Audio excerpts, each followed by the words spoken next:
over the wicket at him. He's bowled him! It's to taken! That is a shot of an emperor. Facing up on 28. Bowls him!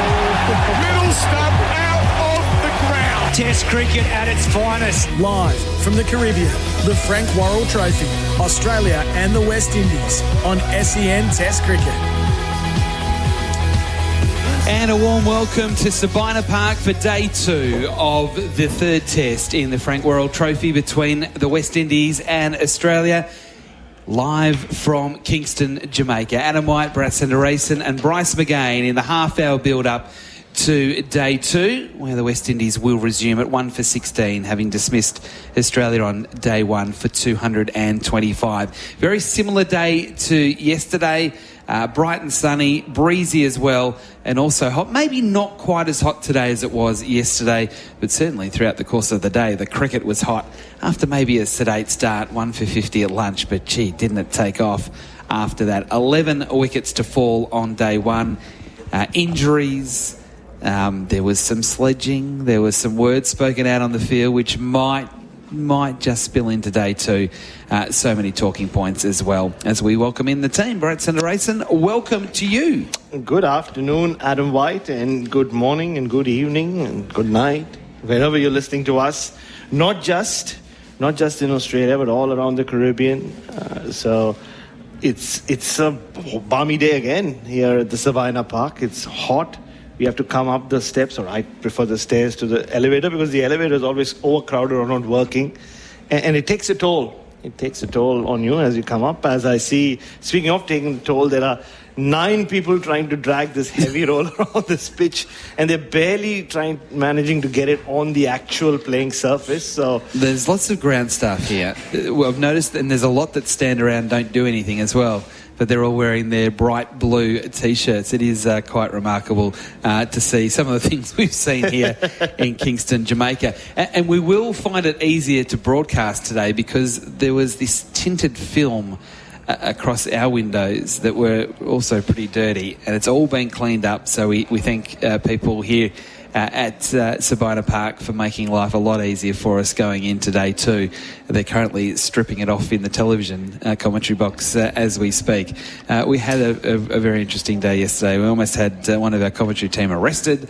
Yes. There was all sorts of things going on. It is SEN Test Cricket for Henley Holmes as we welcome in Bryce McGain. Bryce, welcome to you. Whitey, good morning to you and to Bharat. And yes, it was a hairy time yesterday morning. a case of mistaken identity for a pitch invader. Can we call them that? They had a pitch invader taking some photos out there, and in a blue shirt and light coloured pants, and with a media accreditation, and that I fit the description while I was on air yesterday, and took my way out of going into the lockup. So anyway, that was an interesting start. So here we are, back home. It's 4 a.m. and around the Caribbean, obviously, it's a great time because it is the afternoon, and ready to absorb some exciting cricket here. As you said, yesterday 11 wickets fell.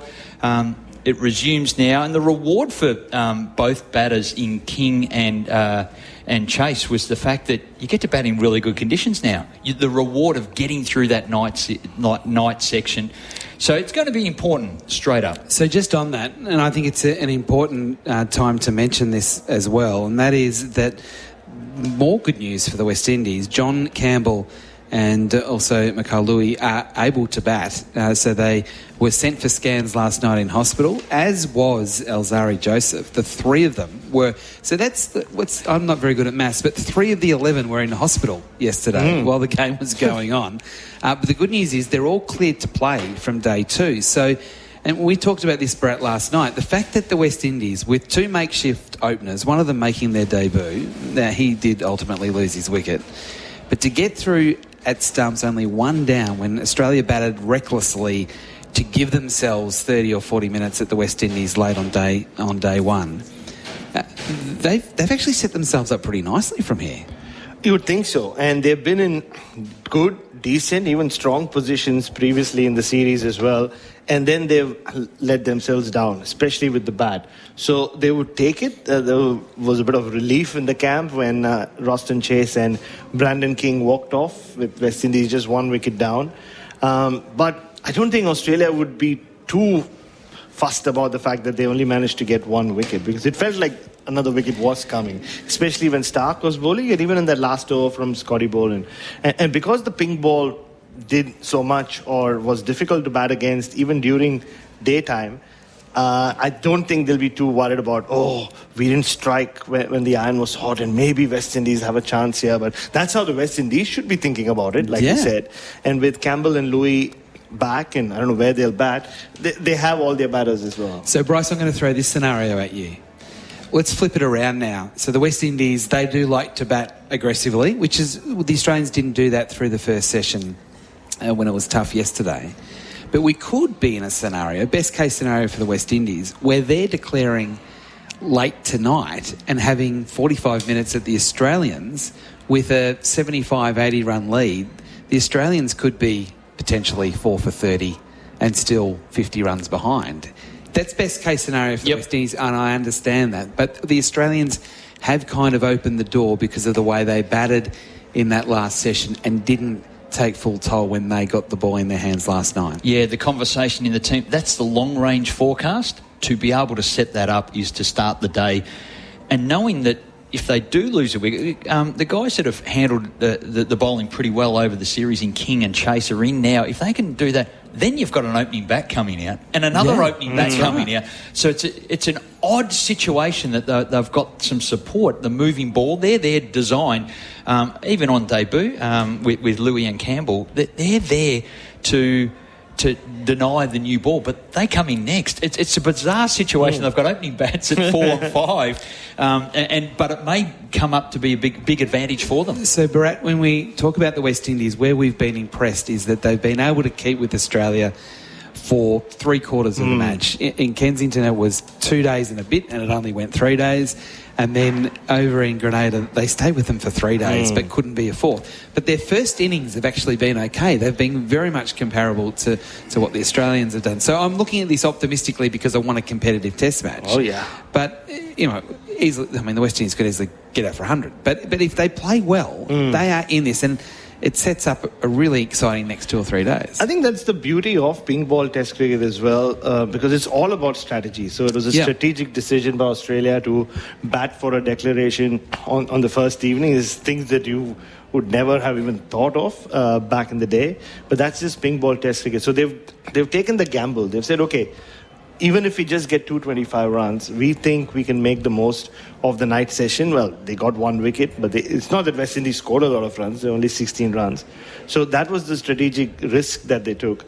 Now the West Indies can, if, like you said, bat well and make runs today, then they can then push the game wherein they might be slightly ahead or not too far from Australia, and then they can bowl under lights against an Australian top order, which sort of, who knows how it's going to go. It's getting better, but we saw in the first innings yesterday as well, under sunlight, it wasn't easy for them, and the bowling has been their biggest strength. So I think all options are open, but that is the risk that Australia took, a calculated risk that they took last evening by throwing away a lot of wickets in the quest to declare early and get a lot of overs under the lights. The other interesting thing is, and I'm not allowed to say where I got this from, but I can tell it's reliable information and from a reliable source, is that the Australians aren't very happy with Jayden Seales.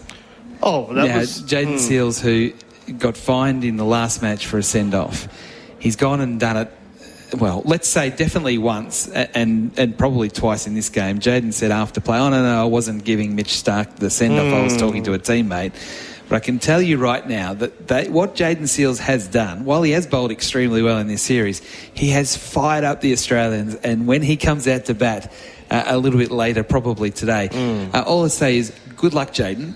I wish you all the best. And they went after him, and to his credit in Grenada as well, if you remember, Mitchell Stark went after him and he held his ground. Well, this is the thing I wanted to add, that is, I want to see that from the West Indies, because...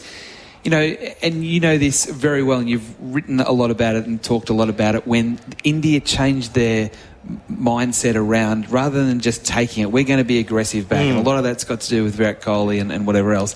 It made them a better team. And this is maybe the making of the West Indies, that they're not going to be intimidated by the Australians. They're going to go after them. Good luck to them. Oh, especially Jaden Seals. We've seen it throughout the series. He gave Pat Cummins the send-off in Barbados. And knowing very well that he'll be batting 10 or 11 and they're going to come after him. And Mitchell Starc was right into him in Grenada. He was saying things to him, hit him on the arm. But then he batted for half an hour. Didn't score a lot of runs. Absolutely. So he's not going to back down. And we saw it yesterday as well. Steve Smith was the one who stood right next to him, was shadow practicing shots over extra cover after having edged him over the slips. And and then he doesn't get out to Seals, but Seals was right in his face, and he wasn't backing down. So there's something about this young man. Yeah. More than even Shamar Joseph, he's got spirit to him. I agree. We're going to take a break here from Sabina Park. We are just under 20 minutes away from the opening ball on day 2. We're watching Mitch Starc, Scotty Boland doing their warm-ups out in the middle. Josh Hazlewood is out there as well.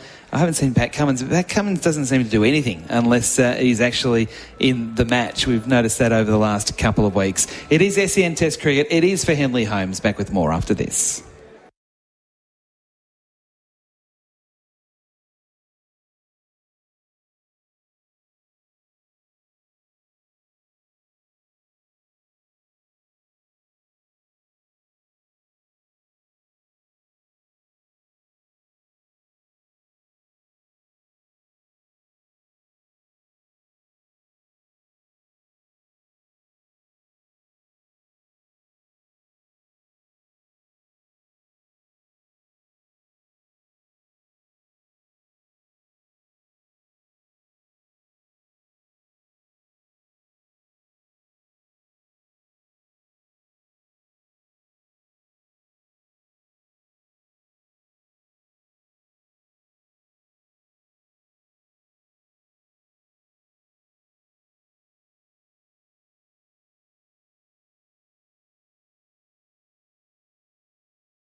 It is SEN Test Cricket, the West Indies up against Australia, live here from Sabina Park in Kingston, Jamaica.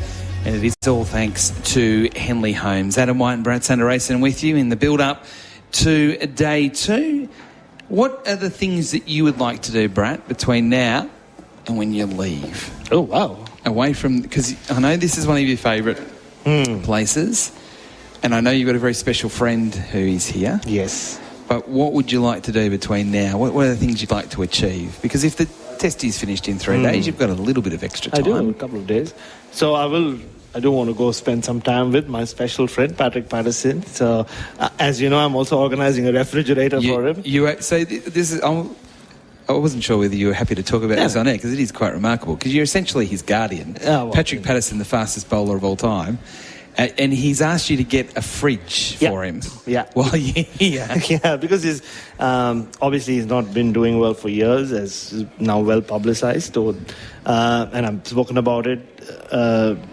But yeah, I mean, his refrigerator, which is 30 years old apparently, so has finally gone kaput, and he needs a new one. So yeah, organised one. So inshallah, so the delivery has to happen. So I'll make sure you've had to not only find a fridge, you've had to find someone to find you a fridge, and you've also had to find someone that can transport the fridge to Patrick's house. So there's a bit to do. It is. So I found a friend of mine who has a truck, who also knows of this place which sells, semi-used new refrigerators, but at a discounted price. So so it's been sourced. So just the delivery shall happen before it's all done. This is a whole new world for me, as you know, and you're teasing me about some of the things that I'm being exposed to for the very first time. But this is different gravy here in Jamaica, the deals that you've got to do. So Andrew Mason's supposed to be on air with us now, but Andrew is currently upstairs in the super boxes, negotiating for us to go and have lunch and drinks with them throughout the course of the day. Drinks post-play, I mean? Yeah, of course. The soft drinks and it's safe for you. Fruit punch and those sorts of things. But Bryce had a beautiful hot meal yesterday and during the tea break, the dinner break. I had a banana cake. Yeah, banana cake. I had chocolate cupcakes and all sorts of things. So that was in one of the super boxes. Andrew thinks we can get in 4 today. One meal in each. Yeah. No, I mean, it's a fascinating part of the world. And just speaking to my taxi, the Uber driver this afternoon, Corneef, if you're listening, hello. I'm going to give him a few shout-outs because he's going to be listening to us on KLM, I think, the radio station here called in KLAS in Jamaica. Thank you. So we had a deep conversation about how I prefer Jamaicans to Bajans. Don't tell Andrew Mason I said that. But more so, there's just something so raw and natural about Jamaicans.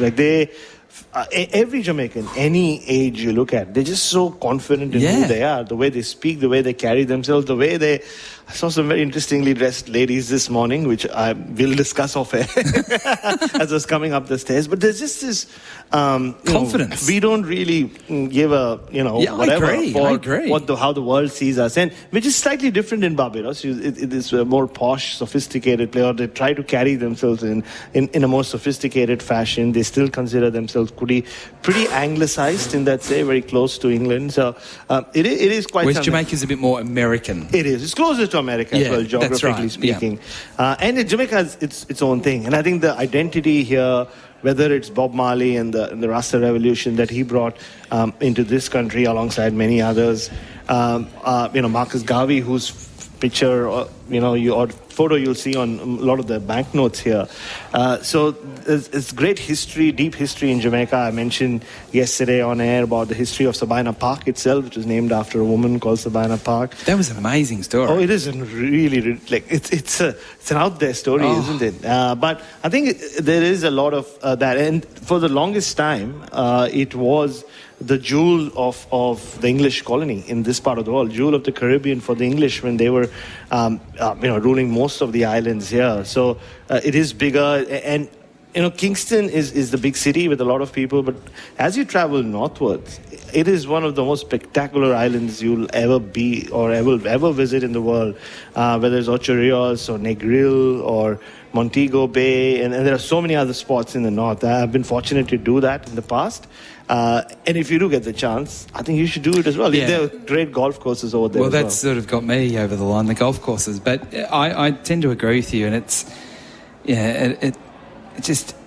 it depends on where you are in any of the islands that we've been so far. They can be so different, so dramatically different in the space of driving for just 15 minutes. I mean, even going up into the hills last night to have the view of Kingston was amazing. It reminded me so much, and it was ironic that we went up to Beverly Hills here in Jamaica, but it reminds me so much of Hollywood, where you go up into the hills and look out over at Los Angeles. There was so many similarities. It is an amazing place, there's no doubt about that, but I keep going back to the people that I have met and spoken to. That's what I'm going to take back with me more than anything else. I've just loved the people. Anyway, a bit of some postcard action of the Caribbean. Why not? We've got a little bit of time because we can't find Andrew Mason. We'll take a break. It is SEN Test cricket for Henley Holmes, the West Indies and Australia. The Windies to resume at 1 for 16 after the break. So after the break, live play for the next 7 hours.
Adam White with you from Sabina Park. I thought I'd just jump in here and give you news from Wimbledon, because Yannick Sinner has become a Wimbledon champion for the very first time.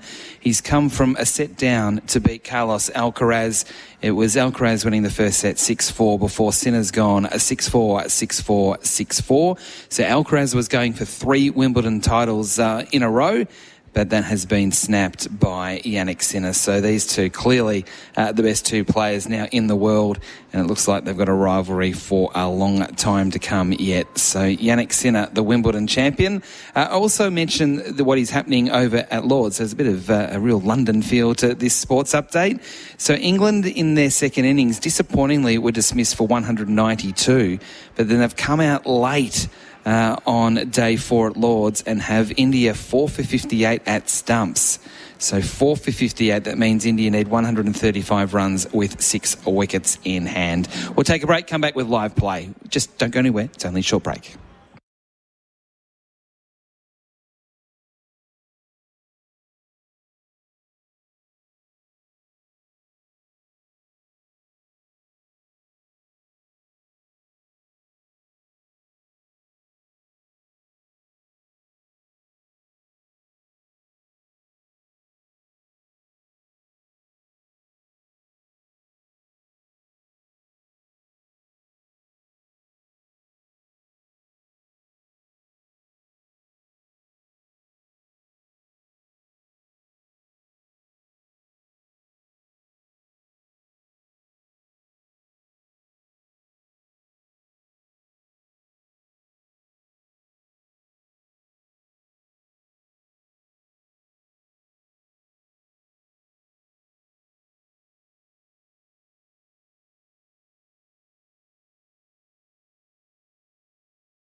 Welcome back to Sabina Park. Pat Cummins is taking off his cap to give to the umpire. We still haven't seen the West Indian batsman at this stage, but the umpires are out in the middle and the Australian players are out there as well, as we welcome in Bryce McGain.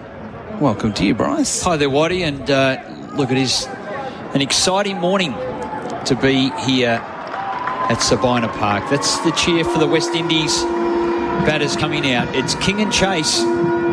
And behind this, the good news is the fact that Louis and Campbell, John Campbell and Mikhail Louis on debut, will be able to bat. So they had some injury concerns yesterday. They are clear to bat. So they have some opening batters to come in at 4 and 5. So it may, in a roundabout way, strengthen their batting lineup to bat through this first session. It's a bit of a hazy morning, but as I look out towards where the airport is, it is blue sky, and you can actually see the sun over the bay. But where we are at the moment, there's no hint of rain, but just a little bit hazy to start play on day 2, whereas yesterday it was bright sunshine and it was hot. So the West Indies on the Tyre Power scoreboard, your trusted tyre experts, to resume at 1 for 16 with King on 8, Chase on 3, and it will be the captain, Ruston Chase, to face the first ball of the day. It will be captain to captain with 3 slips and a gully and a bat pad. In comes Pat Cummins. Oh, and just when he was about to bowl the ball, Chase has pulled away because he's heard something in the crowd. It was like a speaker or something, and he got totally distracted as he was in the motion to deliver the ball, Pat Cummins. Yeah, in the gather, and Chase pulled away, no ball was bowled, and all heads turned to the DJ. So he's been caught out, the DJ, in the party area. He's tweaked a speaker. Bit of doof-doof music. And we reload for the first ball of the day. Cummins again on the runway. He bowls, and Chase is hit on the body as it balloons up on the onside. No bat, so Head didn't even try and get himself into position to take the catch. He just watched it drop on the onside, and that is the first ball of the day. The crowd, it isn't nearly as big as it was yesterday at its peak, but similar to what it was when we started play yesterday. So again, the George Headley stand has only got the super boxes in action. The blue seats are vacant again, largely, apart from a couple of people that are allowed to be in there.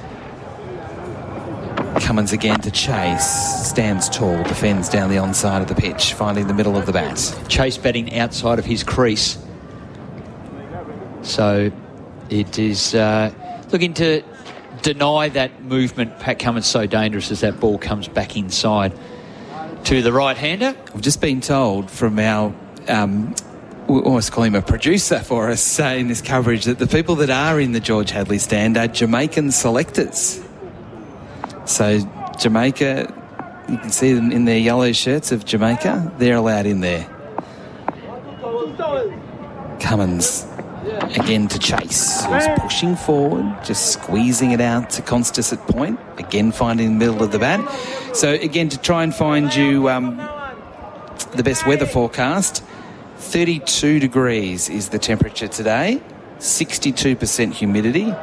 So we've got the feels like temperature, which is 37. Yesterday it felt like 78. In the box, probably 126. Oh, it was up there. There's no doubt about that. Real weight loss opportunity for me, which I'm very happy about. We're about to hand out some towels. It was a genuine sauna. And Cummins again on the approach. 3 slips a gully. Cummins bowls and Chase again defends. Back down the onside of the pitch. He's a tall man anyway, but the way he defends that ball, Bryce, he's quite upright and looks quite elegant when he plays defensively. He doesn't sort of hunch over and get low and try and stroke the ball down the ground. He stands up nice and tall. We're having a look at the pitch on our TV screen for Chemist Warehouse, and again it's that even coverage of grass which is really quite noticeable. Cummins again bowls, Chase nurses it straight down to ground, and Head can take on the second bounce. He bowls the ball to Hazelwood. I wonder who will bowl the second over of the morning. Cummins from the Headley stand end, who will bowl from the Blue Mountains end? I suspect it's just swapping the bowlers around. Look, it'd have to be Stark from this end, that big in-swing. The breeze is suiting that. So from our Courtney Walsh stand end, the Blue Mountains end, I'm sure it'll be Stark. But it's interesting that Cummins has started up there. Hazelwood did take the new ball. Last ball of the over. Cummins a bit wider on the crease, and Chase nurses around the corner nicely. It's the first run of the morning down to Boland at fine leg.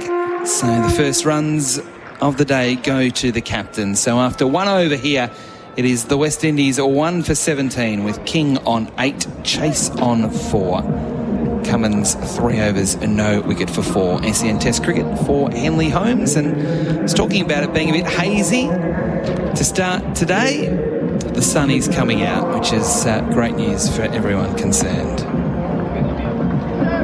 And that feels like temperature. Did you know the meteorologist who devised that situation passed away recently? He was 86, but he felt like 75. Some jokes from Bryce again. I reckon that's a rubbish thing. Now he's passed away, he can probably be a bit more honest about it. It is what it is. If it's 36, it feels like 36.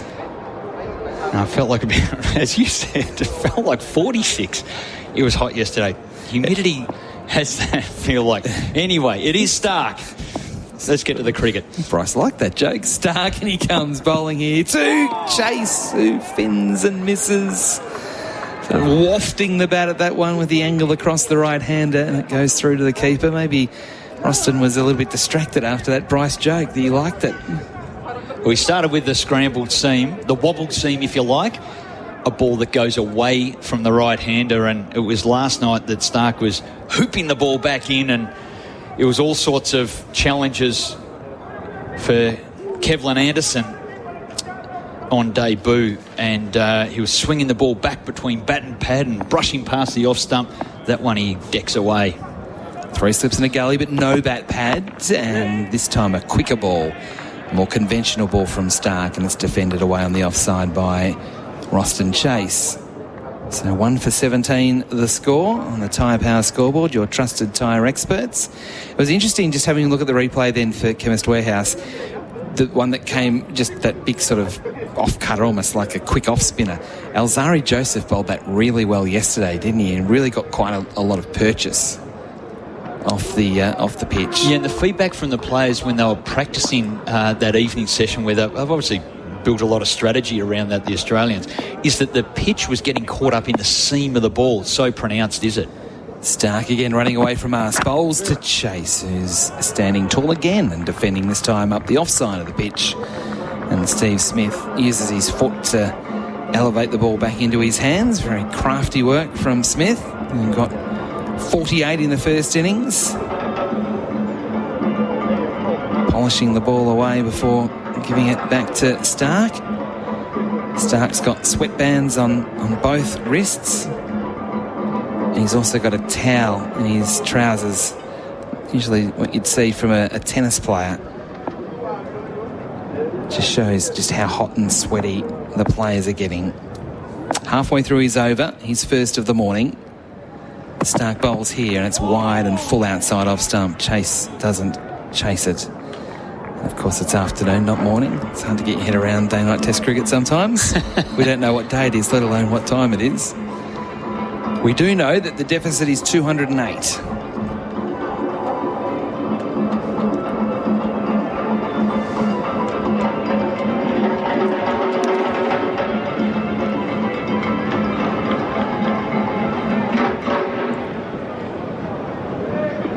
There's a band somewhere that you can hear in the background. Not quite as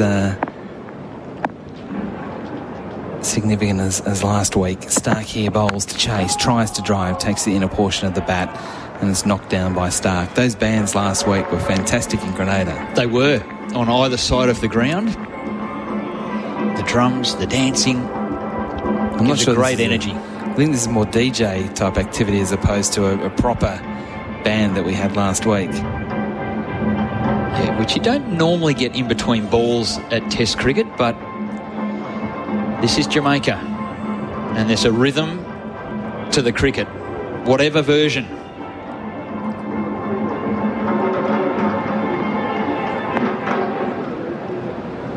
So still 3 slips and a gully for Chase. Last ball of Stark's over. Big gap in the covers.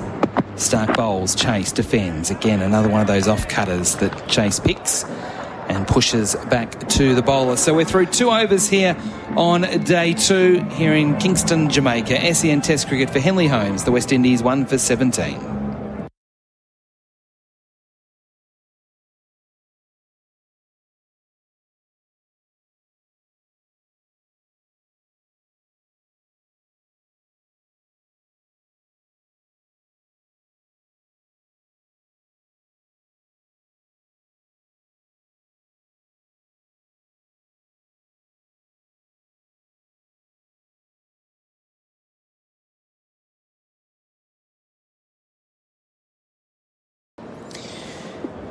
SEN Test cricket for Henley Holmes. Pat Cummins is going to continue from the Headley stand end here at Sabina Park. He bowls to King, who faces his first ball of the day, and he leaves outside off stump. So already there isn't the movement that we saw last night, particularly from Stark after his first over. But the swing back in was pronounced last night. It was really hooping. Took him an over or two to just get used to it, and once he did, he was right on song in his 100th Test match. Yes, we didn't see much swing in that first over from Stark either, did we? Really? No. Cummins bowls here to King, who's jammed, but he defends away on the onside. But the skill of Mitch Stark is the fact that if it's not swinging back in, he can still pitch in line, and it's forcing the batters to play.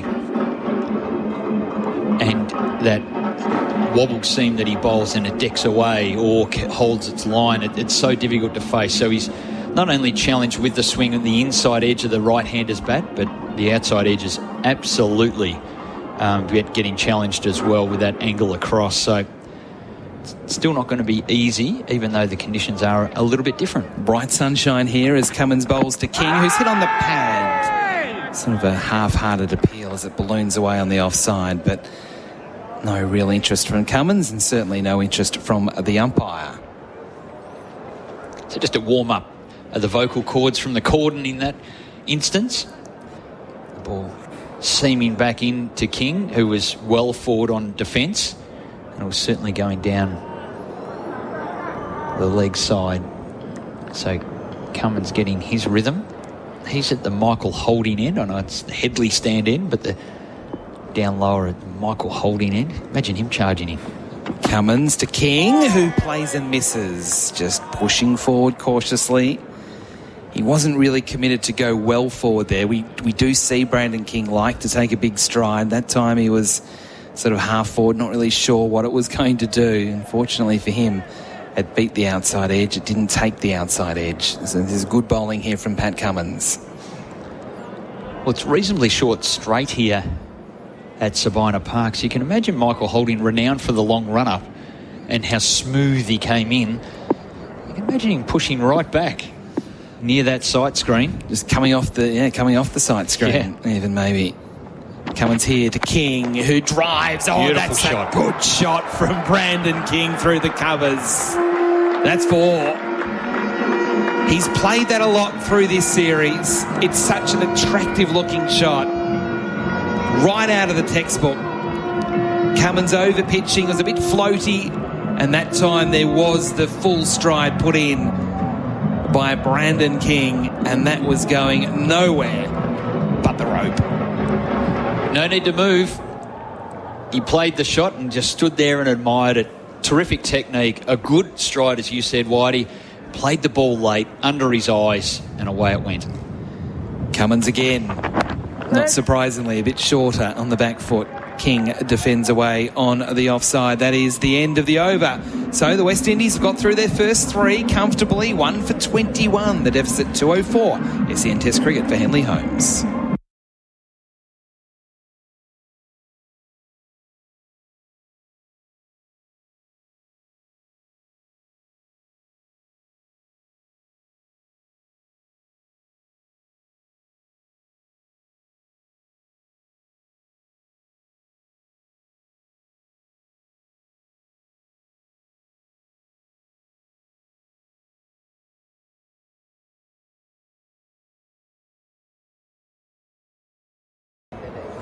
SEN Test Cricket for the Henley Breakthrough Collection, billed from only $227,900 with Henley Holmes as start continues from our end, running away from us, bowling to Chase, and Chase leaves alone with the angle across the right hander. Still 3 slips in and a gully in play. You with Adam White and Bryce McGain. Bright sunshine and a bright start from the West Indies. We're alongside many of the SEN audience who are up bright and early. 0433 98 11 16 if you want to send a note as to where you are listening. Block in Ringwood. Lads, good morning from Melbourne. Well, good morning to you too. Why are you doing postcards? How far is Kokomo from Jamaica? Kokomo's in America, I think. Florida. Stark bowls here. Chase plays and misses. He tried to do what Brandon King did in the last over and play through the covers, but he didn't put his foot across to the pitch of the ball. It went down the wicket and then chased it and missed. I think he's humming the Beach Boys song already. Yeah, that's right. You got a good voice. How does it go? No, you're not getting anything from me. A catchy little tune from the 80s, the Beach Boys. But Kokomo, I think, is in Florida, so it's a fair way away from where we are. Thanks, Molly Meldrum. Stark bowls here, and it's tucked away by Chase Fine down into the deep. Retrieved by Hazelwood, and they take a single. Chase moves to 5, 1 for 22 the score. The feedback from Matt in Melbourne. Very cold in Melbourne. The delay is exactly 30 seconds here. So if you're tuning in, listening to us, wanting to sync to the TV, 30 seconds back to Australia. It can be a little different to the UK, and we'll get an update on that, just the sync timings. So Matt's saying it's 9 degrees in Melbourne at the moment, and it's 32 degrees here. So there's quite a significant difference in temperature. We can share 5 and get it more comfortable here. The Stark here bowls. It's a bouncer, and King didn't pick that up too early. He didn't really duck. He just got his head out of the way and did that quite late. And there's no surprise there that he was a bit rushed. That was a bouncer at 143.8. And I feel like that's been the big thing that surprised me through this series from Mitchell Stark. He's repeatedly been in that mid-140s range. You know, in hot, humid weather, to keep the speed up as high as he has been a real highlight of his bowling performance. That's telling me Coconuts isn't a real place. Well, it's a restaurant here in Kingston, so it's not too far. Stark again a bit closer to the stumps, bowls, and standing up, defending back down the wicket was King. That was much better from the man who would normally bat at number 4, maybe at 3. He had to open with the 2 openers at hospital when the West Indies started their innings last night. It really was quite remarkable. Would have been chaotic scenes in the dressing room.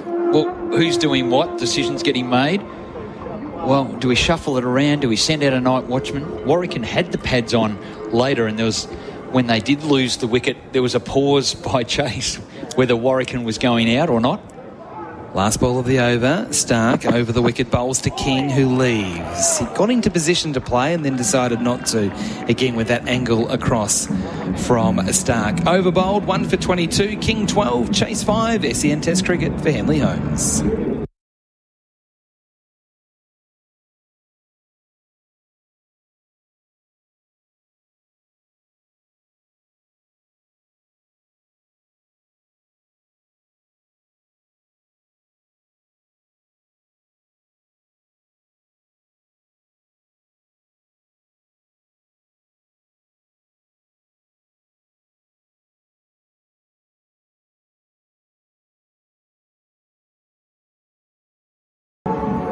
The Tyre Power scoreboard, your trusted tyre experts. The West Indies are 1 for 22.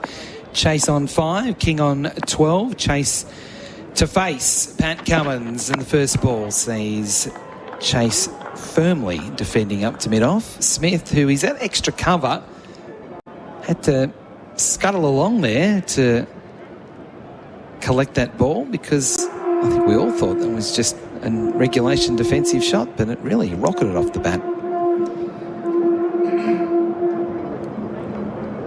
So watchful already, the West Indies, but it's a good start. They both look very comfortable, King and Chase.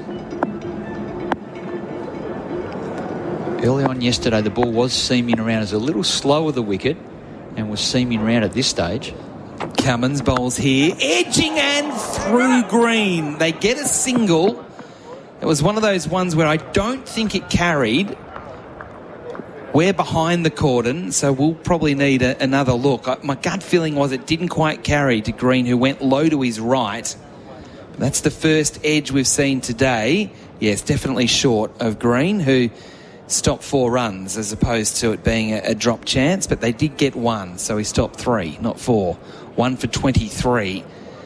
That's the first anxious moment we've seen so far from the West Indians through the first 20 minutes. Chase to 6, 1 for 23. King back on strike. Cummins bowls, and a late decision to leave from King. He had the back lift up like he was going to really drive it through the covers again, but decided not to. Leaving with a length that was definitely going to be a drive on the up, so good decision. He did go forward and then just flicked the wrist up and pulled the bat out of the way. It really is quite noticeable how the ball isn't swinging here for the Australians. No. It did for the West Indians in that first session yesterday. And this ball's only, 7 overs old when we started this morning. Yeah, 13 now, today, into the 14th over. Yeah. Cummins again rushing up to the wicket, bowls to King, who's back and across. And again, finding the middle of the batting defence up to mid-off. can be a bit confusing. We're starting in the afternoon because it's a day-night game. We're going back to Australia when it's the morning. Yes, we're trying to cover all bases. We're trying to cover all bases. And a cheerio also to all our West Indian audience that are listening throughout the course of the Caribbean. 11 different radio stations are taking our coverage of SEN Test cricket for Henley Holmes, also through the West Indies, Cricket West Indies YouTube channel. I know the numbers have been really significant. There's been lots of queries about how to get a Henley home built in the Caribbean, so we're working on it. Cummins bowls here to King, who again is back, and this time defending up to mid-on, getting right in behind the line of the ball. So yes, we're aware that there are so many people that are listening, particularly through the YouTube channel Cricket West Indies. So hello to everyone, wherever it is you are listening to SEN Test cricket around the world.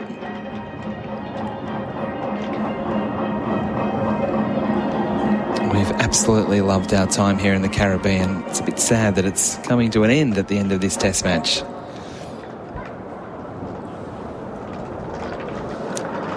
One ball left in the over. 7 runs so far today. Cummins to bowl to King. He bowls. King pushes forward, runs here. That was nothing more than just a little press forward on the front foot. They've got 2 and they're happy with that. Smith retrieves the ball 5 metres in from the boundary. But he's looking good here, King. There's no doubt about that. He's asking for some bat tape. So while he does that, we'll take a break. SEN Test cricket for Henley Holmes.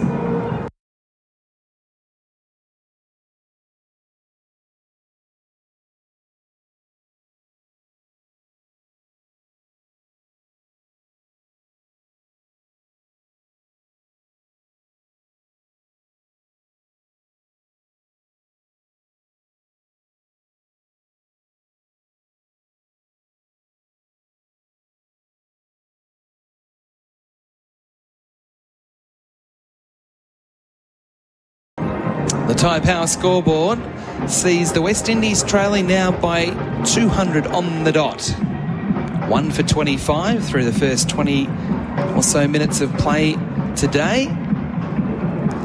Brandon's happy with the repairs that have been done to the bat, just a bit of bat tape. He also took the opportunity, and so did Roston Chase, to get a drink as well. Chase changed his bat. He had about 4 come out, so he's weighed up another bat. It was interesting because he actually asked for the tape and then decided, that rather than tape the one I have up, I'll get another one, which is a risky move because he was certainly finding the middle of the one that he was using. He's on 14. Chase is on 6, 1 for 25. As Stark is ready to bowl again from the Courtney Walsh end. We're right behind him as he comes in, bowls, and it's driving. This time Chase, not off the middle of the bat, but he's got some runs here. First shot of conviction from the captain so far today. Didn't quite time the ball, but was still able to get a couple of runs through a straightish mid-off region. So 1 for 27 now on the Tyre Power scoreboard, your trusted tyre experts. Chase up to 8. Steve Smith, the fielder there, and he went down on the slide. I think he's enjoying the fact that he's running around, but he went to throw and then went, no, I'm not going to do that. He's had an elbow issue, and a couple of times he pinched in there tightly and he waved it away, waved the throw away. Stark again to Chase, who again is standing tall, bat and pad close together, defending up to Smith again at a wideish mid-off. So they're really throwing the bait out there for Chase, a massive gap. So we've got 3 slips in a gully, Khawaja at first, Webster second, and then Constas in at third, and then a gap to the gully which is green, and then Travis Head at a backward point, and then Smith at a wideish mid-off. So massive territory through that sort of cover point, cover region, and even if he was to go straight down the ground through mid-off. Stark close to the stumps, bowls, that's a short one, sort of rib high, and Chase did well. He got inside the line of that one and watched it go through, almost tickling under his arm. Just tuck the gloves out the way. That was the important part. Often they're fended away as you feel it near the body. But importantly, inside the line of the ball. So both West Indian batsmen moving nicely here. Picking up the ball, adapting. Every ball out there is getting them in. Stark at the top of his run. Looks at the batsman, then starts running in. Bowls, Chase defends again. Half step forward, standing tall, finding the middle of the bat, defending back to the bowler, who is, of course, Mitchell Stark, and he throws the ball to Smith and says, "You polish it. I'm going to walk back to the top of my mark."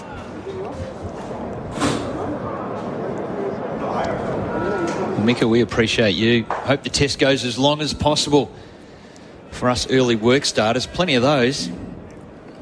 It's fantastic. The commentary team has been brilliant all series. Hey, great to have you on board. We're happy to be bringing it to you live from the Caribbean. We're realising how many people start work early over the last few weeks. Stark again, bowling to Chase, who's turning nicely into the onside. It'll just be a single to mid-wicket. Boland coming around from mid-on. He was partial misfield, but still they didn't take any more than the single. One more ball left in the over, 1 for 28. Chase up to 9. 9 from 36, so it's slow going, but it's assured going. Really only one edge that fell short of Cameron Green at third slip. A couple of plays and misses, but generally speaking, it's been a fairly controlled start from the West Indian pair here. No, they've done really well. They've been challenged with good deliveries in good areas, but the movement just isn't there. No swing in the air, really. No. And minimal seam movement as well. Stark again. Past the umpire, bowls to King, who shoulders arms with the angle across. And that is the end of another over. And again, another example of no swing back in to the right-hander. So networks around Australia on the SEN network are about to leave for their coverage of breakfast programming shortly, but you can keep listening to the cricket across the morning on SEN Fanatic, so that's on the digital platform, and also, and I know most of you listen through the SEN app, and sync us up with the TV by using SEN Sync, or if you're on your way to work, just flick across to the cricket coverage through the app and you're away and running all the way through, pretty much till 12 o'clock, and then of course the new ball with Bharat, thanks to Cobram Estate, going through all the issues of the day. So there's going to be so much cricket throughout the course of the next 6 or 7 hours. So just again repeating that we're about to, or a lot of you are about to leave for your breakfast programming around Australia, but keep listening to us through either SEN Fanatic or through the SEN app. G'day, Brad. Afternoon, Whitey. And to you as well, Bryce. Yeah. Bharat, welcome aboard. It's Scotty Boland time. It is indeed. So Scott Boland from the Michael holding end. He's on his way. First ball for the day. It's a good one. Inside edge onto the pad. Chase going half forward. So as I said, for most of your audiences now, you're leaving for breakfast programming. We'll see you soon. And for everyone else listening through the SEN app, well, I'm not going to say hello again because you're still listening to us. Yes, you are. So stick with us, because Scott Boland started the way that he generally does, on the money, on target, zeroing in on the pads. It was an inside edge from Roston Chase. It haunted him throughout his career, the LBW, and Boland will eke him out if he can. Charges in, bowls again to Chase. He's up on his toes, guiding it into the gully where Stark is fielding. He slides on his knees and fields. Just get a feeling that this might be a Scott Boland sort of wicket, particularly if the ball's not swinging for whatever reason, because it did for the West Indians at the same time yesterday. It's not for the Australians, but it's one of the reasons why Boland's playing is because it just looked like a Scott Boland pitch. It felt like it was made for him. And even the way he was bowling at training, he was arguably the most difficult batter to face. Picked up most of those 50 wickets that fell in the training session. That's right. Bat padding play as well as the 3 slips in a gully. Boland bowls, and that is an inside edge onto the pad. It gets away from head, more up towards mid-wicket where Cummins came around to do the fielding from mid-on. But straight away, Boland able to get 2 inside edges in 3 balls. And already in just 3 balls that he's bowled, each of those deliveries, Roston Chase had to make a decision very late. Oh, yeah. Unlike with Stark and Cummins, he was lining them up and leaving deliveries. Here it's just the difficulty level goes up a notch with Scott Boland. Yeah, he'll challenge your forward defence.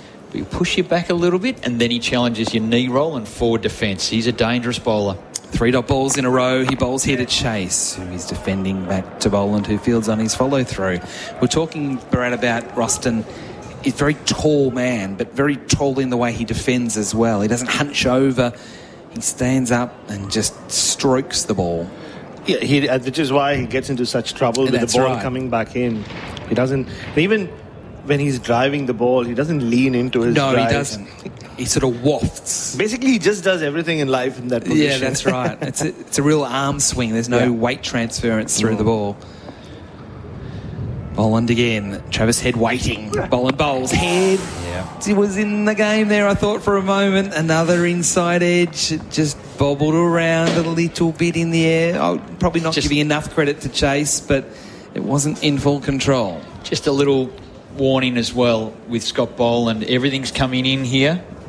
They're not always coming in. There is a ball that nips away, and many a player has been suffering from, I've got to protect my inside edge, I've got to do that, and then he just takes your outside edge. So it's a good start by Boland. Last ball of the over here.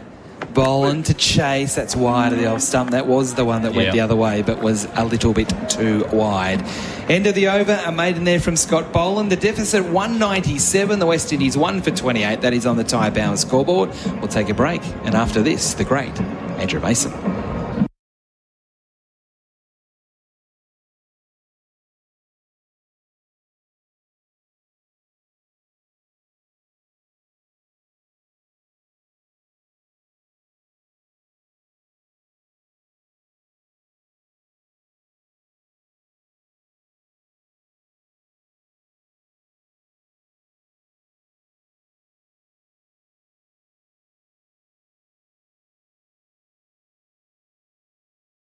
All right, it's always good to be in the company of my good friend Bharat. Hello to you, my friend. Good afternoon. How are you? You're looking resplendent in the red. It's almost pink that you're wearing today.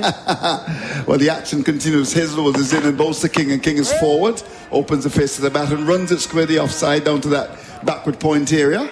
So the first half an hour, not a wicket going down 28 for 1. How have they done so far? No, I've seen off Stark and Cummins, which whoever you are is a big tick in the box. So Stark and Cummins are the ones who started proceedings for Australia. Now you've seen a double change. Boland bowled the previous over from the holding end. Now it's Hazelwood from the watch, and he struggled just controlling the swing last evening and with his red identity Bryce. Yeah, he did. I think this is going to suit him as well. This is the combination, isn't it?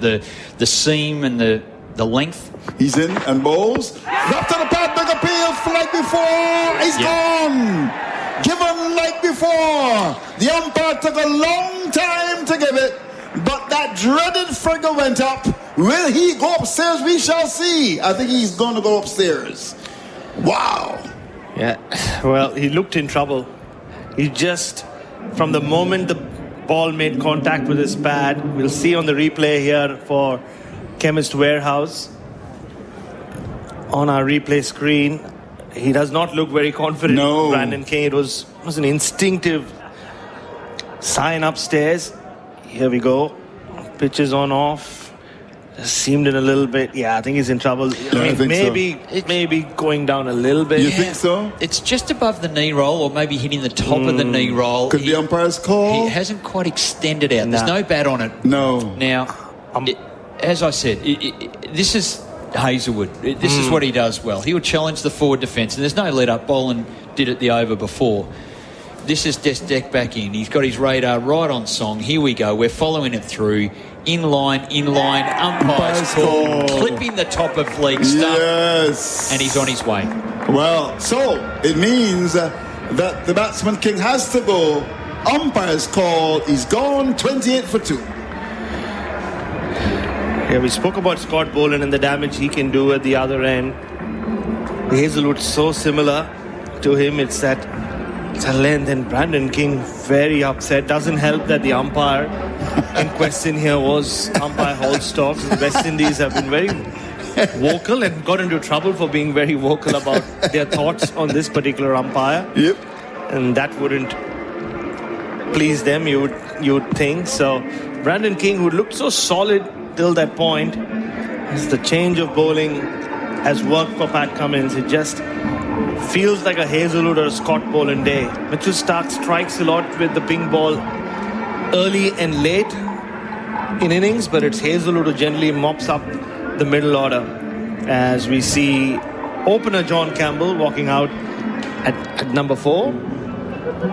He was ready to bat at number 3 yesterday, but just couldn't get his pads on in time. And then we saw Roston Chase was waiting outside the dressing room, waiting to see what Campbell was up to, and then eventually decided to Couldn't avoid get his pads on in time. Yeah, so he'd just come back from the hospital. Oh, okay. That's what we were told. Okay. He'd just come back from the hospital and he was trying to get ready quickly. And then Roston Chase didn't want to risk. Or maybe not so quickly. One or the other. Yeah, one or the other. And generally the night watchman at that stage hides in a bathroom somewhere. They can't find him. So that could have been Warwick hiding. So hence the pause. But look, he comes out now. This could be a strategic advantage. I think for the West Indies, they've got 2 opening bats to roll in now. King did all the hard work. I really feel for him. 42 balls, got through the night session, was looking prime there, a beautiful cover drive, and it was an umpire's called situation. You can feel disappointed, but technically it's just out LBW, isn't it? Like it's the umpire's call. You got to back it. So it's going to be Hazelwood to bowl to the Jamaican John Campbell. Comes up now, goes past the umpire, bowls to Campbell. Campbell covers up, plays it rather late. Oh, well, that's a good one. Inside edge, played a bit down towards forward square. There's no run. He's attacked Hazelwood, hasn't he? He played the paddle sweep, the first ball he faced from him this second innings in Barbados. And then looking really good in the first innings in Grenada, then played an awful shot to get out after making 40. Was out first ball, the second innings, wasn't he? The first ball he faced from Hazelwood anyway. So there's been a bit of a battle within a battle, Hazelwood to Campbell, and it's safe to say Hazelwood has got the better of him. 2 for 28. Here's Hazelwood in the sunshine of Sabina Park. Edge found through the corner. That's gone for 4. Upside down, the off stump came forward.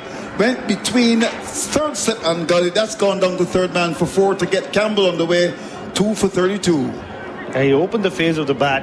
It felt like, or maybe not. Maybe I'm giving him too much credit. But he did loosen the grip. So you could see it just came with the face of the bat and just sped past gully. It was not in the air. Yeah. Lovely delivery. Hazelwood looks threatening already, as he always does. He's got 3 sips of gully. There's a man at point, mid-off, mid-on, forward square, and a long legs. He comes up on his way to bowl to Campbell, and Campbell is allowing the ball to go outside the off stump, perfectly pitched. That chord of uncertainty, and just whipped the bat in the last minute as the ball was angled across him. So 28 for 2 becomes 32 for 2. Hello to you wherever you are in Jamaica. 11 parishes of Jamaica. We are in Kingston, of course. There's Clarendon and Hanover. That's the parish of Merlene Otti, the Bronze Queen. Of course, Manchester, that we're going to go to sometime on Wednesday. And we're going to take our good friend Barrett down to Mobay as well. 2 for 32. Here's Hazelwood. Last ball of the over. Comes up, bowls to Campbell. Campbell is alone the ball to go outside the off stump. Good carry to the keeper to end the successful over from Hazelwood. 2 for 32 is the latest score at Sabina Park.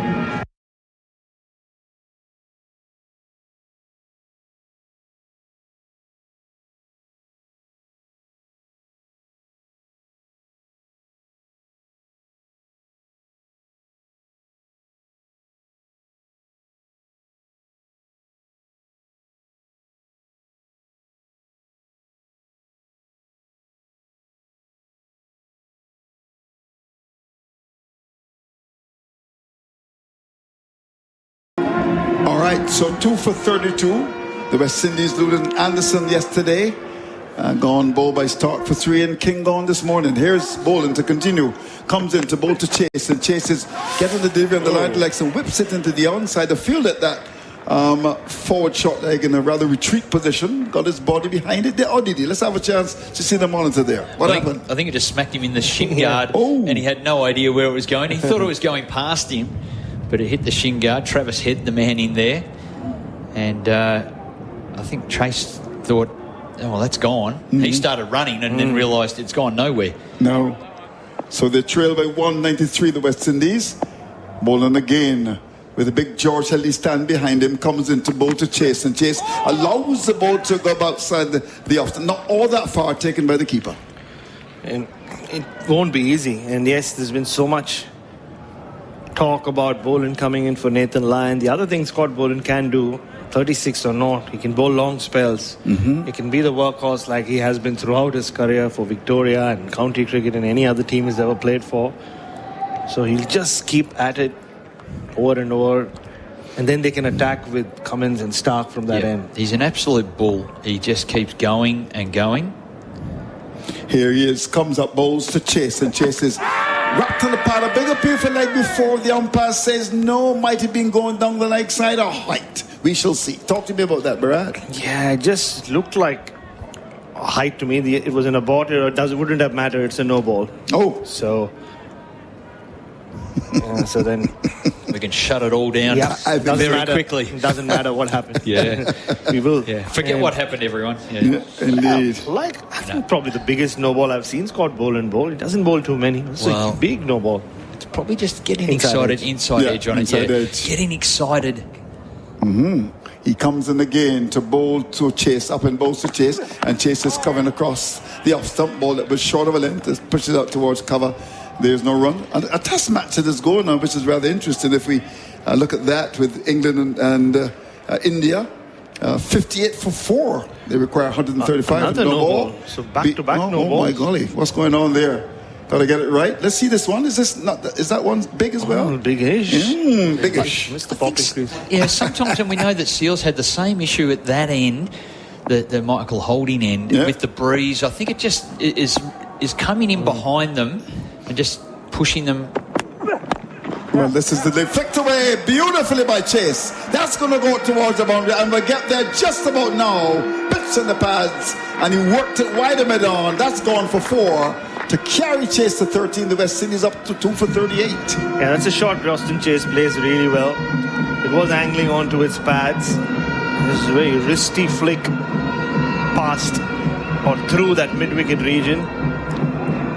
And that'll make him feel good. He hasn't really looked settled against Boland so far. Well, 3 sips in the gully now. Forward short leg, almost short square leg. He comes in again, Boland. How will he respond to that? He's up to the wicket now. He's in and bowls to Chase, and Chase is coming forward and drives it down towards that mid-on area. Not the pace that would trouble Roston Chase. He's got 13. Campbell is 4. It's 2 for 38. Scott Boland is an interesting player for those in the Caribbean. Like, he's maybe not a household name. He hasn't come up against the West Indies before, I don't think. Maybe a few at home. Maybe. Yeah. But this is his 14th Test match, and he's taken 56 wickets, but averaging 17 and a half. Okay. So he sits in behind what has been a quartet of bowlers, 3 quicks and a spinner. But he comes in again to bowl to Chase, and Chase is forward and drives. Ball goes squarely off. So didn't time it very well. Consus comes across from that point area to pick it up. There's no run. But every single opportunity he gets, it's often as a replacement with a bowler that has a niggle or needs a rest through an ongoing series, and he comes in and performs incredibly well. Bharat, how did he go in his last Test match, Scotty Boland?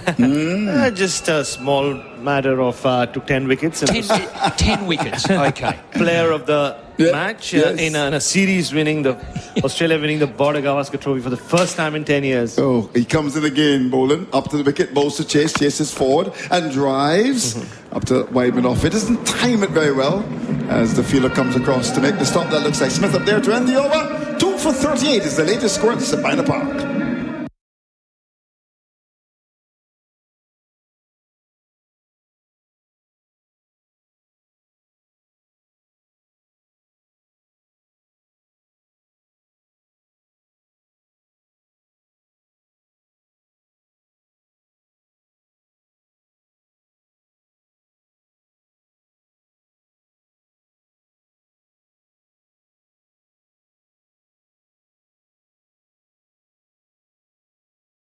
All right, 2 for 38. And Hazelwood to continue. Bit hot.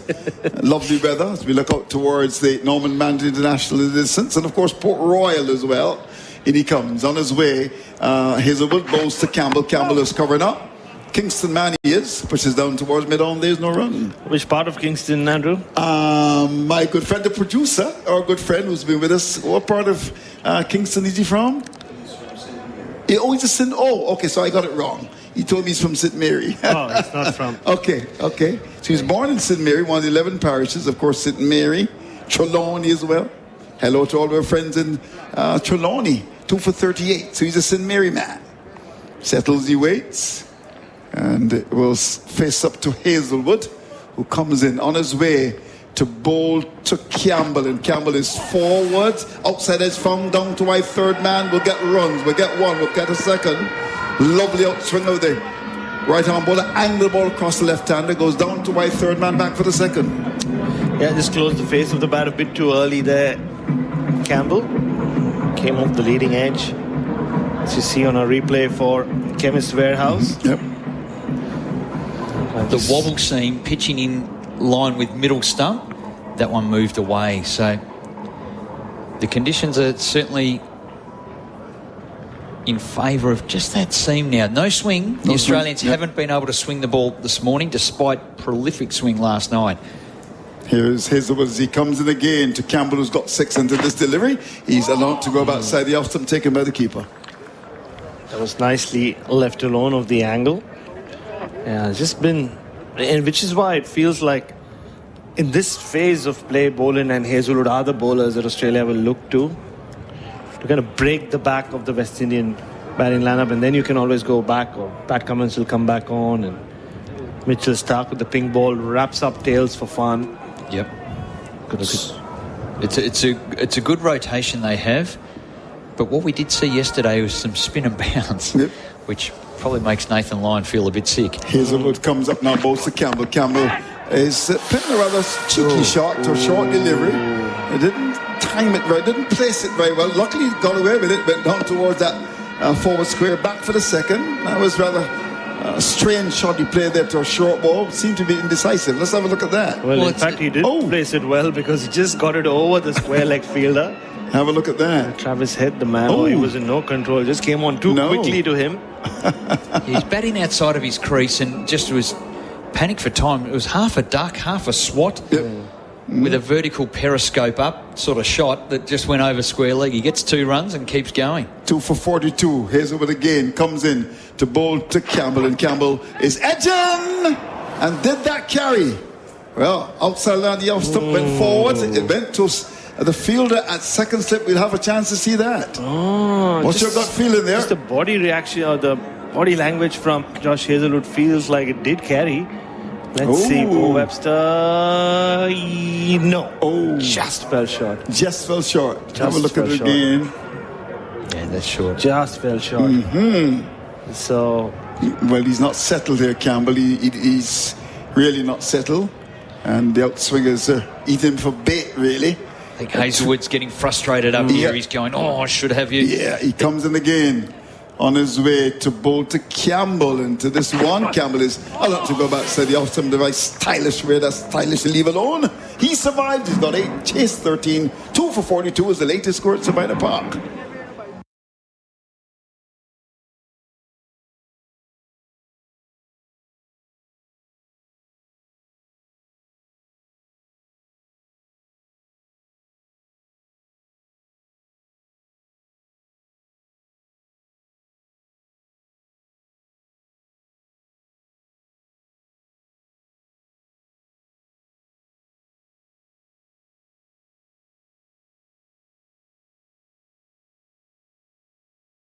We say hello to all of the listeners back in Australia and, of course, in the Caribbean, to the 11 stations from Grenada right through to here in Jamaica on Omega Radio. It used to be KLS Radio.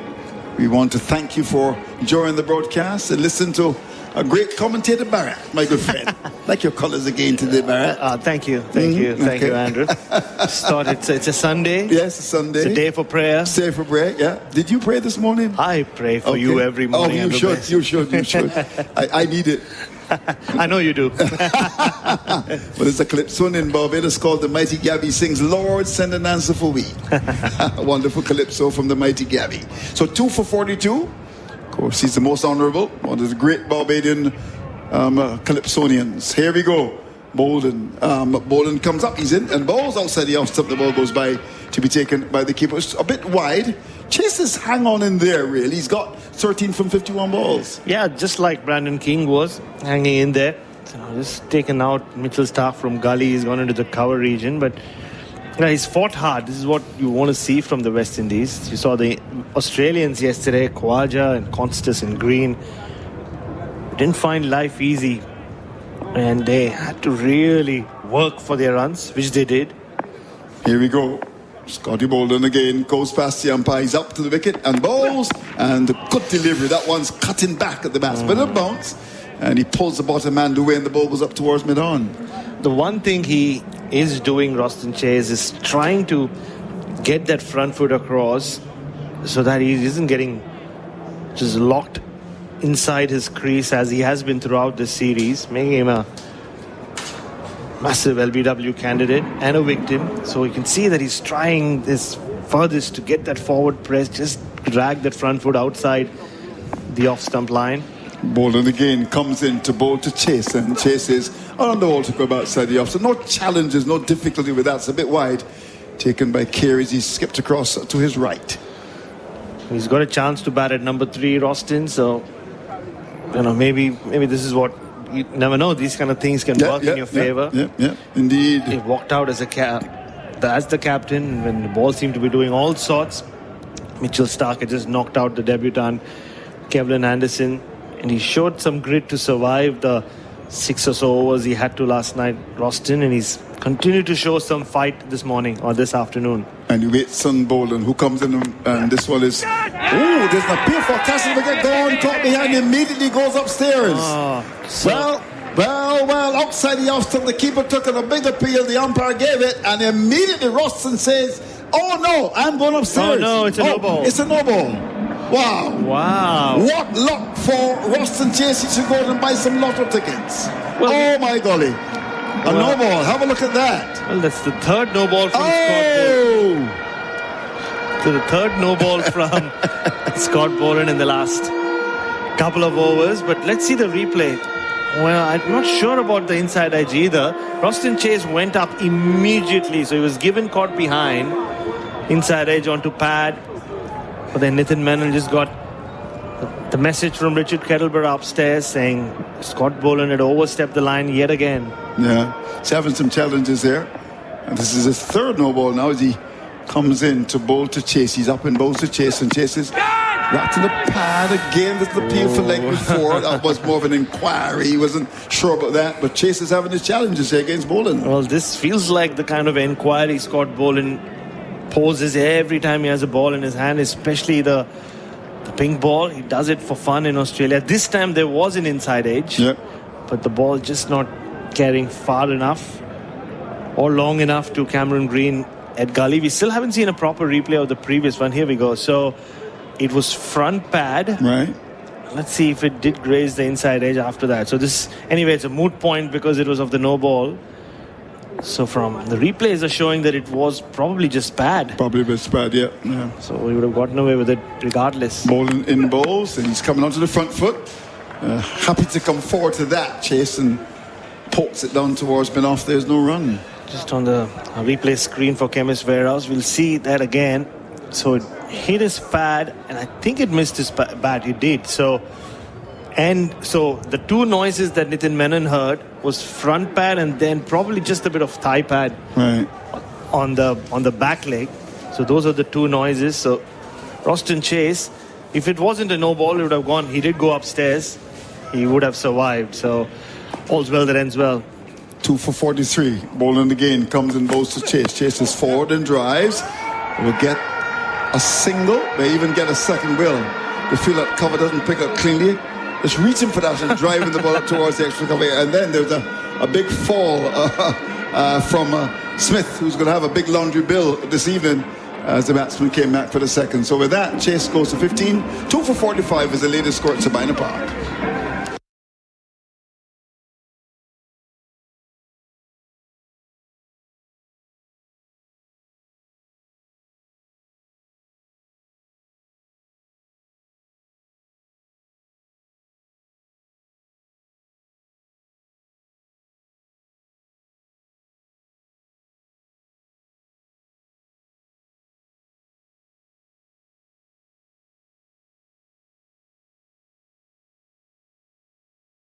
So Hazelwood to continue.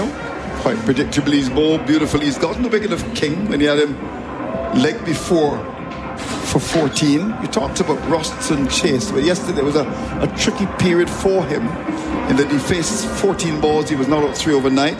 King 8 not out, 26 balls. That difficult period. West Indies would have done well just to have lost the wicket of Anderson, starting the day at 1 for 6 and have gone to 2 for 45.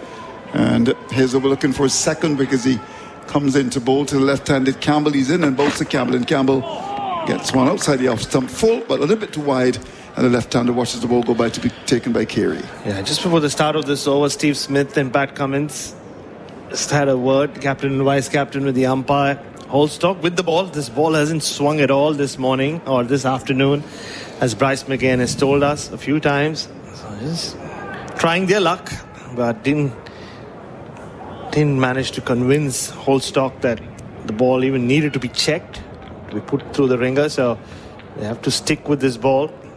Still doing enough off the pitch though.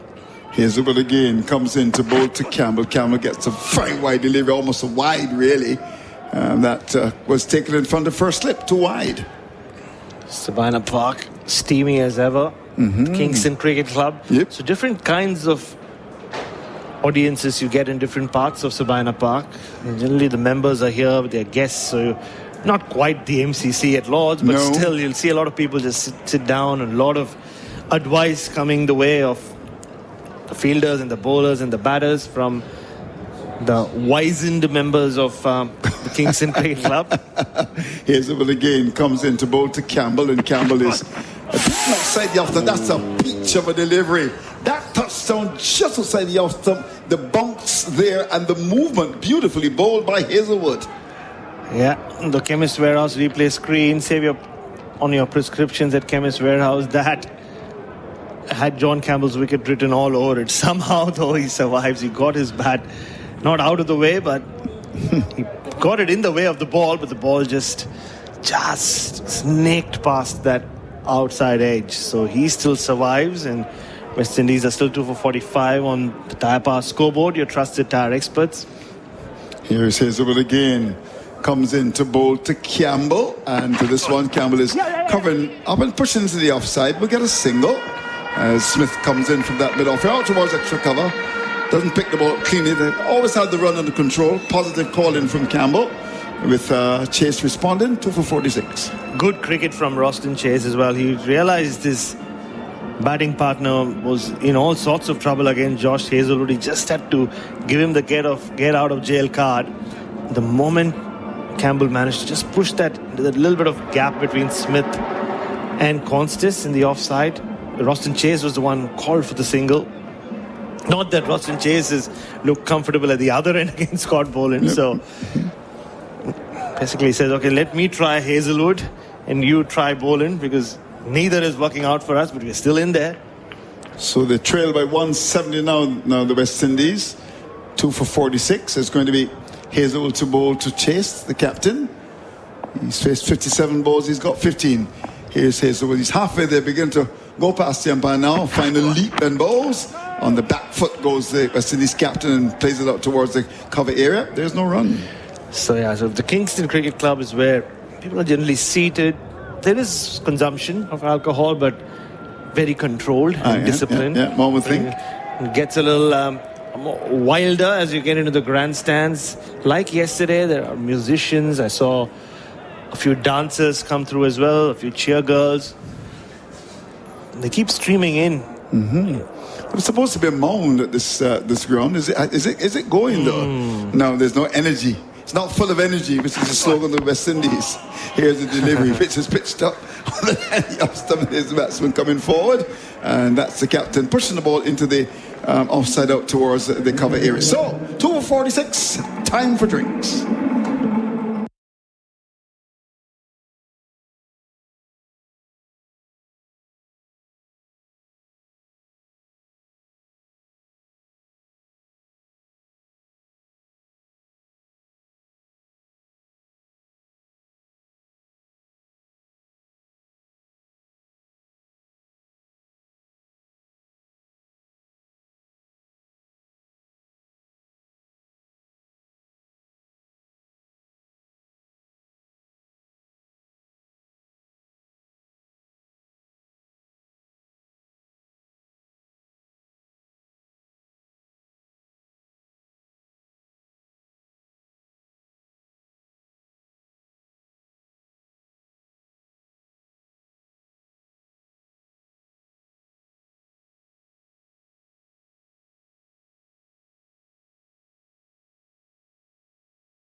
downs here to King, who drives. Oh, Beautiful that's shot. a good shot from Brandon King through the covers. That's 4. He's in and bowls. Drop to the pad, big appeal, like before. He's gone. Given like before. The umpire took a long time to give it, but that dreaded figure went up. Well, this is the flicked away beautifully by Chase. That's going to go towards the boundary, and we'll get there just about now. Some of the sounds of the first hour of play on day 2. SEN Test Cricket for Henley Holmes from Sabina Park in Kingston, Jamaica. And after an hour of play on day 2, the West Indies 2 for 46. So they've lost the wicket of King in that first hour. Hazelwood getting the wicket, as you heard then, LBW. But apart from that, things have been okay. So they were resumed at 1 for 16, so 30 runs in the first hour. Similar sort of rate to the Australians on day 1. Adam White and Brad Sanderson with you. It's okay. It's not great, but it's not bad. Yeah, and if anything, Boland and Hazelwood have looked a lot more threatening than Stark and Cummins did in the first half hour. It's just relatively speaking, the slower pace of Boland and Hazelwood as well. And there's been no swing. They've tried to get the ball changed a couple of times. There's been a bit of seam movement. It hasn't meant that batting's looked easy still. No, but it's so bizarre because in virtually the identical conditions, the West Indies had the ball swinging all over the place yesterday. No wonder the Australians wanted to see if they could get a different ball. That's right. Just from where you sat, Whitey, can you see those 3 white things just on the outfield, not too far from where Mitchell Stark is? I know this is radio, but Whitey can see it. I just want to talk about, I think they're lollies. I don't know whether it's a part of a ritual. So during the drinks break, the Australian reserves and the substitutes brought out drinks and some lollies. So Travis Head just took a few in his hand, passed it around, and then just chucked 3 into the outfield. Right. Like an Easter egg hunt. So Scott Boland after the drink. He bowls to Campbell, who's hit on the pad, and that pitched outside leg stump. He played it awkwardly as it spat out on the leg side to Head, and there was no run. SEN Test Cricket for Henley Holmes. It is so hot. I just went for a walk around the ground, just up to the old scoreboard there. I love looking at the old scoreboards here, particularly in the West Indies. And so it's only, a 200-metre walk? Yeah. And I've come back and I'm just dripping. I'm a bit embarrassed. It's so hot. Need the industrial fan put back on. 2 for 46. This time, Boland bowls and Campbell defends a little bit more respectfully up to mid-on. So just having a look at the different things that are to eat, and there's some nice things out there. Oh, especially food-wise. Yeah, that's what I mean. Like really canteens nice things.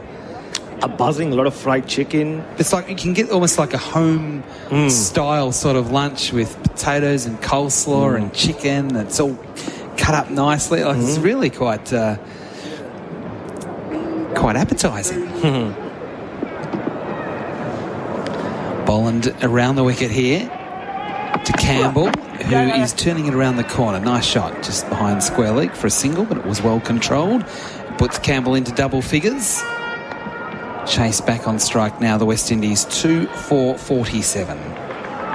Campbell has not looked at ease at all in this innings.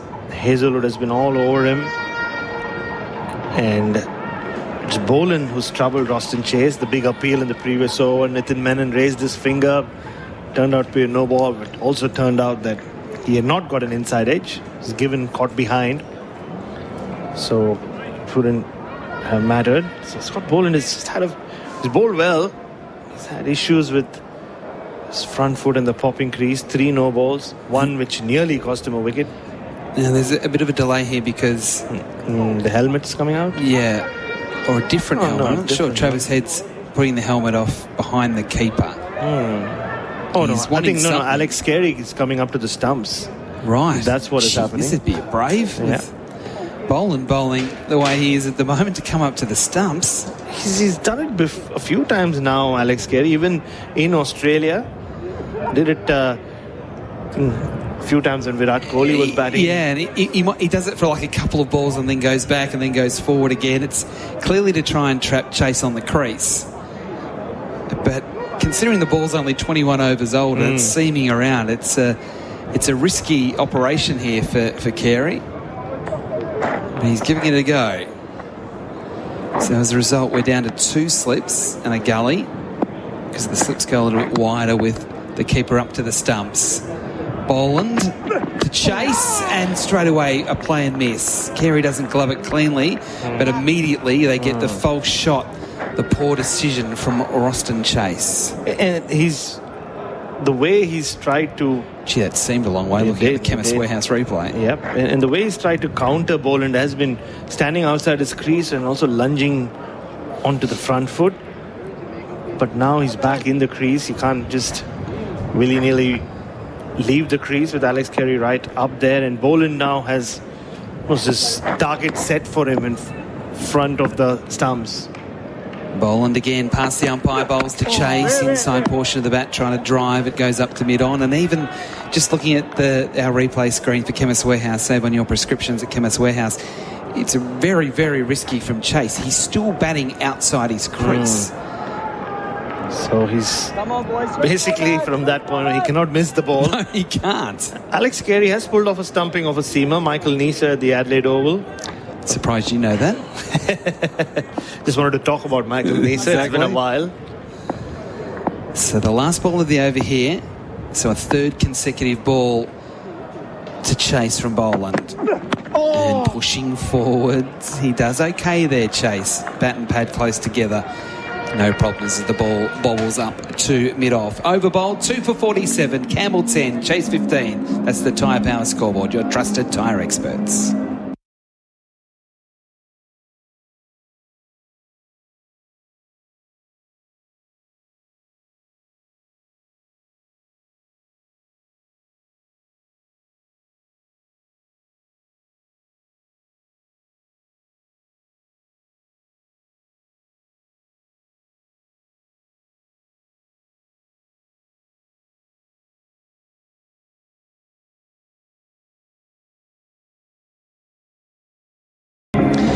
SEN Test Cricket for the Henley Breakthrough Collection, billed from only $227,900 with Henley Homes. And don't forget also to follow SEN_cricket on Instagram, X, TikTok for all the highlights, analysis, fun and behind the scenes action from the SEN cricket team.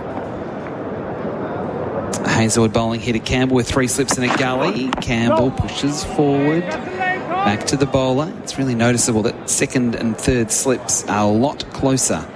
And the man at third slip is Manas Labuschagne. So Scott Boland was having issues with no ball. I'm not sure what it is. He's bowling really well. So he's just stepped off the field.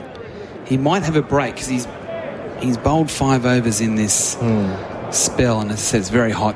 Bowlers aren't going to bowl many more than 4 or 5 at a time. He has bowled well, apart from the no ball issues. Hazelwood here, past the umpire, bowls to Campbell, who leaves, and then rather remarkably decides almost a bit of ballet, the way his left leg, his back leg, went right up in the air as he watched it go through. There's a bit of, and this is a bit of a stretch, but there's a bit of Brian Lara about his flourishy sort of movements and the languid way that he kind of plays. That's where it might end. Might be blaspheming here. That's right. Adam White. You know what I mean. Left hand, a sort of just flourishy. Hazelwood bowls and Campbell ducks underneath the bouncer.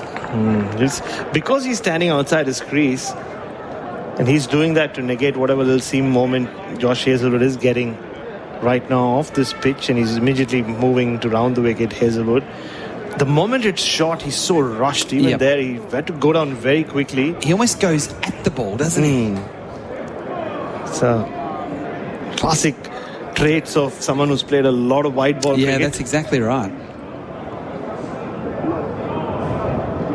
Hazelwood now around the wicket, changing things up. They keep changing the angles here, the Australians, trying to disrupt the momentum. Hazelwood wide on the crease. Campbell flicks it fine. That'll be 4. There was no play on that for Travis Head at fine leg. Handy runs to John Campbell. He moves to 14, 2 for 51. Just using the angle with Hazelwood coming around the wicket and deflecting it fine. He's skipping down the pitch again at Josh Hazelwood. He's not found life easy inside his crease, so he's tried everything in the series against Hazelwood, and then that was nicely played. It was a leg glance and sped towards the fine leg boundary on what has not been the quickest of outfields, as Hazelwood adjusts Sam Constance at deep back of square leg, almost all the way back. He's on his way again. This time Campbell back and across, pushing to Smith at mid-off. It's an interesting field because you talked about Sam Constance. He's purposely placed in a very specific position behind square, but 3/4 of the way to the rope. You're clearly there for the catch. But they're also, because of the way Campbell plays, they're giving him gaps, particularly through the covers, inviting him to go for the drive with the 3 slips in the gully. They want him playing his shots. Hazelwood again running away from us. Bowls to Campbell, who advances and just turns into the onside forward of square leg and takes an easy single. So he's played that well there, John Campbell. He has got 15, the same as the skipper, Chase. It is 2 for 52 on the Tyre Power scoreboard, your trusted tyre experts.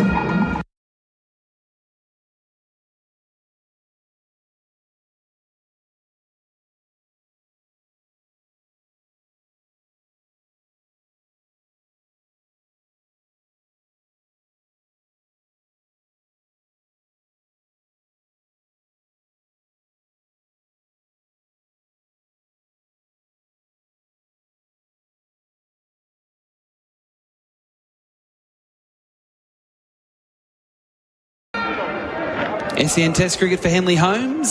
So Scott Boland is out of the attack, and Mitchell Stark will replace him at the Michael Holding end or the George Headley stand end of the ground. He got the wicket last night, but today for Belgravia Apparel for quality New Balance cricket teamwear, the wicket taker has been Josh Hazelwood. All 4 fast bowlers have been used.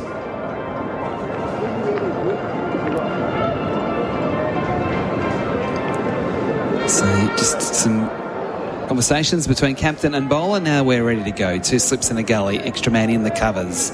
As Stark bowls to Campbell, full ball dug out. He's taking on Cummins, and he's got there despite Cummins hitting the stumps with an underarm throw. Probably went to the wrong end, but in Cummins' defence, that was the end he wanted to throw it because it was closer, and Campbell should have had more work to cover, but Chase wasn't ready for the single, so he was caught on his heels, and if Cummins did throw to the other end, it might have been a different story, Bharat Sundaresan. Yeah, I think just the position Pat Cummins got into, he didn't have the balance to shy at the striker's end.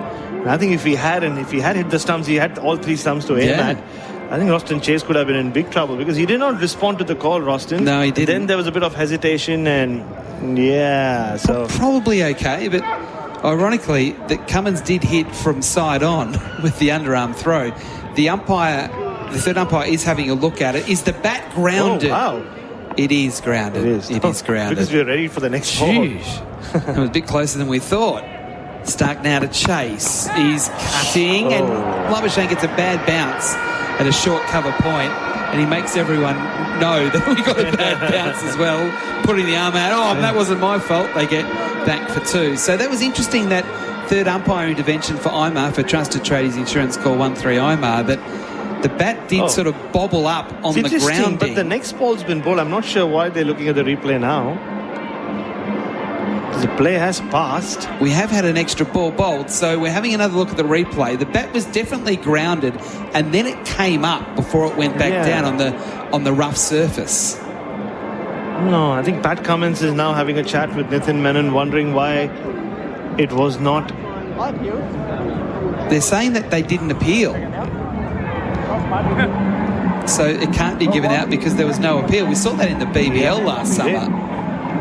We saw it in the T20 at the Adelaide Oval as well a few years ago. Now Cummins is having a really strong conversation with the umpire. We might try and listen in on it.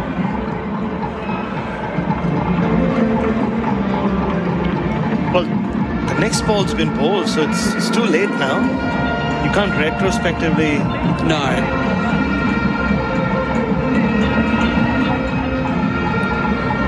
They're still having a conversation here, but I'm pretty clear with the replay that we saw that Campbell grounded his bat and then it bobbled up, but after he had crossed the line successfully, so that's okay. Anyway, we are continuing on with Chase on strike. He's on 17 here, and he gets one that he gets an edge, but it's along the ground in the gully. Green misfields, and they get through for a single.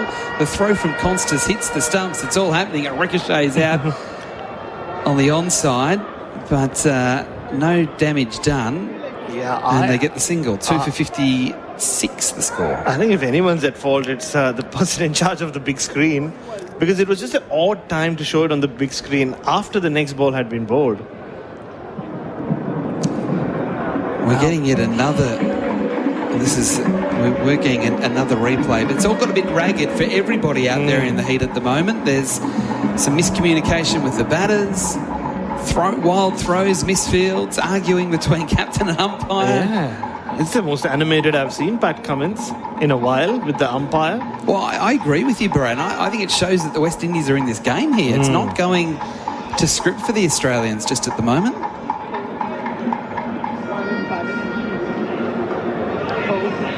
Mitchell Stark close to the umpire, bowls to Campbell. That's more shape away in the air, but Campbell doesn't play.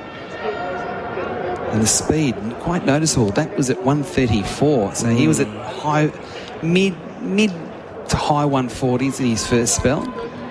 And now Stark and Nitin Menon are having a chat. Not sure what this is about. I think they're getting upset for something really they shouldn't be worrying about, because it wasn't as though it was going to be out to start with.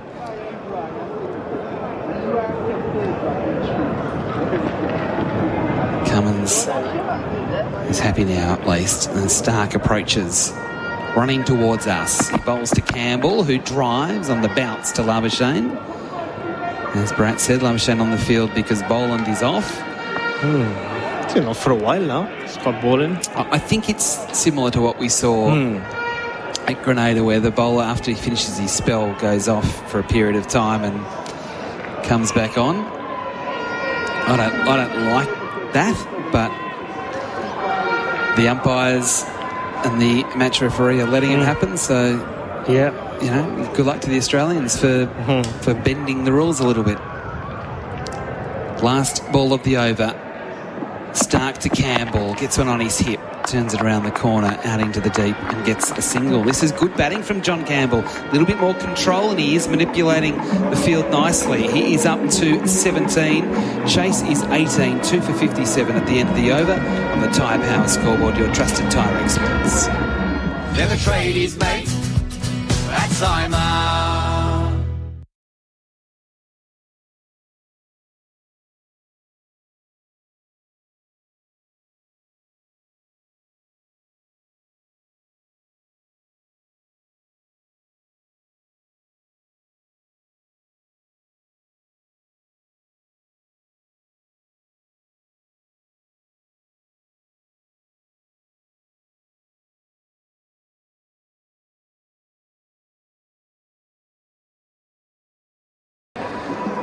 SEN Test Cricket for Henley Holmes. The West Indies 2 for 57 with Campbell on 17 and Chase on 18. Scott Boland coming back onto the field. And Josh Hazlewood now getting his time to get off and have a shower and change his clothes, because Pat Cummins is into the attack from the Courtney Walsh end, or our end, as he runs away from us. Bowls to Campbell, he gets a bouncer and he gets underneath it. Don't forget to subscribe to SEN Cricket wherever you get your podcasts from. for all of SEN Cricket's content, including the new ball for Cobram Estate, the day's play, and plenty of analysis and guests from across the SEN network. And as I said, Josh Hazlewood out of the attack. He is the only wicket taker so far in nearly an hour and a half of play for Belgravia Apparel, providing high-quality New Balance teamwear to community cricket clubs and associations. Talking about community cricket clubs, Bryce McGain still plays community cricket for Mornington, premiership player. Cummins around the wicket, bowling to Campbell, who advances and then defends, trying to use the crease. Thanks, Whitey. I appreciate you sharing that. It was only 32 years between premierships for Mornington. No, I played there as a kid and then I finished up my... Well, not finished up, but last senior game, and then went up a few levels and enjoyed it. Well, playing cricket professionally. That was great fun. And then bookending my cricket career, if you like, the final bookend as I approach 50 from the wrong direction. 32 years apart, the grand final wins. Cummins here, bowls here to Campbell, who from the stumps just turns into the onside to mid-wicket and takes a single, playing from the crease. I'm loving the way he's using the crease, John Campbell. He's looking in full control. There's no sort of T20 theatrics or extravagance. It's all very much traditional cricket with some good use of the feet. He's up to 18, 2 for 58 on the Tyre Power scoreboard. And he's faced most of the deliveries in this partnership as well. And he's, like you said, he was in all sorts in the first half a dozen deliveries he faced from Hazlewood, and then he's decided my best chance here is skipping down and trying to get at the ball, and so far it's coming off. Cummins now to Roston Chase, and Chase is jamming down on one that seems back into the right-hander, and it splashes out along the ground on the offside. So we saw yesterday, gentlemen, 1 for 50 in the first session. It was slow going. As it stands at the moment, nearly 90 minutes of play on day 2, and it is 1 for 42. So very similar to what we saw yesterday, and then it really sped up as we got into the twilight. I think they're much better batting conditions today than what we had yesterday, and maybe it's got to do with the style of bowling West Indies brought to the party. Cummins here a bit closer to the stumps, and Chase defends back and across, dropping it back towards the bowler. So do you think this is that the West Indies bowled better than Australia yesterday, or just bowled differently because they've got a different attack? I think it was their skill set. It suited because the ball was swinging and they were able to swing the new ball, and maybe it had to do with some more conditions there and maybe the fresher wicket, because we did see them give it a little sprinkle the night before. So there's a bit of moisture there that allowed for maybe a little bit more swing as the heat came out and the moisture came out. Cummins wider on the crease, hitting Chase on the pad. There may have been a bit of inside edge, might have been going down leg side as well. A muffled appeal, an aborted appeal there from the Australians. Over bowl, 2 for 58. SEN Test cricket for Henley Holmes.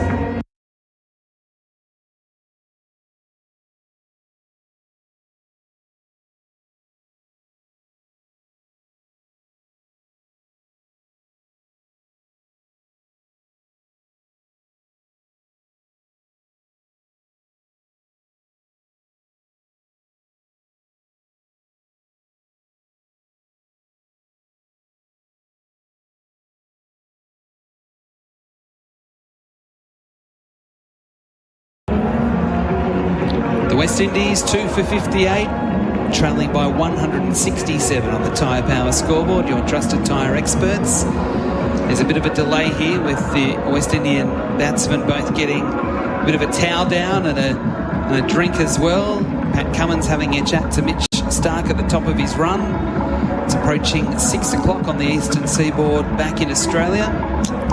The news for you, apart from the cricket, is the fact that Yannick Sinner won the Wimbledon final over Carlos Alcaraz in 4 sets. What do you see, Barat? No, Roston Chase is in a bit of bother. The last ball from Pat Cummins in the previous, so you could see he just missed his pad and hit his left knee. So he's had the drink, and it's one of those things where it probably doesn't hurt in the instant, but takes a few minutes for the pain to set in. So now he's taken off his left pad, he's rolled up his pant. his trousers, and the physio's run out. Not another injury. I think it's just looks like he's just pointing to his knee. So the Australians are now getting a drink. Josh Inglis has brought out some drinks. So now he's on the floor, Roston Chase. Looks to be in a bit of bother here. He doesn't usually show much emotion. He's a real cool dude that doesn't give much away, but he is in a little bit of distress. Not another West Indies injury. Well, that's what I'm saying. There'll be 3 of their top 5. So it's a strange one because it was an inside edge that hit the top flap of the pad. It wasn't as though it hit the knee, which is... It's swollen. His knee is really swollen here. They're putting some of the... Magic spray. Yeah, well, the magic spray, real frozen spray to maybe reduce a bit of swelling. Maybe they'll strap it because it looks like there's swelling already. Strapping. Yeah, just to compress it a little bit to stop the swelling, because as it blows up even more, it'd be hard to move his knee. So he's got 4 minutes. I talked to Richard Kettleborough about this, about injury timeouts. We were having a chat about this because of the delay of games. So they've got 4 minutes to work out what to do. Otherwise, he's got to go off and retire hurt. It's been well over 4 minutes, I think. This is the thing. It's very arbitrary 4 minutes. They can't face up. He's got no pad on. He's lying on the ground. There's not much he can do. Well, Richard's the third umpire here, so this is where Richard would get involved. Just sort of, he'd hover and say, come on, gentlemen, get on with things. But he's being strapped up now, just under that left knee. And now the umpires are just moving in just to check. They do. Time up. Just to check on them. They're still just ambling towards them, but no, I think Nitin Menon has seen exactly what's happening, and the pant has been rolled down for Roston Chase. Now he can... And the thing is, the Casey Carty brought out the drinks, and Roston Chase turned around to go back to his mark and was like, oh, hang on, something doesn't feel right. So he's just... I think he's all good. He's strapping his pad back on. It's his left knee which is his front leg as he bats, being a right-hander. So Casey's heading off with the drinks, but there's still another man out there wearing the yellow vest who has to get the towel off Roston. He's been like a tennis player in a 5-set match. He's just had it over his head in a change of ends. So everyone's now leaving the field. The Australians have taken the opportunity themselves to have a beverage. There's always people reaching out and wondering if there are any footy jerseys on AFL jerseys on view. There's been a lot of Adelaide Crows jerseys. I saw Adelaide Crows, and just from the Mount stand, I saw for the first time this series an Essendon jersey. Gee, they'd prefer to be here than back in Melbourne, the way they're going at the moment. Exactly the reason I brought it up, Whitey. 2 for 58 is the score if you've just jumped in the car and heading off to work. 18 to Campbell, 18 to Chase. King the man out today to Josh Hazlewood, just when Brandon King was looking particularly impressive. He was dismissed for 14. Okay, we're ready to go now. Mitchell Starc, he's bowling to Campbell, and Campbell digs down on one that gets underneath the bat through to Carey. Yeah, he's skipping down the pitch at all of them. He did it to Boland, did it to Hazlewood, tried it against Cummins, and now he's doing the same against Mitchell Starc. 142.8, so that's better. He dropped to about 135. Now we've got an issue with the side screen. Surely not. Looks like, someone that Nitin Menon wants sat down. He has. Not sure who it is. Can't really spot from where they sat. Campbell's happy. So Starc is on his way. Bowling to Campbell, pushing forward with confidence on the bounce back to Starc, who shapes to throw at the stumps. Shapes to throw at the stumps with his right arm. Just for that, I would have wanted him to just release it. That's exactly just right. To see how his right arm throw is. And he's exactly right. Sun's still shining here. It has got that hazy feel to it. I mentioned before, just going for a walk earlier. It's hot. I didn't think it was as hot as it was yesterday, but I've changed my mind on that now. It's better to do that in the second and third sessions. Yes, that is a very good point. 2 slips the gull in a backward point. Starc bowling here to Campbell. It's a bouncer, and again it's awkwardly played. It's okay, he's fine, but he kind of walks into the bouncer and then evades with his head, just sort of ducking and weaving as opposed to getting down low. Darren Sammy has mentioned it a few times. He just wants his batters to find their own way to somehow overcome the multiple challenges that these Australian fast bowlers pose to them. So it seems like John Campbell has found a way. Can he keep at it though? Stark again, past the umpire, bowls to Campbell, who presses forward confidently, pushing into the covers. No run in defensive mode. Labuschagne coming in to do the fielding. So they're just rotating the fast bowlers off here. So Marnus has got a lot of work to do. There was so much talk, from us included, on the new ball for Cobram Estate around should Labuschagne leave and head back and play some Australia A cricket. Why was he staying? He has stayed on. I wonder if the option was given to him or if the call rested purely with the selectors. He is the ultimate team man, Marnus. He does bring a lot more to the table even when he's not playing. Stark again, a bouncer, and again Campbell gets out of the way. So it's this unusual situation for Australian teams from the past 5, 6, 7 years that Labuschagne and Lyon are available to be selected, but neither are in the final 11. Yeah, 2 fixtures, weren't they? Marnus played every test match for 6 years. Nathan Lyon played at one point every test match for 10 years. 100 on the trot. First bowler to do so, and then got injured in that 100th consecutive test. Last ball of the over. Stark 1 for 12 through nearly 9 overs.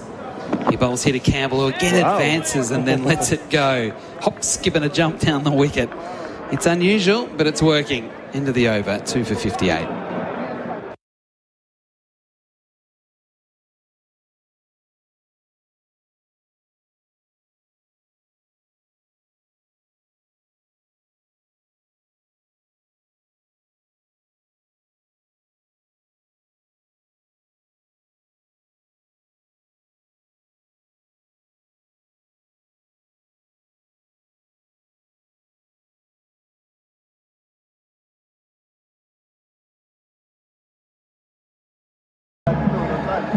Two for 58, the West Indies. It's slow going, but it's effective because the Australians have got no momentum into their bowling innings at this stage.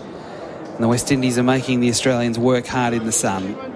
2 for 58 through 26 overs, so just a tick over 2 runs and over. The deficit 167. We're half an hour away from lunch. Campbell and Chase both 18. Adam White and Bryce Burgain. I've spotted Andrew Mason. He's not far away. He's just getting himself ready with a surge before lunch. Cummins bowls and Chase defends. First ball since his little injury timeout. Defending away on the onside. Have the Australians bowled well, Bryce? I think they have. But it's not as challenging conditions. I think the wicket is probably just a little slower. It's not seaming or swinging as much as the West Indies were able to do yesterday, and I think that had to do with the moisture that was just put in the evening. We saw them the night before, so it was just a little of that steaminess coming out of the pitch as it dried out yesterday.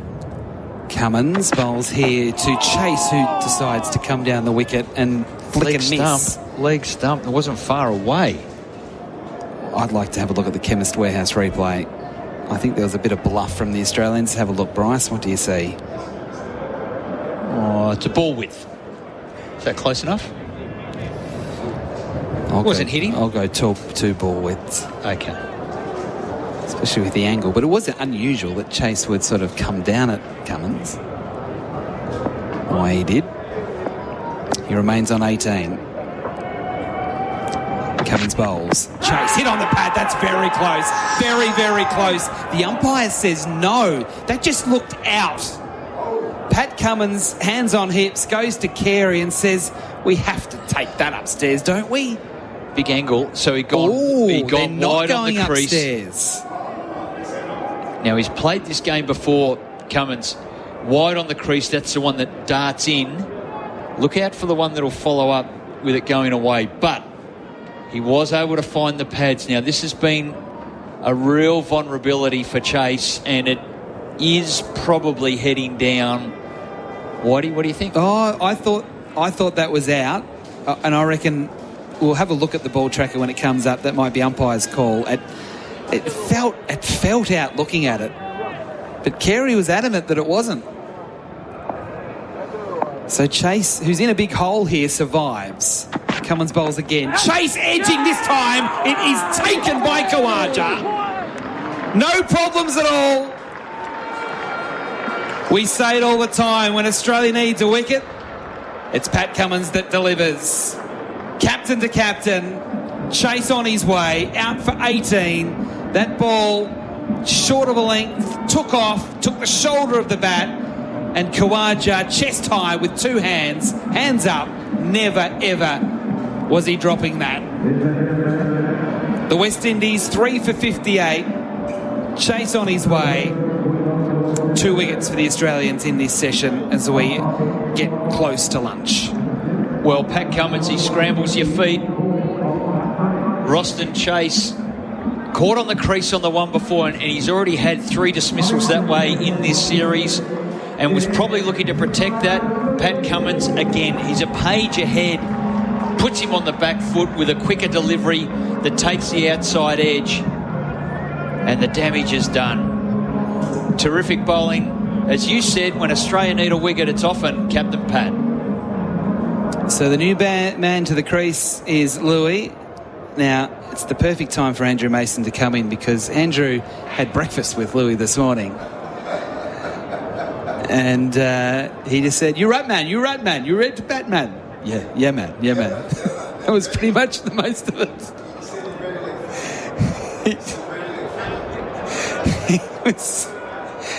So we'll get him on air because he is talking in the background. He's on the phone at the same time as well. So he's having 2 conversations at once, Andrew. He didn't ring Roston's dad this time round, did he? No, well, it was a short ball. It was a short ball. That was a good catch from Khawaja. He liked that one because I'm not sure he quite picked it up initially. No. But once it got into his hands, it was always sticking. But for a moment there, the eyes were sort of almost out of the head. Oh, it's coming. Like dinner plates they were, weren't they? Like, oh! And it came in a hurry and nearly hit him on the chest. The hands went in, and it was probably the ball catching his hands rather than the other way around. But once he took it, he celebrated with Bo Webster with a double potato to the high five. All right, so Louis, the new batsman, he bowls, or Cummins bowls, and Louis gets well forward. He's a tall man, bat pad close together, defending up to mid-on. So the 2 men that are out batting at the moment were meant to be the openers, but they are the 2 men that were in hospital last night getting scans, and now they're batting together 20 minutes away from the afternoon tea break. The skipper out, Roston Chase, 18 off 71 deliveries. Hard work. To answer your question, I think Australia have bowled well. There's not a lot of bad deliveries out there, just less movement. Cummins surging in, bowling to Louis. That's a very, very fast bouncer, and he ducks out of the way. Over bowled, a successful one there for Pat Cummins, taking the wicket of a Roston Chase in the over. It is the West Indies 3 for 58. Andrew Mason, he'll be next.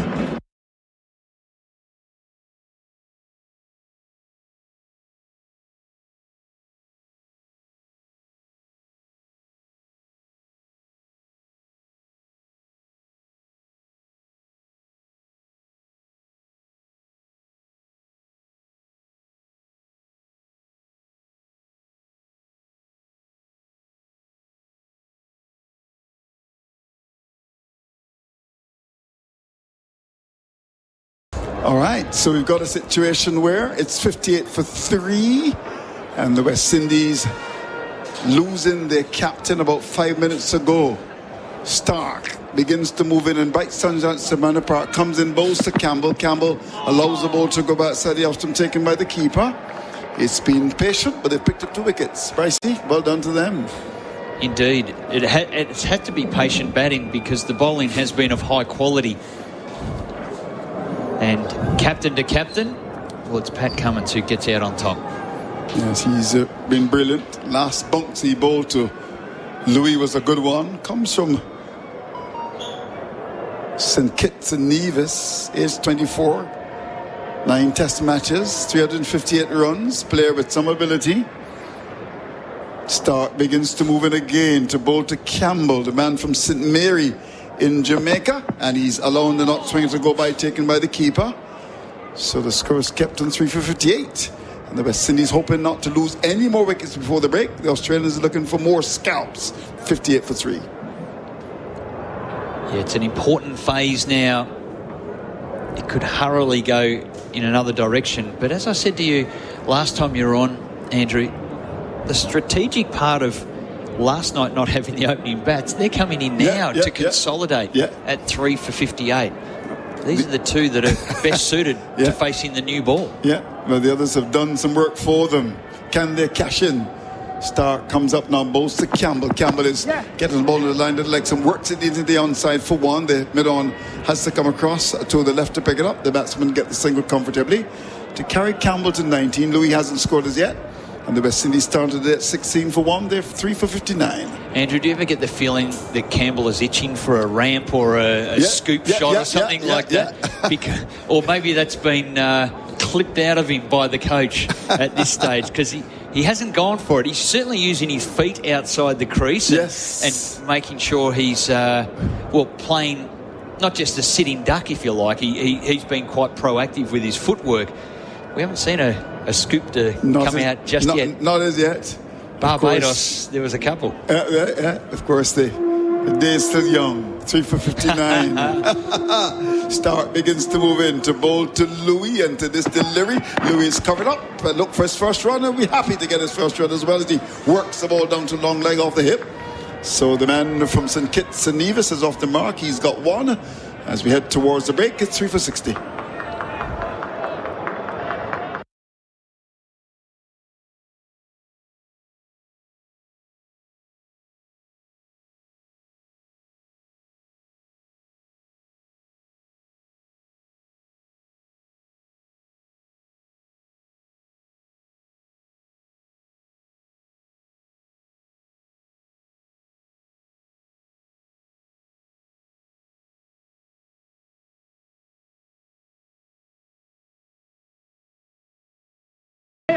Just in time to see Campbell push the ball down to mid-on, and we'll get a run. Pitched on the leg stump. Good aggressive running from Campbell, the left-hander. And with that, he goes to 20. Louis got one, 3 for 61. Just let me tell you that the West Indies losing Kingley before to Hazelwood for 14. And the captain, Roston Chase, caught by Khawaja off the ball of Cummins with a very good delivery. Not swinger. Bounced. Really was great. He edged it and was caught. 18 from 71 balls and a 4. Hard work at the office for the West Indies. The Australians have been able to get a couple of wickets. This is the last ball of the over. And Stark, in brilliant sunshine, begins to move in to bowl to the right-handed Louis. And he is coming forward and whipping the ball up towards that square leg area.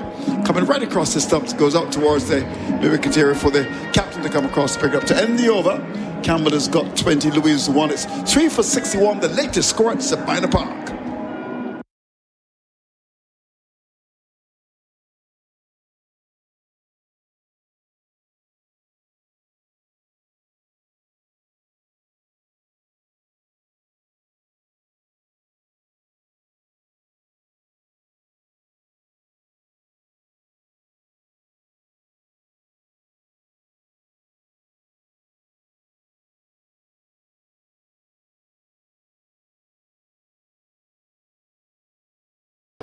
Always great to come to Sabina Park and watch cricket. It's a wonderful venue that would have seen the right excellent Cigarfield Sobers break a record back in 1958. Glenn Hutton had it for a long time, 364, and Gary said, oh no, it's mine, 365. Here is a Cummins in bowls, coming onto the front foot, pushing the ball into the onside is Campbell gets a run as the ball goes down towards mid-on. So with that, he goes to 21. It's up to 3 for 62. Always some great history when you look at venues. When you look at a Sabina Park, I mean, I've seen some fantastic performances over the years. And I remember my first test match back in 1985. That's a long time ago. The New Zealanders were here, and what a test match it was for me. And I always love to come to Sabina. There's a vibe about Sabina Park. Here we go. As Cummins, the captain, comes up now. He's in and bows to Louis. And Louis is forward. The ball's squeezed down towards forward square for one. Inside edge. There was a grunt from the bowler as he was looking to breach the defence of the batsman. Got the bat onto that. Gets a run. Jerkily into the onside. It's 3 for 63. Brycey. Looking to use his feet early. It's Louis on the forward defence. Little inside edgy there, but it was safe. He's rather edgy, isn't he? Couple of runs, but it was good. Like, he's pressing forward, solid defence, bat and pad close together. So he'll just be settling in his first ever test innings. Couple of runs on the board. Campbell's looking good. 21 now. Here is Cummins to bowl to Campbell, and Campbell is covering up. Looks for a run. Louis, where is he going? He was flirting with danger. The ball went out towards mid-off, and he took off, and there was Campbell saying no. Where was he going, Brycey? Well, he was backing up, waiting for the no call, and he got sent straight back. Oh. He's supporting and trusting the call of Campbell. Interestingly, there's two slips, a leg slip in play and a gully. But the difficulty with having Nathan Lyon is a handy fielder. He's a good anticipator. They've got two fast bowlers in on the onside, and that's where they've been picking off some singles. Cummins is up and bows to Campbell, and Campbell gets a short ball. But that's a telegraph that you got the leg and banged in short, and the ball hit him with the body. Some aggression there from Cummins. Yeah, he's bringing it now. This is the spell. As Adam White said before he handed over the number one seat for you, it stood up a bit too. It wasn't that short. Mm-hmm. And look, hit him on the shoulder. What we do know, right across the middle of the wicket here, Andrew, is the centre line of the soccer pitch. Yep, okay. And it's right across the middle, and there is a bit of a mark on the pitch. I don't know whether it hit that area that had been a burnt-off area. Here's Cummins bowls to Campbell. Campbell is along the ball to go outside the after. This is a real fight here. I don't know whether it hit that area and stood up a little bit, because where they've used the paint, I suppose, for those lines, or the lime, or whatever they've done, it sort of burnt a bit of a mark in the middle of the pitch. So it wasn't that short. It wasn't in Cummins' half, that's for sure. So one to come in the over. Let me remind all of our listeners that the break is only going to be 20 minutes. Of course, the stations make that adjustment. 3 for 63. Cummins to bowl to Campbell, and Campbell is getting one down the right side, swings at it. There's an appeal, more an optimism and the real conviction, really. It was upside the line, the legs. I'm looking to swing the ball away. They're having a discussion here. Are they going to go upstairs? Let's have a look. What do you think? There was a bit of a noise, and I think it's just been passed off now. Okay. So no, they will not. So the over comes to an end. 3 for 63 is the latest score at Sabina Park.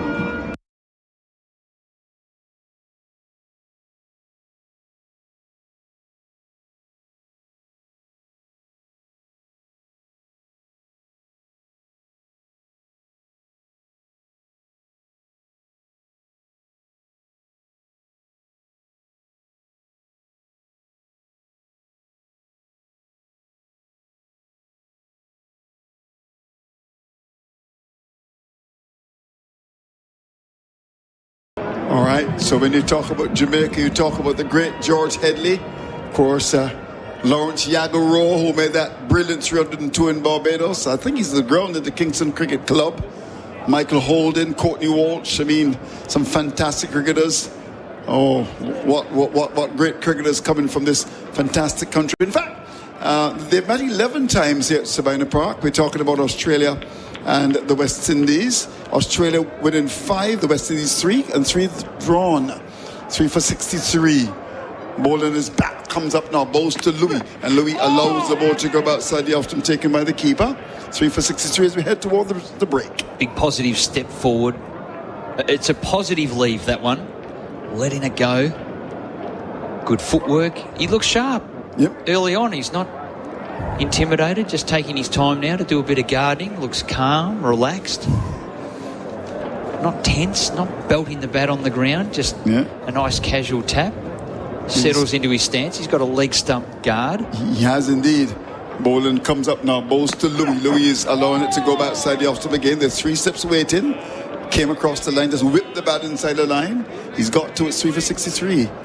Now, with the Michael Holding end, it's quite short straight here. Was there enough room for him to keep his run up on the field? I wondered about that, yeah. I never forget Michael Holding back in Barbados in 1981 against Jeff Boycott. In fact, the men who feel it's the best over ever in cricket. It was fantastic. Of course, Kensington Oval would have seen Brian Lara's 153 back in 1999. They reckon that's one of the best innings ever in Tests. Boland comes up. And Louis actually coming down the pitch as if Boland were a spinner and watches the ball go by to be taken by the keeper. That was a rather interesting approach there. Boland into his channel. And this is second spell.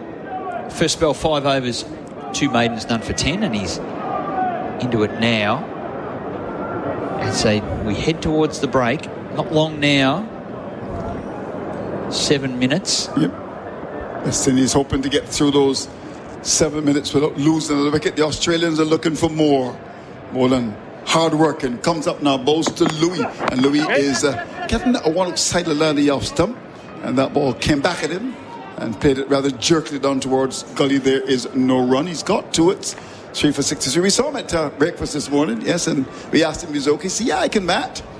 And then we actually saw Jaden Seals in the elevator there at the Jamaica Pegasus. We want to thank them for making sure that everything goes well, thanks to the general manager there, and of course all the people responsible, Mr. Brian, for making sure that we're well taken care of, and of course Island Car Rentals, thanks to Kerry Ann and a wonderful team up there. Here's Boland, comes up in bowls, beaten outside the off stump with a beauty. That was a bit close. He nibbled at that, taken by the keeper low down. Yeah, just subtle changes by Boland. He'd been bowling a channel about the 5th and 6th stump, which was left alone. That one he angled in. That's the one that straightens up. Yeah. It angled in at the off stump and just went away at a 4th stump, not far away from the top of off. Ooh, that was close to the edge. Louise 2 from 10 balls, prods at the pitch rather nervously. Look out for the one that's coming in. I would sharply. think so. As he comes in again to bowl to Louis, and Louis to this delivery. Yes, you know the game. That's why they pick you to do commentary and pay you big Australian bucks. You call it right, in swinger. But Louis bat is as broad as Ligety in Kingston, Jamaica. There's a halfway tree as well. I'll tell you some more history about Jamaica when we come back. 3 for 63 the latest score at Sabina Park.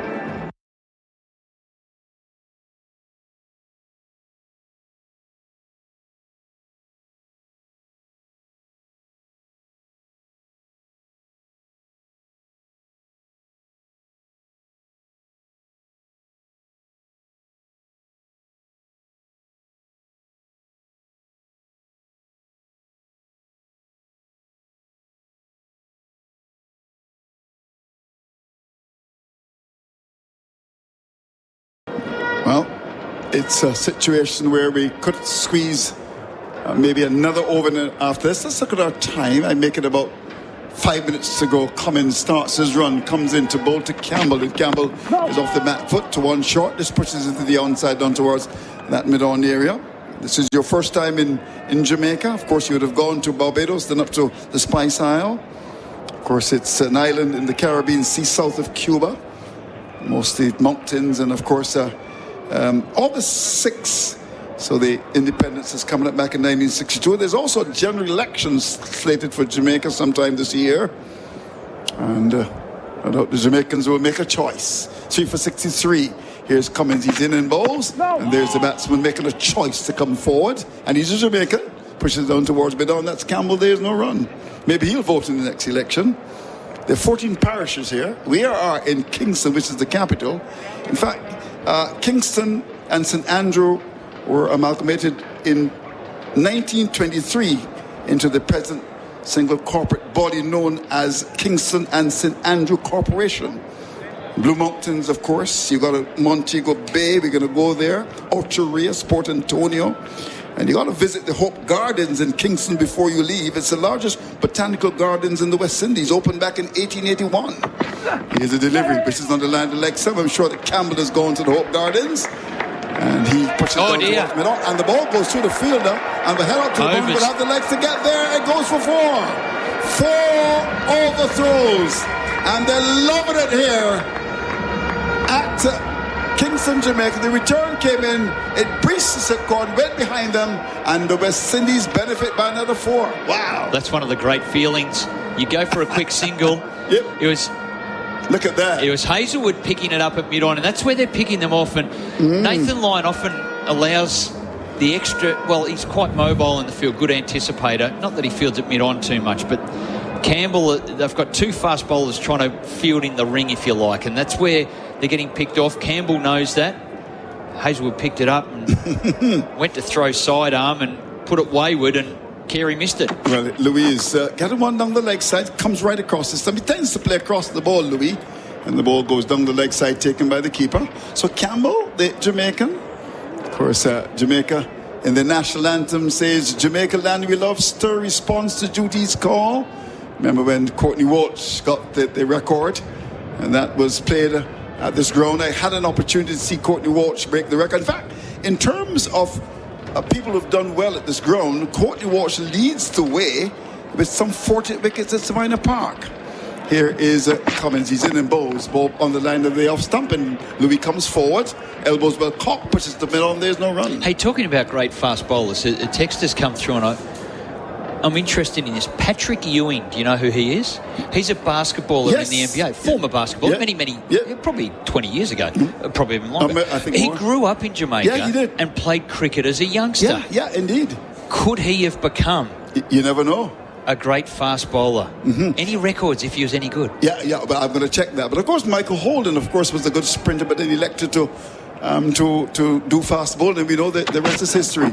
Beaten outside the off stump is Cummins. Is bang on target just outside the off stump. Ball goes by to be taken by the keeper. So the over comes in, and we should get one more. Yes, I think we will. So 3 for 68 is the latest score at Sabina Park. So the situation is that 225 Australia, Smith making 48, Green got 46. Shamar Joseph continued to do very well against the Australians, 4 for 33. Graves, that bowler from Barbados, one that is underrated, 3 for 56. Seals continuing to be the top man for the West Indies along with Shamar. I picked up 3 for 59. The West Indies with Campbell 26 not out. Stark has got 1 for 15. Cummins has got 1 for 19, and Hazelwood 1 for 22. The West Indies trailed by 157, so we brought you up to date, and that's the job of the commentator.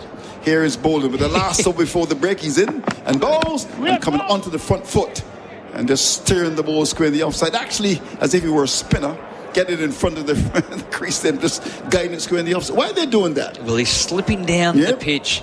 They know that the strength of Scott Boland is that if you're stuck on the pitch, he is challenging your knee roll, he's challenging your inside edge, your outside edge. Now, Scott Boland and in Sheffield Shield cricket, which is played by 6 teams back in Australia, for those in the Caribbean, it's the breeding ground, I suppose, for the best players. He nips off left-handers for fun. Boland comes in, bowls to Campbell. Campbell is forward, growing in confidence. Got to get a big one to stop the cricket tongues from wagging from Kingston, Jamaica to Bridgetown, Barbados. You know, they call in programs. They want to drop you when you don't make runs, so he will want to silence them. He's on 26 from 53 for 68. Well, he's looking solid, and it's not just all flair, all T20 flair, which we know he's got. Yeah. And this is what's so important, is the fact that he can bring that back in and build around a good defence. That's what a player like Dave Warner had to do. T20 flair, brought it back into Test cricket, highly successful. Bowling in bowls him. He's down the pitch again and plays it square in the offside with a washpan of suspicion. That was outside the off stump. He's keen to go down. The ball found the out portion of the mat and went down towards backward point for Stark to come forward to pick it up. Well, by doing that, he's really just smothering any chance of LBW getting down there, smothering any movement by getting to the pitch of the ball. Boland is meticulous at the length that he bowls over and over again, but he did go forward there, and Boland brought the length back and sort of got him in the midriff. So we're heading towards the break. We got 3 balls left, 3 for 68. Boland comes up now, he's in and bowls, and that's banged in short. That's good cricket, because I think he saw him coming forward and just banged it, but he ducked quite nicely over his back, over the middle stump, taken by Carey. Yeah, so he doesn't seem too concerned with the pace of Boland. He's adapting and and adjusting nicely. Boland, of course, as you said, he's skipping down, so I'm going to dig one in and whistle it around his head. That was way over his head. Now he's changing the attack from around the wicket to over the wicket, changing a fielder. The cover comes to a leg slip. Big attack here. Yeah. Last 2 balls of the session. Trying to play in his mind now. So he's got that leg slip and he's got 2 sips in the gully. And Boland again comes in to bowl to Campbell, who's 26, and he is coming forward. Edges! 4 runs down to third man. Going between the second slip and gully. That goes across the boundary. He's gone to 33 for 72. He found the gap. He looked to play it down with his hands. It was very edgy. I don't know whether it would have carried to third slip. In fact, it's kind of irrelevant. There was no third slip. No. So away it went for 4. The horns are getting tooted. Yeah. And he had to fend it off the shoulder of the bat, so it was a really awkward delivery. He handled it pretty well. So the last ball in the session is about to be bowled. Can John Campbell, the Jamaican, survive? He comes up, bowls to him, and he's forward, edges, down towards that wide third man here for 1. So Campbell battle away in adversity, recognising the importance of patience. He's done well. It's got very, very good performance from him in the circumstances. He's on 31 from 54 and just trying to get the West Indies in a position of comfort. They're 3 for 73 at the break. Campbell has got 31. Louise on 2. Started the morning at 16 for 2. At the break, it's 3 for 73. Here's Brycey. Hard going. It's been challenging. Australia have thrown everything at them. The 4-prong pace attack, they've all been rotated. They've all had 2 spells. They've given it a good crack, but West Indies, resolute. They've held on nicely. The 2 opening bats, well, they're batting at 4 and 5, and they're getting the job done. Wicket last night, Anderson, King and Chase out. King out on 28, with a score on 28. Chase with a score on 58, and they've steered their way to 3 for 73. Not a bad result for the West Indies, given Australia have thrown absolutely everything at them. It's a good contest here. Yeah, I agree with that. So at the break, we're going to leave you with the Australians making 225, to which the West Indies have replied. They're 3 wickets down for 73 runs. Campbell battle away in adversity. He's done a good job. He's got 31. Louis stay with him. He is on 3. And as I said, in response to Australia's 225. So we're going to take a break. We'll come back in about 50 minutes. Please join us then when we come back to the action live from Sabina Park.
Cummins here to King, who drives. Oh, Beautiful that's shot. a good shot from Brandon King through the covers. That's 4. He's in and bowls. Up to the pad, big appeal, like before. He's gone. Given like before. The umpire took a long time to give it, but that dreaded figure went up. Well, this is the flicked away beautifully by Chase. That's going to go towards the boundary, and we'll get there just about now. So Chase, who's in a big hole here, survives. Cummins bowls again. Chase edging this time. It is taken by Kawaja. No problems at all. We say it all the time. When Australia needs a wicket, it's Pat Cummins that delivers. Here's a delivery, which is on the line to leg 7. I'm sure that Campbell is going to the Hope Gardens. And he puts it down dear. the middle, and the ball goes through the fielder, and the head up to the ball without the legs to get there. It goes for 4. 4 overthrows. Campbell's 26, and he is coming 4 edges. 4 runs down to third man. Going between the second 7 gully. That goes across the boundary. He's gone to 33 for 72. SEN Test Cricket's coverage of the Frank Worrell Trophy. It is tea on day 2 of the third test between the West Indies and Australia. Matthew Donald with you, navigating our way through the tea break. And as things stand, taking our first break of this second day, it is the West Indies who are currently 3 for 73 in response to Australia's first innings tally of 225. The Windies still trail by 152 runs in this first innings with 7 wickets in hand. 0433 98 11 16 is the number if you do want to contribute on the text machine. It's been great having so many people reach out to us throughout the course of not just this test match, but the entire series as well. People tuning in all around the world. It is wonderful to have your support. So call the card as things stand at tea. The 2 men at the crease at the moment, Campbell and Louis. Campbell is on 31 not out. Louis having just arrived at the crease, 2 of 14 deliveries. In terms of the rest of the batting card at this stage, it was Anderson who was the only man to depart last night when Australia got a quick crack at the Windies. He was bowled by Stark for 3 of 14 balls. Brandon King and Roston Chase started day 2 for the West Indies. The first man to go was Brandon King, who was looking reasonably good, hit a couple of good boundaries and showed a lot of intent early, but was trapped on the crease by Josh Hazlewood. Sent it upstairs, but to no avail. He was dismissed for 14 of 42 deliveries. And then Roston Chase fell not too far away from the tea break. Some great bowling by Pat Cummins, and Scott Boland also put him through, gave him a thorough working over as well, rather. But eventually it was the Australian captain who dismissed the West Indian captain. Caught at first slip by Kawaja off the bowling of Cummins. Chase dismissed for 18 of 71 deliveries. And then Louis has come to the crease since, and only just the 2 of 14 at this stage. And John Campbell, 31 of 54 deliveries. The bowling card for the Australians, Mitchell Stark, 10 overs, 3 maidens, 1 wicket for 15 runs. Josh Hazlewood, 6 overs, no maidens, 1 for 22. Pat Cummins, 9 overs, 1 maiden, 1 for 19. And Scott Boland, 7 overs, 3 maidens, no wicket for 15. And the other match that is taking place at the moment, boy, do we have a game on our hands here at Lord's. England and India, the third test. It is 1-1 at this stage, 5-test series. It was 387 apiece in the first innings. Don't often get a first innings deadlock, so a 1-inning shootout. England bowled for 192 at stumps, and then India in reply, 4 for 58, needing 135 runs still for victory. The 2 men at the crease for the Indians, KL Rahul, who's on 33 not out, having made a century in the first innings, and then Rishabh Pant will join him at the crease tomorrow. Akash Deep was dismissed in the final over of the day, bowled by Ben Stokes for 1. That's the state of play there. And then in Wimbledon, we had Brett Phillips joining us throughout the course of the second test, providing us updates. The men's final has been completed overnight, and it's Yannick Sinner who has taken out the title in the end in a 4-setter, 4-6, 6-4, 6-4, 6-4. So a big victory for Yannick Sinner there to wrap up Wimbledon for another campaign. Meanwhile, here at Sabina Park, it is tea. The first break here on day 2.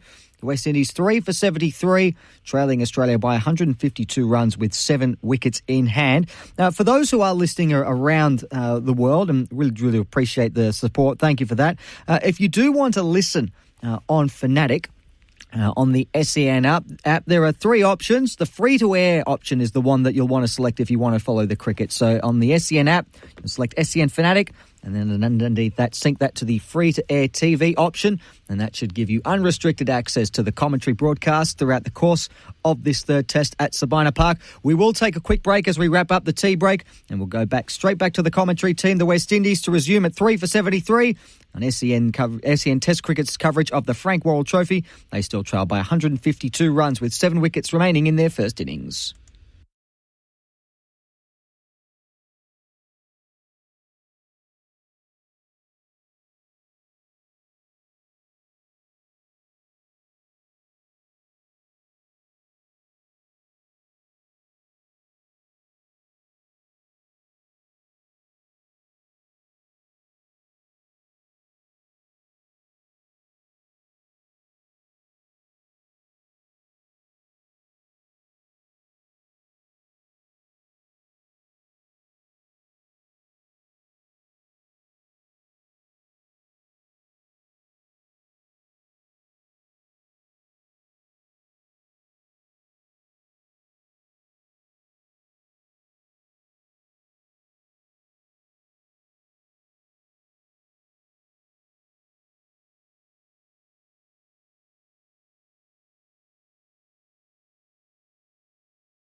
Cummins here to King, who drives. Oh, Beautiful that's shot. a good shot from Brandon King through the covers.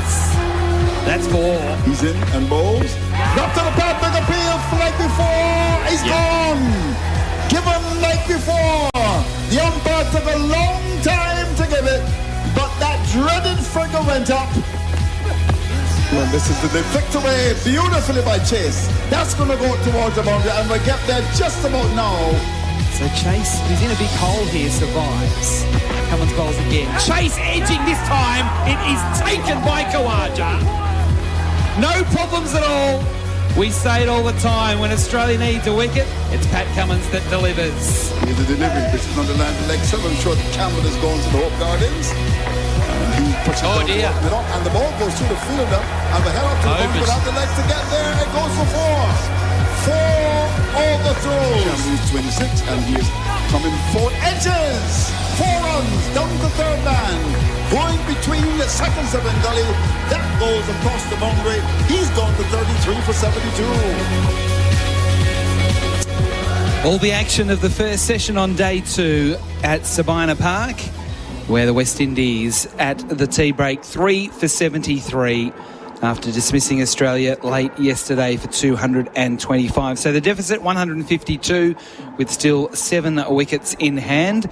So at stumps on day 1, it was 1 for 16.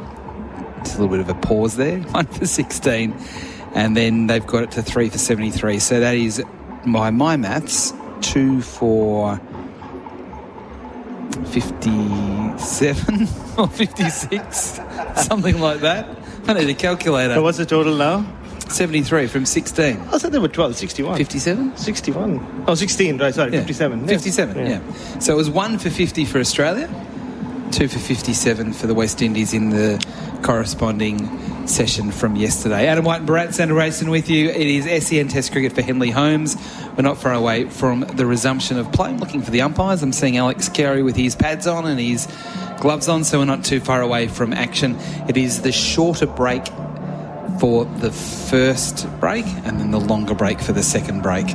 We got all confused yesterday, and even it feels like up in the media centre they got confused today because all the food came today and we're lining up and realised, hey, we had to be back on air in 5 minutes, so we jumped down from level 4 to level 3 to be with you for the start of the second session. What did you make of the first session? Very similar to yesterday, except that the ball wasn't swinging around as much. It still seemed to be doing enough off the pitch. And there was a lot of cross-seam, wobble-seam used by the Australians, and they tried changing the ball a couple of times. Didn't work out, but Australia will take it. Yeah, I mean, they would have wanted a couple more wickets, but they've gotten rid of the 2 overnight batters, the 2 guys who've looked the best so far in the series for the West Indies, and Brandon King and Roston Chase, and they've given everyone a go, so that's good. As see Cameron Green just going through his bowling routines, not expected to see him bowl anytime soon, but continues to work on his loads, unless there's a big surprise that Australia have up their sleeve and suddenly we do see Cam Green bowl. He's been bowling quite a bit from the time he came back into the team at Lord's, but from a West Indian perspective, John Campbell's looked very good. I mean, he's found his own ways. I agree. Walking at the bowlers and somehow been able to keep them out. And Mikhail Louis just walked out to bat and he looked okay as well. We talked about this last night, and I know you weren't as convinced as I was, but I feel like the West Indies, as they're working their way through the series, are finding their own way, and they're finding a team that want to compete, and they're competing in large portions. They just can't do it over 4 or 5 days, or the length of the Test match. But even here, I mean, we've seen the real improvement in Brandon King. He looked $1 million until he went out today. Chase fought hard. He just sort of fell in a bit of a hole. But even John Campbell, the way he's finding his own way, where he's still doing it in a little bit of an unorthodox fashion, but not taking as many risks. And you look up at the board and you think, actually, he's going okay here. He's worked his way into the 30s, and he's kind of frustrating the Australians. Shea Hope's still to bat, who's their best bat in the team, arguably. There's the hitters to come. So Justin Graves. Yeah, Justin Graves, who got a good He's had a couple of good contributions with the bat. So, I don't know. I feel that you look at the two teams and you can see the improvement in the West Indies. You can't really see the improvement in the Australians, who are more of an established team, I understand, but there are some new players in that team. I feel there's been more headway made from the West Indies. In the first innings, anyway. I think the problem for them is they've shown fight in the first innings. Don't forget they took a 10-run first innings lead in Barbados, which in itself seemed like an achievement for them. And then the second test, the first innings, they were a long way behind, 7 for 173, and they reduced that margin, the lead, and Australia only had 33 runs to play with. So it's been in the second innings that the batting has just folded within 33 and 34 overs. So they faced over 50 overs and 78 overs in the first innings of both tests. And once again, they've shown a lot of fight. The two unbeaten batters are taking their own sweet time to walk out, whereas the Australian coming out ready as well. Yeah, I know there's been some issues with some technical glitches. They've been fixed, and the people that are listening to this know it's been fixed because they're listening. But apologies for any issues over the last hour or so. So we are back in action. I'll tell you one thing too. I found a new favourite drink. So this juice that I'm drinking, it is passion fruit, pineapple and guava. Oh, wow. You know what it tastes like? It tastes like a melted frosty fruit. Did you have those? Oh. Well, you got to have a frosty fruit. Oh, right. It's like an icy pole. Okay. The flavour is exactly like that. I want to take a 4-litre bottle home with me in the suitcase. It's really good. Anyway, the cricket's about to start, so let's focus on that. With the West Indies to resume here, 3 for 73. Campbell on 31, Louis on 2. Campbell's been out there for 54 balls. Louis has been out there for 14. These are the two that were in hospital last night while play was going on in the final session, getting scans. And they are out there batting together in the middle. So the first ball of the second session, it's Hazelwood bowling and beating the outside edge of of Campbell as he pushed forward. Oh, where Joseph came from. A couple of Josephs to come later in the piece, and Australia would want them out there very soon. Every time he's played from the crease, this has happened. He's just been rushed into shots. This time just poked at it. His bat even made contact with the pad, so that's how rushed he was. And he did have his troubles against Josh Hazlewood when he had just walked out to bat. And his counter to that was batting outside his crease, as he is now, and then also just walking at the bowlers. 2 slips in the gully. Hazelwood over the wicket bowls, and he beats the outside edge again. That one seaming away. So the angle across the left-hander, and then a little bit of extra seam movement as well. Campbell committed to the drive, and that seam was bolt upright and very nearly feathered the edge on the way through. So the two conventional shots he's tried playing, he's not looked convincing. Almost could have gotten out of either of those deliveries.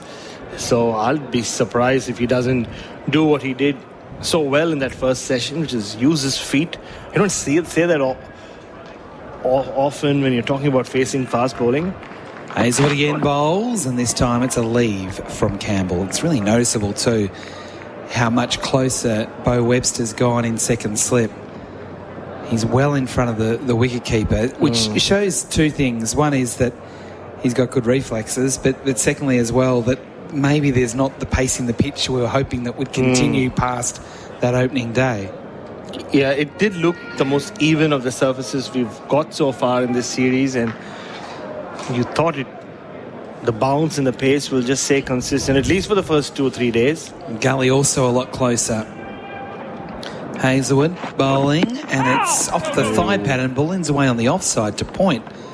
Campbell didn't know where that one went as he went to try and work it around the corner behind square leg, hit the thigh pad, and sometimes it can hit the edge of the thigh pad and all sorts of different outcomes can take place because it can, once it hits the side, because it's such a thick pad, it can ricochet in all sorts of different directions. And again, because he's so far outside his crease, he gets rushed way too often.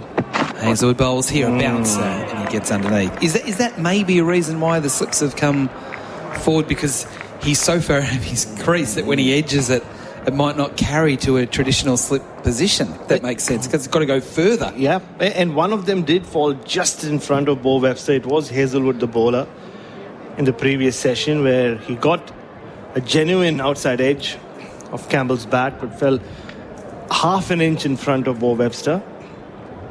Hazelwood was a bit filthy about it. Last ball of the first over of the second session. Hazelwood bowls, driving through the covers. No problems there for Campbell. That races into the fence. Terrific finish to the over. And John Campbell now moves to 35, 3 for 77 at the end of the over on the Tyre Power scoreboard winter safety sale. Well, wasn't very full, it was on the up, but from where he stood, that was right in the arc, and that's probably the best shot John Campbell has played all series. That was stylish. Well, there, as blasphemous as it sounds, there was Lara-esque from John Campbell. Through the covers for 4. So good finish to that first over after the break for John Campbell and the West Indies. It will be Scott Boland who finished proceedings from the Michael Holding end and went to a tea break, or the first break, or the short break, whatever you want to call it. Afternoon tea. Afternoon tea and dinner? Tea and dinner. Tea and dinner is what TV calls it. So, and they know best. So Scotty Boland, 7 overs, 3 maidens, no wicket for 15, but quite a few no balls in those 15 runs conceded. 3 slips and a gully.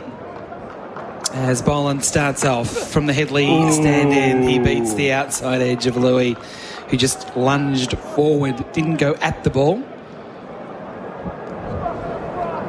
Let's have a look at the replay for Chemist Warehouse.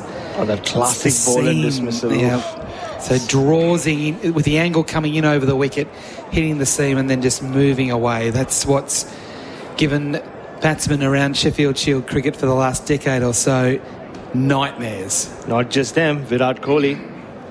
Yes, Virat Kohli. Boland again, closer to the stumps. Bowls and Louis leaves. Yeah, the classic Scott Boland 1-2 punch. Nibble away, nibble in.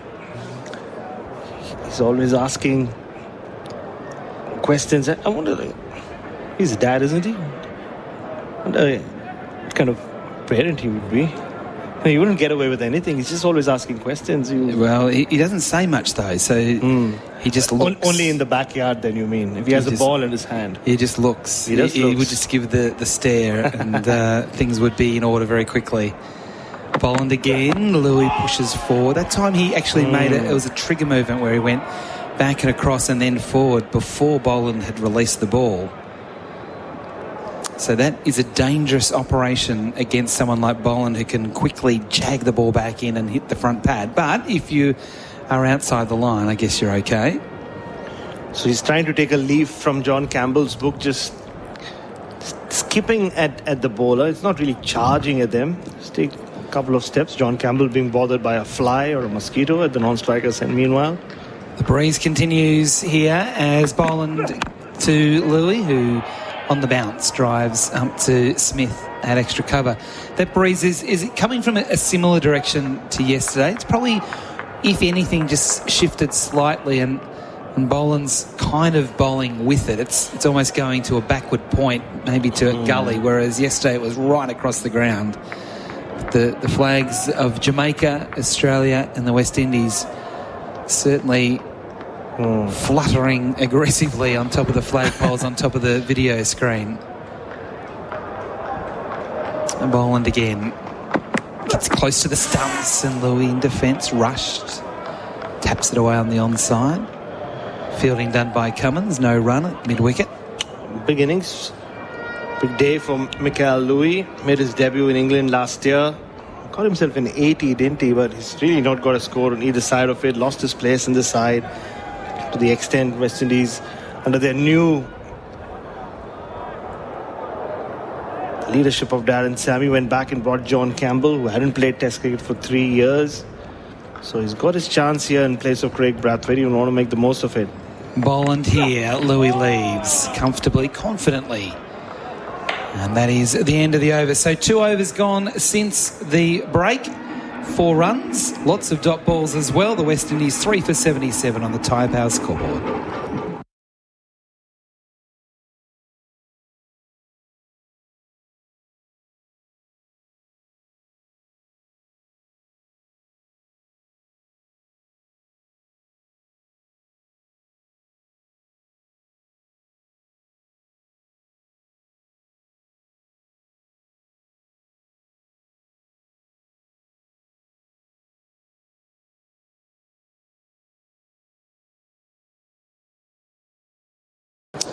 Josh Hazlewood to bowl from the Courtney Walsh end, or the Blue Mountains end, or the broadcast end, or the Players Pavilion end. What happens at this end? Hazlewood on the way, bowling to Campbell on 35, who gets a bouncer. That was a quick bouncer. And Campbell, swaying back, almost fell over onto his back, lost balance. Yeah, that bouncer was for the boundary that he hit of him to finish the last over. Yes, good memory. Josh Hazlewood thought about it. That's for the last 5 minutes. Festered in his mind while he was down at fine leg. I was hoping that John Campbell would be back on strike. Ticked over 7 o'clock on the eastern seaboard in Australia. 6:30 in Adelaide. Still 4:30 though in Western Australia. Hazlewood bowls to Campbell, who leaves with the angle across. Yeah, much like yesterday, slow going. It hasn't looked that difficult to survive in the middle. But yeah, run scoring hasn't been very straightforward for the batters. And like we saw with the West Indies, Australians very disciplined. Except Scott Boland bowling 3 no balls, there's been nothing loose on offer. So the West Indies have had to really earn the right to pick off boundaries or play some really good shots to get runs. Hazlewood coming into the wicket now. And it's another bouncer. And Campbell plays it well. He crouched down this time and then swayed back as well. So he's certainly picking up the length of the ball well here. He does look in control, and that's something we haven't really been able to say about Campbell through this entire series. He plays some nice aggressive strokes, but some of them are a little bit outlandish, and you kind of feel like at any moment he's going to do something silly. We haven't had that sense so far in this innings of 35 from 63. 2 slips a gully, a point and a mid-off on the offside. Hazlewood in the sunshine bowls to Campbell, who's tapping and running. And that's good work. Smith came in from mid-off and tried to kick it at the stumps, soccer style. And they got through comfortably for the run. 3 for 78. Campbell up to 36. Yeah, this is one thing he's done well from the moment he walked out to bat. Just tip and run. He's generally been to the right of Steve Smith. He's tested his speed and trusted his partner. So he made good contact, Steve Smith, with the kick, but it was nowhere near target. So goal kick at best, and maybe his last opportunity to. Nobody's feeding him the ball after that. Open goal. So Hazlewood now gets a chance to bowl to Louis on 2. Back to 3 slips and a bat pad and a gully. And Louis inside edge past the keeper down to the rope for 4. He prodded at that one. It seamed back. It kissed the inside edge. Carey didn't have a play at it. It's 4 runs. 3 for 82. Louis to 6. Oh, he had no idea what was happening there, Mikhail Louis. It was a very fine inside edge as well. So easily could have just taken leg stump with it. But luckily for him and the West Indies, the ball just evaded leg stump back probably a couple of inches. It was so late on that shot. Looking at the Chemist Warehouse replay screen, it really flew off the edge, didn't it? Raced away to the boundary. Hazlewood again, closer to the stumps, bowls. Louis stands up tall, defends, bat and pad close together, getting the foot out to the line of the ball. And defended away effectively. Over bowled, 3 for 82. SEN Test cricket for Henley Holmes.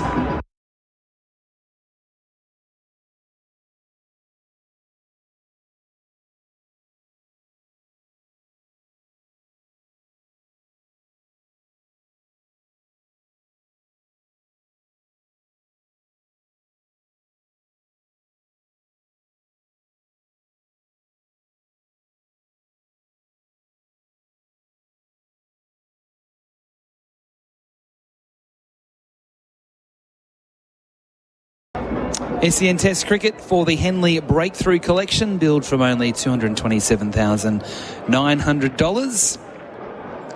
3 for 82, the West Indies. Campbell on 36, Louis on 6.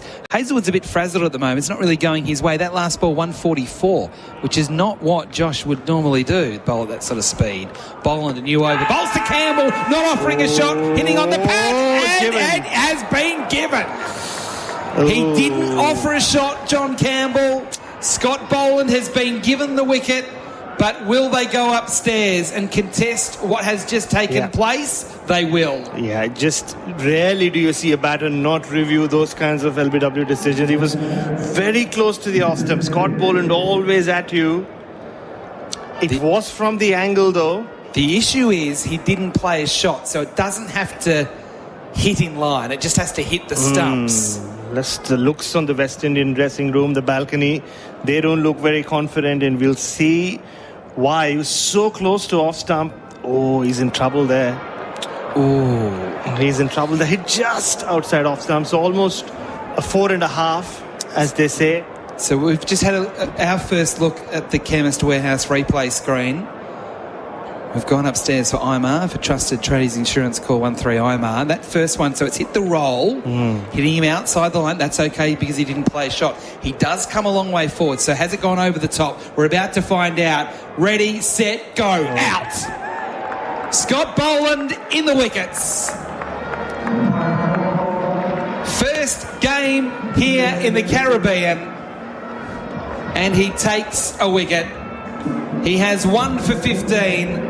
The West Indies 4 for 82, and John Campbell's 36 ends not offering a shot to Scott Boland.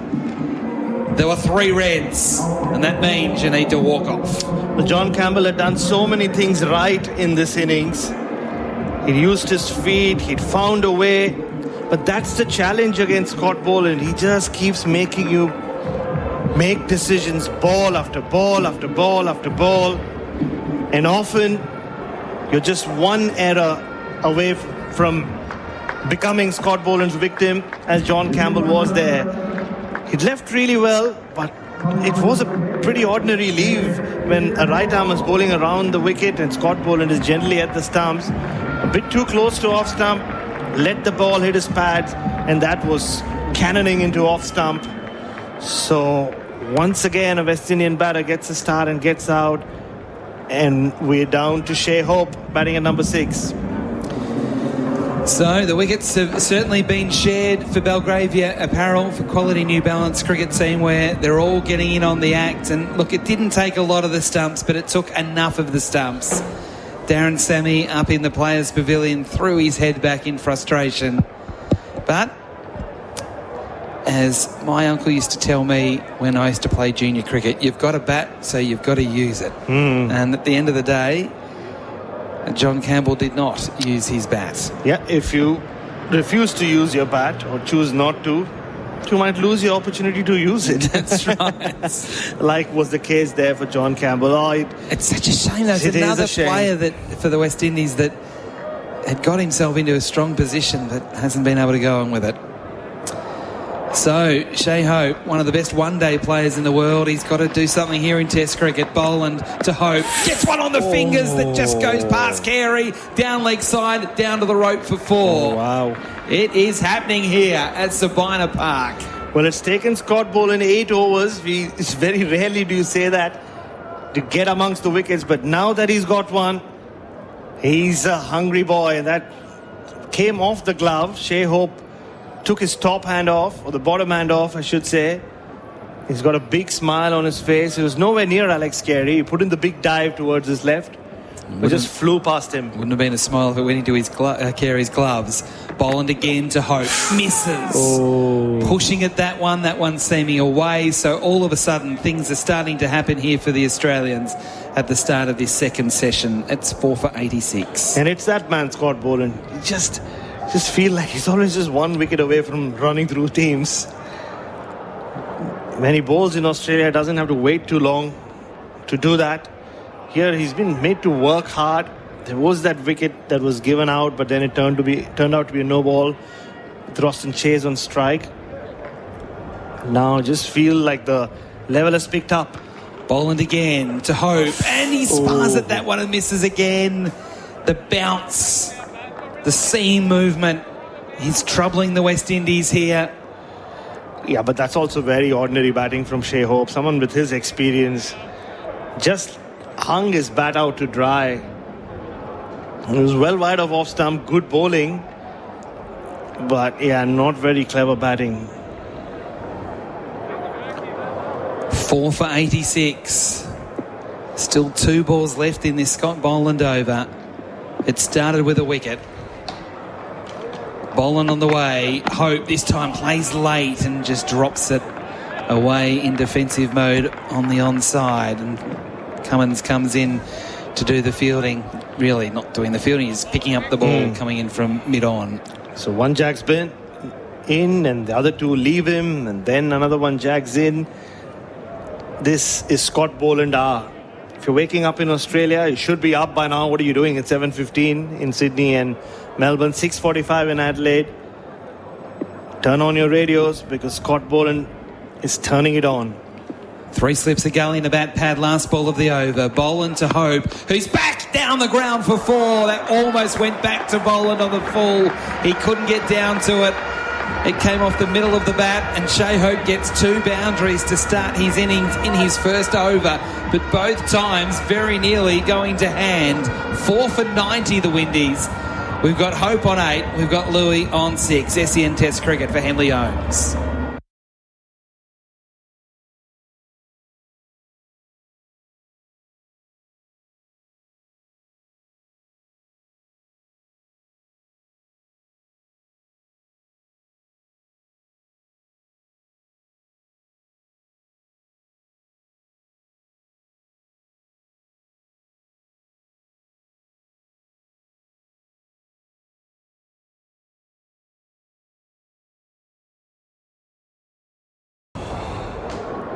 Josh Hazlewood on his way, running away from us. He bowls to Louis. It's a bouncer, and he ducks underneath. SEN Test Cricket for the Henley Breakthrough Collection, billed from only $227,900 with our friends from Henley Holmes.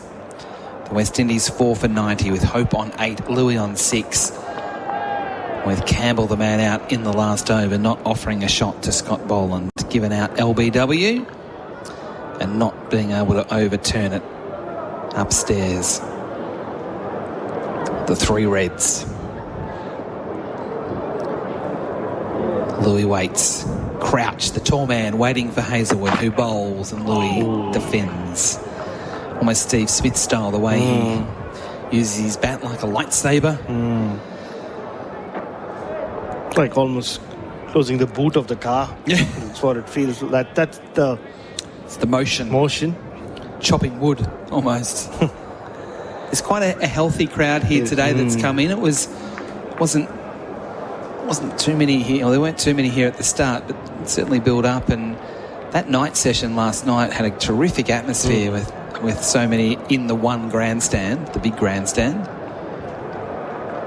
Hazlewood to Louis, who's in defensive mode, bat and pad close together, pushing up to Smith and a wideish mid-off. Yeah, we have lamented a few times about how the George Headley stand has been blockaded. Just a few net bowlers and junior cricketers sat there, I can see. But what it has meant, or what it did mean last night, is that it's one big party on this side of the ground. That's right. The party stand, if anything, has... I don't know, they have DJs and they haven't shown a lot of live people there. It's hard to get there. It is expensive as well. Hazlewood past the umpire, bowls to Louis, who hooks it away, doesn't time it, just gets past head at bat pad and dribbles out forward of square leg, and they get a single. Stark comes around from mid-on to do the fielding. Well, Josh Hazlewood picked up a wicket in his first over of the day, but from that point on, it's been a frustrating day so far. It came the top half of the bat, almost of the handle, so it was nowhere near Travis Head. No, Louis was not in position to play that. He got rushed, didn't he? And he actually had Josh Hazlewood laughing. As much frustration as... that wasn't terribly well played, was it, Louis? All right, Shai Hope, he's once again started off... in a Shai Hope fashion. Yeah. Hazelwood bowling to Hope here, who's jumping and defending back down the wicket. Hazelwood fields with his left hand on the third bounce and throws the ball to Steve Smith to polish. Yeah, so far in this series, except the manic innings he played in Grenada, which was rather disappointing, and the failed run chase, he's just been block or drive. Shea Hope, he's kept away balls that are on his stumps of a length. Whenever the West Indies or the Australians have gone even slightly full, he's driven, like he did in the previous over against Scott Bullen. That was aerial, could have been caught in bowl.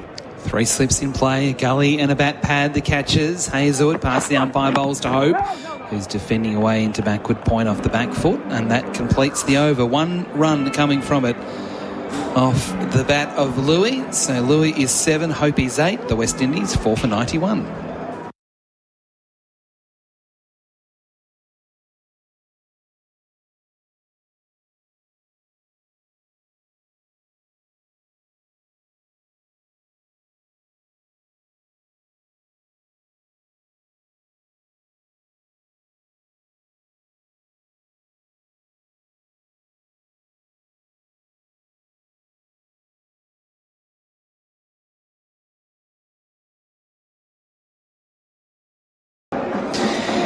SEN Test cricket for Henley Holmes. The Tyre Power scoreboard. A winter safety sail sees the West Indies at 4 for 91, having lost the wicket of John Campbell since the tea break. And Scott Boland was the wicket taker. He's bowling here to Louis, who's hit on the pad, trying to flick away on the onside. The ball goes out into the deep off that pad, and a leg by. 1 more to the score. Hazelwood doing the fielding. It is now 4 for 92. The deficit. And it's important in a low-scoring affair, 133 with 6 wickets in hand. So still reasonably even. I mean, Australia don't really want to be batting tonight for an hour, do they? They wouldn't mind it, depending on what the number of the lead that is. Yeah, that's true. They want to bowl them out. Yes, yeah. That's the whole thing about day-night cricket is when you want to bat.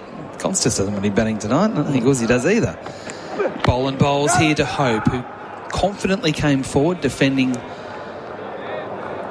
up to mid-off. And more fancy footwork from Steve Smith. I don't know what he's been up to in New York, but a couple of overs ago he tried kicking down the stumps, made decent contact. The direction wasn't great, and this time just kicking the ball up into his hands. He does that a lot at training and takes a lot of pride as well. You'll hear him go, "Ha, that's good." Well done, Stephen. But I'm sure he said that to himself there as well. Boland again to Hope. He bowls. Hope defends. Again, that rushed him. He didn't really get in a great position to play there. It hit high up on the bat near the stickers. You'd see him take the bottom hand off the bat to try and absorb it and keep it down. It's amazing, isn't it, Whitey? You see Shea Hope batting in 50-over cricket, a format that he dominates. It never looks rushed. It's almost like watching Rohit Sharma bat. Always seems to have that extra bit of time when he plays his shots, when he defends. In every innings he's played in his return to Test cricket, he's rushed by the bowlers. He's standing slightly outside the crease, but he's been rushed by all of them.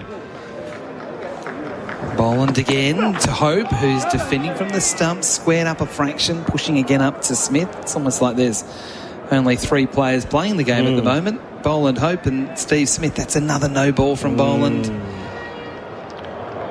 Yeah, that's the 4th for him today. It feels, just to explore that a little bit further, Barrett, it feels like with Hope, he's always fighting himself in Test cricket because he wants to play at a particular tempo that's probably a bit too quick for Test cricket. So he's always fighting himself. So he gets in these sort of half positions and 2 minds. Boland again to Hope, driving firmly again up to Steve Smith. Well, he wouldn't mind this. I mean, the last thing Hope wants is for Khawaja, Carey, Webster or Constas to be involved in the contest. For now, he'll be happy with Steve Smith at cover.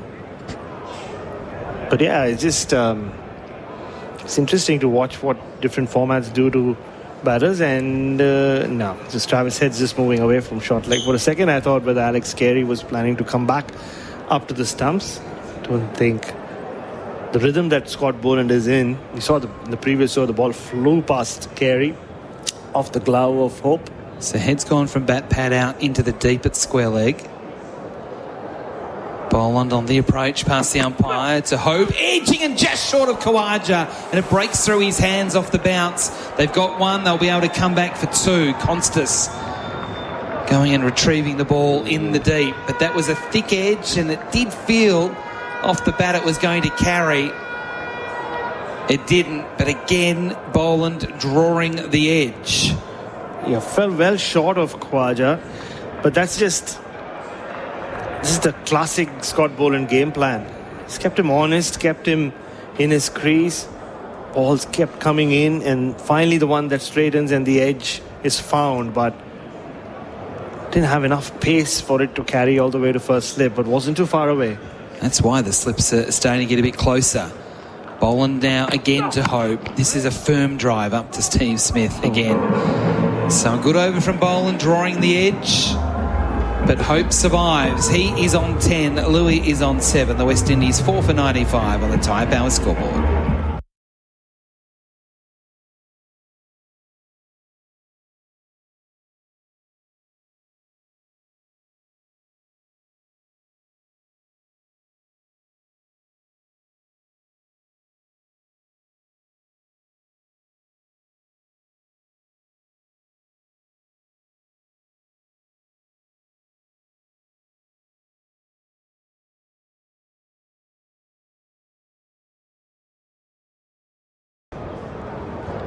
SEN Test cricket for Henley Holmes. Josh Hazlewood is going to bowl again from the Courtney Walsh end, of the Blue Mountains end of Sabina Park.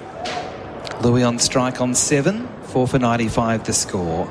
3 slips a gully and a bat pad. Hazlewood bowls. Louis leaves. That was a bit wide. He didn't get his radar quite right there, Josh Hazlewood, into his 10th over. He has the figures of 1 for 32, so the wicket certainly spread for Belgravia Apparel, providing high-quality New Balance teamwear to community cricket clubs and associations around Australia. One each for all 4 fast bowlers playing in the contest. Hazel would feel like he deserves more than one. He has bowled really well, but a bit without luck. And he comes again. Bowling to Louis, who's pushing forward in defence. Nice straight bat back to the bowler. Hazel then throws it to Head, who then throws it to Steve Smith. He's wringing his hand there as Head threw the ball some 30 metres to him. Yeah, looks nice and composed at the crease, doesn't he, Mikhail Louis? A bit like Roston Chase in terms of seems unruffled, very unhurried, but better technique. Uses that front foot a little more than his captain. He's uncomplicated, isn't he? There's not a lot of extravagant movement about him, which is sort of the Roston Chase similarity to me. Hazlewood again to Louis. Oh, he's bowled! That was crazy from Louis. That was just a dead set slog, and it crashes into the stumps. An absolute brain explosion from Louis. That came from absolutely nowhere. Oh, wow. Off stump, crashing back. Oh, my God. What was that? I take all that back. No, maybe he is ruffled. Maybe he is hurried. Maybe he was in a hurry to leave. Because that has to rank as probably one of the ultimate brain fades of 2025 on the cricket field. He can't believe what he's done. He's just walking off the field. He really can't believe what he's done, Adam White, nor can anyone at the Sabina Park. He's dropped his bat. After showing a lot of composure, faced nearly 40 deliveries. It was a brain explosion. He just went heave-ho. This is an opening batsman. I mean, your number 11, you'd be disappointed if he did that. He spent so much time out there, and we were just talking about the fact, uncomplicated, unruffled, and then that. I'm not sure what to say. It just came from nowhere.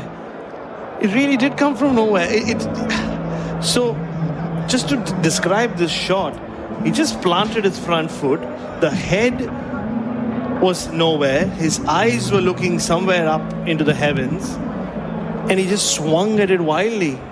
And he was never going to make contact with it. That's probably one of the easiest wickets Josh Hazlewood has picked up in Test cricket. That's a dead set number 11, trying to hit over cow corner, and he opens the batting under normal circumstances. Quite really disappointing. That's not good.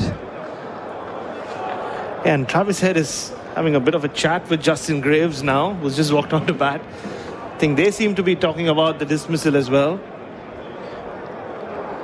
As if to say, do you believe that, Justin? Did we just see that? So Justin Greaves is the new batsman. He's facing Hazlewood for the first time, and he gets hit on the shoulder trying to get out of the way of a bouncer. And that's not really the start you want.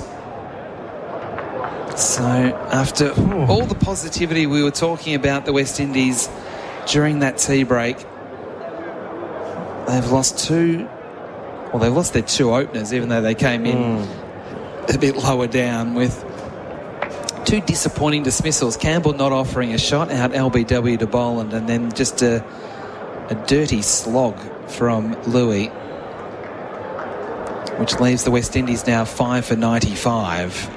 Hayes a little bit closer to the stumps, bowls to Greaves, who pushes into point. He wanted a run, but Hope didn't at the other end, so they stayed there. So kind of feel, Barat, that these are their two best batsmen from what we've seen in this series, the two most conventional players. You kind of feel like they've got an organised game. Graves in particular. Bryce McGinn has said a few times number 7 is probably a bit too low for him in this batting lineup. But yeah, I'm still shaking my head. I think if Gerard Waitley was here, he would have just used one word for that shot. Yuck, he would have said. And yuck is right. That was not good. Hazlewood runs away from us again. Bowls to Graves, hit on the pad with a bit of inside edge as well. So good over there from Hazlewood. He's the man with 2 wickets.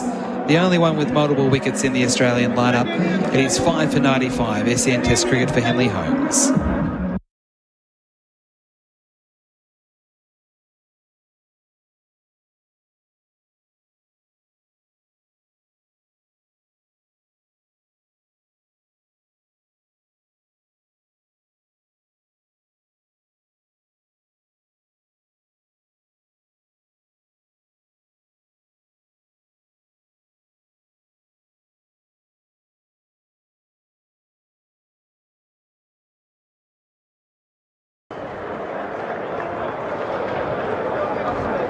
SEN Test cricket for Henley Holmes.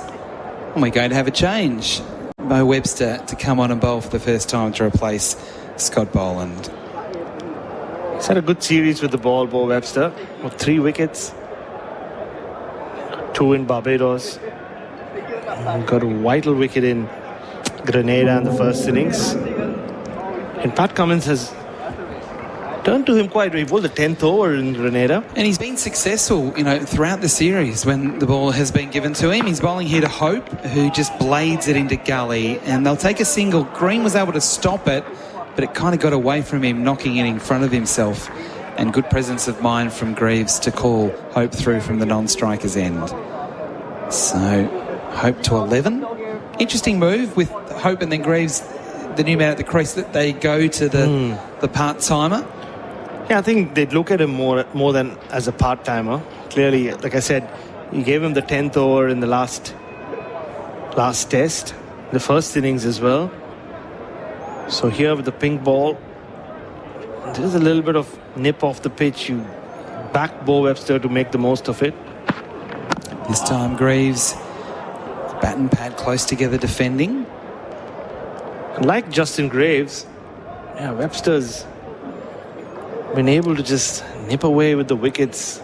There's a partnership between Shea Hope and Roston Chase, wasn't it, in that first innings in Barbados, and he's the one who broke the partnership and also got rid of Shea Hope. So the all-rounder to the all-rounder here, Webster to Graves. Bo Webster ambles in, bowls to Greaves, who's beaten by a good one. He pushed hard at that, trying to come forward. to knock the ball back down the ground, and that one beats the outside edge through to Carey. Just a little bit of out movement, just a little bit in the air. It was subtle. So yeah, it's almost feel like he'll continue to do what Scott Boland has been doing from that end. Not as accurate as Boland, few are. Greaves batting outside of his crease, waits for Webster, gets one on his hip, tucks it away nicely, past the square with the umpire for one. Thought about it second, but Constas picks up and throws in the one motion, which prevented a second, and draws some applause from Carey, who was impressed with young Sam's work. 5 for 97, Greaves off the mark with that single. And also, Josh Hazelwood is off the field, so also would have been the last over. Oh no, he's still on the field. So Marnus is there, so someone's not there. But yeah, Mitchell Starc was just limbering up as well. So maybe it'll be time for him soon. Webster, a bit wider on the crease, bowls to Hope up on his toes, punches firmly to Cummins. Fielding in the covers. That was a really nice shot there from Hope. I'm just looking around the field to see who isn't on the field. I think it'd be Travis Head. I think you're right. Yeah. Yep, I think that is 100% correct. Still shaking my head, by the way. Oh. That dismissal of Louis. Webster to Shea Hope, squeezes at that one, just going well outside his crease and pushing on the front foot into cover point, and that is the end of the over. 5 for 97, Hope 11, Greaves on 1. We'll take a break. SEN Test Cricket for Henley Holmes.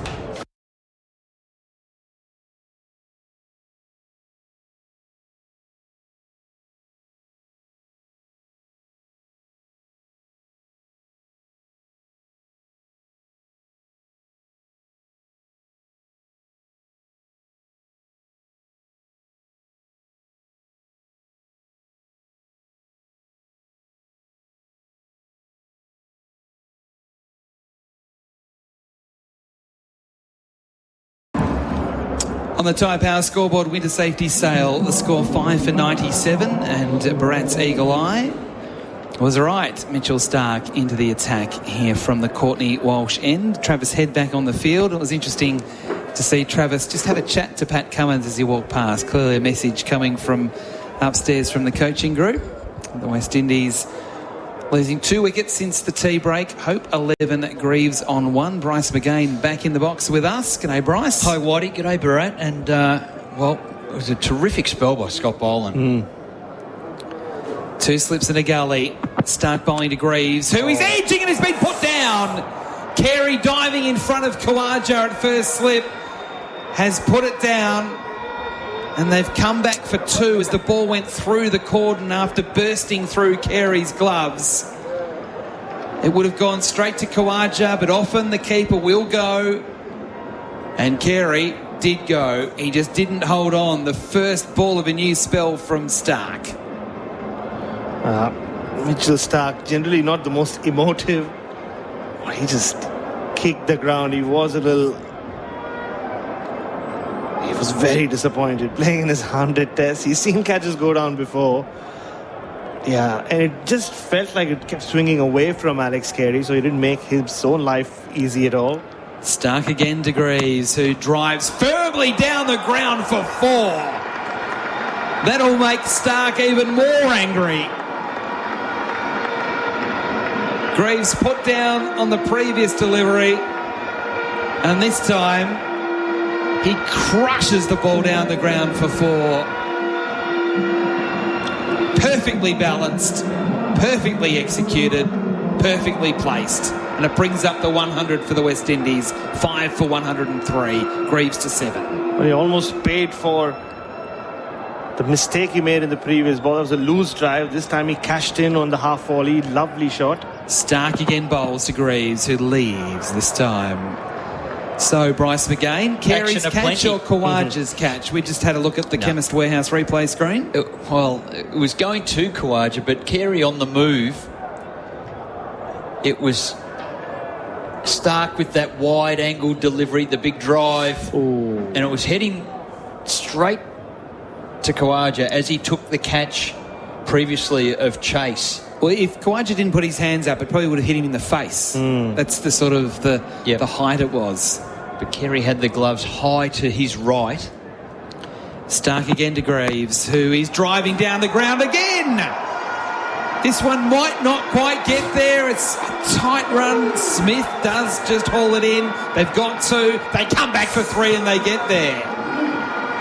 Greaves into double figures. 5 for 106. This game comes alive again. It does. So Justin Greaves just said, I'm just going to drive at everything here. There's no point just hanging in there. He's seen wickets fall, mistakes being made. He's looked classy from the first time we saw him in Australia a couple of years ago. Just stands tall, nice punchy right-hander. And that was a very nicely played shot, elegant from Justin Greaves. This is what he can do. We saw that in the second innings at Kensington Oval. A classy cricketer. 5 for 106. Stark steaming in, this time to Hope, who just drops it, wants the run, he'll take the run into the onside. This is like the last 5 overs of a one-day international. It was a defensive shot, took the inner portion of the bat, dribbled out on the onside, and they scampered through. 5 for 107. I don't think Mitchell Stark will mind that. He's played this game with Greaves and maybe he'll toss another wide one. He did leave the second opportunity that Stark presented him. The sucker ball outside off stump. And can he draw him into another fall shot?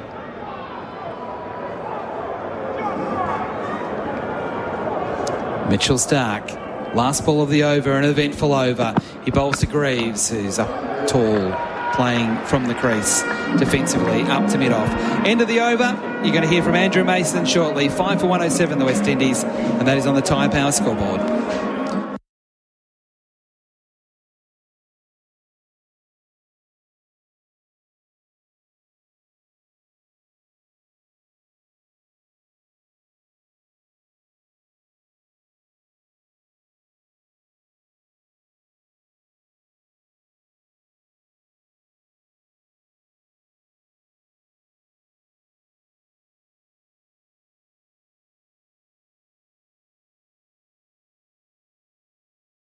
All right, so the West Indies trail with 118. It's 5 for 107. Hope is 12. Greaves is on 10. And Webster comes in bowls. Ball pitched on the off stump. On the back foot goes Hope, plays it square the offside down to backward point. So from that position of 3 for 73, Bryce here with me now. How do you read it? 5 for 107. Talk to me. Well, it's all happened in a hurry. There's a lot of action.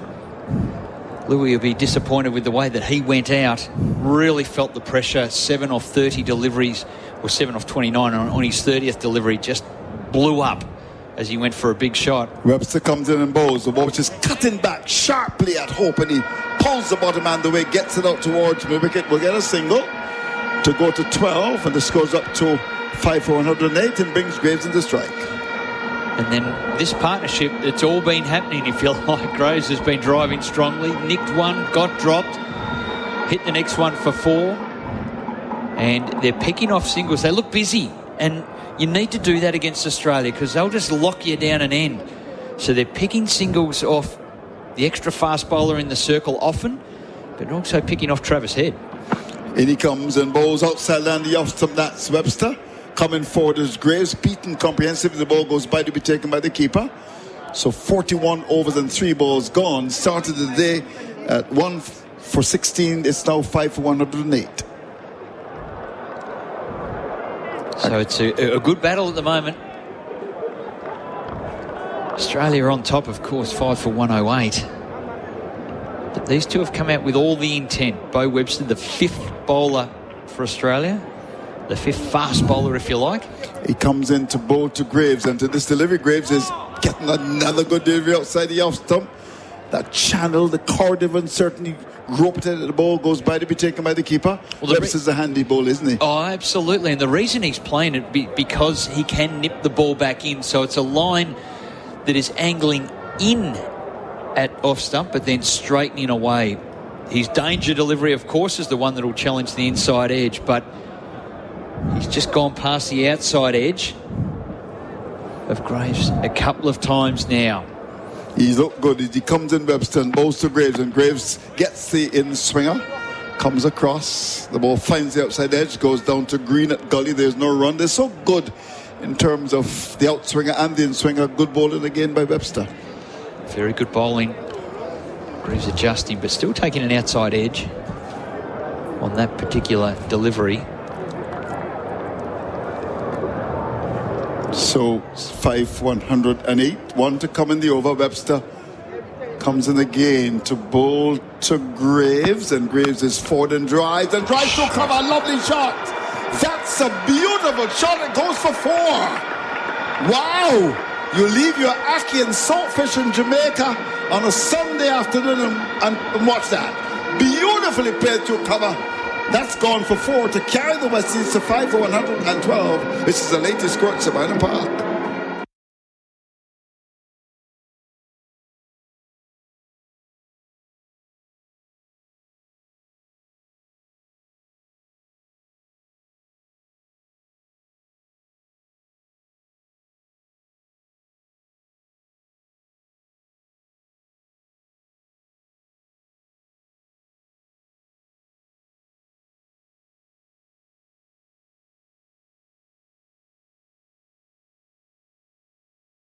So 5-112, and we saw some sumptuous drives from Graves in Barbados. He really looked very organised. He's a wonderful little all-round player, underrated, and that was a lovely shot, Brycey. Oh, absolutely. Prepared to use his feet, get out to the pitch of the delivery. Here's Stark, comes into bowl to Hope, into this delivery. Hope is beaten outside the off stump, jumping at the back foot, and the ball with the left arm ball, angle the ball across him, goes by to be taken by Carey. What a delivery. Yeah, it's awkward. Stark is getting that ball to nip away. Looks like it's angling in, but it's the wobble seam. Hits it, and away it goes. So Hope 13, Graves 14. Off only 15 balls. He's been busy. Yeah. He's always a busy player. He's a one-day, of course, specialist, a T20 specialist as well. He's a white ball specialist. Brought back to play the red ball. And waits on Stark, and he's covering up and steers the ball down toward white third man. Without the legs to get there, the rest is going to be tight. The ball is not going to win the battle. The young man, Constance, picked it up. They'll look for the third. He will get it too. Good aggressive running by the West Indies. Outside the off stump and down toward white third man. And Constance went after it, pulled it back just in front of it. We'll have a chance to see the monitor here to see if he actually stopped. I think he did actually, but we'll wait and see. Here's the dive. And yes, he's good. So they got 3 for that. He's a very busy man, Hope. And with that, he goes to 16, 5-115. It's a good partnership happening in a hurry. 20 runs already. Yeah. Glove punch. Yeah. Get the next 10. Keep it simple. Keep it going. Keep it going. In Jamaica, of course, they call it Irie Jamaica. Here is Stark, comes up. He's in and bowls outside the off stump. And Graves allows it to go by to be taken by the keeper. So 5-115, Hope 16, Graves 14. And Mr. Stark enjoying these conditions. Of course, in his 100th test match, has been a wonderful bowler. How do you rate him among great Australian bowlers, Stark? Oh, he's up there? Right up there. First 5? Yeah. Are you sure? He would have to be okay. in that conversation. Such a unique bowler. Okay. Tall, left arm. There's really been no one like him before. Yeah. It's quite special. remarkable. He comes up now, bowls to Graves, and Graves is on the back foot, no problems at all. Coming right across the stumps, a short ball pushes to mid-on, and there's no run. But as many of the accolades have come his way from his teammates, they just admire his resilience. Yep. You know, it's 100 test matches as a tall, fast bowler that has just prepared himself immaculately to perform over and over. Yeah. Is he better than Mr. Johnson? He's a different bowler. Johnson's was all-out aggression. I think Stark has probably been a little bit more consistent with his skill and swinging the ball around and control, but still able to keep his pace. He's bowling over 140 he's now. Up now and bowls to Graves, and Graves is back to ball, which keeps a little bit low, but he pushes into the offside down towards cover. There's no run. So you would say that Stark is better than Johnson? Would you say that? Yeah, is that an unfair question? Yeah, no, I think that's. Okay. I think that's Fair. probably fair enough. Okay. He's bowling at 146 now. Yeah. He's still going 100 Test matches. Oh, yes. He is.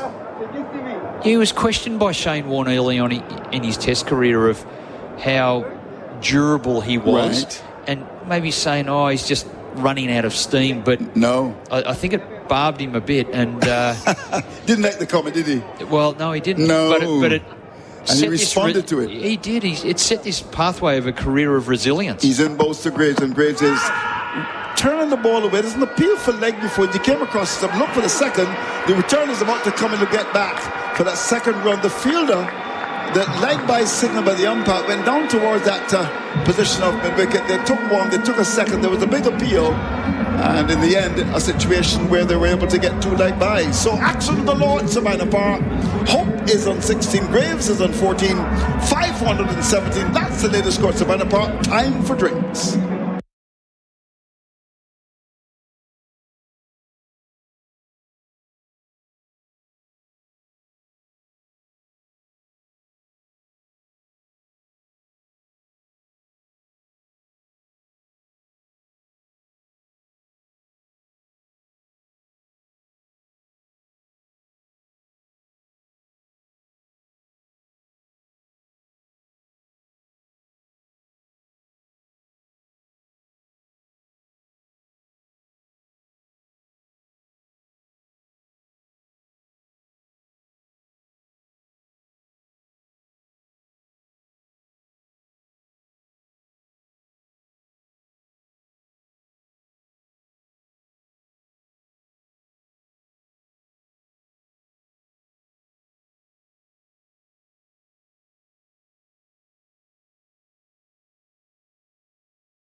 Hazelwood bowls, driving through the covers.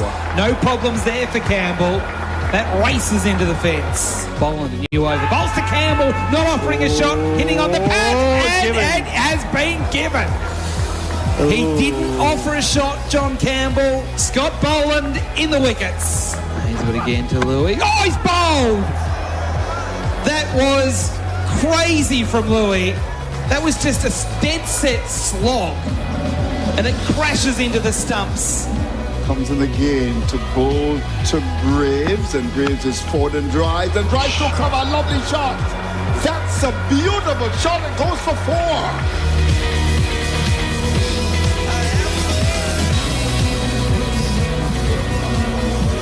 4. So, highlights, of course, provided by Matty there in the studios. Well done. When I come to Australia, I shall certainly meet you, but when I come, I'll make sure I bring some good goodies from, of course, Jamaica. We want to thank Island Car Rentals, Carrie Ann, who's supposed to join us. She's the marketing manager. Lovely car she's given us. We're going to try to go down to Orchard before we leave, or we can go to Mobay. And, of course, we want to thank the Jamaica Pegasus there for providing some wonderful accommodation for the gentlemen. Just checking, do we have unlimited kilometres on that vehicle? We could just be burning around the island everywhere of Jamaica. I got to put some gas in the car. Yeah. I don't think it's diesel. Okay, so the action continues, and it's really great to be very much a part of this wonderful team. We've really gelled quite nicely, and we're looking forward to enjoying what Jamaica has to offer. Now, we've had a wonderful battle, and the action continues. Here is a delivery which is on the line of the off stump as Webster continues, and Hope is forward. He looks a good player.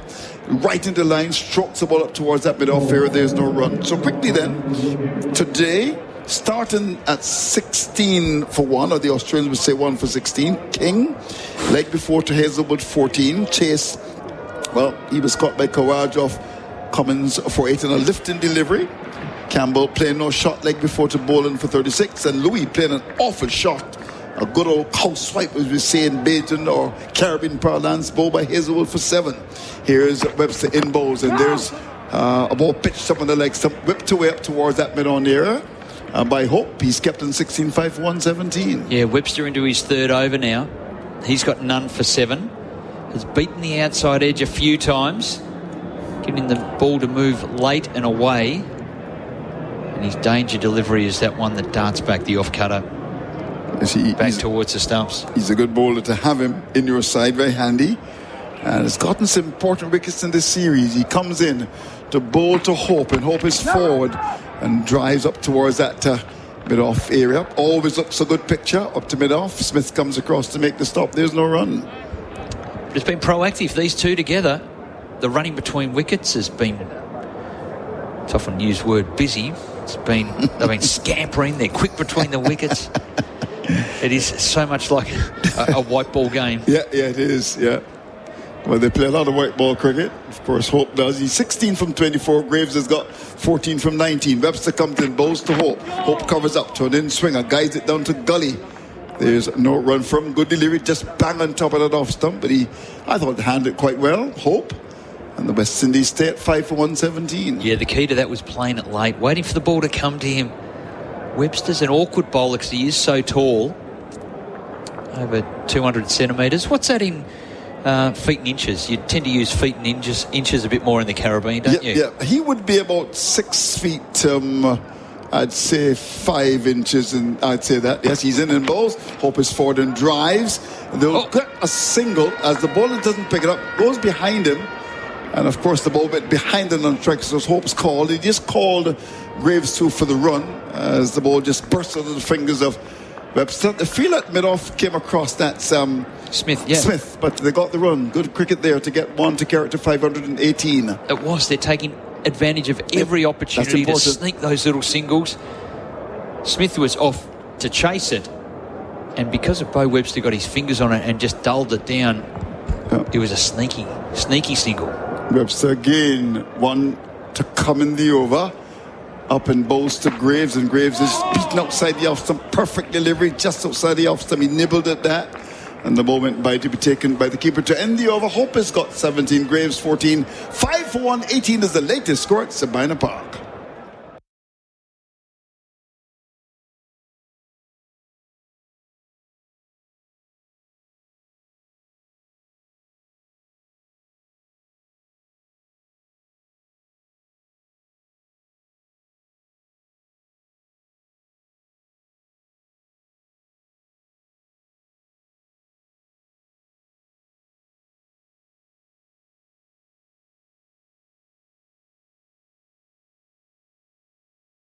Just in time to see a champion bowler who would make Bryce's all-time Australian side. Mitchell Stark, yes, I just got to get it right. He says he's going to put him in his all-time side. Of course, there's McGrath and Lilly in there.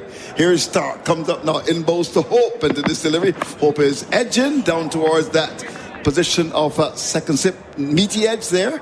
And there's no damage done. Would you have him in your all-time side? Yeah, I need a bit more time to fashion that one together. Yeah. I'd be interested. A bit like the current Australian team, I'm databased. So I would need to check the data. Okay. So take the balance of the attack. But the balance of the attack, you'd have to look at him as a tall left-arm bowler who moves it, who bowls fast and swings it. Yeah. He's right up there. Beyond the conversation, he's forcing his way in, I think. Ahead of Johnson. I love Mitch too. He's on his way, he's in and bowls. Ball misses on the leg stump, turned away by Hope to mid-wicket. There's no run. So it would be McGrath, Lilly for sure. Any questions about that? McGrath for sure, I would think. McGrath for sure. What about Lilly? Dennis Lilly? Yeah, absolutely. Are you sure about that? Yeah, I am sure about Dennis Lilly. So can I take the two then? McGrath and Lilly, number 3. We got to pick the spinner first. And that is Warren. Oh, Warney. Come on, man. Okay, Warney. So McGrath, Lilly, Warren for sure. It's good attack, isn't it? Good attack. Wonderful over the years. Warney, greatest of them all. 5 for 118. Stark. begins to move in. 2 steps to the gully waiting.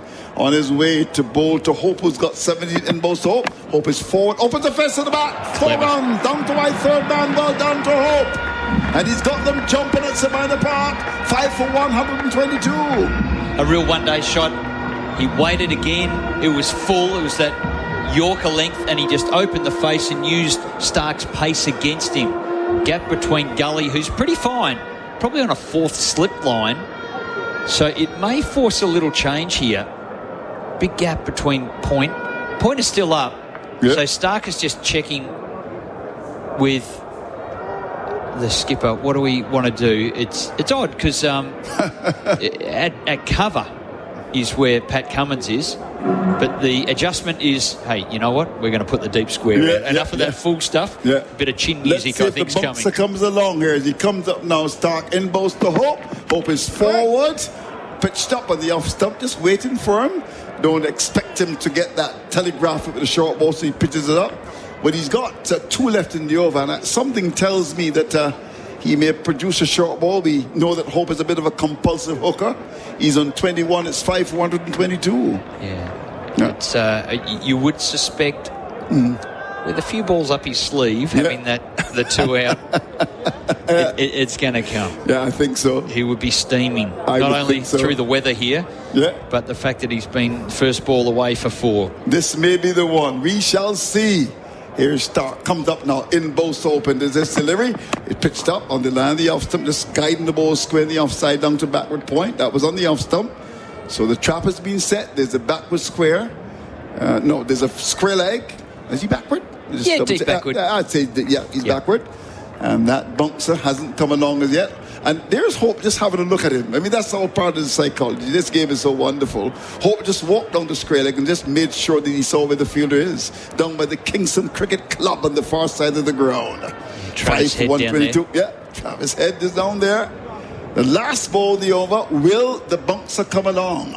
Hope is 21. He's played some lovely drives so far. He waits on Stark as he comes up now, goes past the umpire, finds a leap, and balls outside the off stump. And the ball goes by, not even carrying to the keeper. And Hope just watching it go by. So he's on 21. Graves has got 14. 5 for 122 is the latest score at Sabina Park.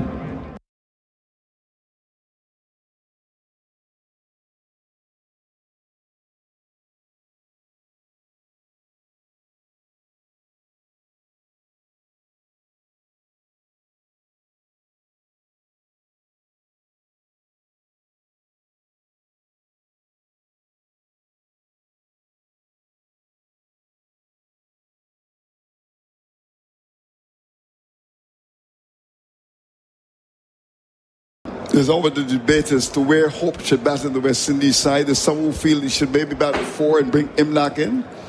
Partnership that is worth 27 so far. Here's a poor shot. To a ball outside the off stump, lapse in concentration. That was a get-out shot by Graves. Went at it. And very close to the outside edge taken by Carey. Yeah, and he's smiling too. Yep, he's just going, I got away with that one. Yep. Trying to drive Webster on the up. And Webster with his height does draw the batsman into that type of shot. But the angle of the delivery is a bit shorter than you expect, and still movement. You got away with one there. 2 slips would have been licking their chops for the outside edge. Well, they trailed by 103 now, the West Indies. 5 for 122. Webster comes in bowls outside the off stump, and there's Graves getting the ball. It wasn't all that far, but his judgment was impeccable. Allows it to go by, to be taken by Carey. Leaving that one on length, so good decision. A tight leave, as you said, Andrew, but good leave. I think more changes in the bowling attack. I can see Scott Boland loosening up again. Yep. He's at mid-on at the moment, and he bowled a terrific spell. That last one, he was absolutely superb. Picked up the wicket of Campbell. He comes again, and this delivery is pitched up, and there's a different line on this occasion. That was on the middle stump, and there was Graves driving down towards mid-on. There's no run. 5 for 122. And as we said, these two settle things quite nicely. The last wicket fell at 95 when Louis played an off a shot and was bowled by Hazelwood for 7. It was a real poor shot. Oh, it was indeed. And I think he just felt the pressure. Yeah. It just blew up on him. 7 off 30. Where am I going to score? I can just hit my way out of it. You can't do that at this level. Webster comes up now, bowls. Ball pitched up and driven out towards cover. That had the length in. He went for the big booming drive out to cover. Can't pace the offside. If Cummins is at cover, is that a strange feel for a captain and bowler? Well, they're protecting Steve Smith with the bunk little finger. Oh. So he's at mid-off trying to hide away a little bit in the field. And because they've got the extra fast bowler, usually Nathan Lyon would take a point fielding spot. But because Nathan Lyon's out, Sam Constance is there, and then it's fast bowlers. Webster comes up now, bowls to Graves. Graves is allowing the ball to come outside the off stump. That was dangled outside the off stump, inviting the batsman to go for the drive, but he won't be tempted to be drawn into discretion. Just watches it go by to be taken by the keeper. He's kept on 14, 5 for 122.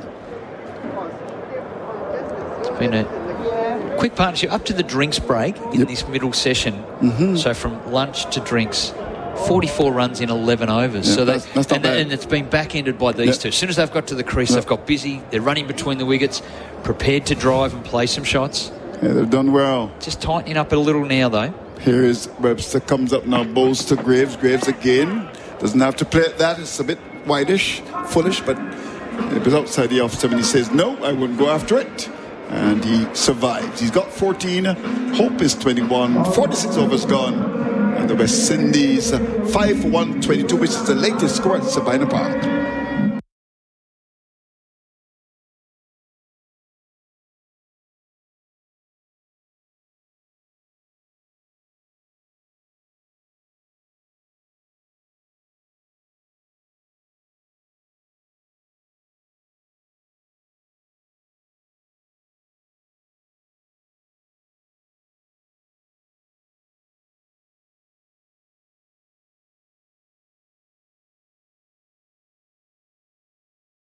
Of course, if you're a tennis fan and you're a Sinner fan, well, he won today against Alcaraz, who beat him in the finals at Roland Garros. He actually won in 4 sets.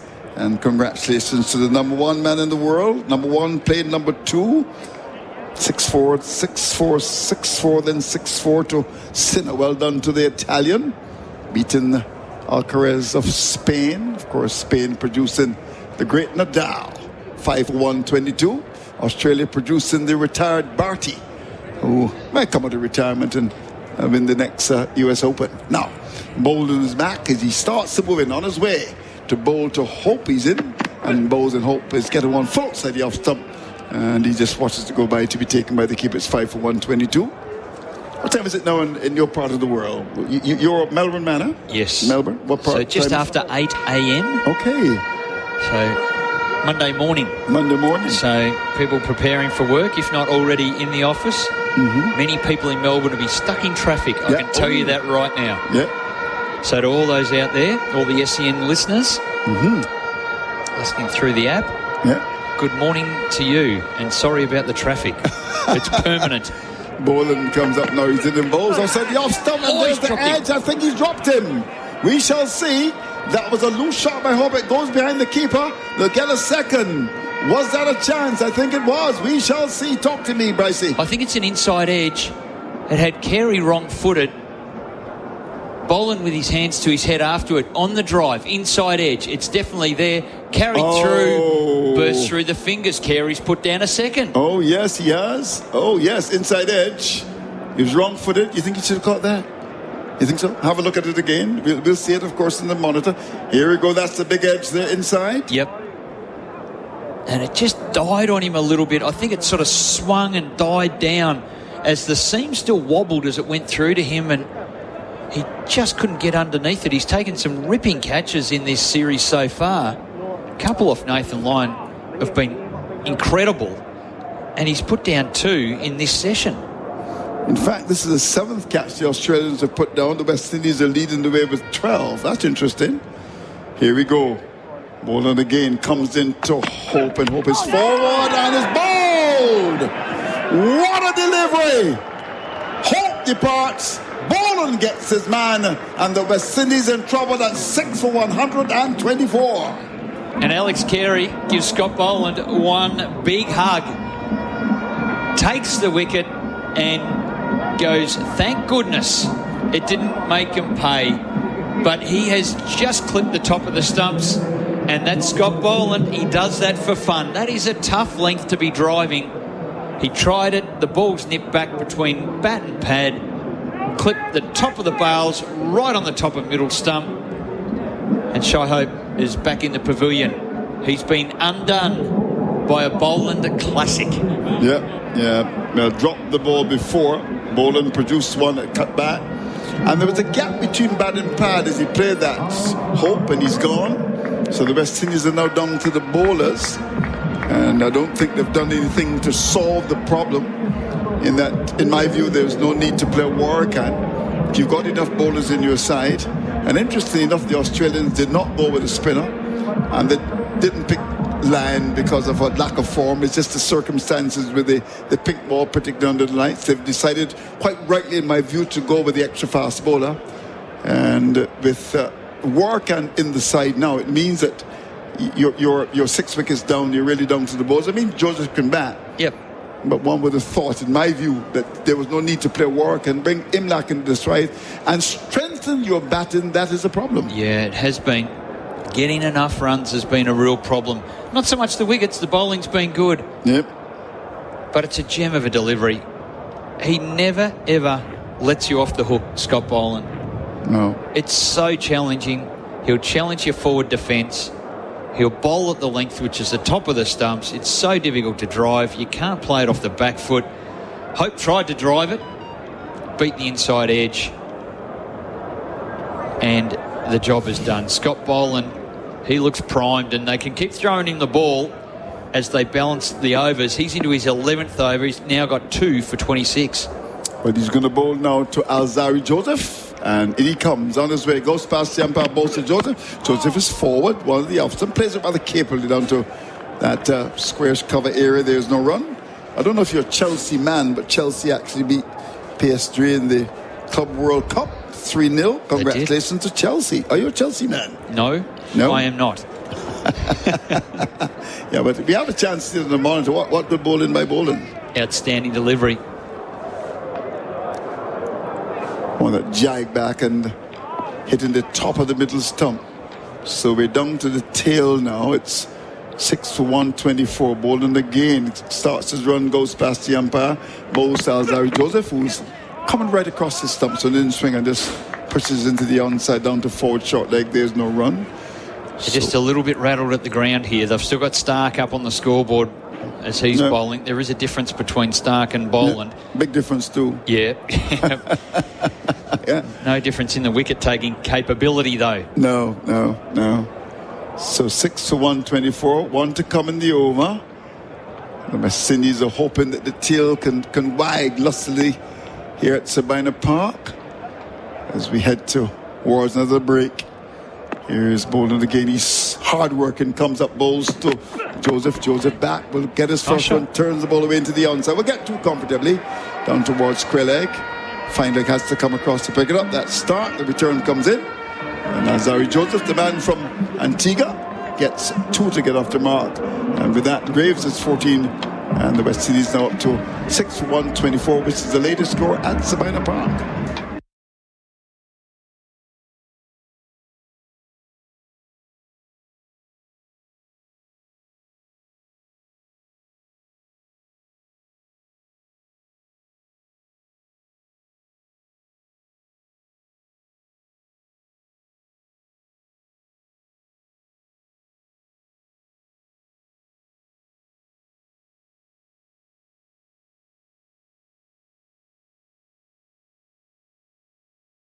What Australia wouldn't want, as my good friend Barack joins me, they wouldn't want the tail to wag here. They lead by 99. Hello, Barack. Nice to see you. Good evening, gentlemen. Scott Boland doing what he was picked to do. He had 1 wicket. He had to wait 8 overs for his first, and he's got 2 to his name. Yeah, he's bowled well. Here's Webster to continue as he comes in to bowl to Graves, and Graves is coming forward, turns the ball, and a chance for a run out Perhaps he might have just gone to the wrong head, turned away in the onside. Yes, no situation. And the fielder down at that Skrillex area had a choice there. He did. Travis Head was the fielder. Yeah. And everybody pointing at the non-striker's end, and he went for the striker's end. Look, if he had hit, that wasn't the best throw, he would still have got Alzarri Joseph. So there were no wrong ends there. No. But he went for the more difficult end. He had one stump to aim at, Travis Head, and I don't know, he's got a direct hit run out in his test career so far. Yeah. Remember when these two batted in Bridgetown, Alzarri Joseph were around? I think it was the first ball of the over, which was a little bit strange. Webster comes up now, bowls Alzarri Joseph, who's driving, caught up mid-off. Simple. Picks of the off stump. That's catching Patrick. The catch is taken by Smith. Further trouble for the West Indies. 7 for 127. Yeah, well, Alzarri Joseph just stood there and stared at the pitch as if the pitch had anything to do with it. Like the ball stopped on him. We'll see in the replay here for Chemist Warehouse. It did nothing of that. That was just bad batting. He just scooped it up in the air. And you don't get these kinds of catches at Test cricket. Especially Steve Smith at mid-off. He hasn't taken too many catches at mid-off, and it couldn't have been easier than that. So we've seen one bad shot, one terrible shot in the session, and this one is not too far behind. No, not at all. So the action continues, and it's now 7 for 127. I'm getting some wickets, and of course Adam will come and call it, but you know, when you need that extra batsman to the side, you really are really done to the bowler. So the latest score then 7 for 127, which is the latest score at Sabina Park.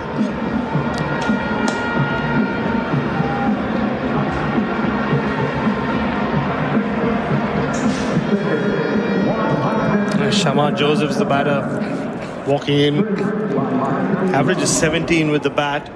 It's 21 innings. A lot of those runs, 291 runs, have come against Australia, as have his wickets. So far what we've seen from him is attempt a couple of big shots against the fast bowlers. He just waits on Nathan Lyon though, and then tries to take him down. So there is no Nathan Lyon on this occasion. So Bo Webster, like he's done throughout this series, comes in and just picks up a wicket.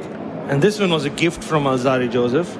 It was, It really was. And so far we've seen the West Indies fight in the first innings. And he was one of those responsible for the fight in Grenada. Not to be this time. Shamar Joseph, 2 slips and a gully.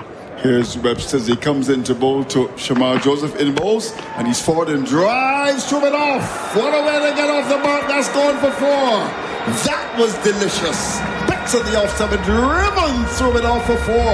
Well done, Shamar.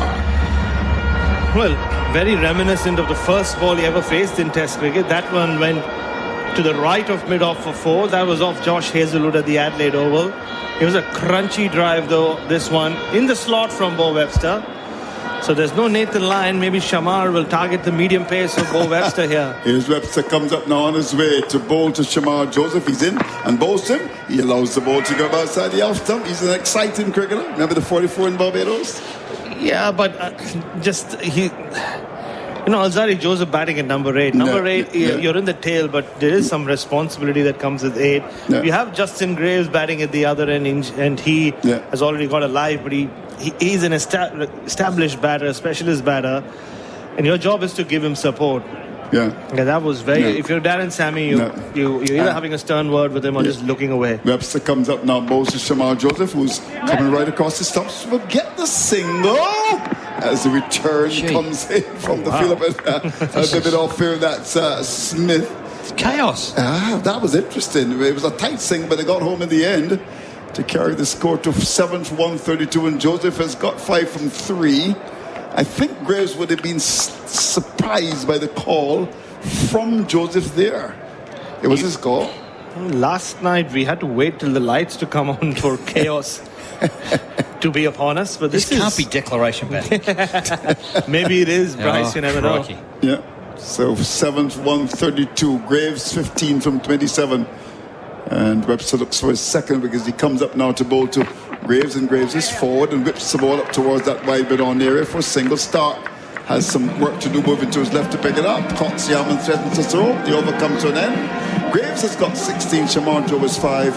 7-1-33 is the latest score at Sabina Park.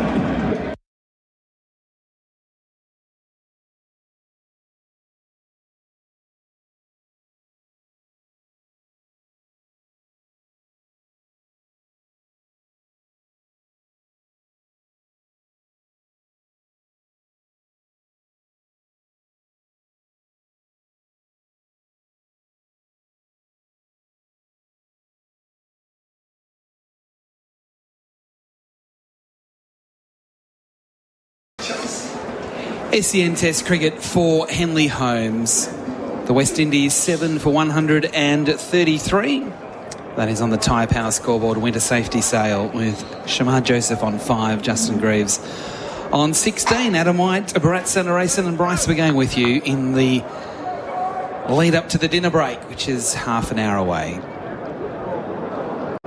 Scotty Boland bowling here to Greaves, who pushes back to the bowler, off the hand onto the stumps at the non-striker's end. But fortunately for Shamar Joseph, he was still in his crease. Looked like a clever piece of work from Scott Boland. Was he knocking it on? Yeah, no, he wasn't. No, he was trying to catch it and throw it in the same action. It wasn't intentional. Scotty Boland can do a lot of things, Bryce, but he wasn't that clever.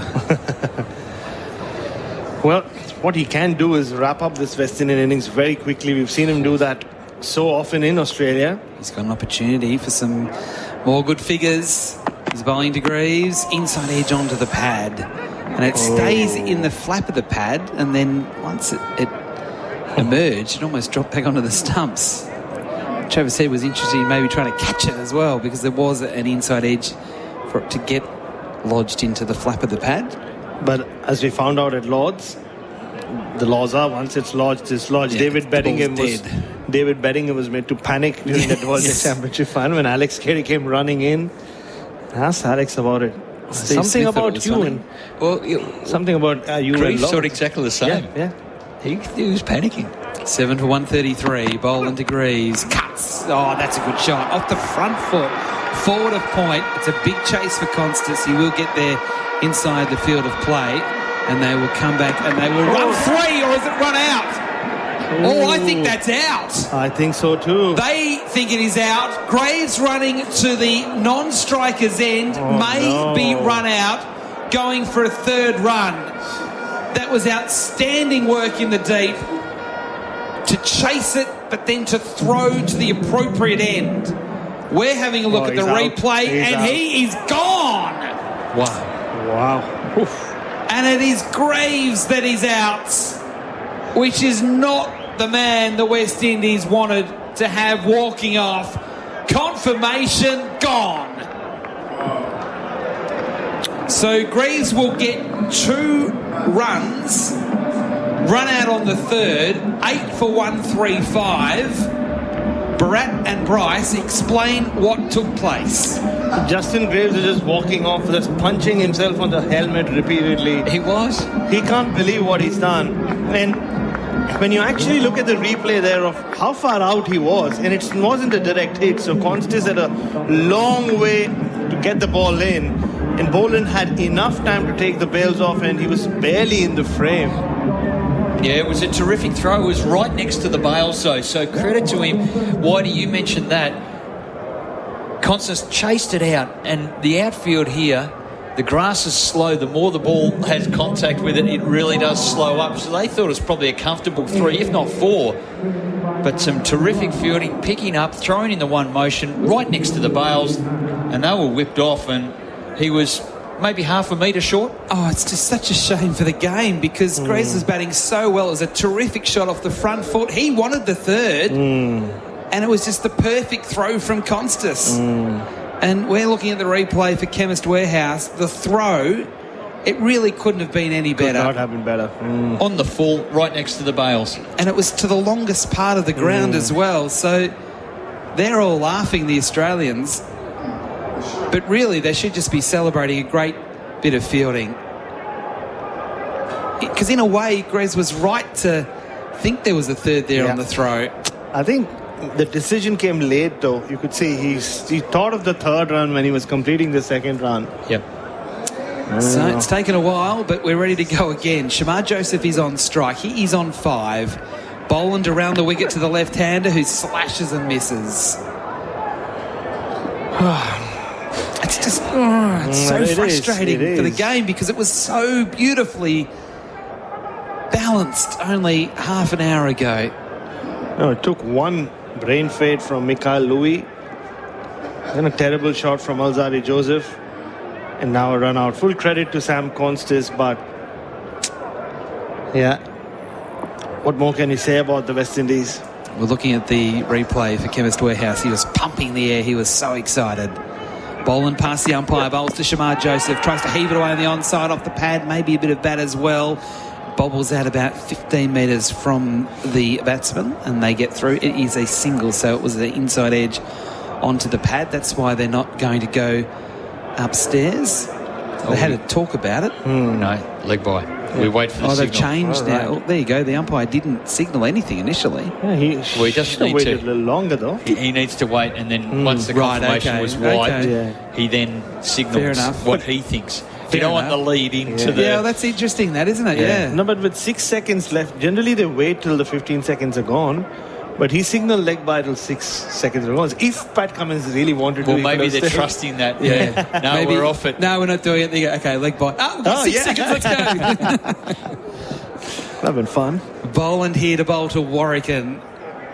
He bowls and Warwicken pushes forward tentatively. Thinks, a single, get back in your crease. We don't want another silly run out. That is the end of another eventful over. A wicket courtesy of a run a run out on the third. And a couple of appeals as well. And it's a dejected-looking West Indian dressing room. Over bowled for Henley Holmes on SEN Test Cricket. It is 8 for 136.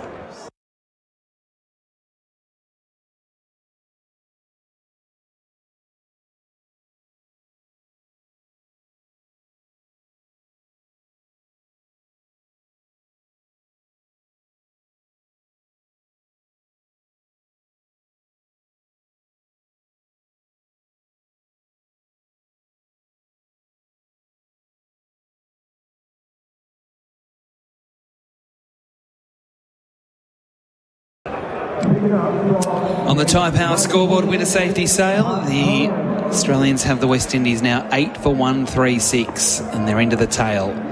Shamar Joseph is on strike. Pat Cummins back into the attack from the Headley stand end. Around the wicket, he bowls to Joseph. He gets one that rears on him. He went to play through the onside and then dropped his hands at the last moment. Don't forget, you can follow SEN Cricket on SEN_cricket on Instagram, X and TikTok for all the highlights, analysis, fun and behind-the-scenes action from the SEN Cricket team. And also subscribe to SEN Cricket wherever you get your podcasts from for all of SEN's cricket content, including the new ball for Cobram Estate, the day's play, plenty of analysis, guests and a bit of fun across the SEN network. Cummins again. Past the umpire, bowls to Joseph, who's dinking onto the offside, thinking about a single, then says no, then says yes. They're rattled. They got the run quite comfortably in the end, despite the hesitation between the two of them. Andrew Mason in the back of the box says, sheesh, what's going on, man? Oh. 8 for 137. For a second, I think Shamar Joseph probably wondered whether I should just keep the strike against Cummins.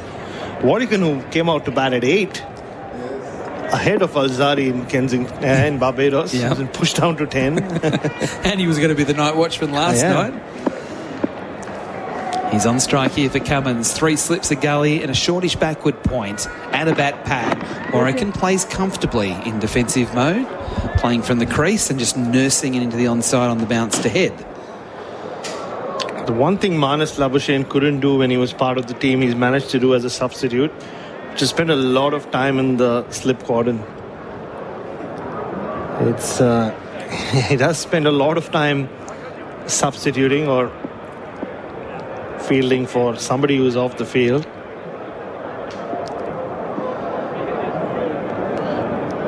just get a feeling even if he does come back into the team, that's not going to be a position he's going to spend too much time in. Cummins again over the wicket. Bowls to Warwickhan, who's up on his toes, chopping it down on the offside. No timing in the shot. It's a point.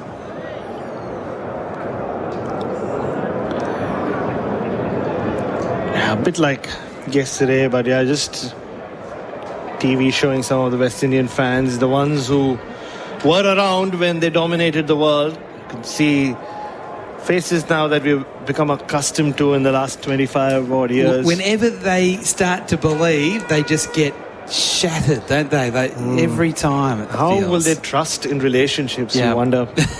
Cummins again. Bowls hit a Warwickhan, late decision to leave. Outside off stump. If you've been a West Indian cricket fan, especially the last 25 or so years, I do think you'll have trust issues in all relationships. Try being an Essendon or a Carlton fan. True. But that's at least just 6 months of a year. Yeah. Whitey, or 5 months in a year. This is around the world, different times of the year. You wake up, you go to bed. The same story over and over again. Hush over Sabina Park as Cummins bowls hit a Warwickhan, who fends at that one. Oh, that's out. That's gone. Caught behind. A feather through to Carey. And the West Indies lose a 9th wicket now. And we're still 20 minutes away from the dinner break. So there's every chance that Australia will be batting before dinner. Well, the whole point of declaration batting yesterday was they wanted to get a lot of time under lights with the ball. They only got 9 overs last night, and they're bowling out the West Indies in bright sunlight here at Sabina Park. Another one falls. Warwickhan just flashed at it outside off stump. Maybe Shamar Joseph should have kept the strike. And Pat Cummins just comes on and just like that picks himself up a 2nd wicket. So the West Indies were at one point 2 for 58, 3 for 82, even 5 for 124. So they've lost 4 for 13 just recently. And now we've got Jayden Seales coming to the crease, who had a bit to say when he was bowling. Now he's got to cop the music from the Australians coming out to bat. And the Australians have got all the momentum now. They have steamrolled the West Indies in this 2nd session. They certainly have. And so the lunch, it was 3 for 73, Brett. So they've lost, 6 wickets in this middle session. And the light, well, it's still fine. Yeah, very much so. There's nothing to do with that. Just some poor batting. There have been a lot of poor batting, unnecessary run out. And like I said, just you just lose if you are a West Indian cricket fan, especially some of the ones that we've spoken to at the Kingston Cricket Club. And we're looking at pictures on our screen for Chemist Warehouse. Save on your prescriptions at Chemist Warehouse. They're starting to argue. They're starting to get quite demonstrative in their in their discussions they're having with each other at the moment. So Scott Boland is in now. He's bowling to Shamar Joseph, who is chopping it down to backward point and happily taking the single. He's thinking about coming back and he doesn't. He could have, he didn't. And now Boland can bowl to Seales. And they're into Seales already. They're saying, look, wait, Seales is on strike here. Let's bring the field in. Let's get. How many helmets do we want? How many? We're going to put out in the deep on the hook. You can hear there's lots of sort of murmurings down in the middle at the moment. At 9 for 138 on the Tyre Power scoreboard. All Scott Boland will want to do though is just attack the stumps. He's got a 3rd wicket here. Easy pickings against Jayden Seales, but it was quite poignant a couple of days before this test. Whitey, I was just there at the Kingston Cricket Club. These 4 or 5 members sat together and it was all war stories about the times Richards did this and Marshall did that and Garner did this and Holding intimidated the batters. Boland here to Seales, who pushes forward in defence back to the bowler. There's 3 slips of gully, no bat pad. And they were all animated. Each one had a story about the greats, the former greats of West Indian cricket. You remember that spell from Ian Bishop. You remember that spell from Ambrose. And I just stood there and I felt so bad. You know, that's the same stories they've been churning out for so long. Yes, there was the Brian Lara era. Yes, there were a couple of sparks here and there. But sadly, it's all about what happened 40 years ago. Boland around the wicket to Seals, who's pushing into backward point and taking a single. Shamar's out. If it hits, it doesn't. He didn't go quickly there, Joseph, which was unusual considering the ball didn't go outside the ring and it was Head that came around to do the fielding. Shamar Joseph's lost all confidence with his running. No, he was gone. If Head had hit, so the second time Travis Head has had a chance with one stump to aim and missed. But yeah, just to finish off on that point, you just feel for them. Heart goes out to these guys who hung in hope. Maybe the hope's long gone. Just waited and waited for something to turn around. Boland to Shamar Joseph, who plays nicely into the covers off the front foot. Just in a defensive shot, though, but it looked strong, it looked effective. So he's got 2 balls left in the air. We haven't really kind of seen him try and farm the strike. 15 minutes now until the dinner break, but now it's 9 down. We'll continue until we get a wicket. The rate at which this session has gone, you'd be surprised if it lasts more than 3 minutes. Yeah, and that could mean, you're right, an ugly 1 over to face for Constas and Khawaja. 2 slips in a gully. Shamar Joseph waits. Boland bowls, and Joseph pushes back to the bowl. Still 1 more ball left in the over. On the Thai Power scoreboard, Winter Safety Sale 9 for 139. Shamar Joseph 7. Seals on 1. Scotty Boland back into the team. 2 for 34. So multiple wickets to the Victorian. Well, at least our own Andrew Mason has his own show to express his anguish and his disappointment. What about those sat around Sabina Park now? All they have to do is sit and argue and debate like they've always done. Boland to Shamar Joseph, who plays and misses, trying to flash it through the offside. No thought of getting a single and keeping the strike. He was trying to hit that one for 4. Over bowled on the Thai Power scoreboard, 9 for 139. 1 wicket away.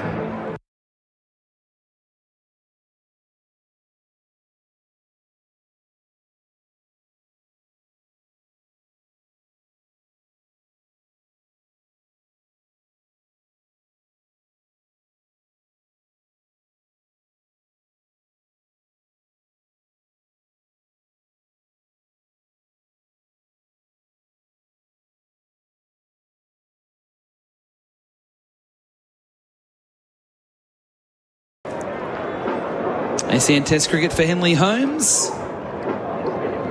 9 for 139, the Thai Power scoreboard. 3 slips and a gully here for Jaden Seals. I was watching closely on our video screen for Chemist Warehouse. Save on your prescriptions at Chemist Warehouse. More was spoken about out there in the middle. What are you laughing at? I'm just looking at the big screens on the big screen at the Sabina Park, and I'll come back to it. All the emojis. Pat Cummins rushing in. Bowling to Seals, who plays late, dabbing away on the offside to point no run. So on the screen, there's a message I think anyone watching here at the ground can message in. How are you feeling right now? And you're expected to send your emojis, and 99% of the emojis is the crying emoji. So they're all the West Indian fans. There's a lot of emotion. A lot of emotions. Emotional emojis.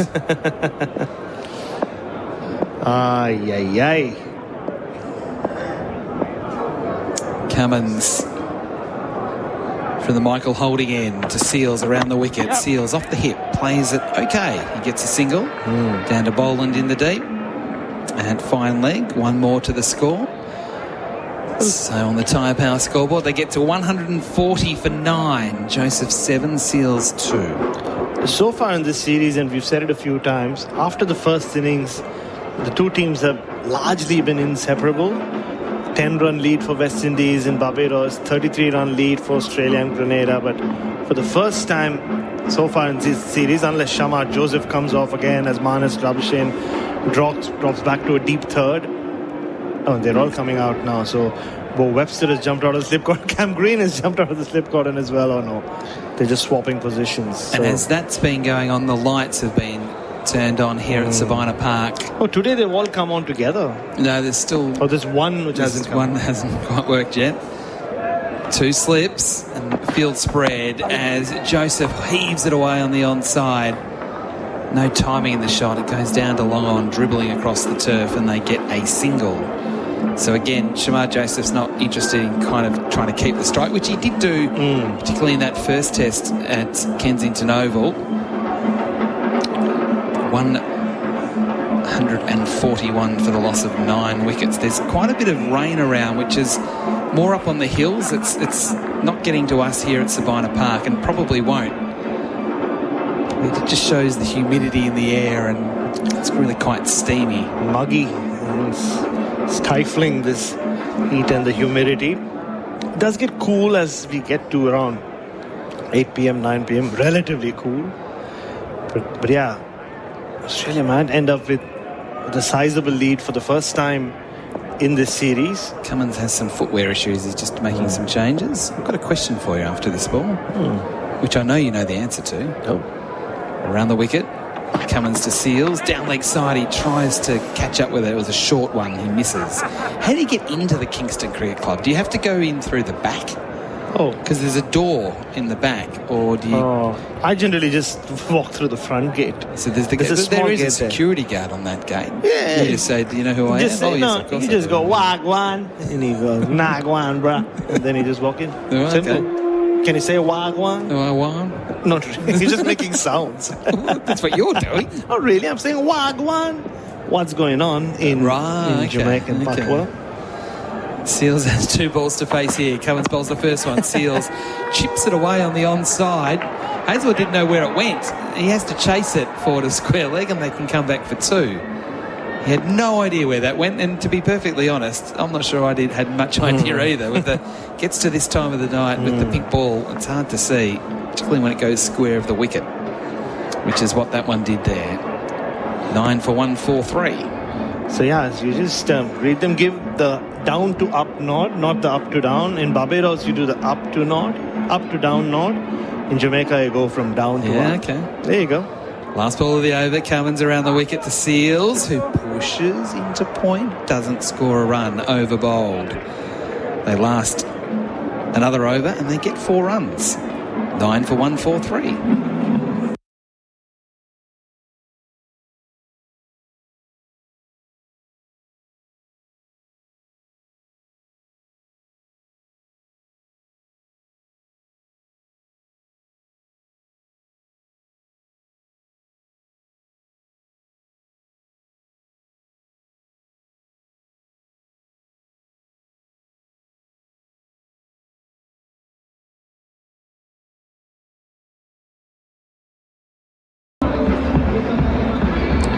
For 143, the West Indies. Shamar Joseph on 8, Seals on 4. Wickets very much shared.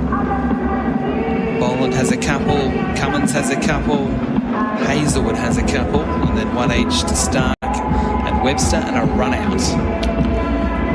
Scott Boland has 6 balls in this over to finish with as the highest wicket taker and further justify Australia's decision to leave out Nathan Lyon for this test match. And just push his average down even a little bit more. Especially his away average. His home average is, I mean, it's not real. It's 11 or 12 still. But his away average needs to come down if you're Scott Boland, you'd say. Shamar Joseph field spread as Boland around the wicket bowls. He's bowled in! 3 wickets to Scott Boland. Back into the team. And he's the leading wicket taker in the innings for Australia. The West Indies all out for 143. Shamar Joseph the last to fall for 8. And the big Victorians in the wickets again. And he's justified Andrew McDonald and the selectors' decisions to go in. It was a big call yesterday afternoon when Nathan Lyon was told, Gaz, you need to take a break. We're bringing Scotty in. And this has been a classic Scott Boland session. He was wicketless in his first 8 overs. And now he has 3 to show for it. All 3 wickets coming in this session. And a session where Australia have just run roughshod over the West Indies. They've rolled them out for 143 and they have a big lead. And now, what happens now? Because the umpires have come together to determine whether it is the dinner break or whether the Australians have to come out, because Khawaja hasn't been in a rush. It's 5:44, so I would assume with less than 10 minutes to go, it would be the break. Yeah, it makes sense, but there was quite a conjecture because the West Indies, Shamar Joseph ran off the field thinking he was going to be able to bowl before the break, but the Australians, no dramas there at all, and the umpires are sort of cruising off as well. We've got the young cricketers coming out for what will be the longer break of 40 minutes. So what we're going to do here, we're going to take a very short break. We're going to come back, wrap things up here before heading back to Matt Donald in the SEN studios. So just repeating, the West Indies all out for 143 in their first innings. Don't go anywhere.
Hazelwood bowls, driving through the covers. No problems there for Campbell. That races into the fence. Boland, new over. Bowls to Campbell, not offering a shot, hitting on the pad, and has been given. He didn't offer a shot, John Campbell. He's got it again to Louis. Oh, he's bowled! That was crazy from Louis. That was just a dead set slog. Comes in the game to bowl to Braves, and Braves is forward and drive. The drive to cover, lovely shot. That's a beautiful shot. It goes for 4. Ball of the game comes into Hope, and Hope is forward and is bowled. What a delivery! Hush over Sabina Park as Cummins bowls here to Warwick, and who fends at that one? Oh, that's out. That's gone. Caught behind. A feather through to Carey. Shamar Joseph field spread as Boland around the wicket bowls. He's bowled him! 3 wickets to Scott Boland. The West Indies all out for 143, and the big Victorians in the wickets again. It unravelled. The West Indies were 3 for 73 at lunch, and they're all out. They're all out for 143. So they've lost 7 for 70. So from a position of real parity to now gifting Australia a significant advantage at the main break. I'll go through the card and we'll get some thoughts from Bharat Sundaresan. The West Indies all out for 143. So Kevlin Anderson fell last night for 3. And then today, King for 14. Chase for 18. Campbell for 36, Louis for 7, Hope for 23, Alzari Joseph for 2, Justin Greaves for 18, Warwicken for a duck. The last man out, Shamar Joseph for 8, Seals was 4 not out. The bowling figures, Stark 1 for 32, Hazelwood 2 for 32, Cummins 2 for 24, Boland 3 for 34, and Webster 1 for 15. It unravelled. Yeah, I mean, We've seen some dispiriting performances from the West Indies with the bat in the second innings, but so far in this series, what we'd seen was the first innings at the end of the West Indies' first innings, the game being sort of narrowly matched the two teams anyway, and the West Indies having shown a bit of fight and grit and giving us some hope, their fans some hope. But this session was reflective of where they are, and why they've finished 8th in the last 2 World Test Championship cycles, why they've scored the least number of runs and faced the least number of overs. Because once again, we said it after the second innings in Grenada, we gave them a bit of a pass. We said batting conditions were difficult in Barbados. That's not Test match quality, Whitey. I'm sorry, I know Australia, we're an Australian station, but we are going out to the Caribbean. But we're here to talk a lot about Australia, but that was a systemic collapse. It felt really, you felt a little sick watching it, and went back to that Mikhail Louis dismissal. Well, John Campbell is an error. He was batting really well, left a ball. Scott Boland is always asking you questions outside the off stump, misjudged one, left it, and he was out. And Louis, just the way he was batting normally, and he's been brought back into the team as an opener. But for him to open the door the way he did with that shot, the shocking shot of Josh Hazelwood, even Josh Hazelwood's eyes lit up and said, did he just do that against me? Someone batting at number 5 was supposed to open. And that opened the gate, and yes, there was a drop catch from Alex Carey. The innings could have finished even earlier if Carey had hung on to it. But after that, Alzari Joseph, no responsibility. He batted well in the first innings in Grenada, gave them a bit of a fighting chance by dragging that first innings closer to Australia. But here, a poor shot, just hit it straight to Steve Smith's hands. No fight at all shown by him. And when you do that against a bowling attack like this Australian team, and Australia really worked hard in the first session, and but they were gifted wickets, and they just took it very happily. And there was some talk just even upstairs in the press corp area, leaving out Nathan Lyon, a couple of balls did turn, this looks pretty easy to bat on. And then all of a sudden, West Indies made the Australian selectors' job very easy by gifting wickets. Scott Boland bowled terrifically well, yes. He finishes as the highest wicket taker in that innings with 3. But what it will also mean, though, is that Australia will have to bat under lights. The lights have come on. And yesterday they batted manically. Today they'll have to bat normally under lights. So in a way it works out for Australia. I mean, they're here to see whether Sam Constis, as we've said repeatedly over the last few weeks, whether he's up for it and whether he can kind of stand up for the challenge. And against the pink ball, against the Josephs and Seals, it's not going to be easy. And then you have Usman Khawaja as well. You know, he's had a mixed series so far. So, I mean, it's more about that than what happens in this game. Because on the basis of what we've seen from the West Indies, there's only one way this Test match is going. Yep, but what happens now is that the attention does go back to the Australian top order, which has been a theme throughout the course of this Test series, and it's prime time back in Australia in the sense that, you know, it's when people might be at work, but they're going to be listening to us or somehow watching it on television as well. There's no sort of waking up to it. They'll be watching Constis, they'll be watching Green, they'll be watching Khawaja, and we'll be watching as well from Sabina Park. So we'll take a break here. We'll head back to Matt Donald in SEN Studio Land and then come back in about 25 minutes from now, where Sam Constis will be opening the batting with Usman Khawaja with the Australians on top.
SEN Test Cricket's coverage of the Frank Worrell Trophy. It is dinner on day 2 of the third test and the final test of this series between the West Indies and Australia. And haven't things turned quickly on day 2? We were talking about the Windies only being 3 down at the tea break at day 2 only a couple of hours ago, and Australia have rattled through them in rapid-fire time. The West Indies all out at the end of their first innings for 143. Australia will resume their second innings, or begin their second innings rather, with an 82-run advantage in about 20 minutes from now. Matthew Donald with you during this dinner break. 0433 98 11 16 is the text machine if you do want to contribute. It's been great having so many people doing just that throughout the course of this series, letting us know from all around the world where they've been tuning in from, whether it's from Australia or from overseas alike. It's been wonderful having such support throughout this series, and we're into the final innings of that series now, with Australia's second innings to commence in about 20 minutes from now. Big session for the Australian top order, particularly the openers, Sam Constas and Usman Khawaja, who have both largely struggled throughout the course of this series. And it's not going to get any easier with the swinging ball under lights. And Shamar Joseph and Jaden Seales to open the bowling for the West Indies. It's going to be a big ask. And then there's Cam Green at 3 as well, who struggled at the start of this series, but in the last couple of knocks he's had, he's finally managed to get himself into a little bit of form. A 50 in the second innings in the second test, and then a 46 in the first innings here for Australia. He was looking pretty good in his last 2 knocks, so it'll be worthwhile seeing whether he can keep an eye, if he can continue to kick on with his recent form. So going through the batting card for the West Indies in their first innings, they started the day 1 down. Kevlin Anderson was dismissed late last night for 3 off 14 off the bowling of Stark. Brandon King, LBW for Hazelwood, 14 off 42 deliveries. Roston Chase caught by Khawaja off the bowling of Pat Cummins, 18 off 71. Very slow going there for the skipper. John Campbell was bowled by Scott Boland shortly after that tea break for 36 off 65 deliveries, not offering a shot.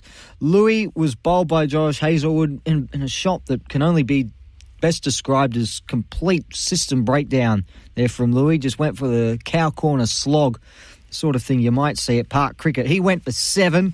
Shai Hope was bowled by Scott Boland as well, who then started to get into his groove. 23 off 35 deliveries for the wicketkeeper. Justin Graves was run out by Sam Constas. Great work from the youngster in the deep. Graves played a great shot out towards the boundary, came back for the third, but a terrific throw by Constas right over the stumps. Boland barely had to move to remove the bails. Was run out for 18 off 31 deliveries, and the tail caved pretty quickly. Alzari Joseph caught by Smith off the bowling of Webster for 2. Shamar Joseph bowled by Boland for 4. Warrican was caught by Carey for Cummins, a 5-ball duck. Jaden Seales was the not-out batter. He made 4 off just his 7 deliveries. So we mentioned they were about 3 for 78, I think, at lunch, the West Indies. And they're all out, 143. So the wickets falling at 11, 28, 58, 82, 95. And then it's in the tail of the last half where it really started to crumble. 124, 127, 135, 137, and then 143. And that's the call off the card there for the West Indies. For Australia's bowlers, Mitchell Stark, 13 overs, 3 maidens, 1 for 32. Josh Hazelwood, 10 overs, 1 maiden, 2 for 32. Pat Cummins, 11 overs, 1 maiden, 2 for 24. Scott Boland, 13.1 overs, 4 maidens, 3 for 34. 4 no balls from Scotty Boland. He took a little bit of time to get the radar working on that front. And then Bo Webster, 5 overs, 1 maiden, 1 wicket for 15 runs. Going around the grounds with some other scores in some other sports. We'll actually start with the cricket, firstly, over at Lords between England and India. And I'll tell you what, we're in for an exciting finish here. So at Stumps, India 4 for 58 in their second innings, requiring a further 135 runs to win and to take a 2-1 series lead in this 5-test series. It is very, very evenly poised indeed. Earlier, England were bowled out for 192. KL Rahul is not out on 33. Akash Deep dismissed the last over of the day by Ben Stokes, so Rishabh Pant will join Rahul first thing tomorrow morning. And it'll be a huge partnership, that one. India's batting lineup runs pretty deep, but it's looking like it's becoming increasingly difficult to score runs on that Lords pitch as things have progressed. Both sides making 387 apiece in the first innings, and England not even able to break the 200-run barrier in the second. And Well, India 4 for 58 gives you an idea that the bowlers are starting to get on top at Lords. In terms of the AFL, we had the conclusion of round 18 over the weekend. 3 games were played. The first one was at the MCG, Melbourne defeating North Melbourne by 189 to 83. The Swans picking up another win over St Kilda, so their late season form continues on. Sydney, they won by 5 points, 92 to 87. And the final game of the weekend over at Adelaide Oval, it was Port who were too good for West Coast, winning by 26 points, a final score of 87 to 61. In round 19 of the NRL, there were just the 2 games that were played yesterday. The Warriors at home over the Eels managed a 14-0 victory, and the Broncos were far too good for the Titans on the road, winning 44-4. And at Wimbledon, we had the men's final overnight, and it was Seed 1 against Seed 2. And Yannick Sinner, the Italian, securing the Wimbledon Championship in 4 sets over Carlos Alcaraz. Lots of 6s and 4s, so 4-6, 6-4, 6-4 and 6-4. So big win there for Yannick Sinner. And in the Club World Championship, in terms of the round ball game, it was Chelsea who secured that one earlier this morning with a 3-0 win over Paris Saint-Germain. So that's another trophy for Chelsea and their manager Enzo Maresca. And that's a pre-season competition, so it means we're getting ever closer to the start of the league campaigns for both of those 2 clubs. And I suppose for everybody else in Europe as well. So that was a big result there for Chelsea. I mentioned Wimbledon a little early. Yannick Sinner taking out the Wimbledon title over Carlos Alcaraz. Now, those who were with me in the second test will be well aware of the fact that we had regular crosses with our SEN tennis expert Brett Phillips, who was on site in London throughout the course of the tournament and knew all and saw all and was across everything. And if an official sneezed in the wrong direction, BP knew about it. He provided terrific in-depth coverage throughout the course of the tournament and joined us regularly during the lunch break to provide an update on everything that was going on at Wimbledon. He's taking a well-earned break right now, but a little earlier on SEN Breakfast with Kane Corns and Tom Morris, he joined that duo for just a bit of a chat as to how the final played out. So let's have a bit of a listen to his chat with those two. I think Brett Phillips is there now. All BP, good. We got you? Yeah, good morning, guys. How you doing? What sort of final was it for those of us that missed it? Well, it certainly wasn't the French Open final, Kane, 5.5 hours and an epic finish, but it was obviously great quality, which these two always produce, and to think we're only 13 editions in to what could be maybe, a head-to-head of 60 meetings, 70 meetings, who knows? But he was due. He'd lost the last 4, Yannick Sinner. He'd never been able to conquer the grass. Fascinatingly, the 2 winners this weekend, this was their least preferred surface. So the champions, as we know in the history of sport, find a way to adapt to conditions. In tennis's case, because they've got 3 different surfaces, they find a way to conquer the surface that they're most uncomfortable on, they haven't grown up on, and they win titles. So Iga Swiatek and Yannick Sinner, the Wimbledon champions, who certainly in Swiatek's case we didn't predict. But Sinner, we knew he'd be there when the whips were cracking. I mean, if you lose a French Open final, only 3 weeks ago, a month ago, in the way that he lost it, I suppose most might dig a hole and never recover. Mm-hmm. But he just, he's made us some tough stuff. His emotional state is so under control. Darren Cale might keep going. There was a hint that he was going to finish up this year. He might just keep on the train because it's a pretty good one. And look, unfortunately, between these two, there has to be a loser. But Yannick, he served clutch when he had to, destructive off both wings, and he just smothered Carlos Alcaraz. So and lost the first set as well, BP. So 1 in 4, 4-6, 6-4, 6-4, 6-4. So he's won 3 majors now, one each of the Australian Open, Wimbledon, and US Open. He's 23 years old. Are you prepared to tell us how great or good you think he's going to be long term? Well, it's going to be fascinating, isn't it, Tom, between these two, what they're going to achieve in the sport. And that head-to-head now, 8-5 Alcaraz. And, look, they're both going to get into double figures. It's hard to predict, but they're so far ahead of the rest that there's a lot of ground to make up for the rest of the pack. And these two are going to be contesting a lot of finals. So they're going to be up around sort of that Federer, Nadal, Djokovic mark, you would think, somewhere around there if they don't get any injuries and keep playing for the next 10, 15 years. Tell us about the women's final, I should say, BP, a disaster for the tournament. Well, I mean, when Iga Swiatek's in that sort of mood, and you could see it, it's a long walk from the locker room, past all the pageantry and the history. Iga had a head of steam up. You couldn't even see Amanda Anisimova in the camera shot. And then once she gets an early break, she is the best front runner in the women's game, and it was just a train wreck for Anisimova. I think you've got to go back to 1911, the last time we had a double bagel at Wimbledon. But she's bageled a lot of players in the last 3 years, Iga. And Anisimova, will be interesting to see how she recovers. But her career now, she's won on all surfaces. She's won 6 majors. And her biggest inspiration was Rafael Nadal, and she's got all the Nadal intensity traits. And when she's got a head of steam up, you cannot stop her. Beautiful ball striking, and she finally conquered the grass, which had been a bit of a demon for her. Good on you, mate. Thanks for keeping us up to date over the last couple of weeks. Been outstanding. Pleasure, guys. Have a great Monday. Thanks, BP. BP there, Yannick Sinner winning his first Wimbledon title in 4 sets over Carlos Alcaraz.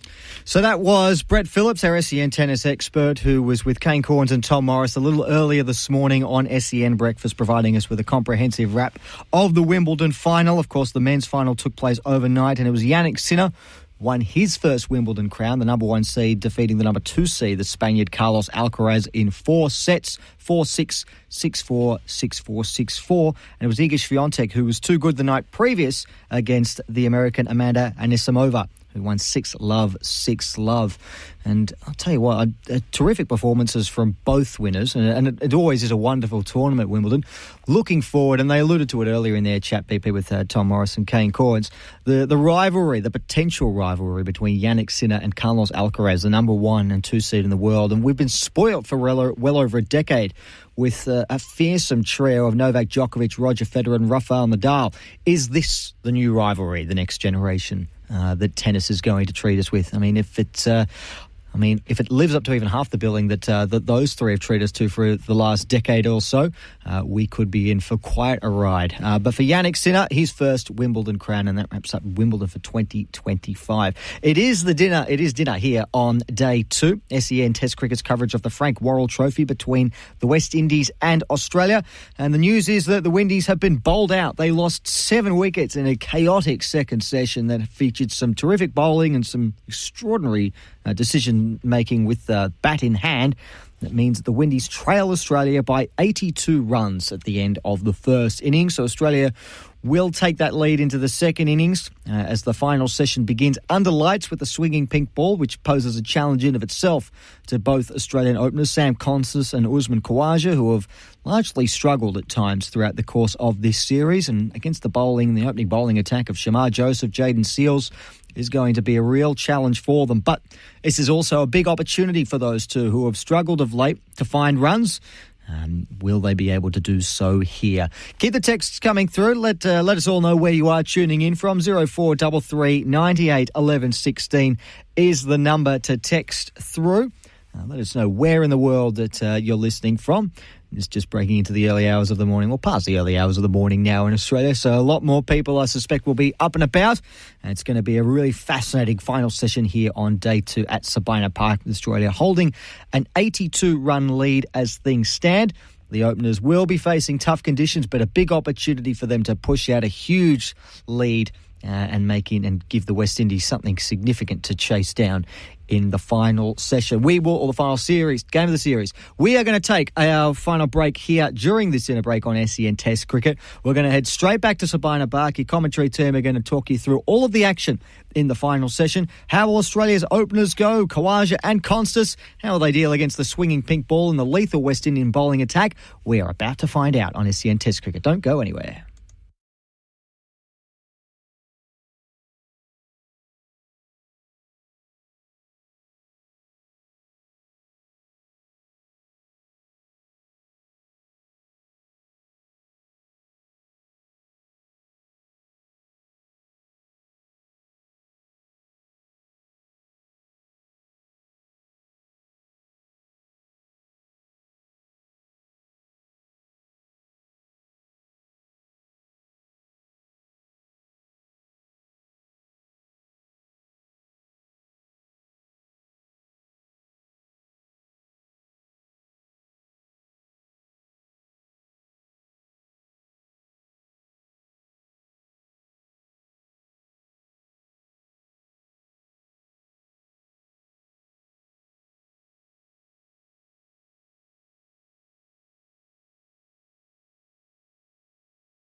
Hazelwood bowls, driving through the covers. No problems there for Campbell. That races into the fence. Boland, a new over. Bowls to Campbell, not offering a shot, hitting on the pad, and has been given. He didn't offer a shot, John Campbell. He's got again to Louis. Oh, he's bowled! That was crazy from Louis. That was just a dead set slog. Comes in again to bowl to Graves, and Graves is forward and drives to cover. Lovely shot. That's a beautiful shot. It goes for 4. Bowling again comes into Hope, and Hope is forward and is bowled. What a delivery! Hush over Sabina Park. It's Cummins bowls here to Warwican, who fends at that one. Oh, that's out. That's gone. Caught behind. A feather through to Carey. Shamar Joseph field spread as Boland around the wicket bowls. He's bowled in! 3 wickets to Scott Boland. The West Indies all out for 143, and the big Victorians in the wickets again. Some of the action from the second session. Oh, gee, did it get pear-shaped for the West Indies. From a position of real optimism, the West Indies crashed and burned in that middle session. At lunch, the West Indies were 3 for 73, and then they were all out for 143, so they lost 7 for 70, all out in 52.1 overs. Scott Boland, the leading wicket taker, with 3 wickets. Darren Sammy, we're watching him on the Chemist Warehouse screen at the moment, trying to urge his players, almost like an NRL or an AFL coach, talking to his players, trying to inspire them at half-time. They are coming from a position of weakness here, having given up a real opportunity. They trail after the first innings by 82 runs as Usman Khawaja and also Sam Constas make their way out to the middle. The West Indians are in position, and the umpires are as well. SEN Test cricket for Henley Holmes. We are ready for our final session on day number 2.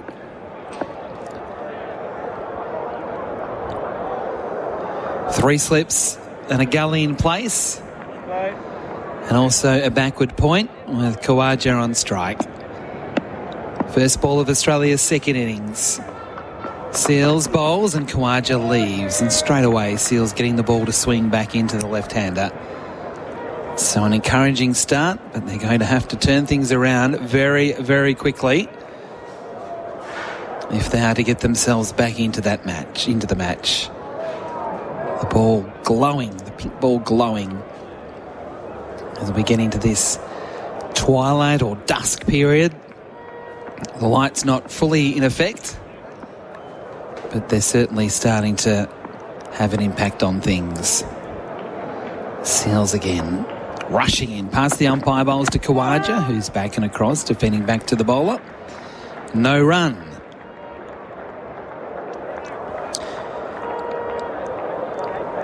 The crowd has still stayed around after the longer dinner break. There were 2 local rappers doing their thing during the lunch break or the dinner break. And it's fair to say that they were shouting. It was very loud. I'm sounding like an old man, but it was a bit crazy going on in the back of the grandstand. Seals bowling to Khawaja, who is trying to drive, taking the inner portion of the bat. And it goes up to mid-on. He was trying to play through mid-off. The score remains at 0 for 0 as Bryce Begain will start the final session with me. Welcome back, Bryce. Thanks, Whitey. And I did get caught up with the rappers in the back of the stand there as they were, well, doing their best work. Jeez, that was loud. Oh, you could feel it in your stomach. That's how loud it was. Not just your ears. They were ringing, but your stomach, you could feel the beat of everything. If only the West Indian batsmen showed the same level of intensity and passion to the cause as those rappers. Well, didn't that wrap up quickly? Seals here, past the umpire to Khawaja, who shoulders arms and hope doesn't glove the ball cleanly. Fortunately, it doesn't get past him, and there is no chance of a bye. It stays at no wicket for no run. It's just a bit sad, isn't it? I mean, I'm trying to think, sad's probably not the right word, but deflating that it's happened in all 3 test matches now where just 90 minutes of just chaos and the game's gone. Now, it's not quite gone here because this time it's at least happened in the first innings, but they just let good situations slip so meekly. Seals bowls to Khawaja, who's back and across and defends. And it's frustrating for West Indian cricket fans, but it would be also frustrating for the West Indian bowlers because they've been brilliant through this entire series and they just keep getting let down by their batsmen. Yeah, which surprises you a little bit with the selection, I suppose, as well. Why not strengthen it with an extra batsman? Use Graves a bit more as that extra quick. Maybe they don't need the spin with Chase being able to bowl a bit, but the balances, their batting's letting them down and they could do with the extra batter. Seals to Khawaja, driving firmly, can't beat mid-off. Alzari Joseph does the fielding, and that completes the first over of Australia's second innings. It is a maiden from Jayden Seals. So the Aussies have a lead of 82 as they start their second innings. Adam White and Bryce were going with you for SEN Test Cricket. Thanks to our friends at Henley Homes. Don't forget the Henley Breakthrough Collection build from only $227,900. Well, those last 5 wickets falling for 19. Yeah. In 5.4 overs. And there were slogs, there were run-outs going for a third, there were no thought of protecting players towards the end. What a position of strength at 3 for 82. I think they were in front at that moment in the game. They were. And the good batting conditions. Campbell and Chase working hard to... it was Campbell and... Shamar Joseph on his way. He bowls to Constas, who leaves. So there's the overall match, the test match, the series. Australia trying to win 3-0. The West Indies trying to get some respectability back into that scoreline for the overall series. But there's also this other contest that's going on where back home in Australia there's so much interest in the Australian top order.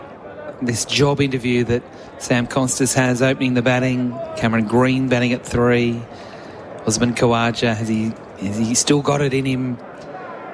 These are questions that we're trying to get answers for, and we're having it here as Joseph bowls to Constas, who's back, rushed in defence, but he pushes out on the offside, no run. We haven't really got an answer yet. We've almost got an answer from Cam Green. But this is the one, this is the key one. Sam Constas, the young man, a teenager still. This is his 6th opportunity in this series. It's also the final opportunity in this series to prove that he is up to it. Shamar Joseph bowls again. Constas comfortably back and across, pushing into the offside, then rehearsing, I could have pulled it. No, Sam, that was good what you did. You defended it, it looked good. Hit high up on the stickers as we see the replay screen for Chemist Warehouse. But it was in the middle of the blade.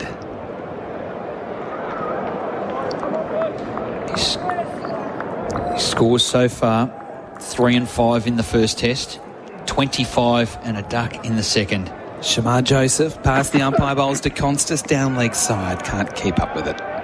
17 in the first innings here. Yeah, so it's an average of 10. It's 50 runs, flat 50 runs into his 6th innings. You don't need to be a mathematician to know that that's not good enough. Even if he is just starting his test career, the conditions have been difficult for batting. Mainly pitch conditions. Now we've got this situation where it doesn't get any easier. It's at dusk, the light's taking hold and has this haze to it, so it can't be easy out there. Joseph bowls here, Constas up on his toes, edging his outs! He's been taken in the gully. Sam Constas gone for a duck. His last innings in the West Indies, his last opportunity ahead of the Ashes in green and gold colours, and he falls without scoring, pushing at a ball outside off stump and really just guiding it into the gully, comfortably taken. And Sam Constas goes without scoring. More questions, certainly no answers. Chase takes the catch. Constas on his way.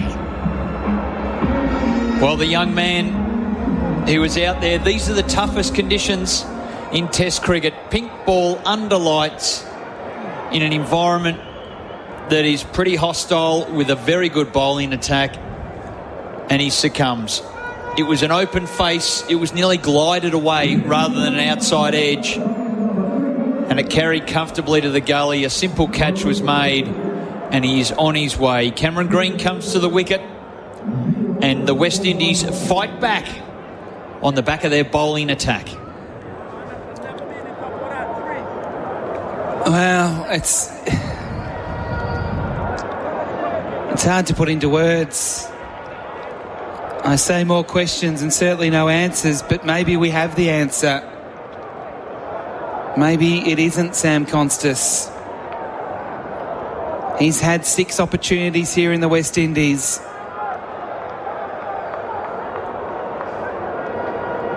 A simple catch to Chase in the gully, waist high. And as Bryce McGain said, pretty much coming off the open face.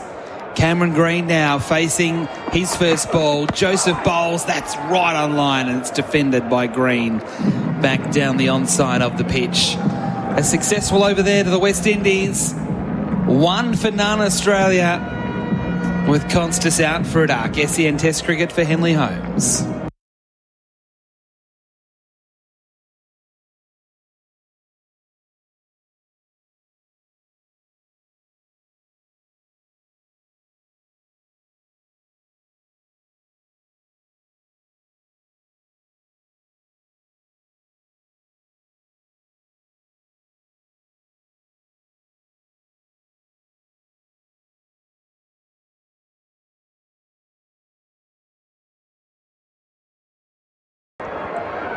Jaden Seals starting a new over, bowling to Khawaja, who's stroking the ball through the covers. Not fully timed, but out into the deep. They've got a couple of runs. Alzari Joseph chasing after it. They come back for 2. Australia 1 for 2. Khawaja getting the first runs in the second innings. Yeah, it's not a car crash in sporting terms, but it's just, you do feel for him. Oh, indeed. It's one of those things that you want the young man to succeed. Seals to Khawaja, who's pushing down the ground, runs here through mid-on. A chase from Louis. He gets there inside the field of play. They come back for 2. Yes, I mean, it's one of those things that we talk about him all series, but you thought that at least on one occasion he could have said, well, maybe he is the man. There's been a few glimpses of that, but nothing really substantial that you can hang your hat on and go, this is what it is. Unfortunately, for Sam, it's a not yet. Khawaja down leg side, he doesn't catch up with it. And it doesn't mean that it's going to be a failure for his whole career.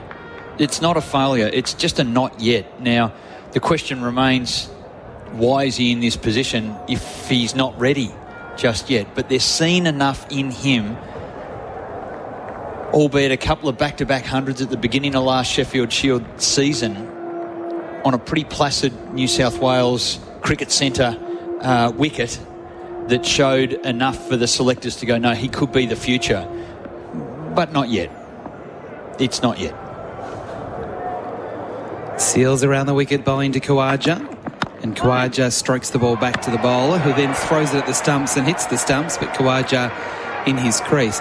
I spoke about it last night. It feels with Sam Constas, it's like he's on work experience or serving an apprenticeship where he's getting to open the batting for Australia, and he just doesn't feel... It doesn't feel like he's ready. But it didn't feel like he was ready before he got selected based on what he had done in first-class cricket. But he is clearly a talent. Yep. And they went with that, a gut feel selection of he's talented, he can learn on the job, we can help him furnish into a test player. But from where he is now, even though he's in the team, it feels like he's further away than he's ever been. Do you think with that they've underestimated the West Indies bowling attack to think this is a little soft introduction? Seals and Bort's mission, the umpire and Khawaja weren't ready. I don't know. I don't know the answer to that. Maybe. I'm sure the selectors would say no to that. Yeah. The selectors should have known that the West Indies attack is pretty strong. I mean, they've seen what they could do to Australia at the Gabba. And then you add Jayden Seals, who's at the top of his game at the moment. Seals bowls to Khawaja, who shoulders arms to a ball that sort of seams and goes away. The thing with me is, Bryce, is it feels like the obvious has been sitting there for quite some time in Harris and Bancroft, and they've just been pushed to the side. It's like, no, we've seen enough from them. We're going to the next generation, which is in theory fine, but what is the next generation? And then they've kind of gone, well, this is the guy. Which has been, I think, disrespectful to Bancroft and Harris, who've scored 32 first-class centuries each. Not between them, each. Yeah. Now, that's a solid body of work at the top of the order. Seals to Khawaja, who's clipping it fine and down to the rope before it rushes down to the boundary. We'll continue the discussion after the break. SEN Test Cricket for Henley Holmes. It is Australia 1 for 8.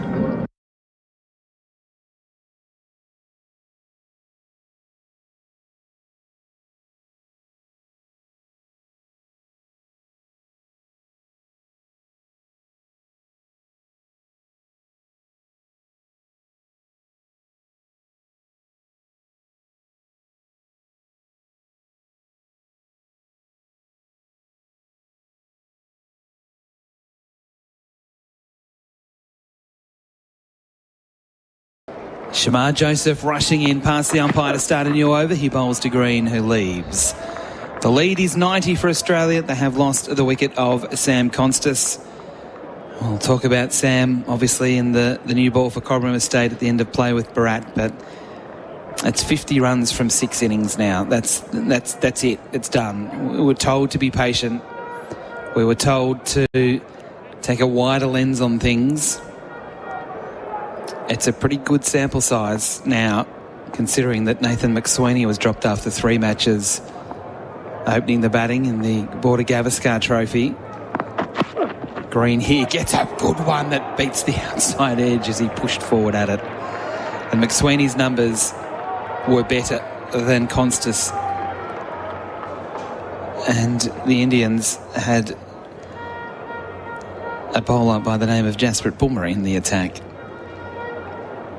Conditions haven't been easy for batting. We've talked about that a lot. That can become a bit of an out as well. But it has been difficult, and the bowling's been good as well. But 50 runs from 6 innings.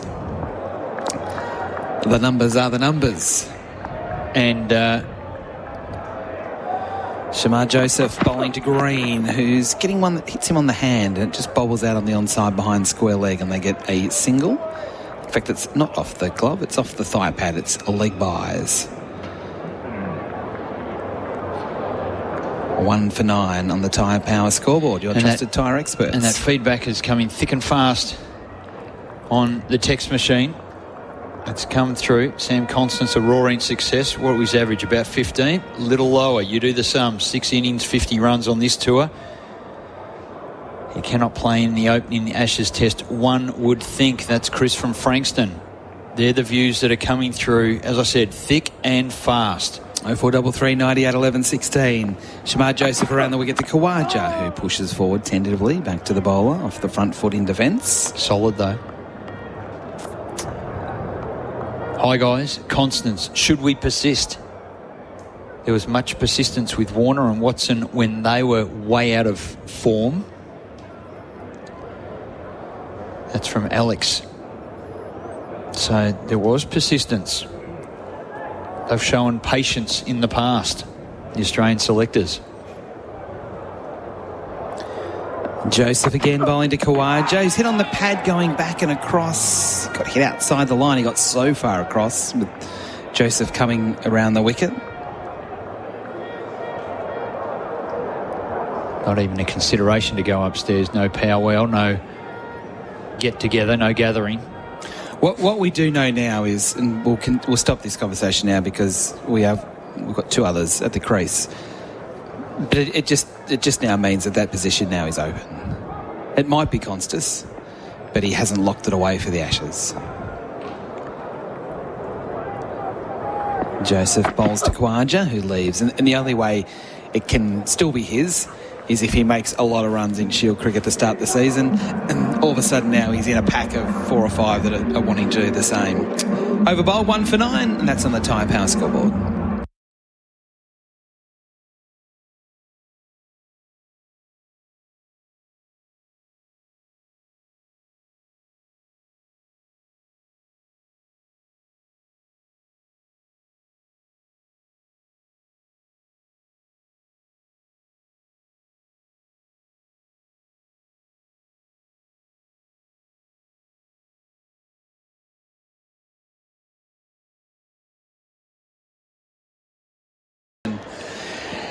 One for 9 on the Tyre Power scoreboard. Your trusted tyre experts, Tyre Power. And Jaden Seales is going to continue. And he's bowling to Cameron Green, and Green leaves the ball that shapes away from the right-hander. The speeds are down here from Jaden Seales. It's 124. But one thing that is happening is the ball is still swinging for him, swinging much more for Seales than it has for any other player in the match, to be honest. I've got to say, he is looking tired.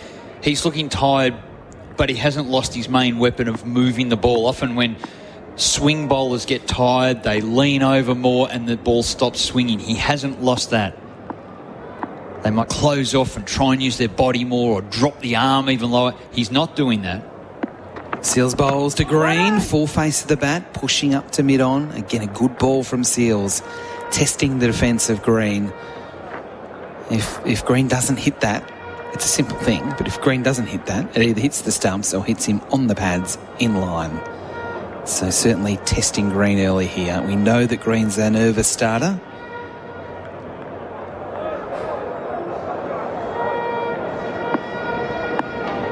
So the more he has to play, the better for the West Indies.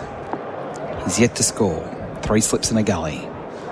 Seales bowls, Green punches down the ground, can't beat mid-off. Shamar Joseph does extremely well. Going around to his right and low, getting 2 hands to it. Nice shot from Green.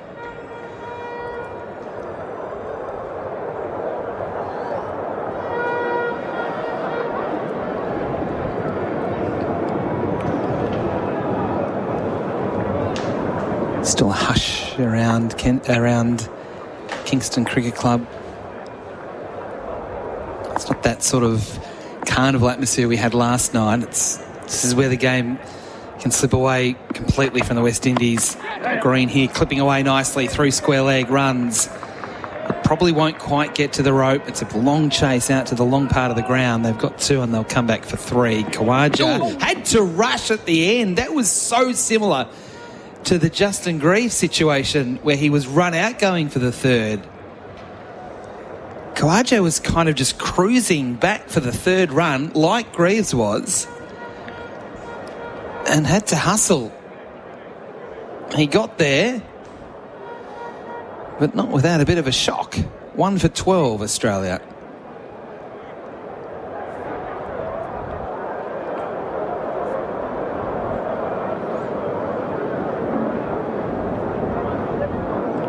Green off the mark with that 3. Khawaja is on 8. He is back on strike to Jaden Seales here. Seales bowling from the Michael Holding end or the George Headley stand. Bustling in past the umpire, bowls to Khawaja, who's jumping and pushing into point. Getting on top of the bounce there, Khawaja. He doesn't look as rushed here, Khawaja. He actually looks quite comfortable. He's been pressing forward. at the right time. That one in line. We did mention Seals' pace is down just a touch, but Khawaja looking good here. Just on 8. He's been out there for 16 deliveries. Taps away at the crease, waiting for Seals around the wicket. Khawaja, oh, he's got one that's gone under the bat and very nearly into the off stump, but it missed. Classic Yorker. He survives. That one a little bit quicker from Jaden Seals. Over bowled 1 for 12. We've had 5 overs in Australia's second innings.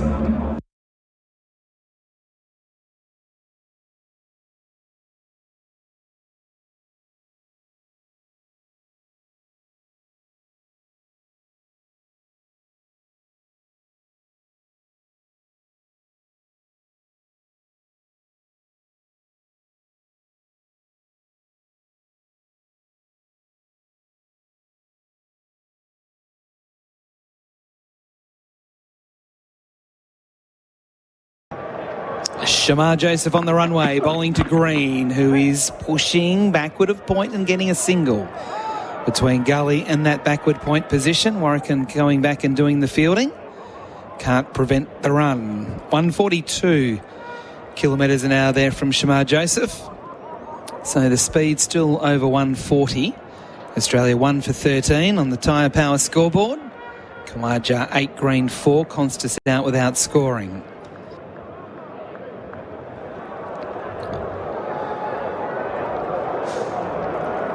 And it's that man again, Shamar Joseph. He's been remarkable. He has. Steaming in again to bowl to Khawaja, who pushes through the covers, runs. Won't be 4 along the turf, along the Sir Walter Buffalo.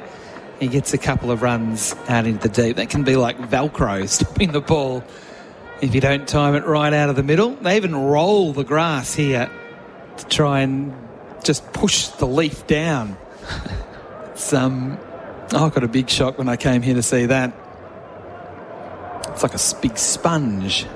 I'm sure a lot of people that are listening now have Sir Walter Buffalo back in Australia in their backyard. I think it's about $9.50 at Bunnings. Joseph bowls again. Khawaja hooks it away. Forward of square leg and out to the rope for 4. It didn't get up as much as Ozzy thought, but he was still able to just get that little bit lower, help it on its way, past the square leg umpire and out to the rope. Good shot. Like he's picked it up quite well. Didn't get all of it, but enough to swivel it away through square leg. As I said, he's just looking a little sharper. We have the benefit of a Chemist Warehouse replay, but you can actually hear him say, oh, as it just didn't quite get up as much as he thought as he made contact. He almost had his eyes closed. Around the wicket again, Khawaja trying to drive, taking the inner part of the bat back to the bowler along the ground. Yes, for those that have got Sir Walter Buffalo in their backyards, back in the sort of southeastern states, Tassie, Victoria, South Australia, maybe, parts of New South Wales, it's probably just a sort of like a fawn colour, as it's just called, dormant for the winter. Certainly not dormant here. No dormant here. This is grass-growing weather. So for those that, I'll wait for this ball, that love their garden like I do, I found something out yesterday which surprised me. Shamar Joseph bowling to Khawaja. Oh, he's out! Khawaja inside edge onto the stumps. Both openers out. Both openers out to Shamar Joseph. More questions for the opening partnership here for Australia. We've got no answers at all.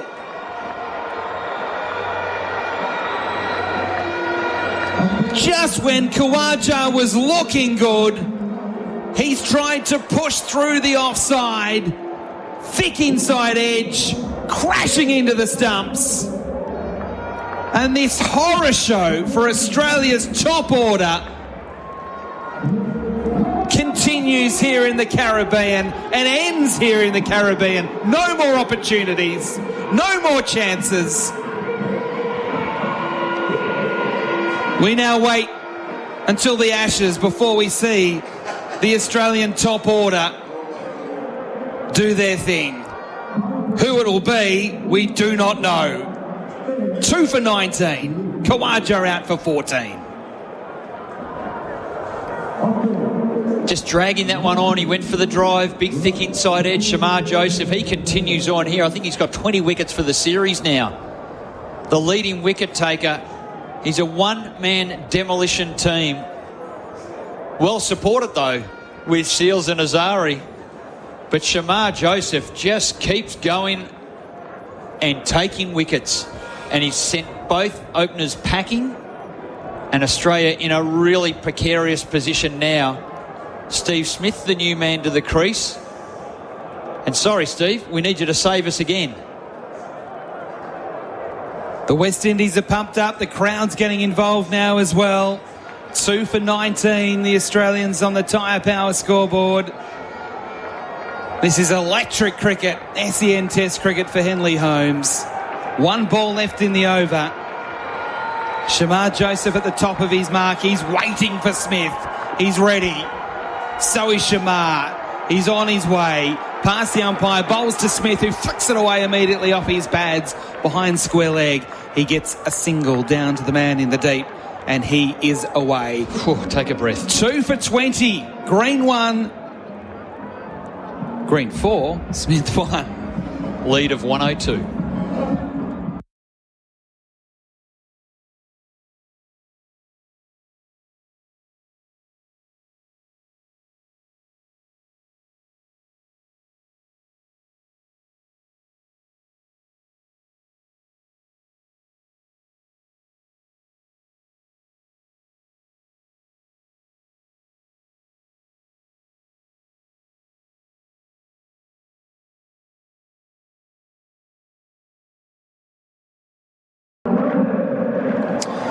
Green 4, Smith 1.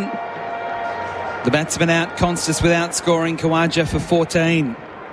Neither opener scoring a half century in this series. 6 innings each, no half century. So now Alzari Joseph into the attack.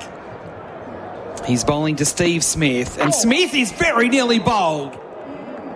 He tried to play the hook shot. The ball kept the fraction low and very nearly crashed into the stumps as well. You've got to be on your game here because the ball is just kissing off the surface. The lights have come on. It feels like from a batting perspective, the ball speeds up off the surface. It's not doing that. Physics will tell you that isn't happening. But from a batting perspective, it's really zipping through there. He got done for pace on a pull shot that he would normally just cream away, just a bit above the stump height. 3 slips and a gully in the bat pad. Alzari Joseph to Smith, who's squared up, defending. Away on the offside, no run.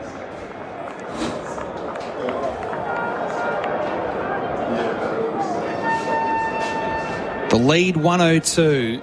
8 second innings wickets in hand, and what we do know is that the way it's heading, the West Indies will be batting tomorrow,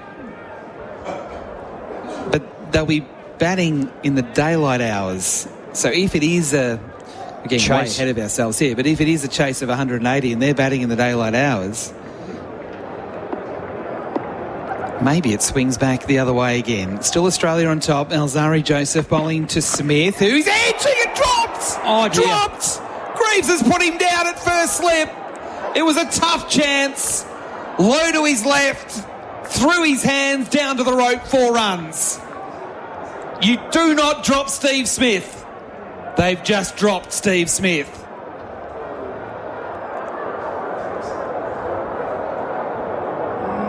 Thick edge, high on the bat, low down. He got hands to it.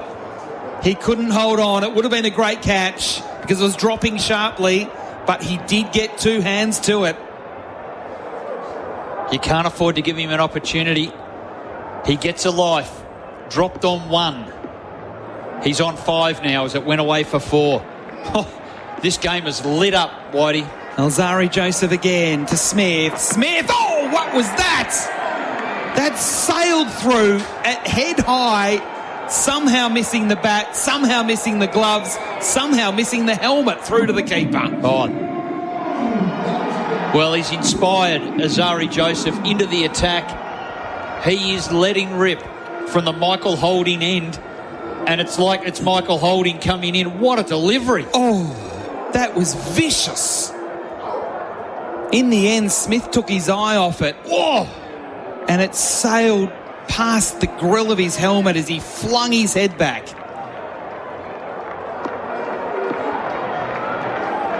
Alzari Joseph again. 2 balls left in the over. He bowls to Smith, who's back and across and pushing away on the offside. A bit of calm from Smith.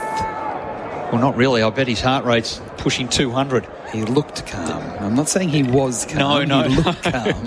No, this game is lit up. That lead, 106. 8 wickets in hand for Australia.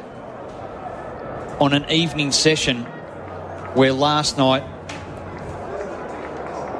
they lost a bunch of wickets. 2 for 24 on the Tyre Power scoreboard. Last ball of the over. Alzari Joseph bowls to Smith. Another bouncer. He sees that one okay and just puts the head back and watches it go past at head high. Over bowled 2 for 24. The lead 106.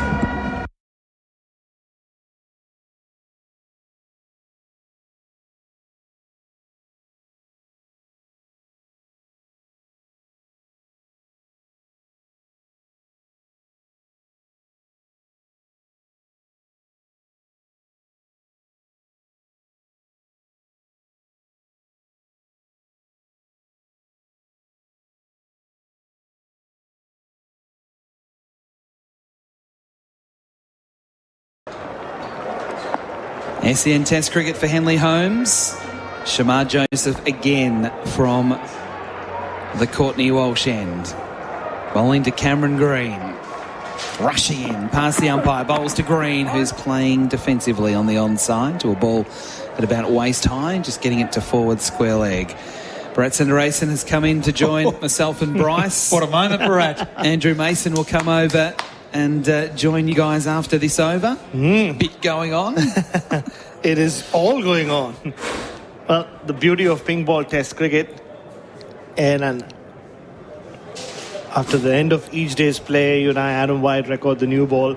We could just have a rerun tonight because it's the same topics. Sam Constas, Usman Khwaja, we've been there before. Shamar Joseph again, past the umpire, bowls to Green, who leaves a ball that came back sharply. On length. Gee, that's close.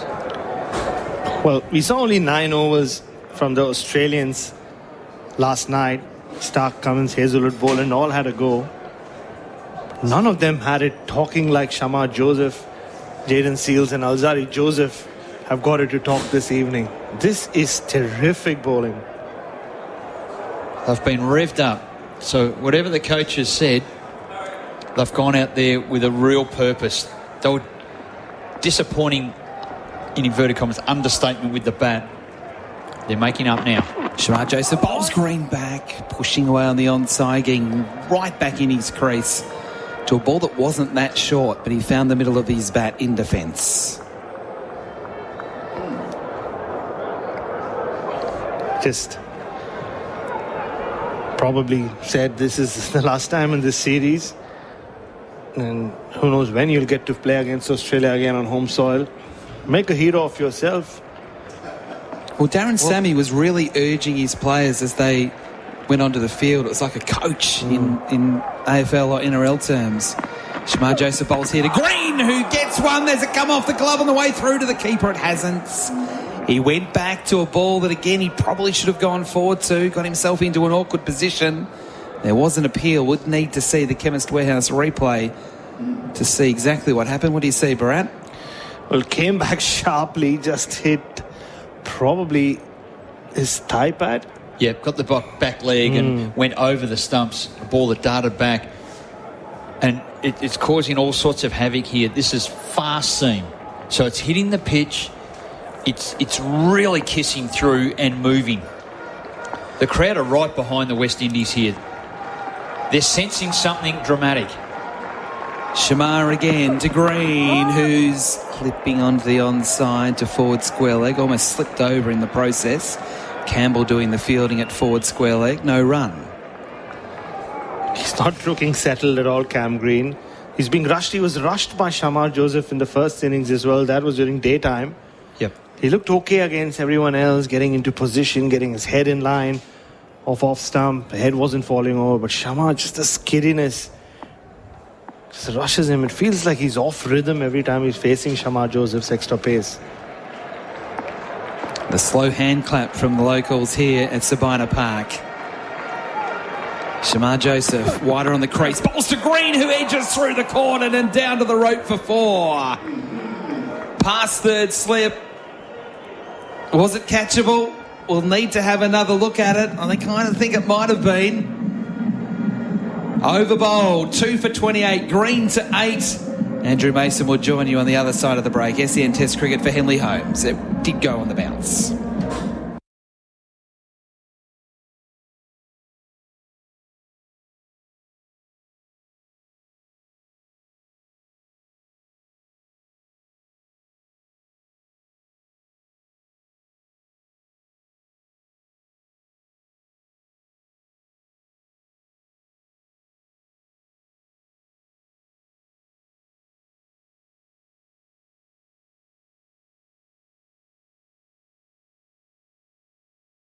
All right, so the lead is 110, and we've got some serious action developing as Joseph comes in and bowls. Of course, this is Alzari Joseph outside the off stump. There's Smith going back, playing the ball square in the offside down to Gully. The spectators thought that was a catch. It was not.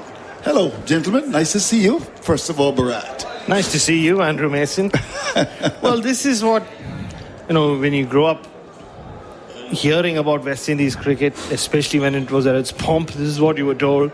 The fast bowlers would be steaming in and it would feel like a cauldron. It's not quite a cauldron because half the stadium is empty, but it definitely feels like it if you're out there in the middle facing the two Josephs. Alzari Joseph comes up now, bowls to Smith. This is outside the off. He nibbles at that, and it goes by to be taken by the keeper. That was fast, and it generated a lot of bounce as well. Well, that's what extra pace does.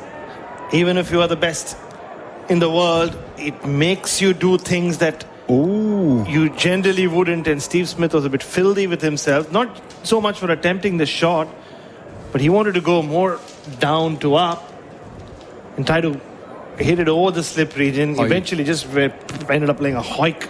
Well, he was definitely doing that, and it was at this stage last night when he was batting, he was looking so solid. He batted beautifully for 48, 66 balls. He was on top of things.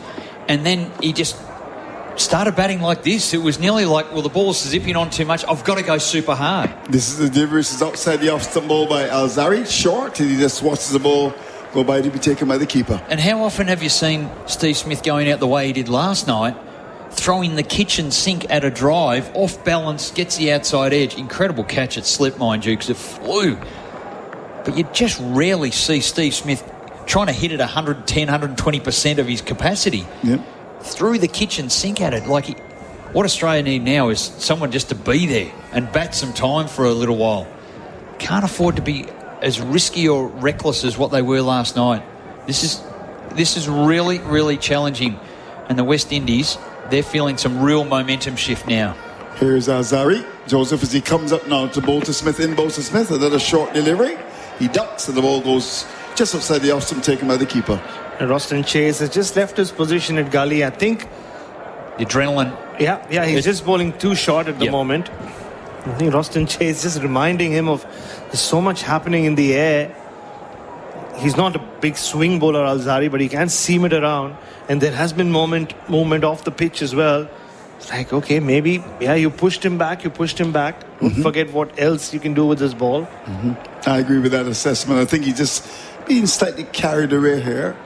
Got to try and pitch it up. Make the batsman uncertain. It's 2 for 28. 2 to come in the over.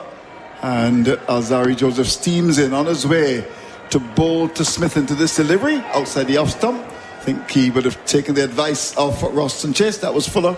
Went by to be taken by the keeper. Left alone then. Good leave.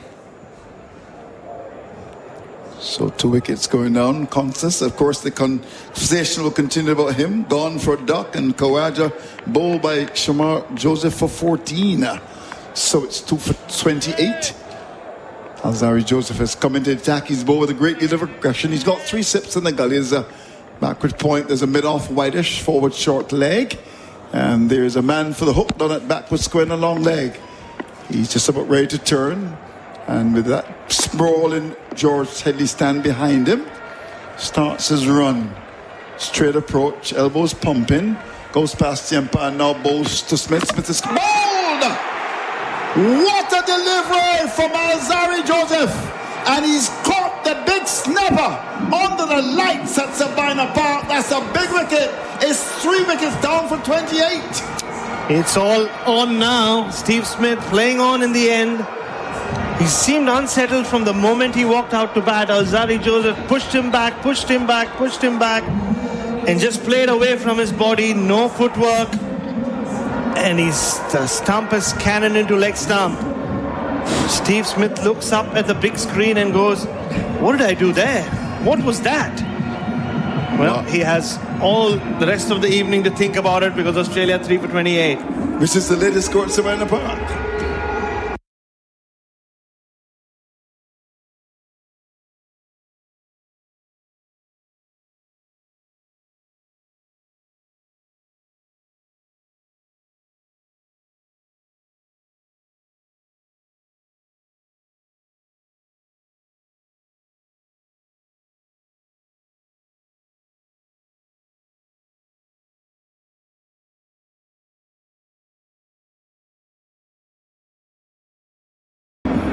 Tremendous excitement at this fantastic venue, Sabina Park in downtown Kingston, Jamaica. The capital, of course, is Kingston.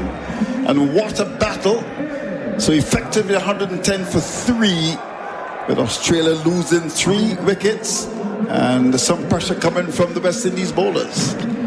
Oh, a lot of pressure from the West Indies bowlers. They've been stars throughout this Frank Worrell Trophy series. And yeah, Steve Smith, well, we just spoke about it. Roston Chase ran up to his bowler and said, maybe test the other parts of the pitch as well. And Steve Smith's weight was on the back foot. The Kingston Cricket Club went up as one as that ball smashed into Steve Smith's leg stump. The bails went flying everywhere. Well, Australia find themselves in another hole. And it's not often that he's not covering up that off stump, that he's just holding the bat out, handling the washing out there, if you like. It was just hanging out there, where generally he's a big back and across in line.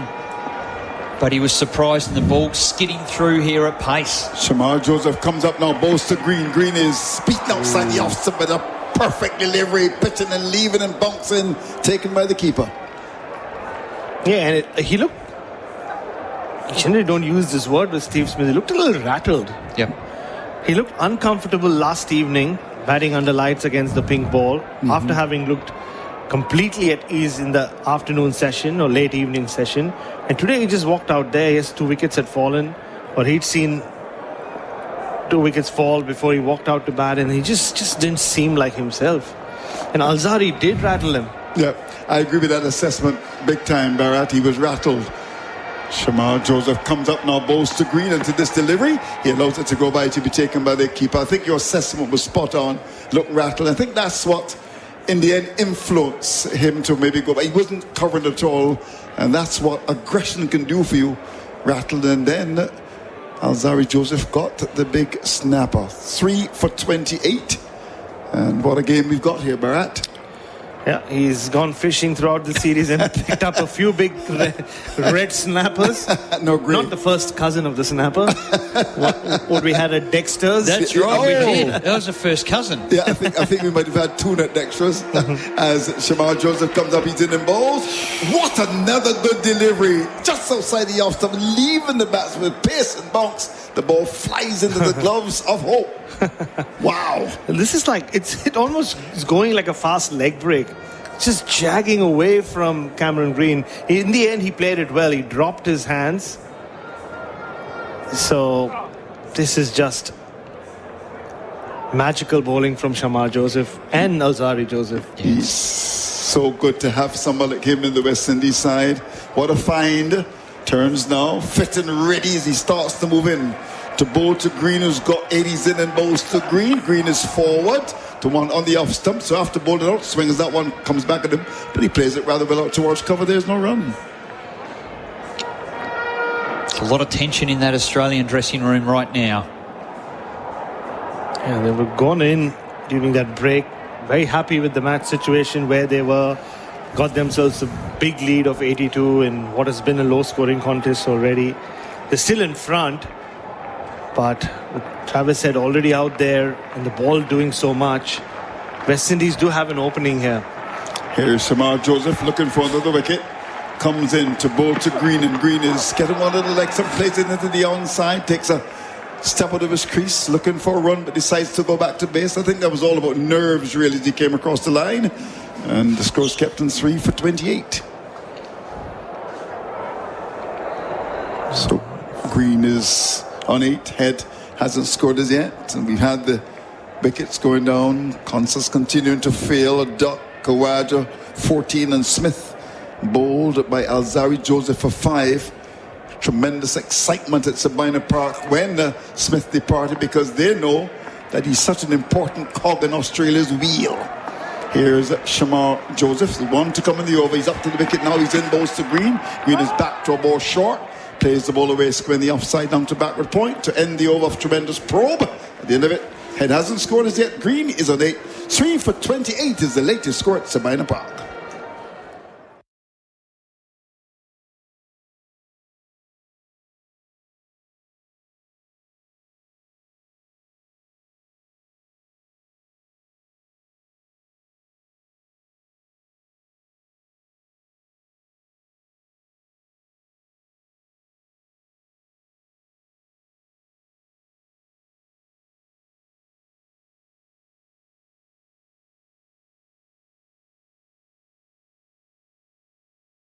Well, no doubt the West Indies continuing to try to exert the pressure here, and it's going to be Alzari Joseph to come round the wicket now to the left-handed Head, and what a situation there. 3 for 28. 2 slips in the gully. There's a man at cover. Forward short leg, mid-on, slightly whitish. And there's also a man on the hook down at back with square and a long leg. So Alzari Joseph from round the wicket. He's bowled well. There's also a third man as well, trying to cut out that boundary down at third man. Comes round the wicket on his way to bowl to Head, and to this delivery. Head is off the back foot and plays it rather jerkily to the onside. Didn't know where the ball had gone, really. Ended up down at mid wicket. There's no run. Well, the expectation here is clearly short pitch bowling. So 2 slips in a gully, we get that. And that's for that delivery top of the stumps. And Head will take it on. There's a third man fine. It's like a fly slip. And then the 2 behind square with a short leg. Only 1 in the ring, I suppose, on the single on the offside. So it's real adrenaline stuff. Head is going to take up the challenge. There's no doubt about it. He's not out there to just block the ball. It's game on here. Well, he's continuing round the wicket now. Alzari Joseph in bowls to Head. Outside the line, the off stump that has some pace. Thud into the gloves of the keeper. Well done. Oh, Travis Head got tempted just for a brief second. Just a little twitch. He thought he might brought the bat back and he twitched at it. He did. Yeah, but there is a fielder back. Very fine at third. The only fielder missing is this. This is a ploy that many opposition teams have applied against Travis Head. They generally have a leg gully or a leg slip. Okay. That armpit region for him, the right armpit, that's where you target it, even in Shield cricket. So they don't have that. So this is more them going short, the West Indies, and expecting him to take it on, and then, chances arm against 3 boundary riders. Well, he's the type to take the West Indies bowlers on, and he's been successful. He's so good. Green's just doing up his shoe at the non-strikers end. And his pad. Had to take his pad off to be able to do it. So it's taken a little while. But for Head here, there's no one at that deep backward point spot. And that's generally there. He's playing off a slower wicket, and that's where the ball will go.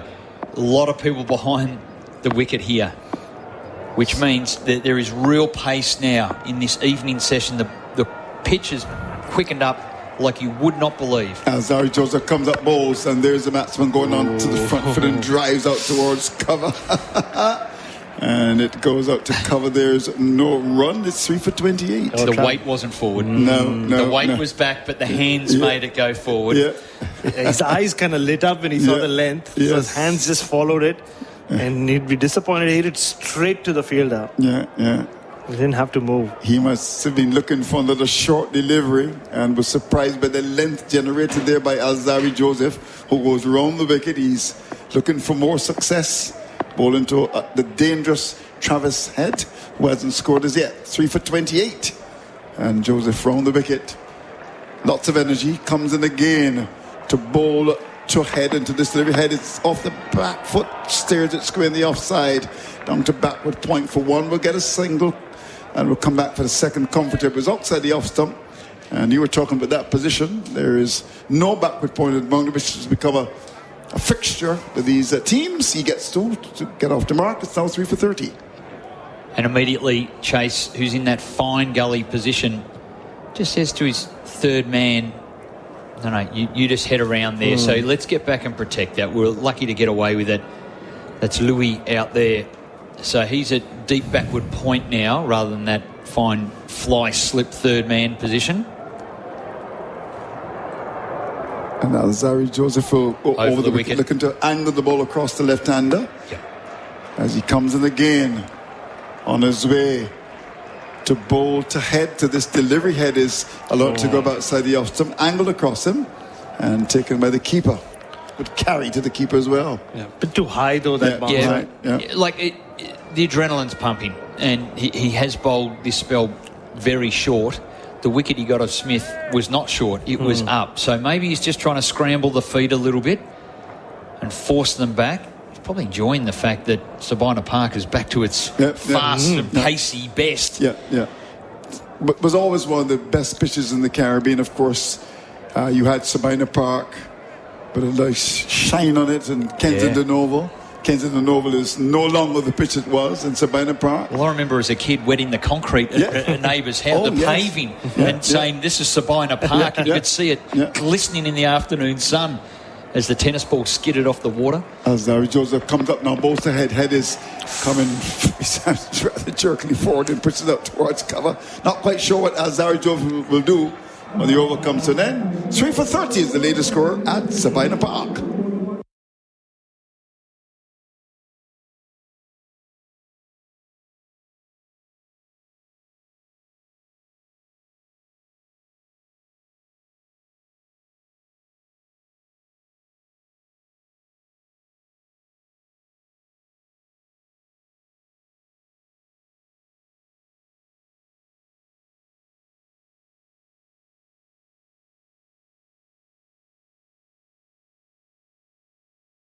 First session, 2 wickets, 57. The second, 7 wickets went for 70. That was the decisive session where Australia took total control.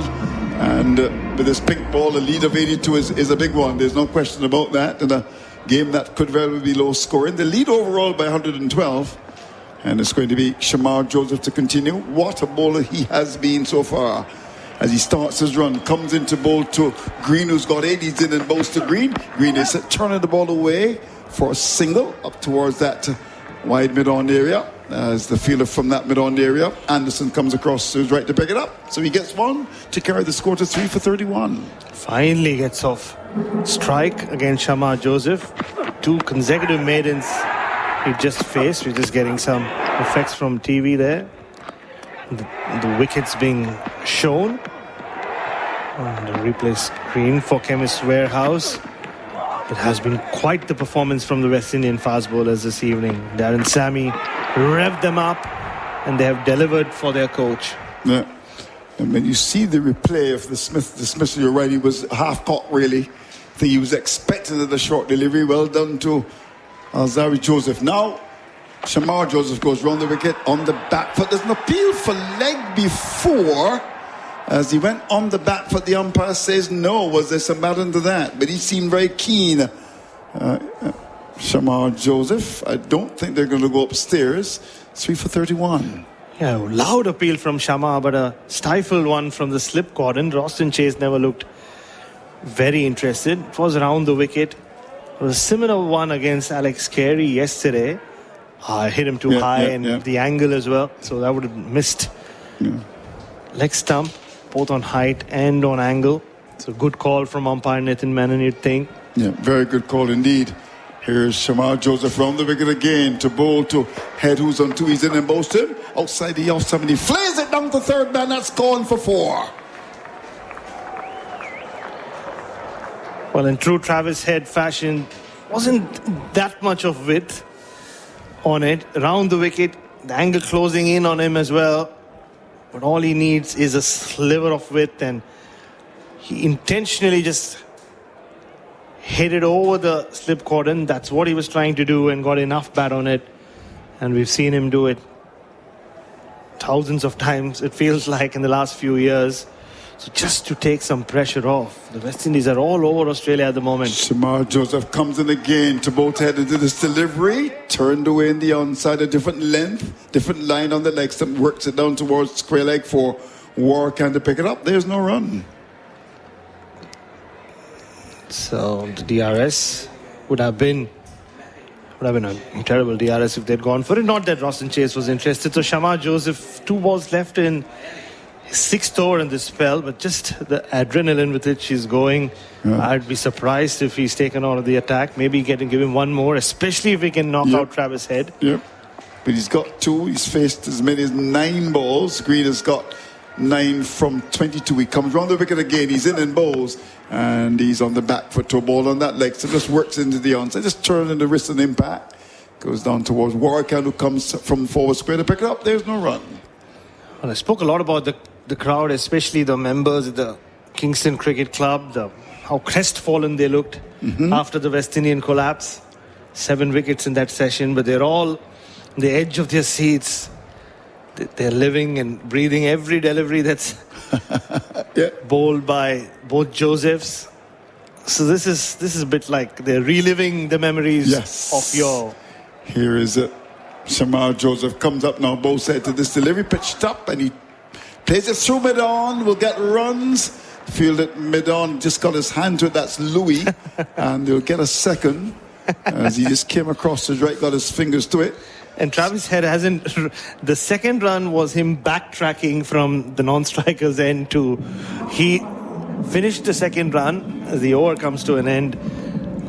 West Indies are 3, or Australia 3 for 37. He just backtracked his way for the second run. All right, so 3 for 37, the latest score at Sabina Park.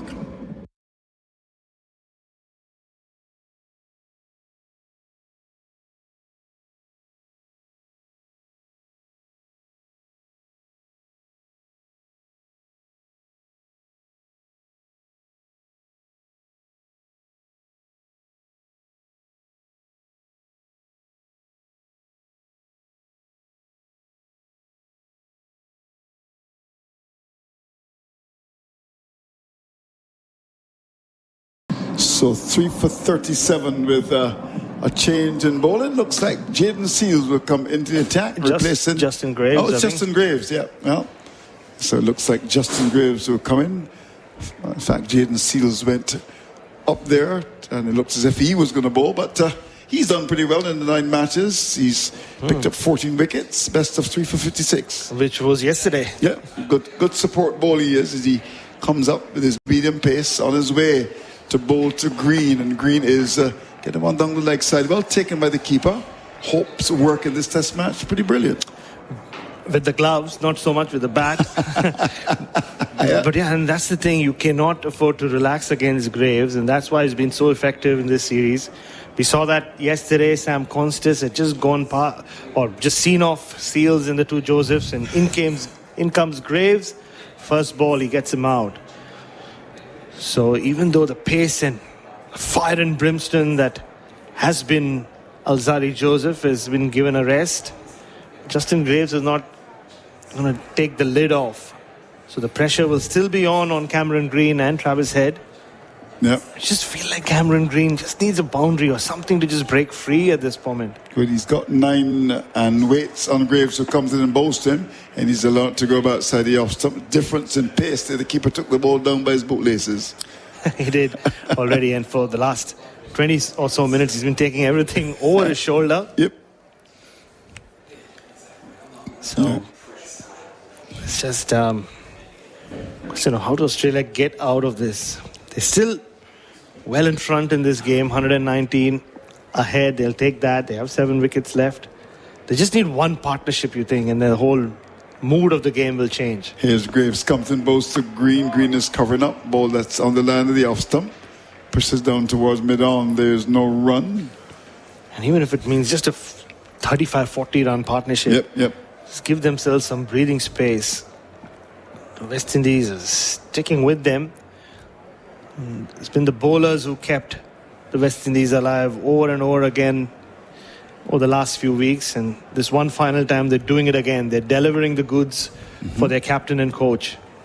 Justin Graves comes up now, bows to Green. Green is getting one of the off stump and punches the ball out towards cover. That'll go for 4. It was a lovely shot. It was a delivery that was not the best, really. And he punches the ball down to cover, down by the Kingston Cricket Club. That's gone for 4, 3 for 41. Feels like that's the first time Cam Green has exhaled in the last 20 minutes. Yeah, that was width, and he just climbed into it. Yeah. His eyes did light up. He wanted that Cam Green, and that takes him to double figures. And just for a second, he'll breathe a little easier. Yeah. It was a nothing delivery there from Graves. And it was spanked through cover for 4. Comes in again to bowl to Green, who's gone to 13. And to this delivery, a much better one. Although he didn't play it was a little fuller, a little bit closer to the off stump. Judgment was impeccable. Watch the ball go by to be taken by Hope. Does feel like a different game with Graves. Even the crowd have settled down a little more. Yeah. Not so much on the edge of their seat, but just the reaction around Kingston Cricket Club. And Steve Smith played that ball on from Al-Zahri was quite something. Yep. I've Indeed. heard so much about what it used to be here. I think for a brief spell, you just got a feeling of what it must have been like. Oh, yes. Tremendous. Here's Graves. Comes up now. He's in and bows to Green. And Green is getting outside the off stump. No need to play that.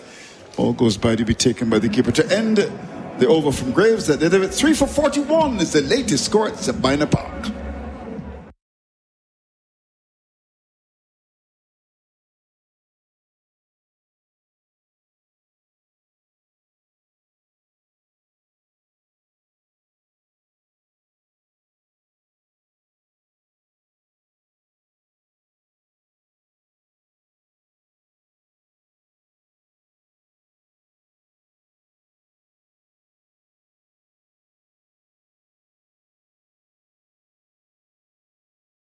Yeah, well, it had to come sometime. We're going to have a change in bowling, Bharat, from this end. It's going to be Seals to come into the attack now. You surely had to give Shamar a break.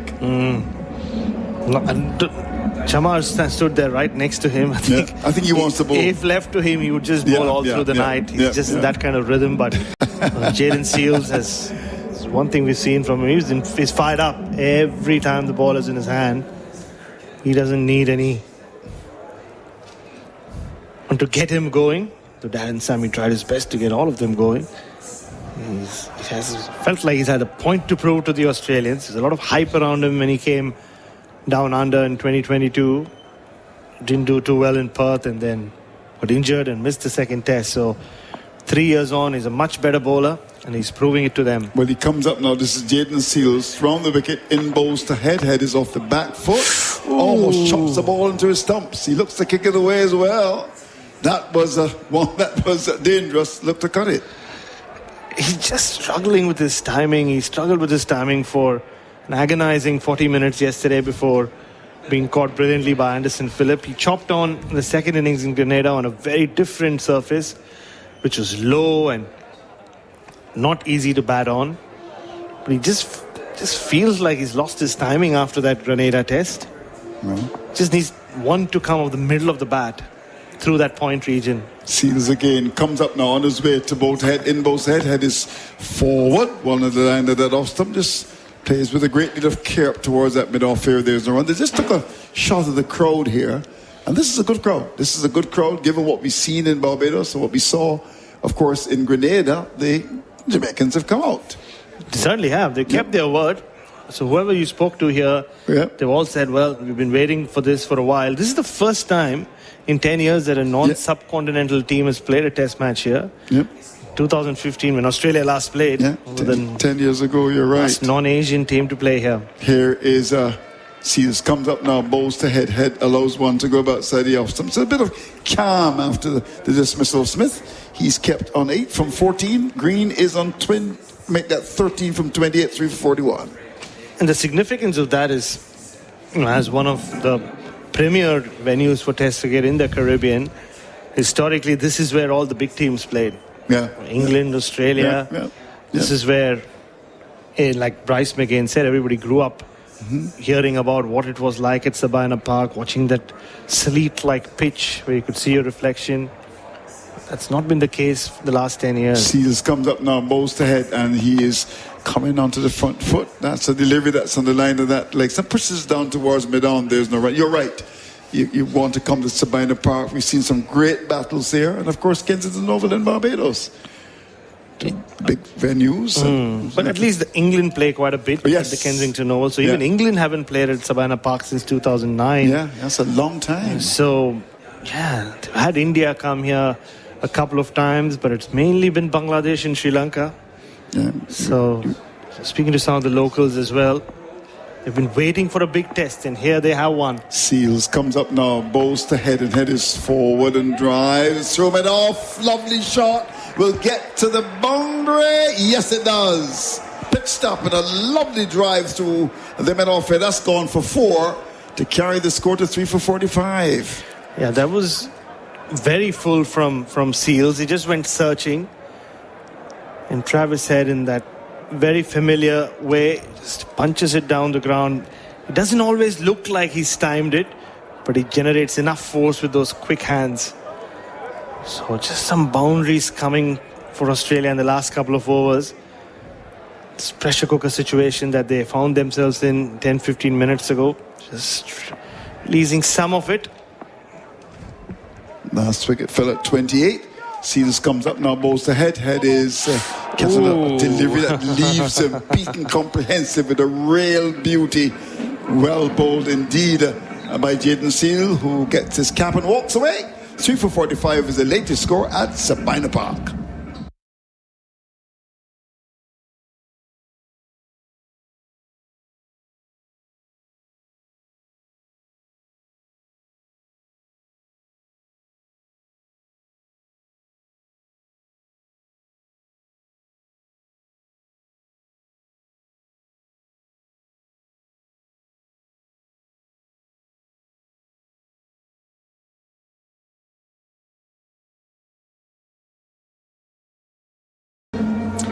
SEN Test cricket for Henley Holmes, 3 for 45 the Australians, with Head on 12 and Green on 13. Green grafting, Head doing what Head does.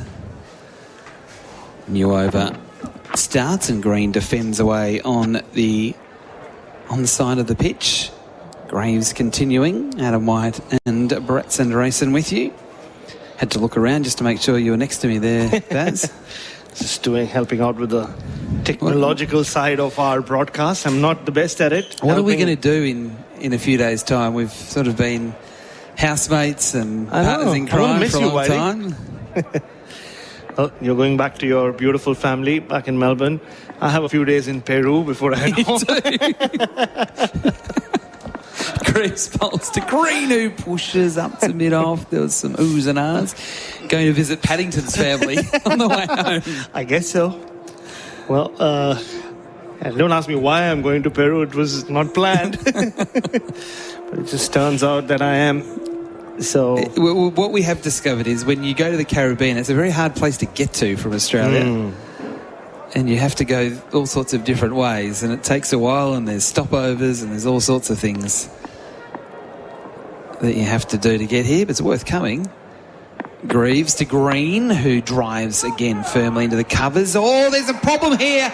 Oh, they're through to the wrong end. No. They hesitated. Green went through for the single.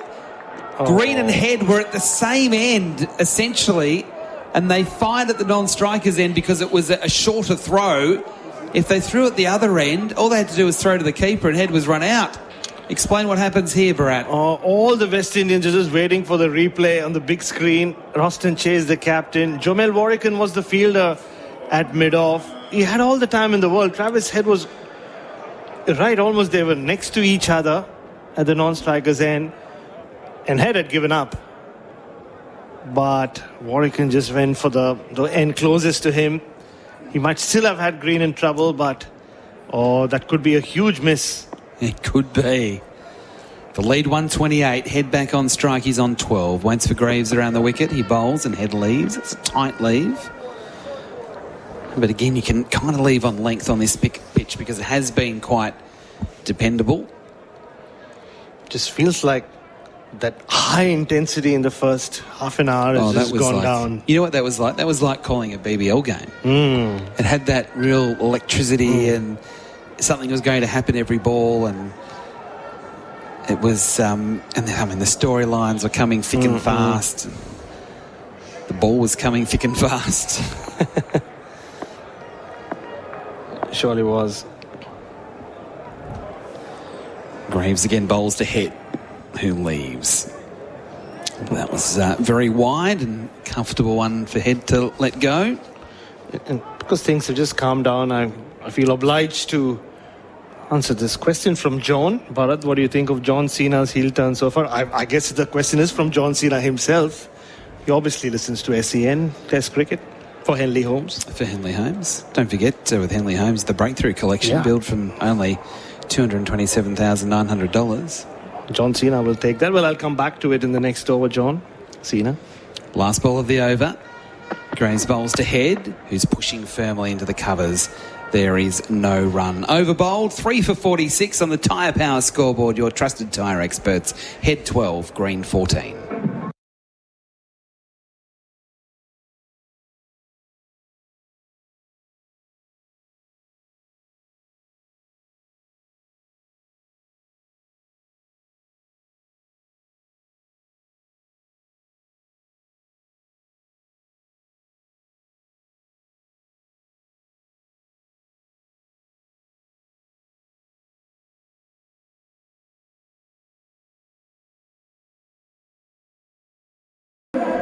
SEN Test Cricket for Henley Holmes.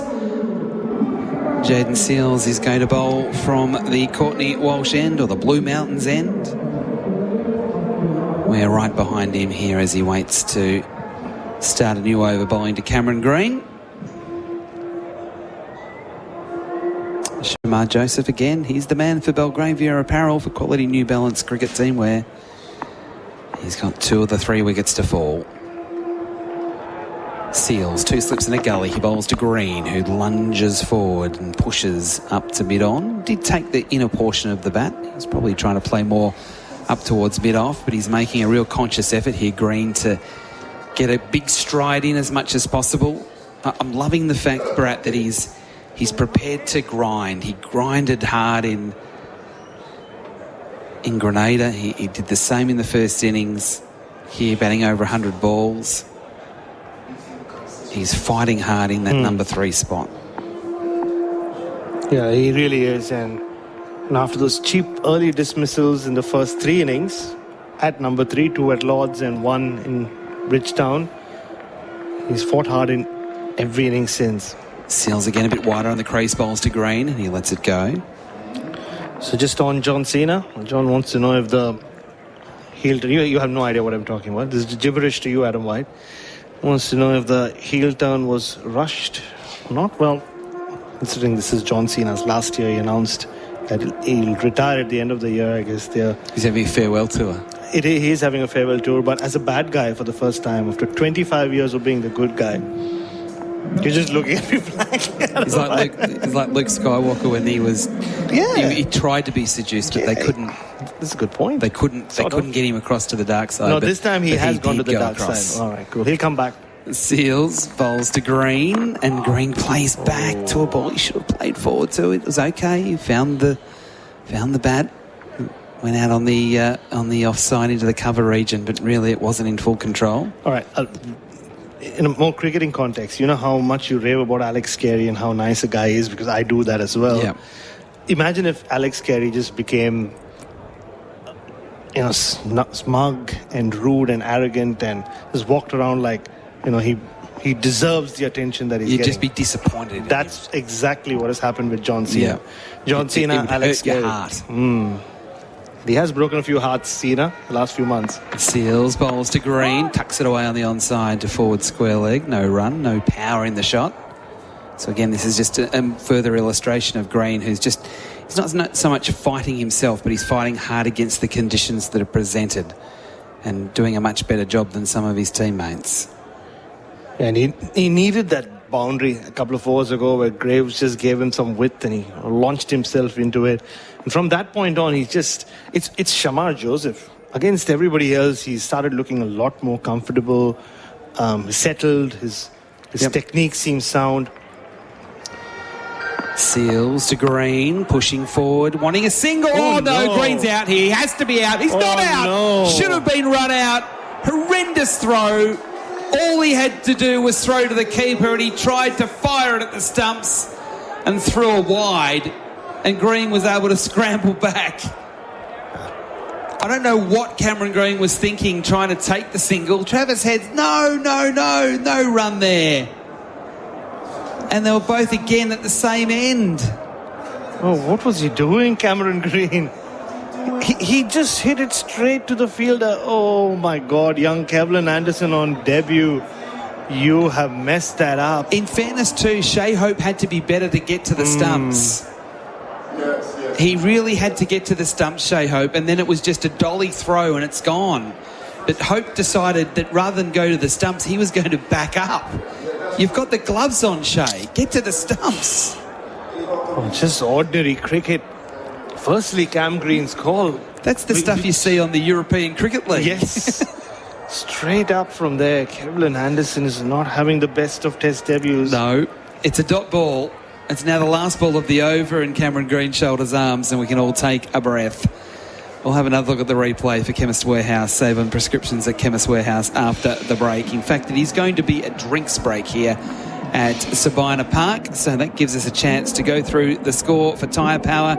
It is Australia 3 for 46 with Head on 12 and Green still there somehow on 14. The men to fall so far today for Australia in its second innings. Unfortunately, Sam Constas made a duck, Khawaja 14 and Steve Smith 5. So we'll take a break here from the beautiful Sabina Park for drinks as they come onto the field.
Joseph bowls here, Constas up on his toes, edging, he's out! He's been taken in the gully, Sam Constas gone for a duck! Shamar Joseph bowling to Khawaja, oh he's out!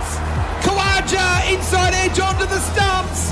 Both openers out. Alzari Joseph bowling to Smith, who's edging and drops. Oh, drops. Greaves has put him down at first slip. Goes past the umpire, now bowls to Smith. It's bowled! What a delivery from Alzari Joseph! And he's caught the big snapper. Green pushing forward, wanting a single. Oh, no, Green's out here. He has to be out. He's not out. No. Should have been run out. Sort of bit of village activity going on there at one point with the West Indies. They just can't get their fielding right. They just cannot get their fielding right. Dropping catches, run out bungles, all sorts of things going on. Somehow they're still in the match. Australia 3 for 46 at drinks, and it's a long drinks break. The West Indies are ready, but the Australians for some reason are still stuffing around with gloves and towels and all sorts of things. Well, it's a strategic to really drag out the time, minimise the time they're facing, because they're in dire straits at 3 for 28, 18 runs together, but the running between wickets, Cameron Green is still jittery, albeit I think he's batting quite well. Yeah, I just love the fact that he's fighting, he's toughing it out. Yep. Yeah, this isn't downhill skiing, if you like. It's not appropriate in these situations. I don't think, anyway. It is tough going. The bowling's been very good. He's withstood it. He's looking proactive to score, but that was a very straightforward run-out chance. And that's why you do all the practice, Adam White. You practice for those moments that it just becomes second nature. You pick it up, you throw it to your keeper, the bails are off, and the job's done. The keeper decides to back up. Yeah. Greaves, first ball after drinks. He bowls to Head, who's chopping at the ball up to mid-off. That's kind of what it is. It's not a fluent shot. It was a very full ball that he was able to chop down on up into the mid-off region. SEN Test Cricket for Henley Holmes. Don't forget, follow SEN_cricket on Instagram, X and TikTok for all the highlights, analysis, fun and behind-the-scenes action from the SEN cricket team. And also subscribe to SEN Cricket wherever you get your podcasts from for SEN's cricket content, including the new ball for Cobram Estate, the day's play, and plenty of analysis guests across the SEN network. Cutting is Head and cutting well. Gee, what a shot. Cutting for 4 backward of point. There is a man on the rope, and his job is to get the ball from next to the rope because he didn't have a play on it, Seals. It was hit so hard. Width, you do not give that sort of width to Head. He just throws the bat at it and it races across the turf. Oh, that was a powerful shot. Commanding by Head. He's brings up to the Australia 50. It does. 3 for 50. Head up to 16. Graves again bowls to Head, who's having to play from the stumps, pushing up the onside of the pitch, and the ball goes to mid-on. Has there been a better batter in recent times, Adam White, in the big moments for Australia than Travis Head? Steve Smith has been very good as a very good player, but in those real big moments, the big games, when it is on the line, to me it seems that this is the man, Travis Head. It is, and it has to be him. Graves bowls and Head. He's edging this time. Gone! Good catch! That's better. Well done, Anderson. Standing his ground, though, is Travis Head. He's reluctantly now starting to move away. He got up on his toes, a thick edge into the cordon, and they are going upstairs for IMAR for Trusted Tradies Insurance. Call 13 IMAR. But if this is a catch, it's a really good one, considering how many they've dropped. It was going down, it was going quickly. It's under the lights, it's not easy to see. And we're still yet to have a replay. Here we go. Around the wicket, pushing at it. That is a good catch. Yep, that has to be taken. That has to be given out.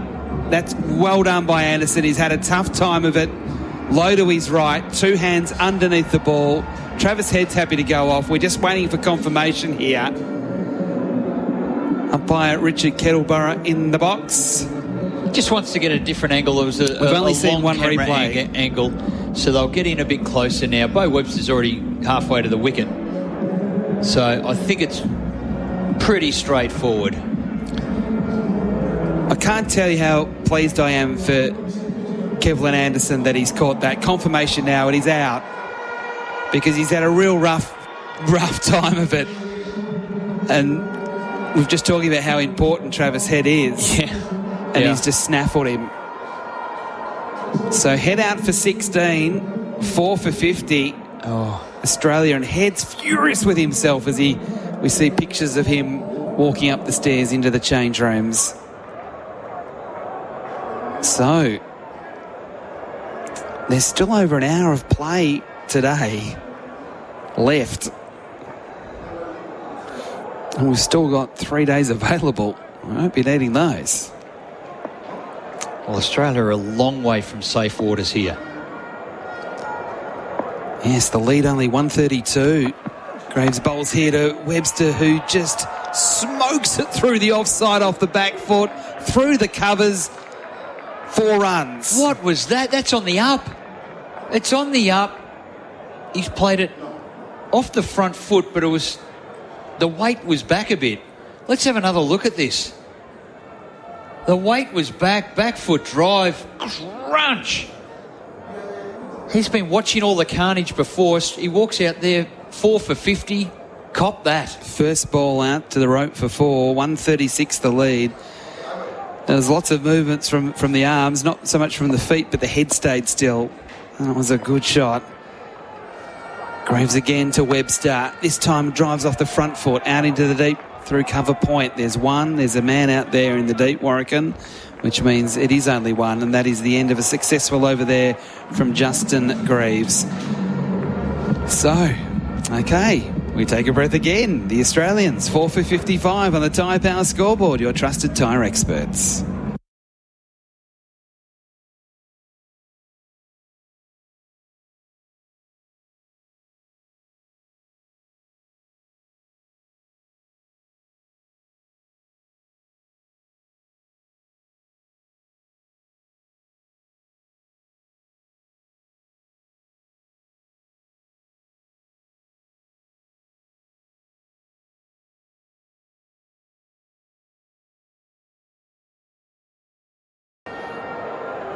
On the Tyre Power scoreboard, Australia 4 for 55.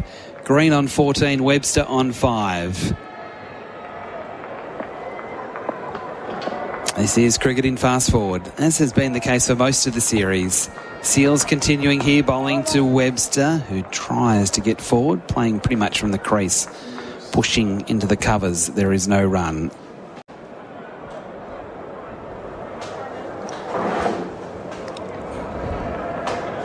We're just seeing another replay for Chemist Warehouse. Save on your prescriptions at Chemist Warehouse of that wicket of Head.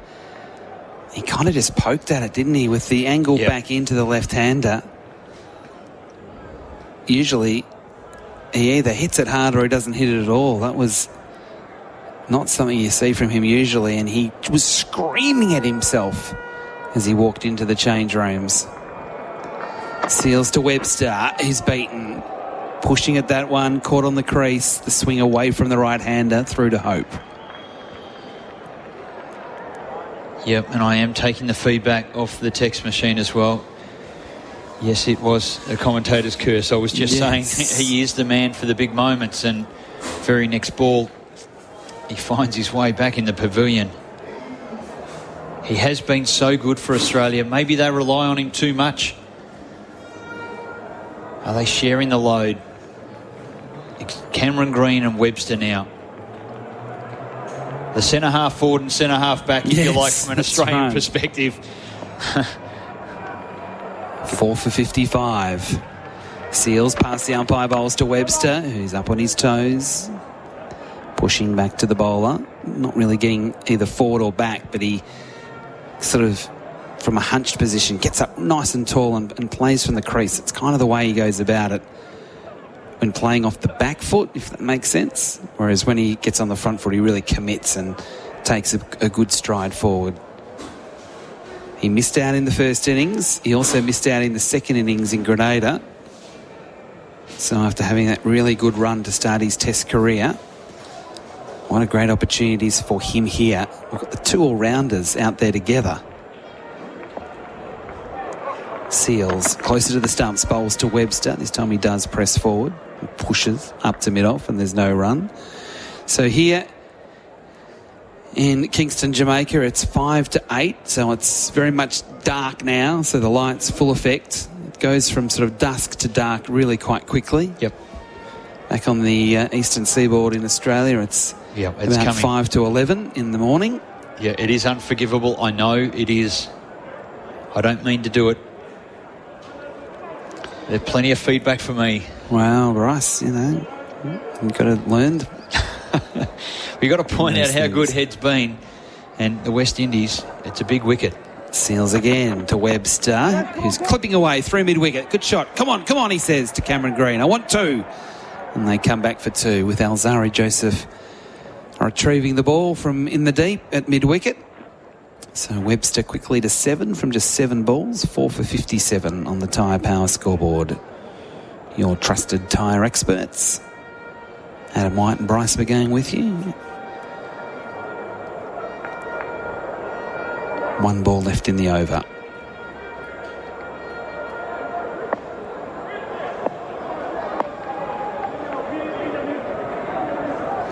Seals on the way. Runs away from us. Bowls to Webster. That one chops down again inside edge. It could have easily gone onto the stumps. It would have been a third player in the Australian second innings to go out that way. Fortunately for Bow, it went past the stumps, down to fine leg, and they ambled through for a single. Webster 8, Green 14. Bow will keep the strike. Australia 4 for 58. That is on the Tyre Power scoreboard.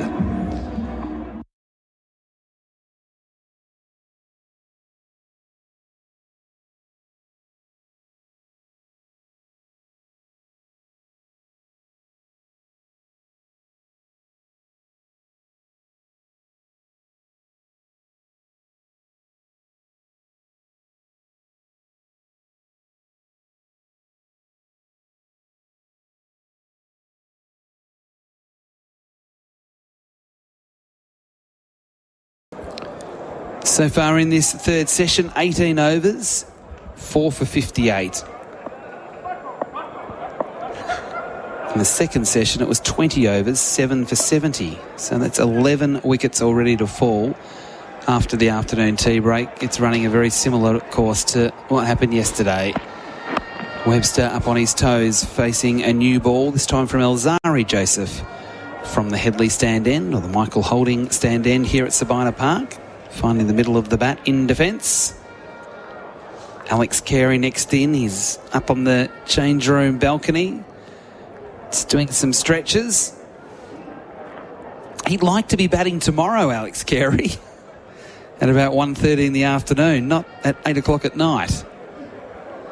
How much longer left in the day? Still an hour. Oh, right, okay. Yeah, no night watchman. Not yet, anyway. Alzari Joseph bowling here to Webster, who's trying to flick away on the onside. Almost a leading edge up to mid-on, no run. Shamar Joseph doing the fielding. Hasn't bowled for a while, so he'll still have at least one more burst before stumps. He has been the leading wicket taker again for Belgravia Apparel, providing high-quality New Balance teamwear to community cricket clubs and associations around the country. And we'll get new uniforms this year in the BBL and the WBBL. There'll be New Balance uniforms, so I wonder what they'll look like.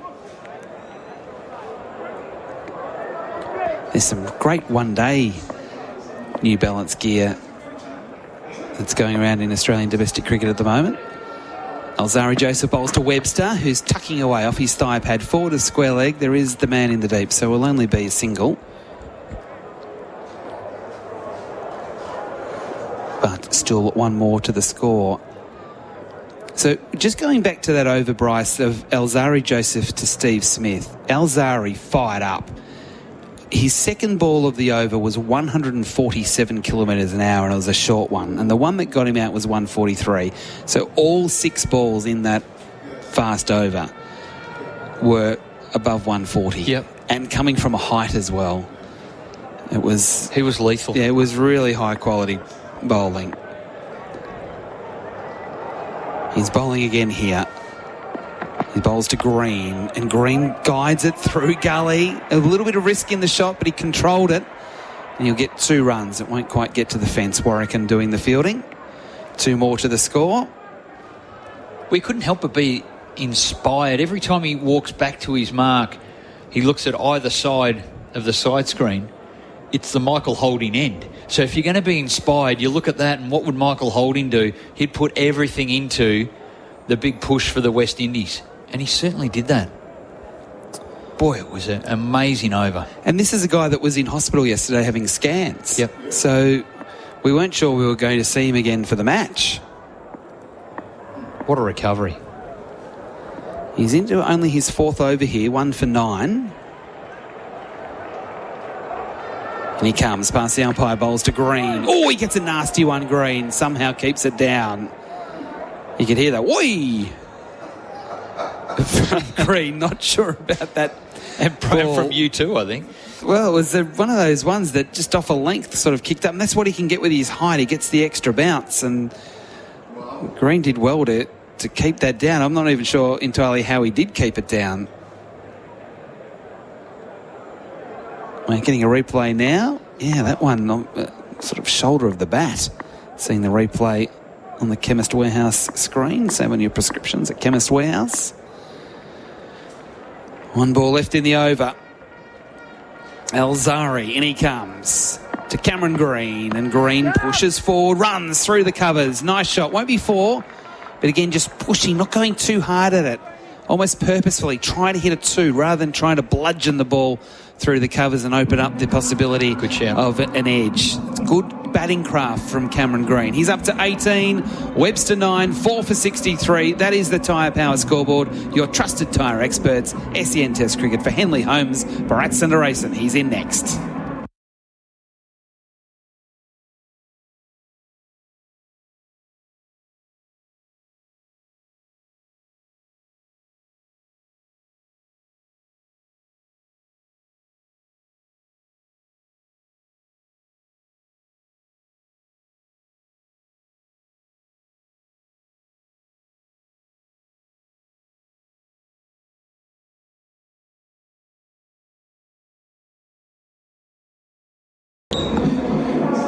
Welcome back to the Sabina Park, Kingston, Jamaica. The lights have taken full effect. You are listening to SEN Test Cricket. My name's Bharat Sundaresan. And still alongside me, former Australian leg spinner and overall good guy, Bryce McGain. Thanks, Bharat. As Jaden Seals charges into Bo Webster bowls, and Bo Webster's hit on the pad. It's a loud appeal. Nitin Menon's finger stays down for now. Shea Hope has his hands over his heads, the wicketkeeper. They might just go for it, you know.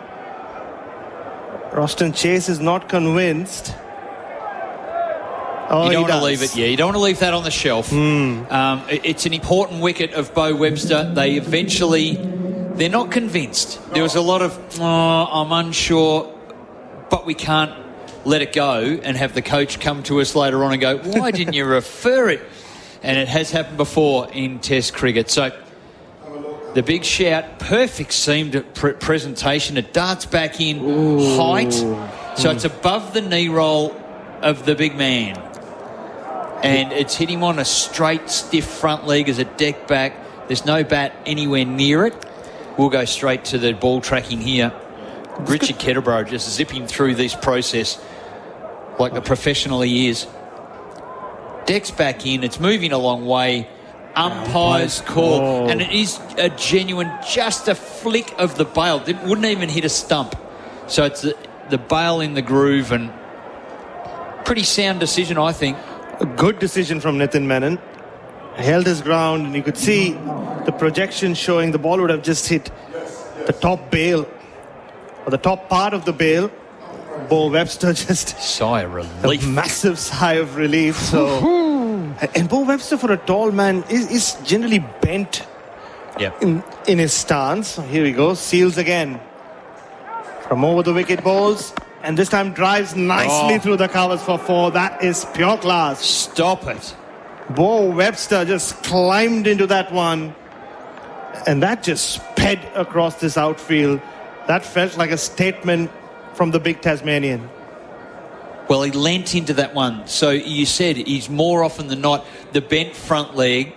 Well, it's still a bit straight, but he just leant into it. And, boy, there's been some good shots through that region. That's off the front foot. First ball off the back foot for 4. He's gone out there with all intent. 13. I don't think he's even faced a dozen balls. No, 13 of 13 at the moment. Oh, there you go. So he has come out looking very positive, Bo Webster. Jaden Seals, what will he respond from? He bowls. Bo Webster, now off the front foot, just guides it towards gully, no run. So 4 for 67, Australia. Webster 13, Green 18. The lead now 149. Question for you, Barat. Is the batting partnership of Green and Webster the tallest in the history of Test cricket? I can't imagine another one, unless it's some of the West Indies fast bowlers. Ambrose back in and the day. Walsh together. That's pretty high up there. Yeah. What the Garner and I don't think Garner and Ambrose crossed paths during their careers. Robertson holding not as tall as those two. Seals is pretty tall. He's charging in, and he bowls to Webster, and Webster defends with the back foot. Ooh, thought there was a run. Anderson was coming in. He slipped. It's been a fun, yet another chaotic session under lights here at Sabina Park. That is a good question, though. Webster and Green, we've seen them together in the slip region. And the other thing they seem to have in common, Bryce McGain, is they don't seem to be very flash when it comes to tying shoelaces. Especially when you're that tall, you'd think you wouldn't want to repeatedly just go down and get your shoelaces sorted. I just saw before the start of this over, Webster's turn. And Jaden Seals runs in again, 5th ball of the over, and he bowls to Webster, and Webster off the front foot, inside part of the bat. Squeeze, yeah. Ooh, he's just getting that bat right in front of that front pad. We saw this at Lord's as well when he made 79. A couple of close LBW shouts. It's very different to Cam Green, who stands so upright in his stance. Bo Webster often reminds me of Tom Moody. Bryce, you would have seen a lot of him. I doubt he played against him. No, I didn't play against him. Just his setup, the way he goes up and then he goes down in his stance. All right, so Jaden Seals to finish this over. A bit happened in this one, and he bowls, and Bo Webster, once again late on it, but just jams it into his pads. He survives. So at the end of Australia's 20th over in this second innings, Webster 13, Green 18, 4 for 67.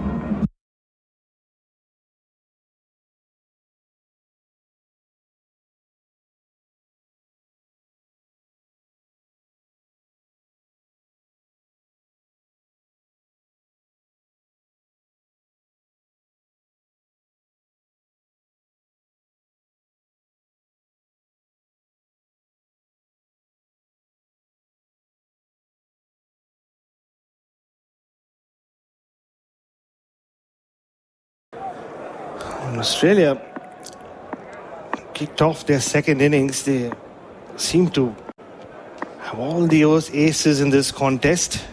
Still are well ahead as Alzari Joseph steams in from the Michael Oling end. He bowls to Green, and Green just evades a short pitch delivery, which is going down leg side. Nicely done by Shea Hope behind the wicket. So just a look at some people in the crowd.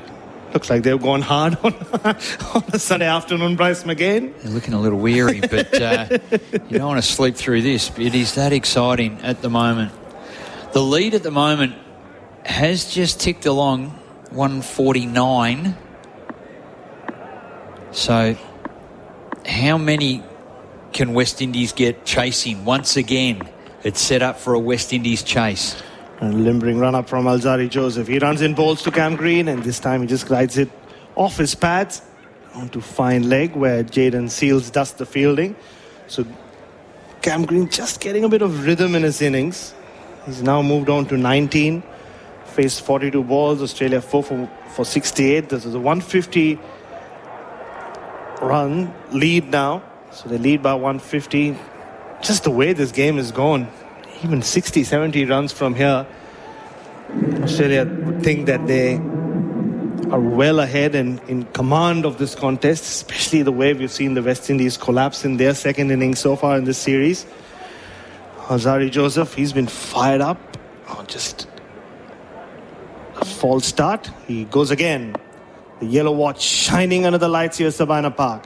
Runs in bowls and Webster just gets out of the way of a short ball. In fact, it's been signalled wide by Adrian Holstock. It was a very short ball. Saw a few of these from him his previous spell, just after it dismissed Steve Smith.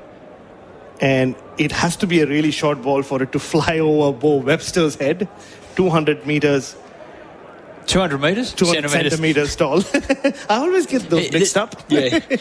There's a little bit of loose change on the two. Is he just an even 200? Right on 200? Or is it a little bit more? I thought he's 200 and Cam Green is 198. Well, there you go. We'll take the measuring tape out, Bryce. Yep. After the close of play. 4 balls left in the over. Alzarri Joseph charges in, bowls, and Webster's bowled out. Oh, dear. He's cleaned him up. What a delivery from Alzarri Joseph. Bo Webster's first innings in this series saw him get out to probably the ball of the decade from Shamar Joseph. This time it's the other Joseph Alzarri. And once again it's hit the top of off. Every time Australia have a partnership, the West Indies produce something special.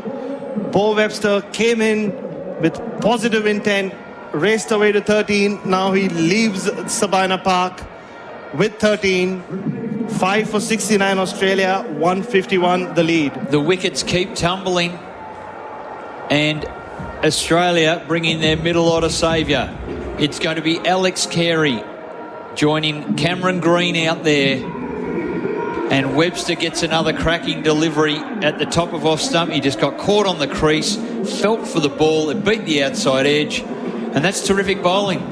You want to be at the off stump. If it beats the edge, you don't want it just going in a channel outside off stump. Good attacking bowling by Alzarri Joseph. And the West Indies, they keep on punching. They've been in these games with their bowlers. Their batters owe them something. Now, a big push here could see them batting this evening. We saw it. Very much so. We saw it happen last night. The lower order of Australia just dropped like flies, and, well, it's an inspired West Indies bowling attack at the moment. Well, Darren Sammy was into them, wasn't he? The start of this session. The wickets for Alzarri Joseph, Steve Smith, the first one, and now Bo Webster have come off fuller deliveries, but he's largely bowled short of length. Bowled a lot of bouncers. The previous one, as I said, was signalled wide. Bo Webster, all his weight on the back foot. And he knew exactly what he'd done wrong. That front foot just stayed planted right in front of him. And that meant that he kind of overbalanced. Didn't do a lot off the pitch, but just did enough to hit the top of off. So Alex Carey, who started off in extravagant fashion in the first innings, now faces his first delivery. Joseph around the wicket, 2 slips and a gully. Joseph charging in, and he bowls to Alex Carey, who's hit on the helmet. Oh, wow. That did not sound good at all. He just couldn't sway out of the way. Got himself into an awkward position, Alex Carey. The ball kept following him, and it's hit him on the side of the helmet. He seems okay at the moment. Well, this is where there's a 2-minute timeout. The doctors are coming out.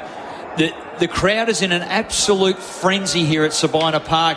The local fans are on their feet. They're swinging whatever they've got in their hand. It might be a T-shirt, it might be a flag. They are just swinging. They are loving what's going on and the passion that these West Indian bowlers are bringing. Here's the delivery. Short, skids on at pace. He turned, he got awkward. It's hit him right on the ear guard. A bit of the helmet's blown off. Yeah. It's the... It is a nasty delivery. It was right at his jawline, and it's hit hard. It felt like a slap on the face, that one, on his right cheek. Well, this is where the helmet sometimes, Barat, when you get hit like that, it jams up against your cheek and jaw. So he's not really moving his mouth around too much. He's a bit stoic with what's going on. Probably in a bit of shock, to be perfectly honest. It can really stun you, these things. So a new helmet's got to come out and be set up for him. We might take the moment to take a little break. We shall do that here. So at Sabina Park, the score on SEN Test Cricket, 5 for 69. We just have a bit of a break, a concussion test for Alex Carey. We'll be right back.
Welcome back to Sabina Park here in Kingston, Jamaica. The break still continues. So Alex Carey just got a painful blow to the side of his helmet. A bouncer from Alzari Joseph just kept following him and he couldn't get out of harm's way.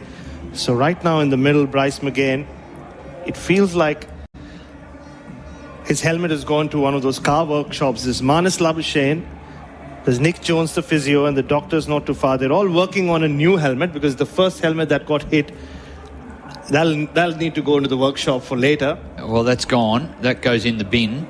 They only have one blow in them for the safety factor, and they are working on just matching the right padding in the replacement helmet. The doctor's down there working on that. I thought it might be a bit more focused on Carey's head, but Carey's just toweling down and he's faced one ball and it was an absolute peach. It was nasty. It was just a nasty bumper and he just got all locked up and he just wore it. Curled up and wore it. And there's no doubt he'll be shaken by that. But we know he's courageous and will stand up and be in for the fight. And what a critical juncture this game is in now, Barat. 151 the lead. Doesn't look big at all. Lawrence Rowe on TV. You are listening to SEN Test Cricket for Henley Holmes, Barasundaresan and Bryce McGain with you. And just for the last hour and a half, this has felt like Sabina Park of old. The West Indian fans, like you said, are enjoying the chin music.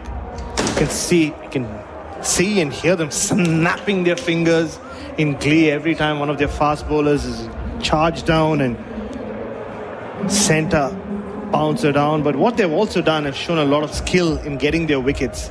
The wickets have not come to the bumpers. They've all come of the full delivery. Sam Constis very early in the piece, and Usman Khawaja playing on to a full one, Steve Smith playing on to a full one, and Bo Webster the last wicket to fall.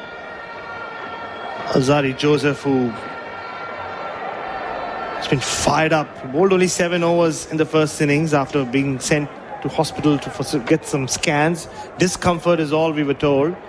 So Alex Carey marks his guard again. 5 for 69. The lead 151 here at the Sabina Park. So they have 2 men back for the short ball. Fine leg and a kind of square long leg.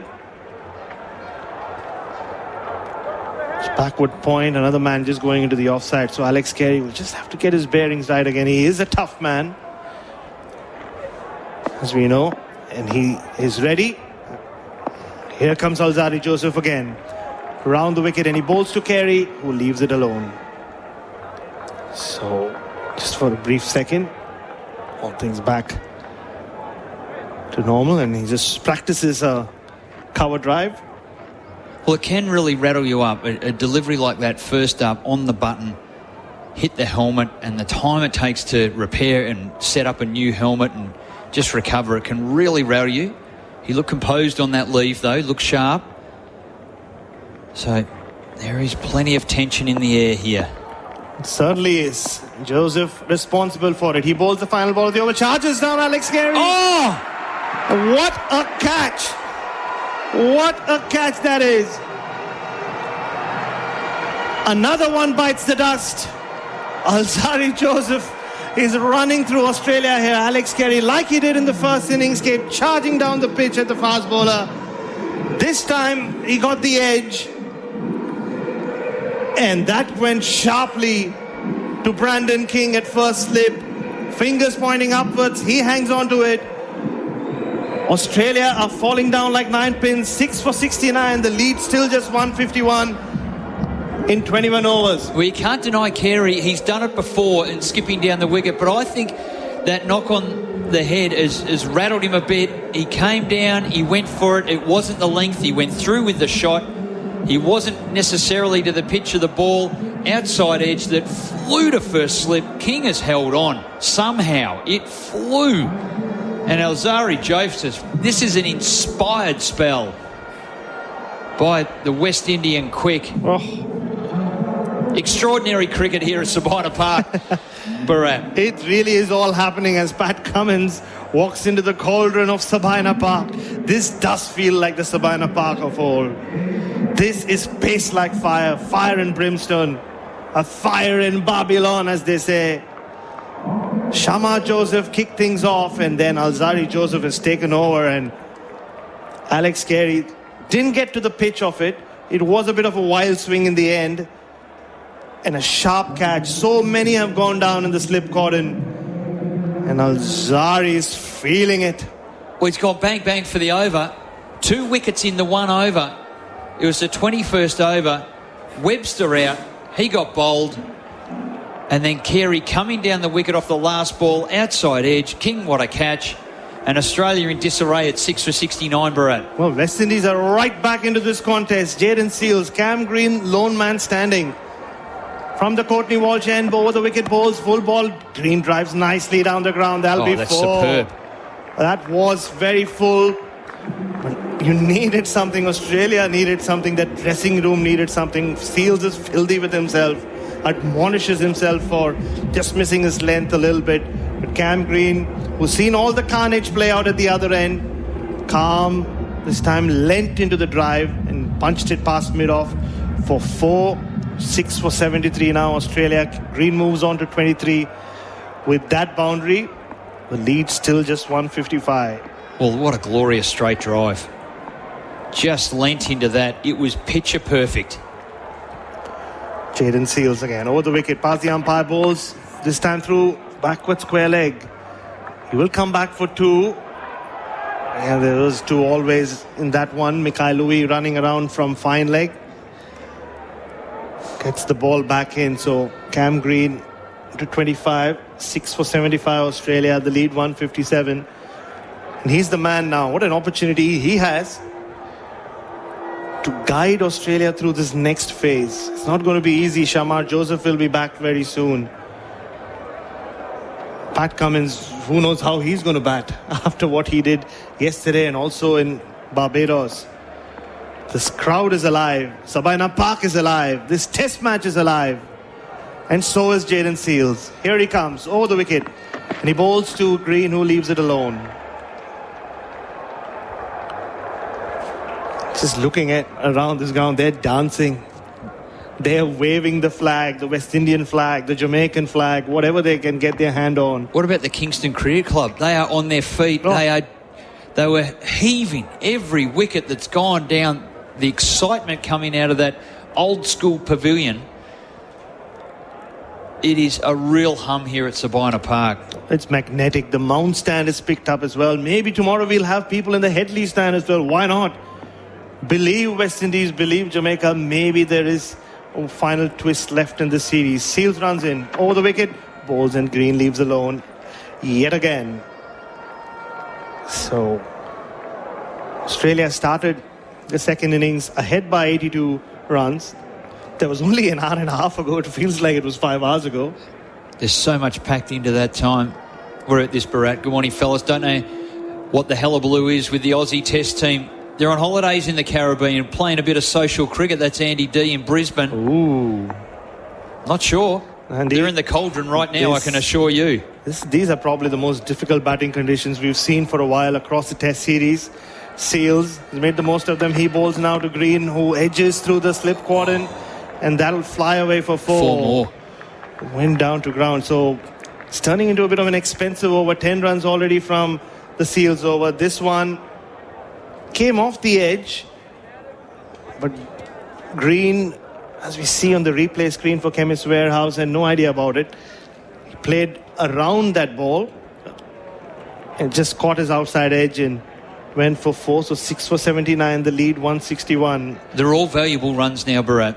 Every boundary is like a dagger because it's going to be difficult. 161 is going to be a stretch. It's going to be a stretch. So every run is so valuable. Pat Cummins at the non-strikers end. Green finding the boundary a couple of times this over already. Can he do it again? Last ball of the over. Seals is edged and just falls short of the first left fielder. Wow.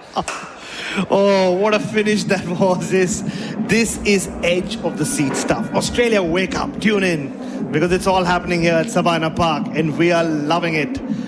They're 6 for 79, Australia. The lead by 161 at the end of that over.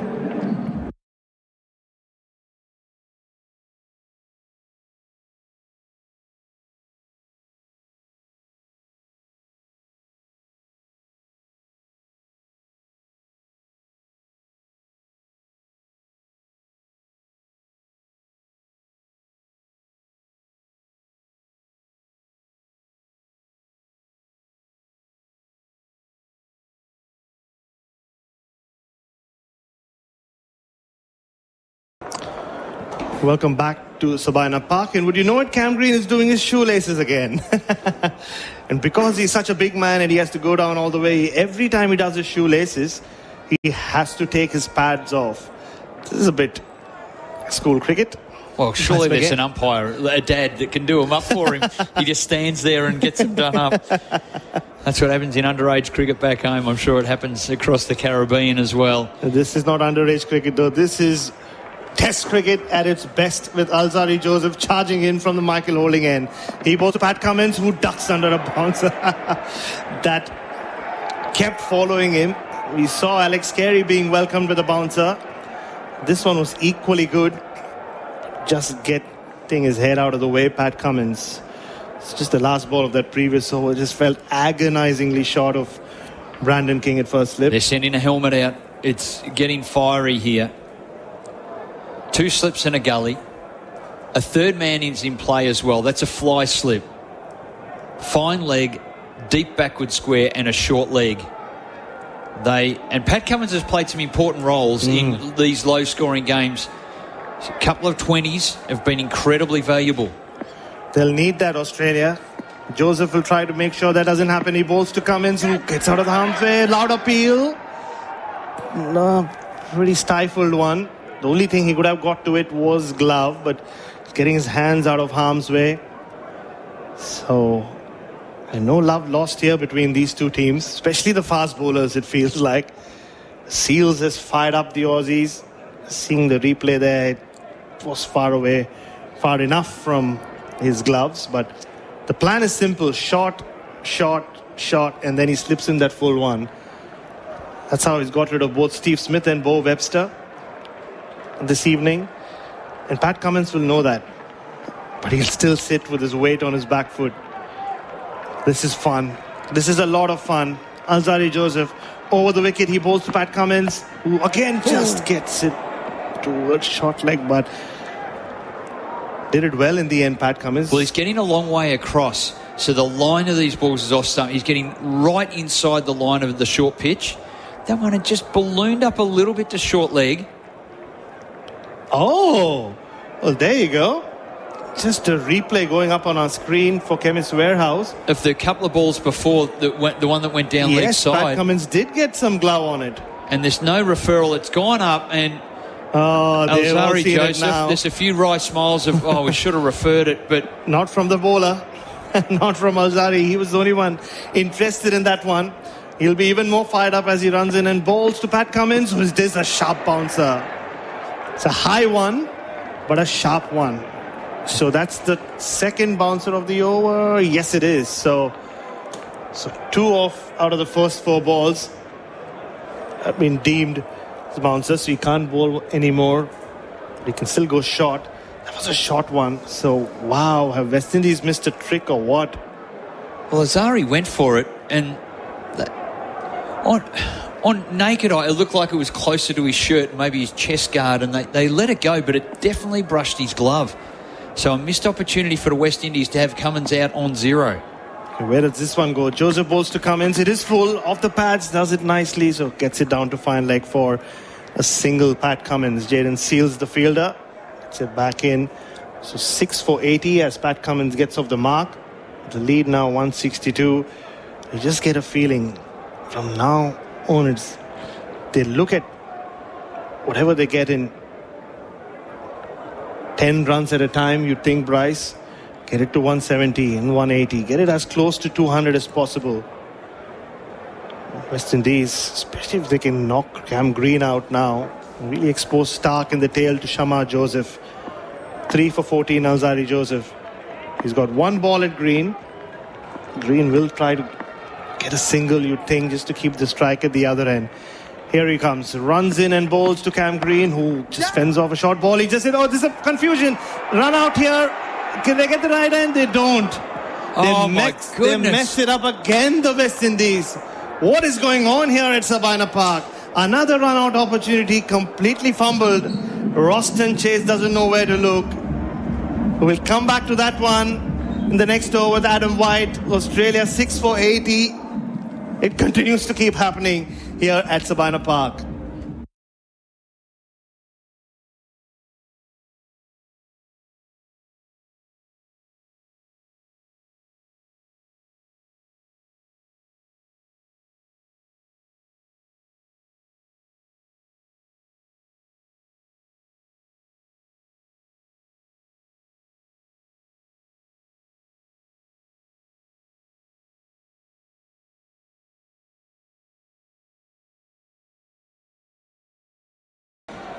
SEN Test cricket for Henley Holmes, and when Cameron Green gets home, he'll be going to running between the wickets school because he's not very good at it. And the West Indies will be doing extra fielding training because they don't know how to get him out. They need run-out training. They've just both kept constantly throwing it to the wrong end, and this time they threw it to the wrong end and still had time to get it to the right end. But then missed the stumps. Okay, this is the late salvo here from Shamar Joseph back into the attack. He's only bowled 6 overs. He has 2 for 19. He's bowling to Pat Cummins on 1. Shamar Joseph bowls and Cummins is defending, pushing away backward of point off the back foot. No run. We know the way that Pat Cummins has played through the series. But I think particularly in this situation, he thinks, right, I've got to get as many as I can before I get out. I guess there's method to the madness in this situation. I'm not so sure about the first 2 test matches, but it feels like all the Australians, when it becomes dark, they've just made up their mind it's too hard. That's what it feels like, apart from Cameron Green. Now, I might be being unfair by saying that because we don't know how difficult the conditions are out there, but Alex Carey's dismissal is emblematic of someone that thought, I've been hit on the head, I can't see the ball, I don't want to be out there. Shamar Joseph bowls to Cummins, who flashes and misses trying to play the cut shot. And I don't blame Alex Carey, so I'm not going to be one to criticise when Elzari Joseph's bowling at 145, 148 kilometres an hour at your head. Especially when he just copped that painful blow. You could see it. It is Alex Carey. He didn't show anything. No emotion, nothing. A couple of the West Indians ran past him and he said, I'm fine, man. But you could see that it had rattled his cage literally. Because it felt like a slap. Just first on ball. your right cheek, yeah. Shamar Joseph past the umpire bowls to Cummins, who's backing across and defending up to mid-off, and there's no run. 6 for 80 the score if you've just joined our coverage, wherever you are listening around the world. SEN Test Cricket for Henley Holmes. Batting a second time, 6 for 80. The West Indies crashed and burned. They lost 7 for 70 in their first innings. And then Australia batting a second time, 6 for 80. So that is 13 for 150. The lead at 162. And we've still got half an hour to go on day 2. What are you doing on day 4, Brad? Shamar Joseph bowls here to Cummins. Gets it at sort of rib high and somehow engineers it around the corner. Down to fine leg for a single. 6 for 81. Don't forget the new ball for Cobram Estate will follow. We'll go through all the highlights, the talking points, an interview from one of the Australian players as well, and we'll try and set up what will be another incredible day in the offing tomorrow. Final day of the series. Has to be, you'd think. Unless it rains. Unless it's the only thing that's there stopping is it. rain forecast for tomorrow. There was rain forecast today and yesterday as well. Shamar Joseph steaming in, bowls to Green, pushes forward, up to mid-off. Green now clicks over to 50 balls faced for his 29. So 100 balls in the first innings, another 50 here. He's doing the tough work that others haven't been able to do. Well, they needed somebody to put their hand up in this innings. There have been some airy-fairy shots that have led to dismissals. The bowling has been genuinely terrifying at some stages, Elzari Joseph in particular. But Cam Green has held his end of the bargain. Number 3, they said. 2 slips in a gully. Shamar bowls, Green tries the hook shot. Oh, what a wonderful shot! Stand and deliver, one bounce over the rope at mid-wicket. It was a hook pull. I'm not sure how he did it. We'll have to have a look at the replay and we'll discuss exactly how he did it after the break.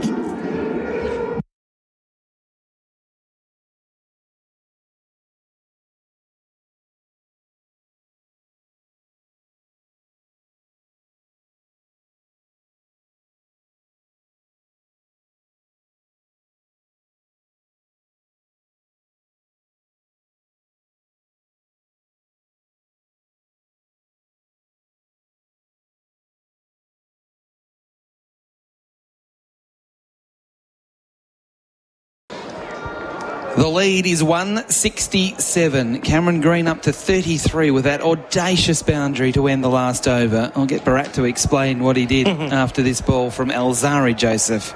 He bowls to Cummins, who jumps and defends down the onside of the pitch. It'll run away. There's no one at mid-on, so they can get one.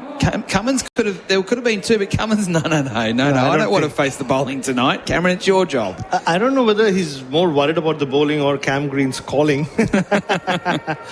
But yeah, that shot from the last ball of the previous over. Shamar Joseph, this one just didn't get up as much as some of these other short balls have. It skidded through. So rather than, but it did skid through to him quickly. So rather than kind of swivel and hit it more towards backward square leg or mid-wicket, he hit it more straighter. Yeah, it was a strange spot that it ended up. I'll explain more after this ball from Elzari Joseph, who he's bowling to Green, who gets a good bouncer that nearly hit him in the head. Late decision to get out of the way of that. It's almost like he lost sight of it. So with that last shot, I describe it as a hook shot because it's that's the way he kind of tried to play it. But because it didn't bounce, he still went through with the shot. and got it through mid-wicket. A pull shot is something you take from outside off stump and take it to the onside. That one was more on a leg line to be able to hit sort of behind square, but as you said, it sort of skidded on. He got through his shot early, but committed to it and got it to mid-wicket. It was quite the shot. That was quite the bouncer, the next one. There from Alzari Joseph. Steaming in, bowling to Green, who's dropping it at his feet again. Head in line with the ball. That was good batting again from Cameron Green. The young man trying to convince the nation that he is good enough to bat in the top 3 or the top 4 for Australia. Yeah, at a time, more and more question marks have been raised about the top 2. He's the number 3 has said, and he's just gone better and better and better with each innings. As you've said on the new ball, he's trending in the right direction. He is the stock by the Cam Green at number 3 stock right now. Alzari Joseph halfway through the over. He's bowling here to Green, who is turning into the onside through square leg. Just a single because there are too many in the deep. On the hook. Shamar Joseph is one of those. He just underarms the ball back in. And there is 1 run to the score. So 6 for 87. Cummins on 3. Green on 34. Joseph, 2 more balls left in the over. Well, this partnership now 18 and already feels significant in the context of this game. But the Sabina Park crowd has come alive. Wherever I look, you can see they're all on their feet leaning in. I was just down in the crowd, Barat, and we're talking before how it has that BBL kind of atmosphere to it, or T20 cricket. It's obviously played around the world, the IPL, the 100, all these sorts of things, but they are emotionally invested. It's really good to be out in the crowd. It's a really warm night. There's singing and dancing, and there's lots of locals in the crowd. They promised they'd turn up, and they have. They did. They certainly have, and created quite the atmosphere. 2 more balls left in the over. Alzari Joseph bowls here to Cummins, who gets inside the line of the ball and watches it go through, sailing over the stumps. That's how far he got across to the offside. But then shouldered arms. It was an unusual way to play. Just looking on the TV screen, Ricardo, our ace photographer. You always bump into him here in the Caribbean. Argentinian. He's got one of the biggest telescopic lenses on his camera I've ever seen. Lives in Colombia. So 10 years ago did not know a lick of cricket. Now he considers himself quite knowledgeable on the game. Does a great job sending pictures all around the world for the Associated Press. Alzari Joseph bowls to Cummins, again stepping inside the line of the ball and then turning it away to Campbell at short, sort of a leg gully, and they don't score a run. They're up. They knew what he was up to with that particular shot. Over bowled, 6 for 87 on the Tyre Power scoreboard.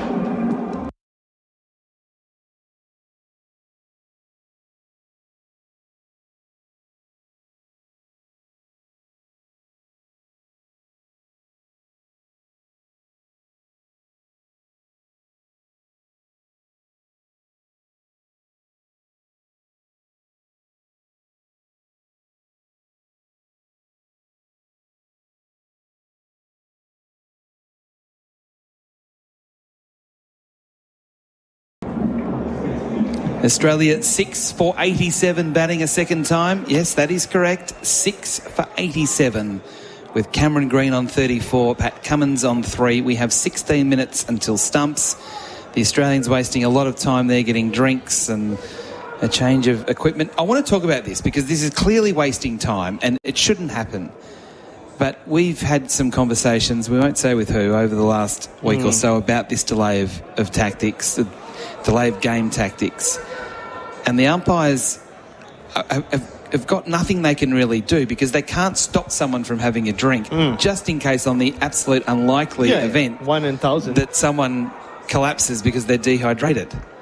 Shamar Joseph bowls here and it's off the pad from Green, flicking fine down towards fine leg. They'll come back for 2 off the pad. So 2 more valuable runs, but not off the bat of Cameron Green.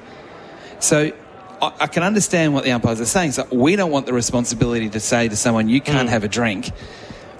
even though they'd had one 10 minutes ago, that if it was that the player then collapses, then the responsibility is on the umpire. And that's the stance that they have taken collectively.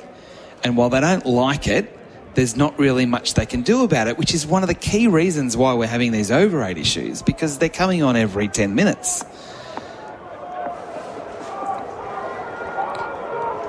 Shamar Joseph bowling here to Cummins, Green, and he's got an awkward one there that comes off the glove and handle of the bat away on the onside. So we're just trying to give you a bit of a perspective. As I know there are a lot of cricket fans that are frustrated with, it's not just happening in this game here, with the same issues with England and India at the moment, where there was, I think, 14 overs lost, even with the extra half hour. That the players will talk about the DRS decisions and if the ball goes to the boundary or not, the time that's lost there. But never in the game have we seen more times where players are coming out and getting refreshments and towel downs and all sorts of things. Joseph again bowls here to Green, who pushes forward defensively well into the covers. And the other aspect of it as well, like a lot of the elite panel umpires and other umpires as well, and at the higher levels, are former cricketers. And the other thing I've heard from a few of them is, especially when it comes to the gamesmanship aspect of it, it goes under we would have done the same when we were playing bracket. And I guess that kind of makes sense as well. From generation to generation, I guess it's just part of it. 2 slips in a gully. Green on strike. Shamar Joseph again bowls, and Green jams down on it. Spits out on the onside. He didn't know where it went.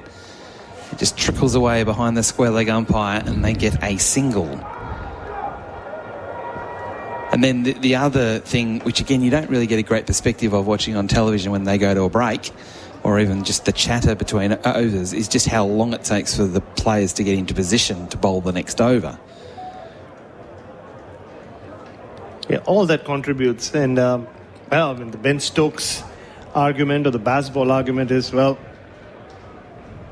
you entertained? Oh, yeah. Look around you. I mean, there's that famous line from him to one of the umpires in the 2023 Ashes. Look around you. They're all entertained. We are entertained, but we want more entertainment.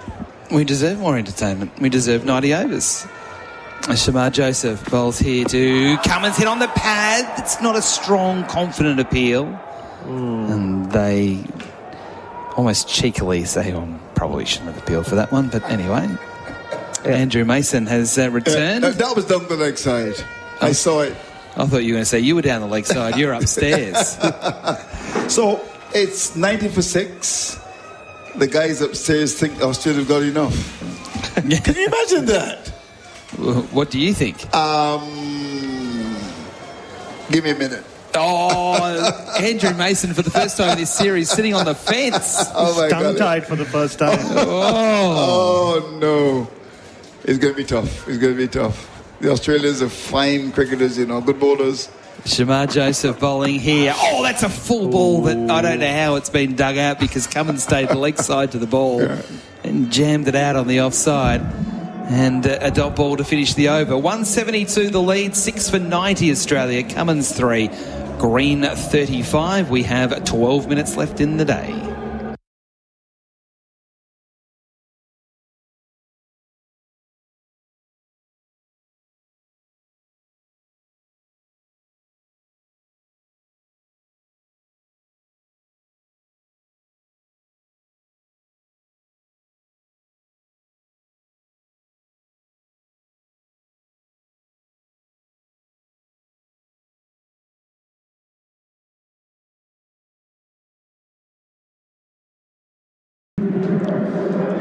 Six for 90 Australia, batting a second time. The lead is 172.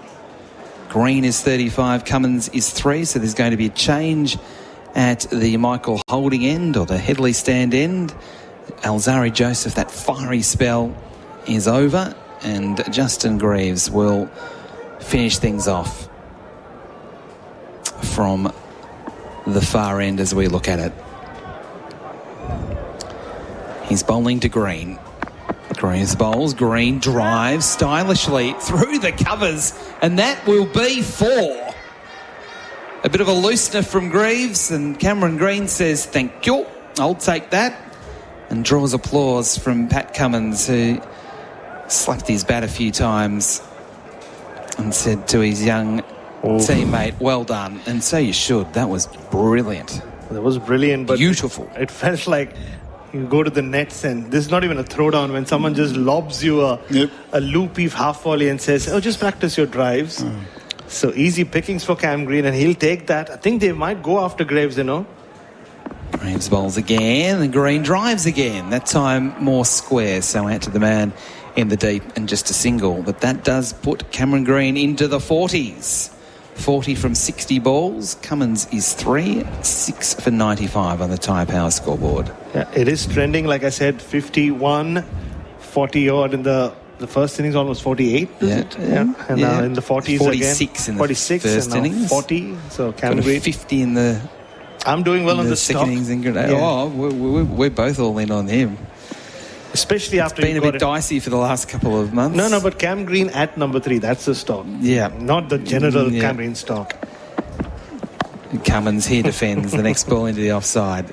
Yeah, I'm certainly not buying any more on Cameron Green at 3 because I've got a lot, but I'm not going to buy more. No, I went in after Barbados after everybody was. I saw something in that second innings in Barbados, even though then he got out, and I said, This is the time. This is the buying time. Yeah, but and this is the thing is you can't make judgment after one innings or two innings. You really can't make judgment after a couple of test matches. But and we'll talk about this in the new ball. We've now got 3 tests of evidence as Cummins leaves outside the off stump, an next ball from Greaves. So yeah, he's certainly just rolling them out here. That was 120.7.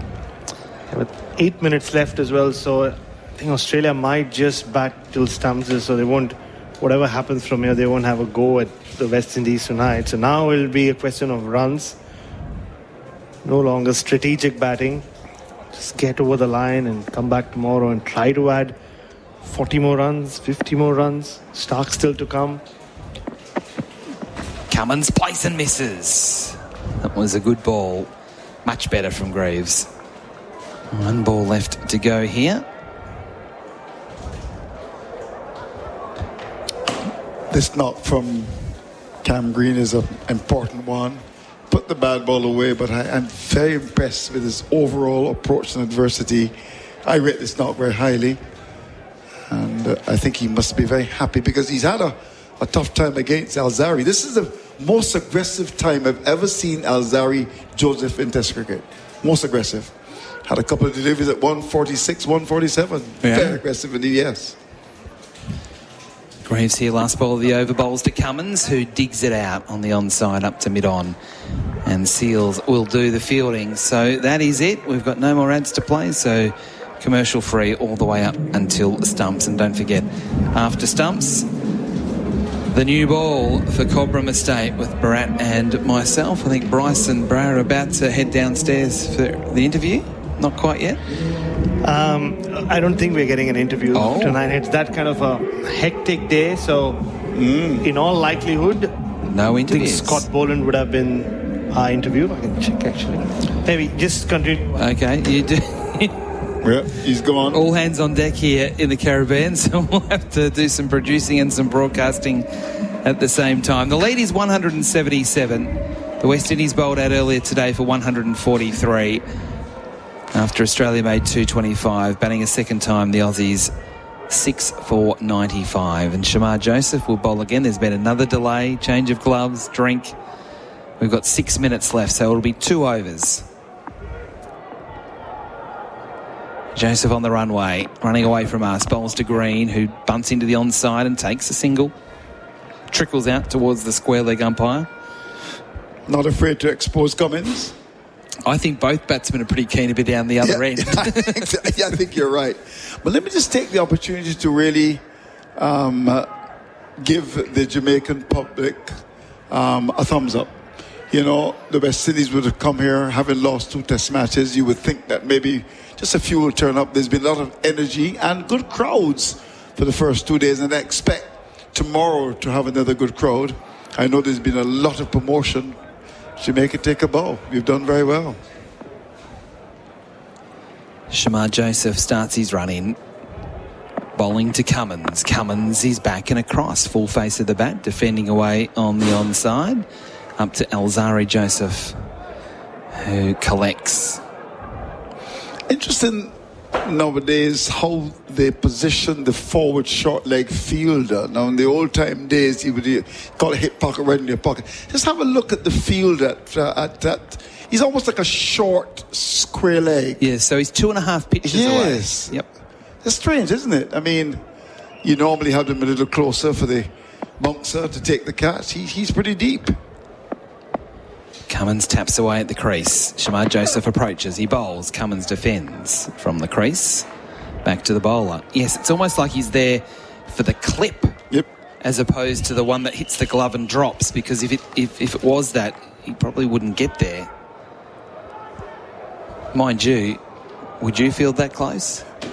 Well, with Shamar Joseph bowling, yes, I would, really. I think he's in no man's land. I mean, because I think you have your forward short leg fielder for that turn off the body to take the catch. Shamar Joseph to Cummins. That's wide of the off stump, and it's ignored by the captain of Australia.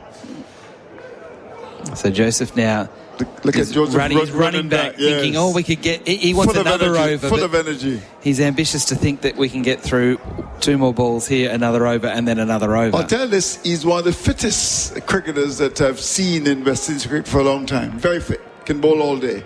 And night too. That's right.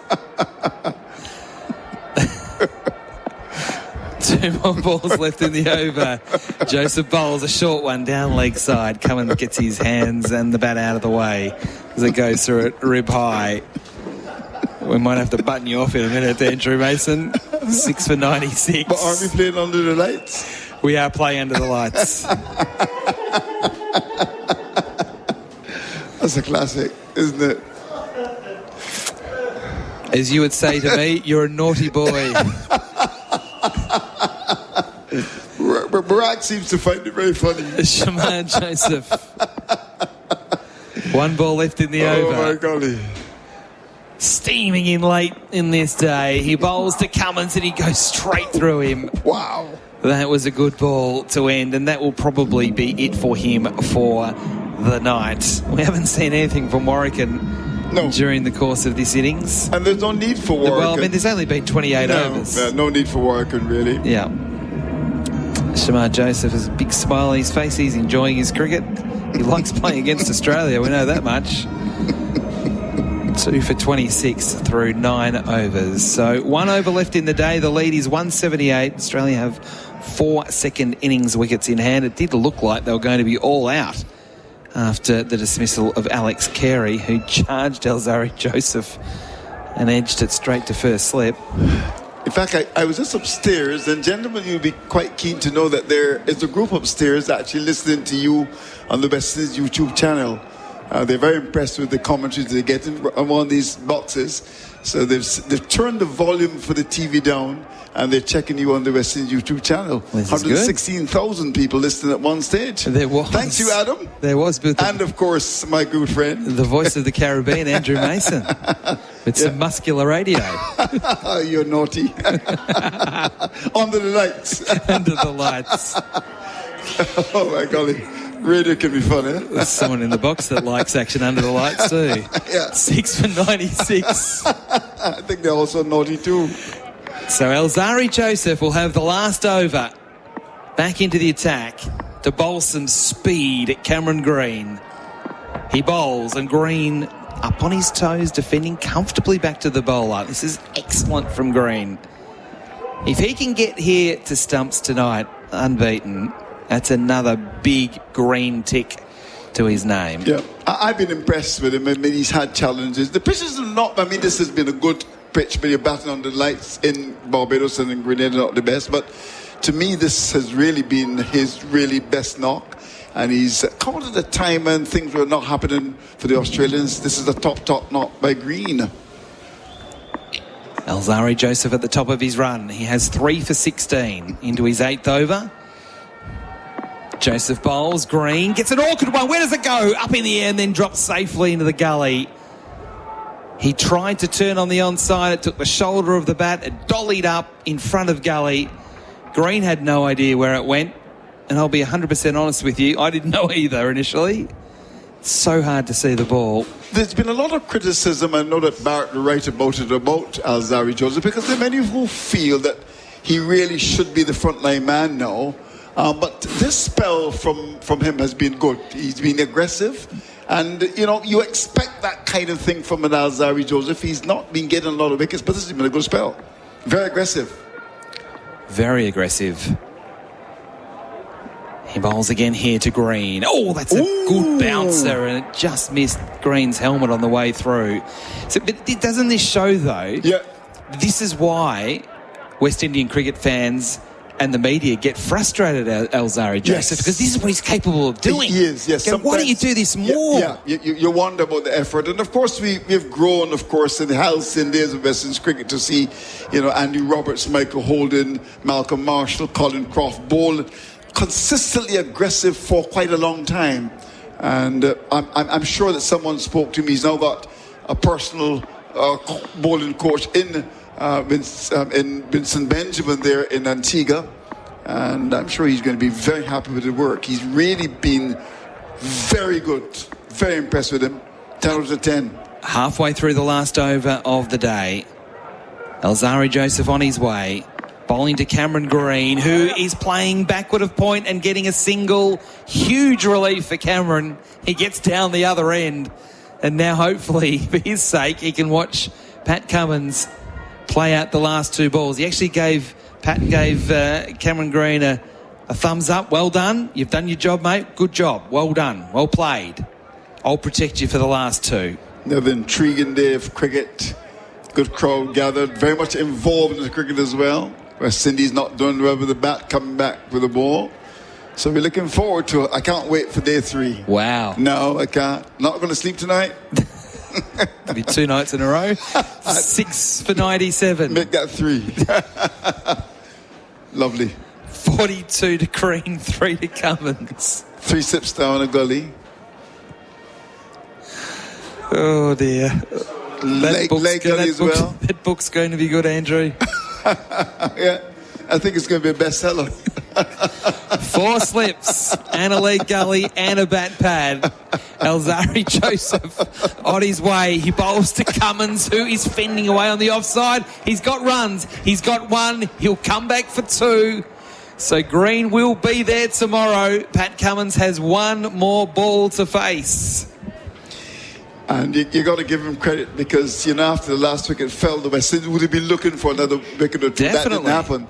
And in the context of this, and this has been an important partnership in terms of survival. Not the runs, because, when the last wicket fell, these two have done pretty well. Cummins is, about 5 from as many as... 5 from 24. 24, that's important, yeah. Green 42 from 65. Yep. So we've got almost like an umbrella field here. Yep.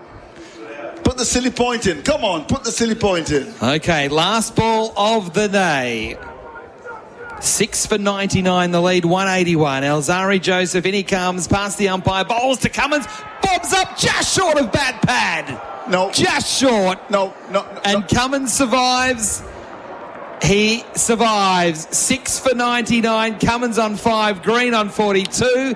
Andrew? This is absolute rubbish. The guy is in no man's land. You did say it. But I think I know a bit about the game. Had he been in the normal position of a forward short leg, that would have been a simple catch. Well, he's almost a short square leg. You did say it the last over. I don't need to say it again, do I? Of course not. Come on. You got to get it right. Have a look at that. Have a look. Where is he? Where is he? It was a great ball. Oh, come on. It's just fallen short. Yeah. Of Anderson, who was kind of on his heels, and then when he came forward, Cummins thought he was out. Yeah, but he's in no man's land. Yeah, too far away. The normal forward short leg position would have gobbled that comfortably. And it was the last ball of day 2. It was eventful yesterday. It was just as eventful today. It's quite scary how similar today played out like yesterday. Not much happening in the first session, a fair bit happening in the second session, an awful lot happening in the third session. So before we leave, we'll come back for the new ball. Australia 6 for 99, batting a second time after dismissing the West Indies earlier today for 143. So Australia's lead is 181 going into day 3 tomorrow. Andrew Mason, a quick word from you before we break for the new ball. 6 for 69 when the last wicket fell. These two have carried it quite nicely up to a position of comfort, if not one of command. I expect the Australians to do well. It's now 99 for 6, and it's a very, very, very interesting situation. Despite losing wickets, advantage to Australia. Yeah, I think you might be right, but it could have been so much better for the West Indies. But as you said, that last partnership of 30 just settled things down for the Australians, and they'll go to bed tonight feeling a bit better about things. Green 42 not out. Clearly the standout on the scorecard. 16 to head is the next best.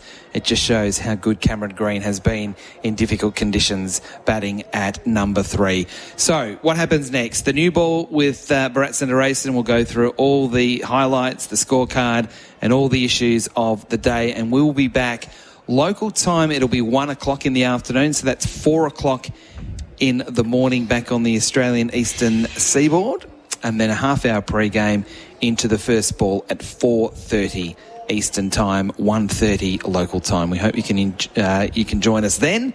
But until then, have a break, come back and listen to the new ball for Cobram Estate.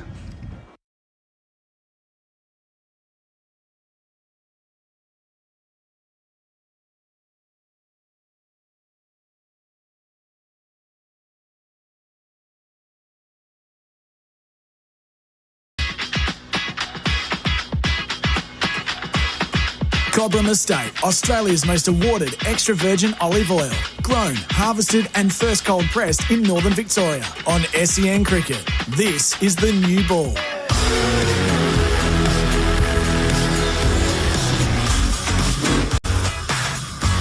Well, what a day it was. What a night it was. It is time for the new ball for Cobram Estate.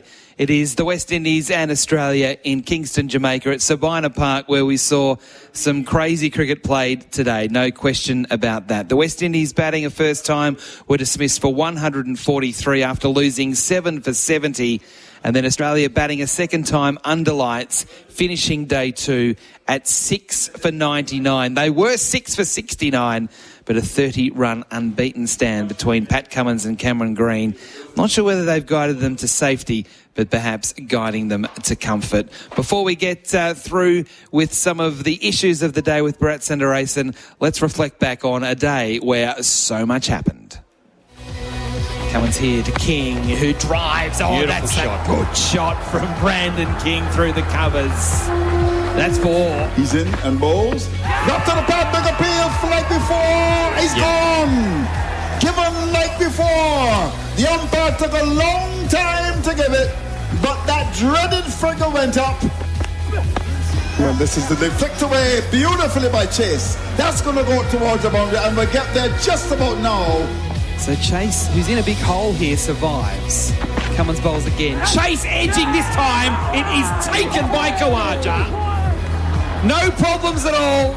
We say it all the time. When Australia needs a wicket, it's Pat Cummins that delivers. Here's the delivery, which is on the line to leg 7. I'm sure that Campbell is going to the Hope Gardens. And he pushes down the middle, and the ball goes through the fielder, and the head up to the ball without the legs to get there. It goes for 4. 4 overthrows. Campbell's 26, and he is coming 4 edges. 4 runs down to third man. Going between the second to Bengali. That goes across the boundary. He's gone to 33 for 72. Hazelwood bowls, driving through the covers. No problems there for Campbell. That races into the fence. Bowling a new over. Bowls to Campbell, not offering a shot, hitting on the pad, and it has been given. He didn't offer a shot, John Campbell. Hazelwood again to Louis. Oh, he's bowled! That was crazy from Louis. That was just a dead set slog. Comes in again to bowl to Graves, and Graves is forward and drives to cover. A lovely shot. That's a beautiful shot. It goes for 4. Bowler again comes into Hope, and Hope is forward and is bowled. What a delivery! Hush over Sabina Park. It's Cummins bowls here to Warrington, who fends at that one. Oh, that's out. That's gone. Caught behind. A feather through to Carey. Shamar Joseph field spread as Boland around the wicket bowls. He's bowled him! 3 wickets to Scott Boland. The West Indies all out for 143, and the big Victorians in the wickets. Again. Joseph bowls here. Constant up on his toes, edging. He's out! He's been taken in the gully. Sam Constas gone for a duck. Shamar Joseph bowling to Khawaja. Oh, he's out! Khawaja inside edge onto the stumps. Both openers out. Alzari Joseph bowling to Smith, who's edging and drops. Oh, dear. Drops. Greaves has put him down at first slip. Goes past the umpire, now bowls to Smith. Smith is bowled! What a delivery from Alzari Joseph! And he's caught the big snapper. Green pushing forward, wanting a single. Oh, no, Green's out here. He has to be out. He's not out. No. Should have been run out. Greaves bowls and head. He's edging this time. Gone! Good catch! That's better. Well done, Anderson. Graves bowls here to Webster, who just smokes it through the offside off the back foot, through the covers, 4 runs. What was that? That's on the up. 4 balls left in the over. Alzari Joseph charges in, bowls, and Webster's bowled out. Oh, dear. He's cleaned him up. What a delivery from Alzari Joseph. Certainly is. Joseph responsible for it. He bowls the final ball of the over. Charges down Alex Carey. Oh! What a catch. Another one bites the dust. Alzari Joseph is running through Australia here. Alex Carey, like he did in the first innings, came charging down the pitch at the fast bowler. This time, he got the edge. Shamar bowls, Green tries the hook shot. Oh, what a wonderful shot! Stand and deliver, one bounce over the rope at mid-wicket. Were you entertained? So much happened on day 2. Well done to Matty Donald back in the SEN studios in Melbourne for putting together a great package of highlights. There was so much to get through. So just repeating that score at the close of play, Australia 6 for 99 in their second innings, batting obviously a second time, being in their second innings. The West Indies 143 all out. We'll go through the scorecards. We'll get Bharat Sundaresan in after this. It is the new ball for Cobram Estate, and that was the state of play for Belgravia Apparel for quality New Balance cricket teamwear. Belgravia Apparel in partnership with New Balance, delivering high performance teamwear to the BBL and the WBBL this summer.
Yes, thanks to our friends at Cobram Estate, Premium Australian Extra Virgin Olive Oil, proud supporters of the new ball on SEN Test Cricket. We are at Sabina Park. We're wrapping up day 2, which ended a short time ago. For the day, 15 wickets and 226 runs. So it's fair to say ball beat the bat. And at the close of play, we have a situation where the Australians are in front. They lead by 181, but they only have 4 second innings wickets in hand. 6 for 99 they finished. 6 for 99. They were 6 for 69. So the two, Cummins and Green, putting on 30 runs at the end. Cummins 5 not out. Cameron Green 42 not out. So just going through the card, Khawaja 14. This is just from top to bottom. Khawaja 14, Constas a duck.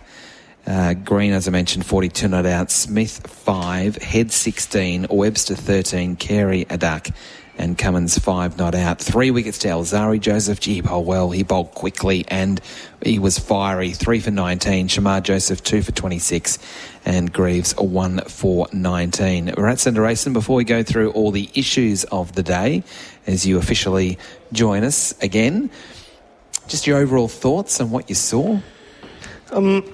Pink ball tests are quite manic, but this one has felt like both days have been played in 2 parts. When the sun's been shining and when it's not, when it's set and the lights have come on. Having said that, we saw 2 collapses today. One from the West Indies in the middle session, which was quite poor batting. We saw some terrible shots. Mikhail Louis' shot we'll want to forget, but won't be able to forget for a while, I think. But the last session we saw Australia try or indulge in some declaration batting yesterday, and that led to 1 collapse. But today was all about just sensational bowling. It wasn't Australia, and if you are listening to this or if you're just going through the scoreboard, it's not just Australia trying to throw their bat around and being happy with what they had on the board already. They led by 82 at the innings break. It was just brilliant pink ball bowling under light. Shamar Joseph started it off getting rid of Constas and Khawaja. But what we'll remember this tour by would be that Alzari Joseph spell, the 2 spells, very lit up Sabina Park. Everybody was up of their seats. They were yelling out instructions. They were snapping their fingers. They were waving their flags.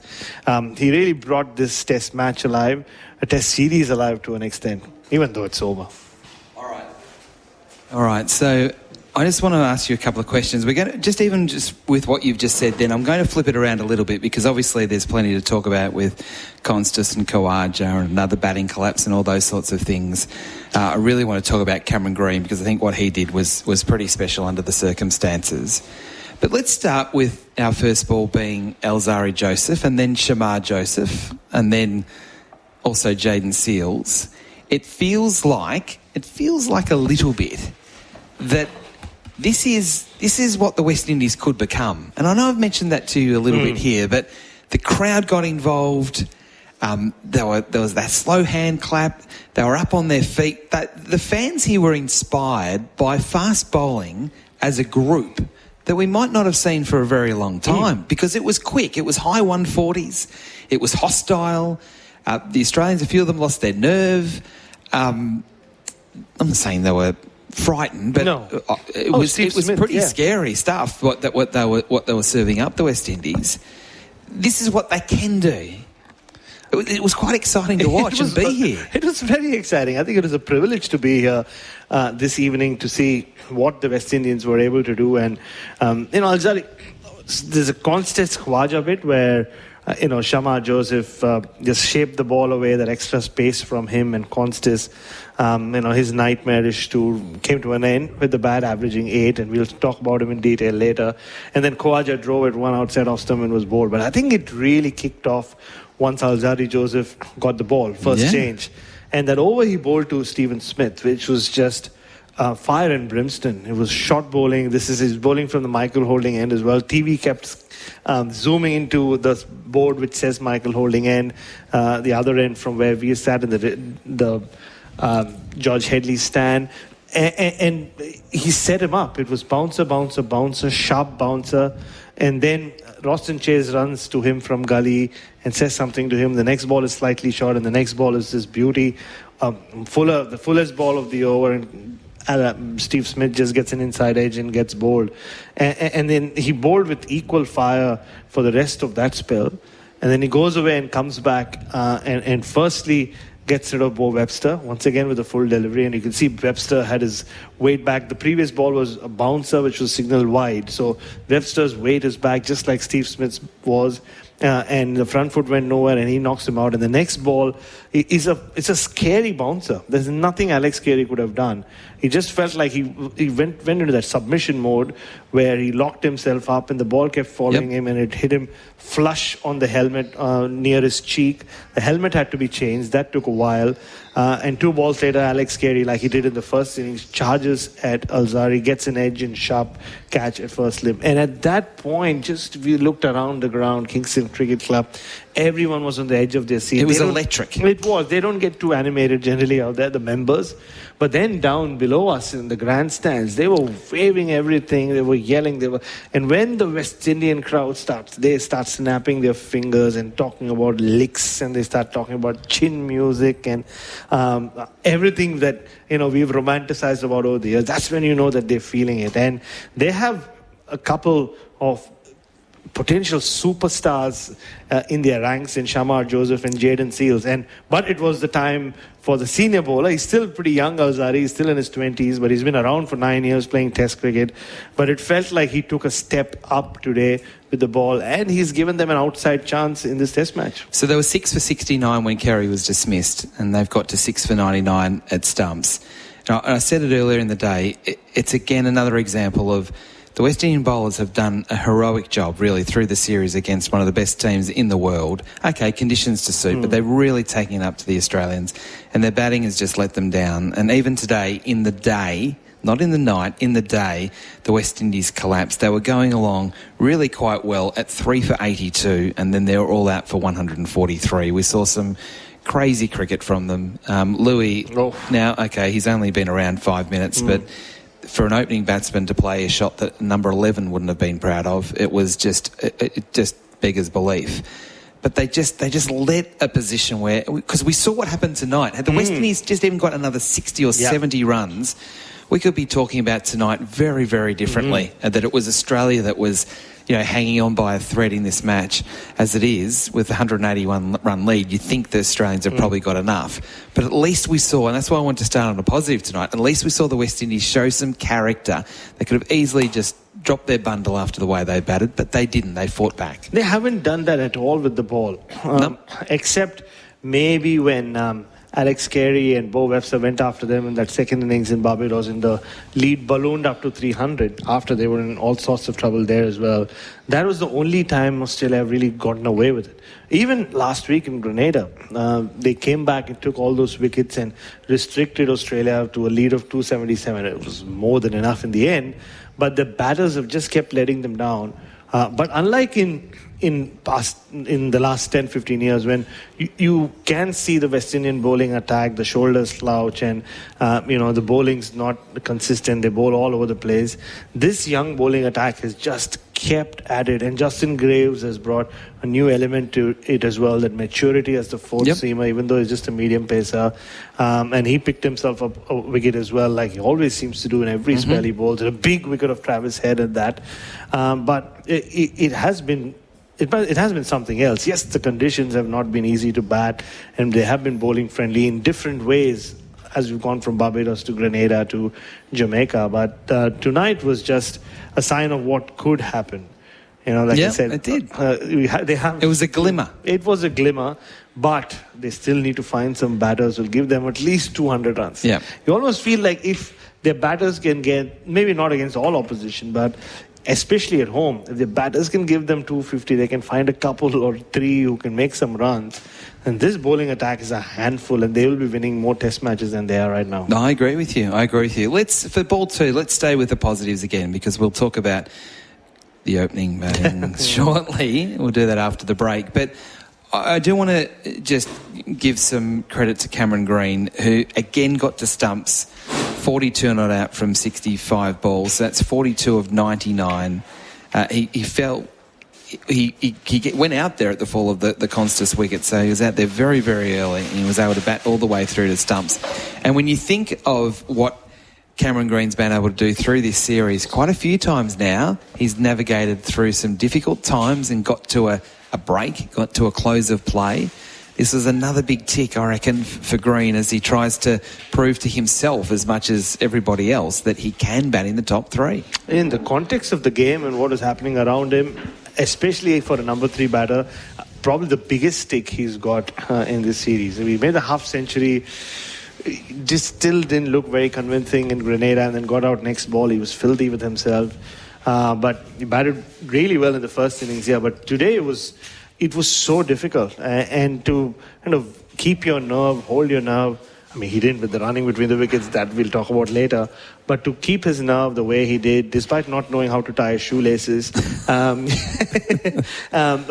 a great sign. What I mean by that is I think 4 times already. In the first innings, he lost a shoe. And here, these 4 times he's done his shoelaces or taken his pad off. He's got to take his pad off to clean them up. But the innings itself was a very mature one. What you want from your number 3. And you know what I liked about it? He played to the circumstances. Now, he put away a lot of his big shots, and all he did was he pushed the ball down the ground, didn't try and overhit the ball, didn't play way outside off stump. He just played to the circumstances, which was the game circumstances and also the conditions. He didn't try and fight against it. He let the conditions, he embraced what was presented in front of himself. And that's a bit of maturity as much as anything for someone that is only in his mid-20s and he's still trying to firm himself up inside the team. I thought it was a real credit to him. Real credit to him. So we'll go to ball 3, which, again, we're going to do another positive. And that is just the decision from the selectors to play Scott Boland and not Nathan Lyon. There you go. Because this had Scott Boland's name written right down the middle of the pitch here at Sabina Park. He was excellent. He was beyond excellent, and he was just Scott Boland. 3 wickets. And there you go. That's what Scott Boland does. He just... it's like they have this trump card up their sleeve, this 36-year-old trump card, where whenever they want him, they can just, take the key or press the switch and in walks Scott Boland, and he continues to do what he does. Like few can. And he just started landing that ball where it counts. And he took 8 overs to get to that first wicket, Whitey. But once he did, you knew the wickets were going to come. And they did. He picked up a couple of very crucial scalps when the couple of times West Indies threatened to put on a partnership, and finished up as the highest wicket taker, or with 3 wickets in the innings, justifying the decision that you mentioned from the selectors that they went ahead with Scott Boland and left out Nathan Lyon. There's been so much conjecture.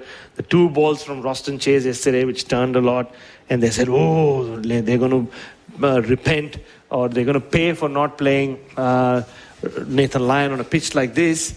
But I think that the selectors' decision, we mentioned it yesterday, was based more around, we just don't think we'll reach a point where we'll need Nathan Lyon, and they didn't. Yep. And I doubt that they will tomorrow. I doubt that very much as well. And you know what? Scotty Boland really didn't bowl in the night. I mean, he did bowl 1 or 2 overs late last night. He did his job when it was the easiest to bat, and I think a real credit to the selectors, but to Scotty Boland himself. He'd been saying that I'm ready to go, I feel fit, I really want to bowl. He knew how well he was bowling in the nets to the Australians. I think the batters knew how well he was bowling as well. And he finally got his opportunity, and he didn't let anybody down, because Scotty Boland never lets anybody down. It is the new ball for Cobram Estate Premium Australian Extra Virgin Olive Oil. We are going to take a break, and after this we will talk about Constas, we will talk about Khawaja, and we will talk about what the hell are they going to do.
Yes, it is the new ball for Cobram Estate Premium Australian Extra Virgin Olive Oil. Adam White and Brad Sanderson with you from Sabina Park.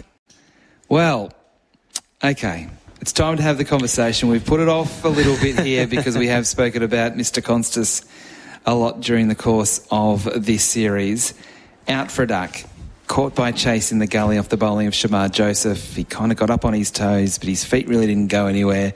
And he just, with an open blade, just guided it straight to gully, out without scoring, having faced just 5 balls. So he is ball 4. It means, Bharat Sundaresan, that Sam Constas, through 6 innings, scored 50 runs, opening the batting for Australia. Averaged 8.33, is that right?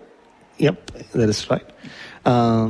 And 2 ducks as well, both in the second innings. Actually, should have been 3. He was dropped twice on 0 in Barbados in the same over as well of Shamar Joseph. And it's a similar kind of dismissal as well. It was slightly wide outside off them. It was pacey, that delivery, but he just kind of fended at it. It's the feet. Yeah, the feet don't go anywhere. No, they don't go anywhere. I mean, so we saw the technical changes he'd made in the lead up to this test and yesterday as well, where he's standing on off stump, and Bryce McGinn described it really well, where he wants to know where his off stump is, he wants to know where his head is. But then from there, you don't see him leaning into shots, do you? It's all just hands. You see his width, his hands. In the last innings as well, or in Grenada, slow pitch, he went to slash at one and he played on when he was out for 0 in that test. And this time it just followed the ball away from his body. It was all just hands, and he was caught. And last week we spoke about how emotional he looked, how shattered he looked. Here he just looked hapless. He just, as he walked off, as you would, I guess, after the series he's had, he looked up at the screen, looked up at the replay of his dismissal, and just put his head down, and off he went. So, now, I mean, I said the jury was still out, and I think the jury is in. So he is no longer the incumbent for that opening position, and there is no guarantee anymore that even if he does make Shield runs, he will be the opener in Perth. Because we felt like if he had got one decent score, I know you can argue about the 20-odd in the first innings in Grenada, or a score of note where, you know, he looked a little more convincing, then you could have said all he needs now are a few good scores in Shield cricket and he remains. Or he starts off the Australian summer as the incumbent opener. I think the incumbency is lost now. He's back in the mix with everyone else, and I can't see there being a guarantee that just all he needs is a couple of big scores and he's just back in. Because now he's competing on equal footing with everyone else. All the other openers, the ones like Harrison, Bancroft who've been there, and Renshaw if he opens, and those coming through the ranks who are not there, or even a Nathan McSweeney who has opened recently, or the one that Constance replaced in the side. All cards are on the table. Bring on the Sheffield Shield. It's an opening bat-off. Yeah, it is, and we'll get to Khawaja in a moment. So I don't want to spend too much more time talking about Sam, because the discussion hasn't gone forward. It's where we started. It's where we started it, and there was conjecture as to whether he was good enough to open the batting for Australia before the series started. The hope was that he was going to have 6 opportunities to bed down that spot to then go into the Shield season with a nice space to work with to open the batting in the Ashes.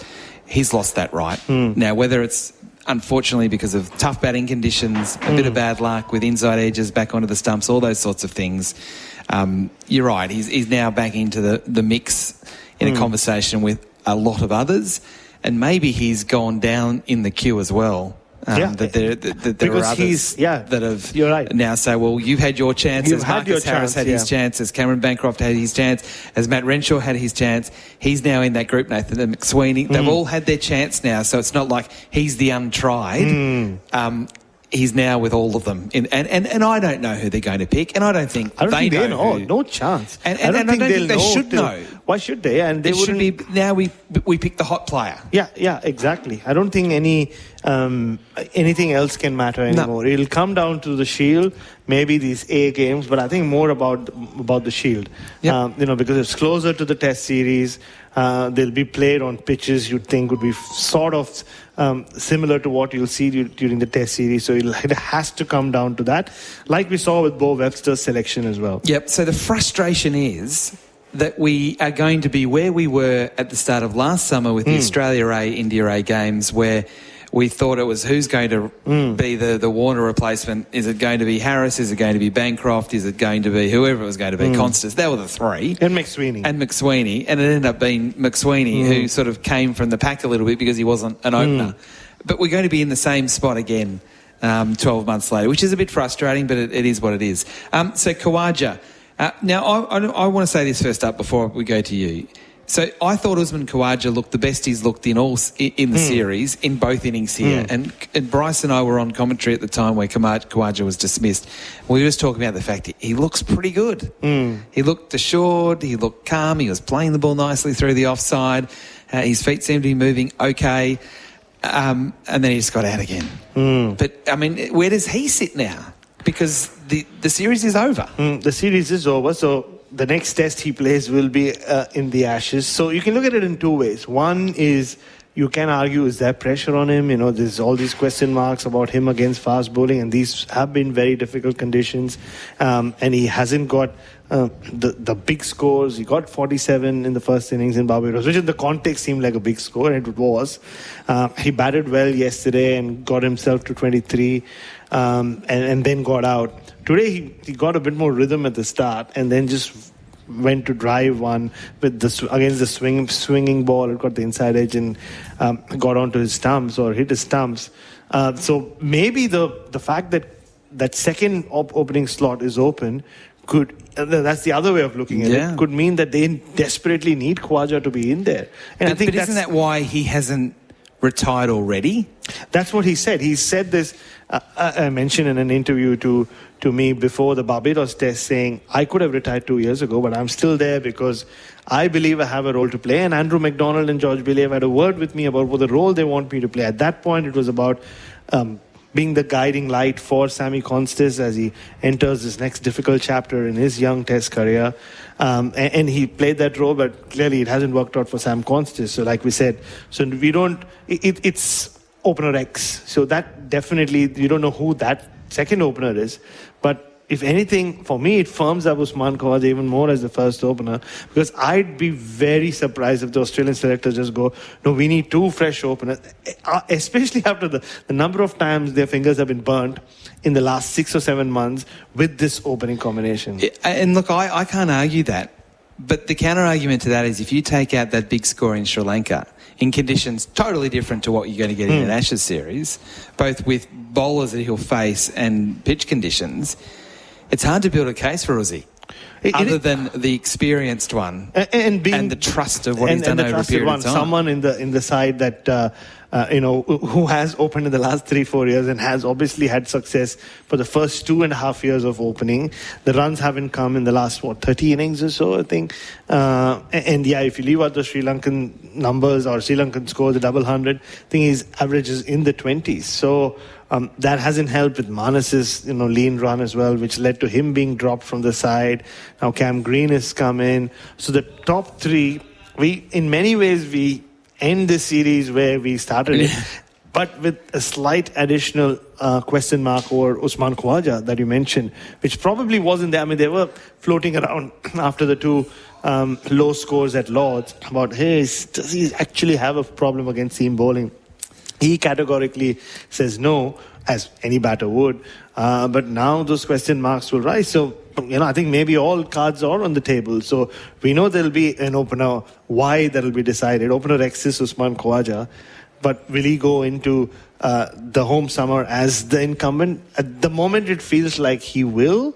It could have been a different story if, say, Constas had the run and he'd made runs, and Khawaja was the only one struggling. If anything, Khawaja has seen off the new ball in 2 out of 3 first innings. So I think that might count in his favour, and I think they'll stick with him. Ironically, Sam Constas, his failures might have saved Aussie. They might have. In a weird sort of way. Yeah. All right, we'll take a break. It is the new ball for Cobram Estate Premium Australian Extra Virgin Olive Oil. We're through 5 balls. We've got 1 to come.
It is the new ball for Cobram Estate Premium Australian Extra Virgin Olive Oil. Ball 6. It's Scott Boland with Bryce McGain down at the boundary. Bryce McGain here for SEN Cricket, brought to you by Henley Homes. And I'm alongside Scott Boland, the hero of the Australian bowling today. 3 wickets. You must be personally very pleased. Yeah, happy with how the ball came out today. I thought I was probably a touch rusty at the start, but I think I bounced back pretty well and happy with how the ball came out.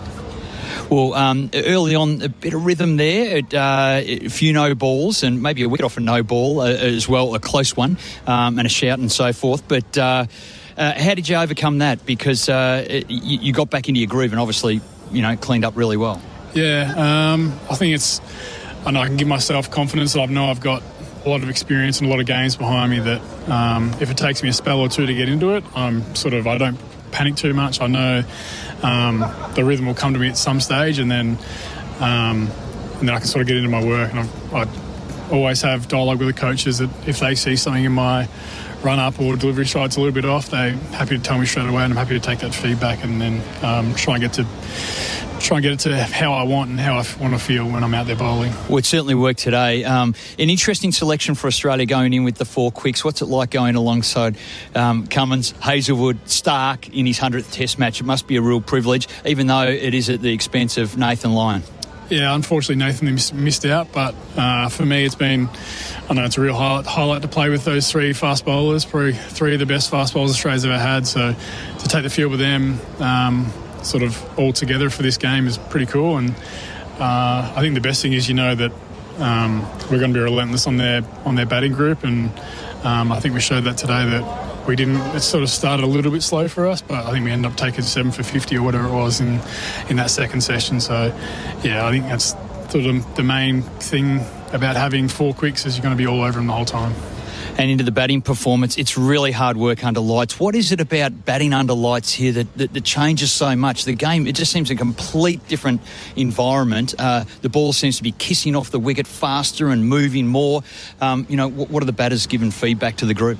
Yeah, we haven't spoken about that one yet, but even in Australia, you feel like once the sun really goes down, it's dark, the ball starts zipping around, and then here you get an extra hour of that on top of what you get in Australia. So it's 2 hours of really hard work for the batting group. And I don't know what it is, but the ball just seems to swing more and seam more. And if you get the new ball in those conditions, you can really make some inroads into the opposition. How have you found bowling with the Dukes, the pink Dukes?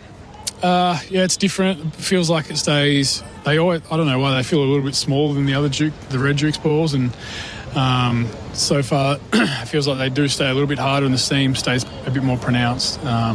So it feels a little bit different to the pink cooker that we use in Australia, but we're happy bowling with it. One last one from me, Cameron Green, really impressive. 100 balls he faced in the first innings, nearly got to 50, and he's out there again. These are the toughest conditions, and he's really standing up at number 3. Yeah, amazing from him. He's probably not going to get tougher conditions in anywhere in the world, so for him to get through that, it's going to give him a huge amount of confidence. And for him, I think it's going to be massive for him going forward. Yeah, it's a testament to how hard he's worked. We've both seen that. Have we got enough runs? I think so, yeah. That's good to hear. He hopes so. Well, Scott Boland, great to be catching up with you on SEN Cricket. Thank you, mate. Scotty Boland talking to Bryce McGain, a Victorian to a Victorian, after Scotty today. In his first game on tour, 3 for 34, so his average goes down even more. He did a great job in his first bowling innings. He'll be bowling again sometime tomorrow. That is pretty much it for the new ball for Cobram Estate. But make sure you subscribe to SEN Cricket wherever you get podcasts for every episode of the new ball, plus all the cricket highlights, analysis and interviews from across the SEN network. And follow SEN_cricket on Instagram, X and TikTok as well for all the commentary highlights, behind the scenes videos and analysis. That wraps up things after day 2 here at Sabina Park. The lights are still on. We're heading home and we're going to come back tomorrow and do it all again. I've got a feeling it will be the last day. I wonder how many the West Indies will need to maybe get a win in the series. Or will Scott Boland be right? Have they got enough? Catch you tomorrow, day 3 from Sabina Park.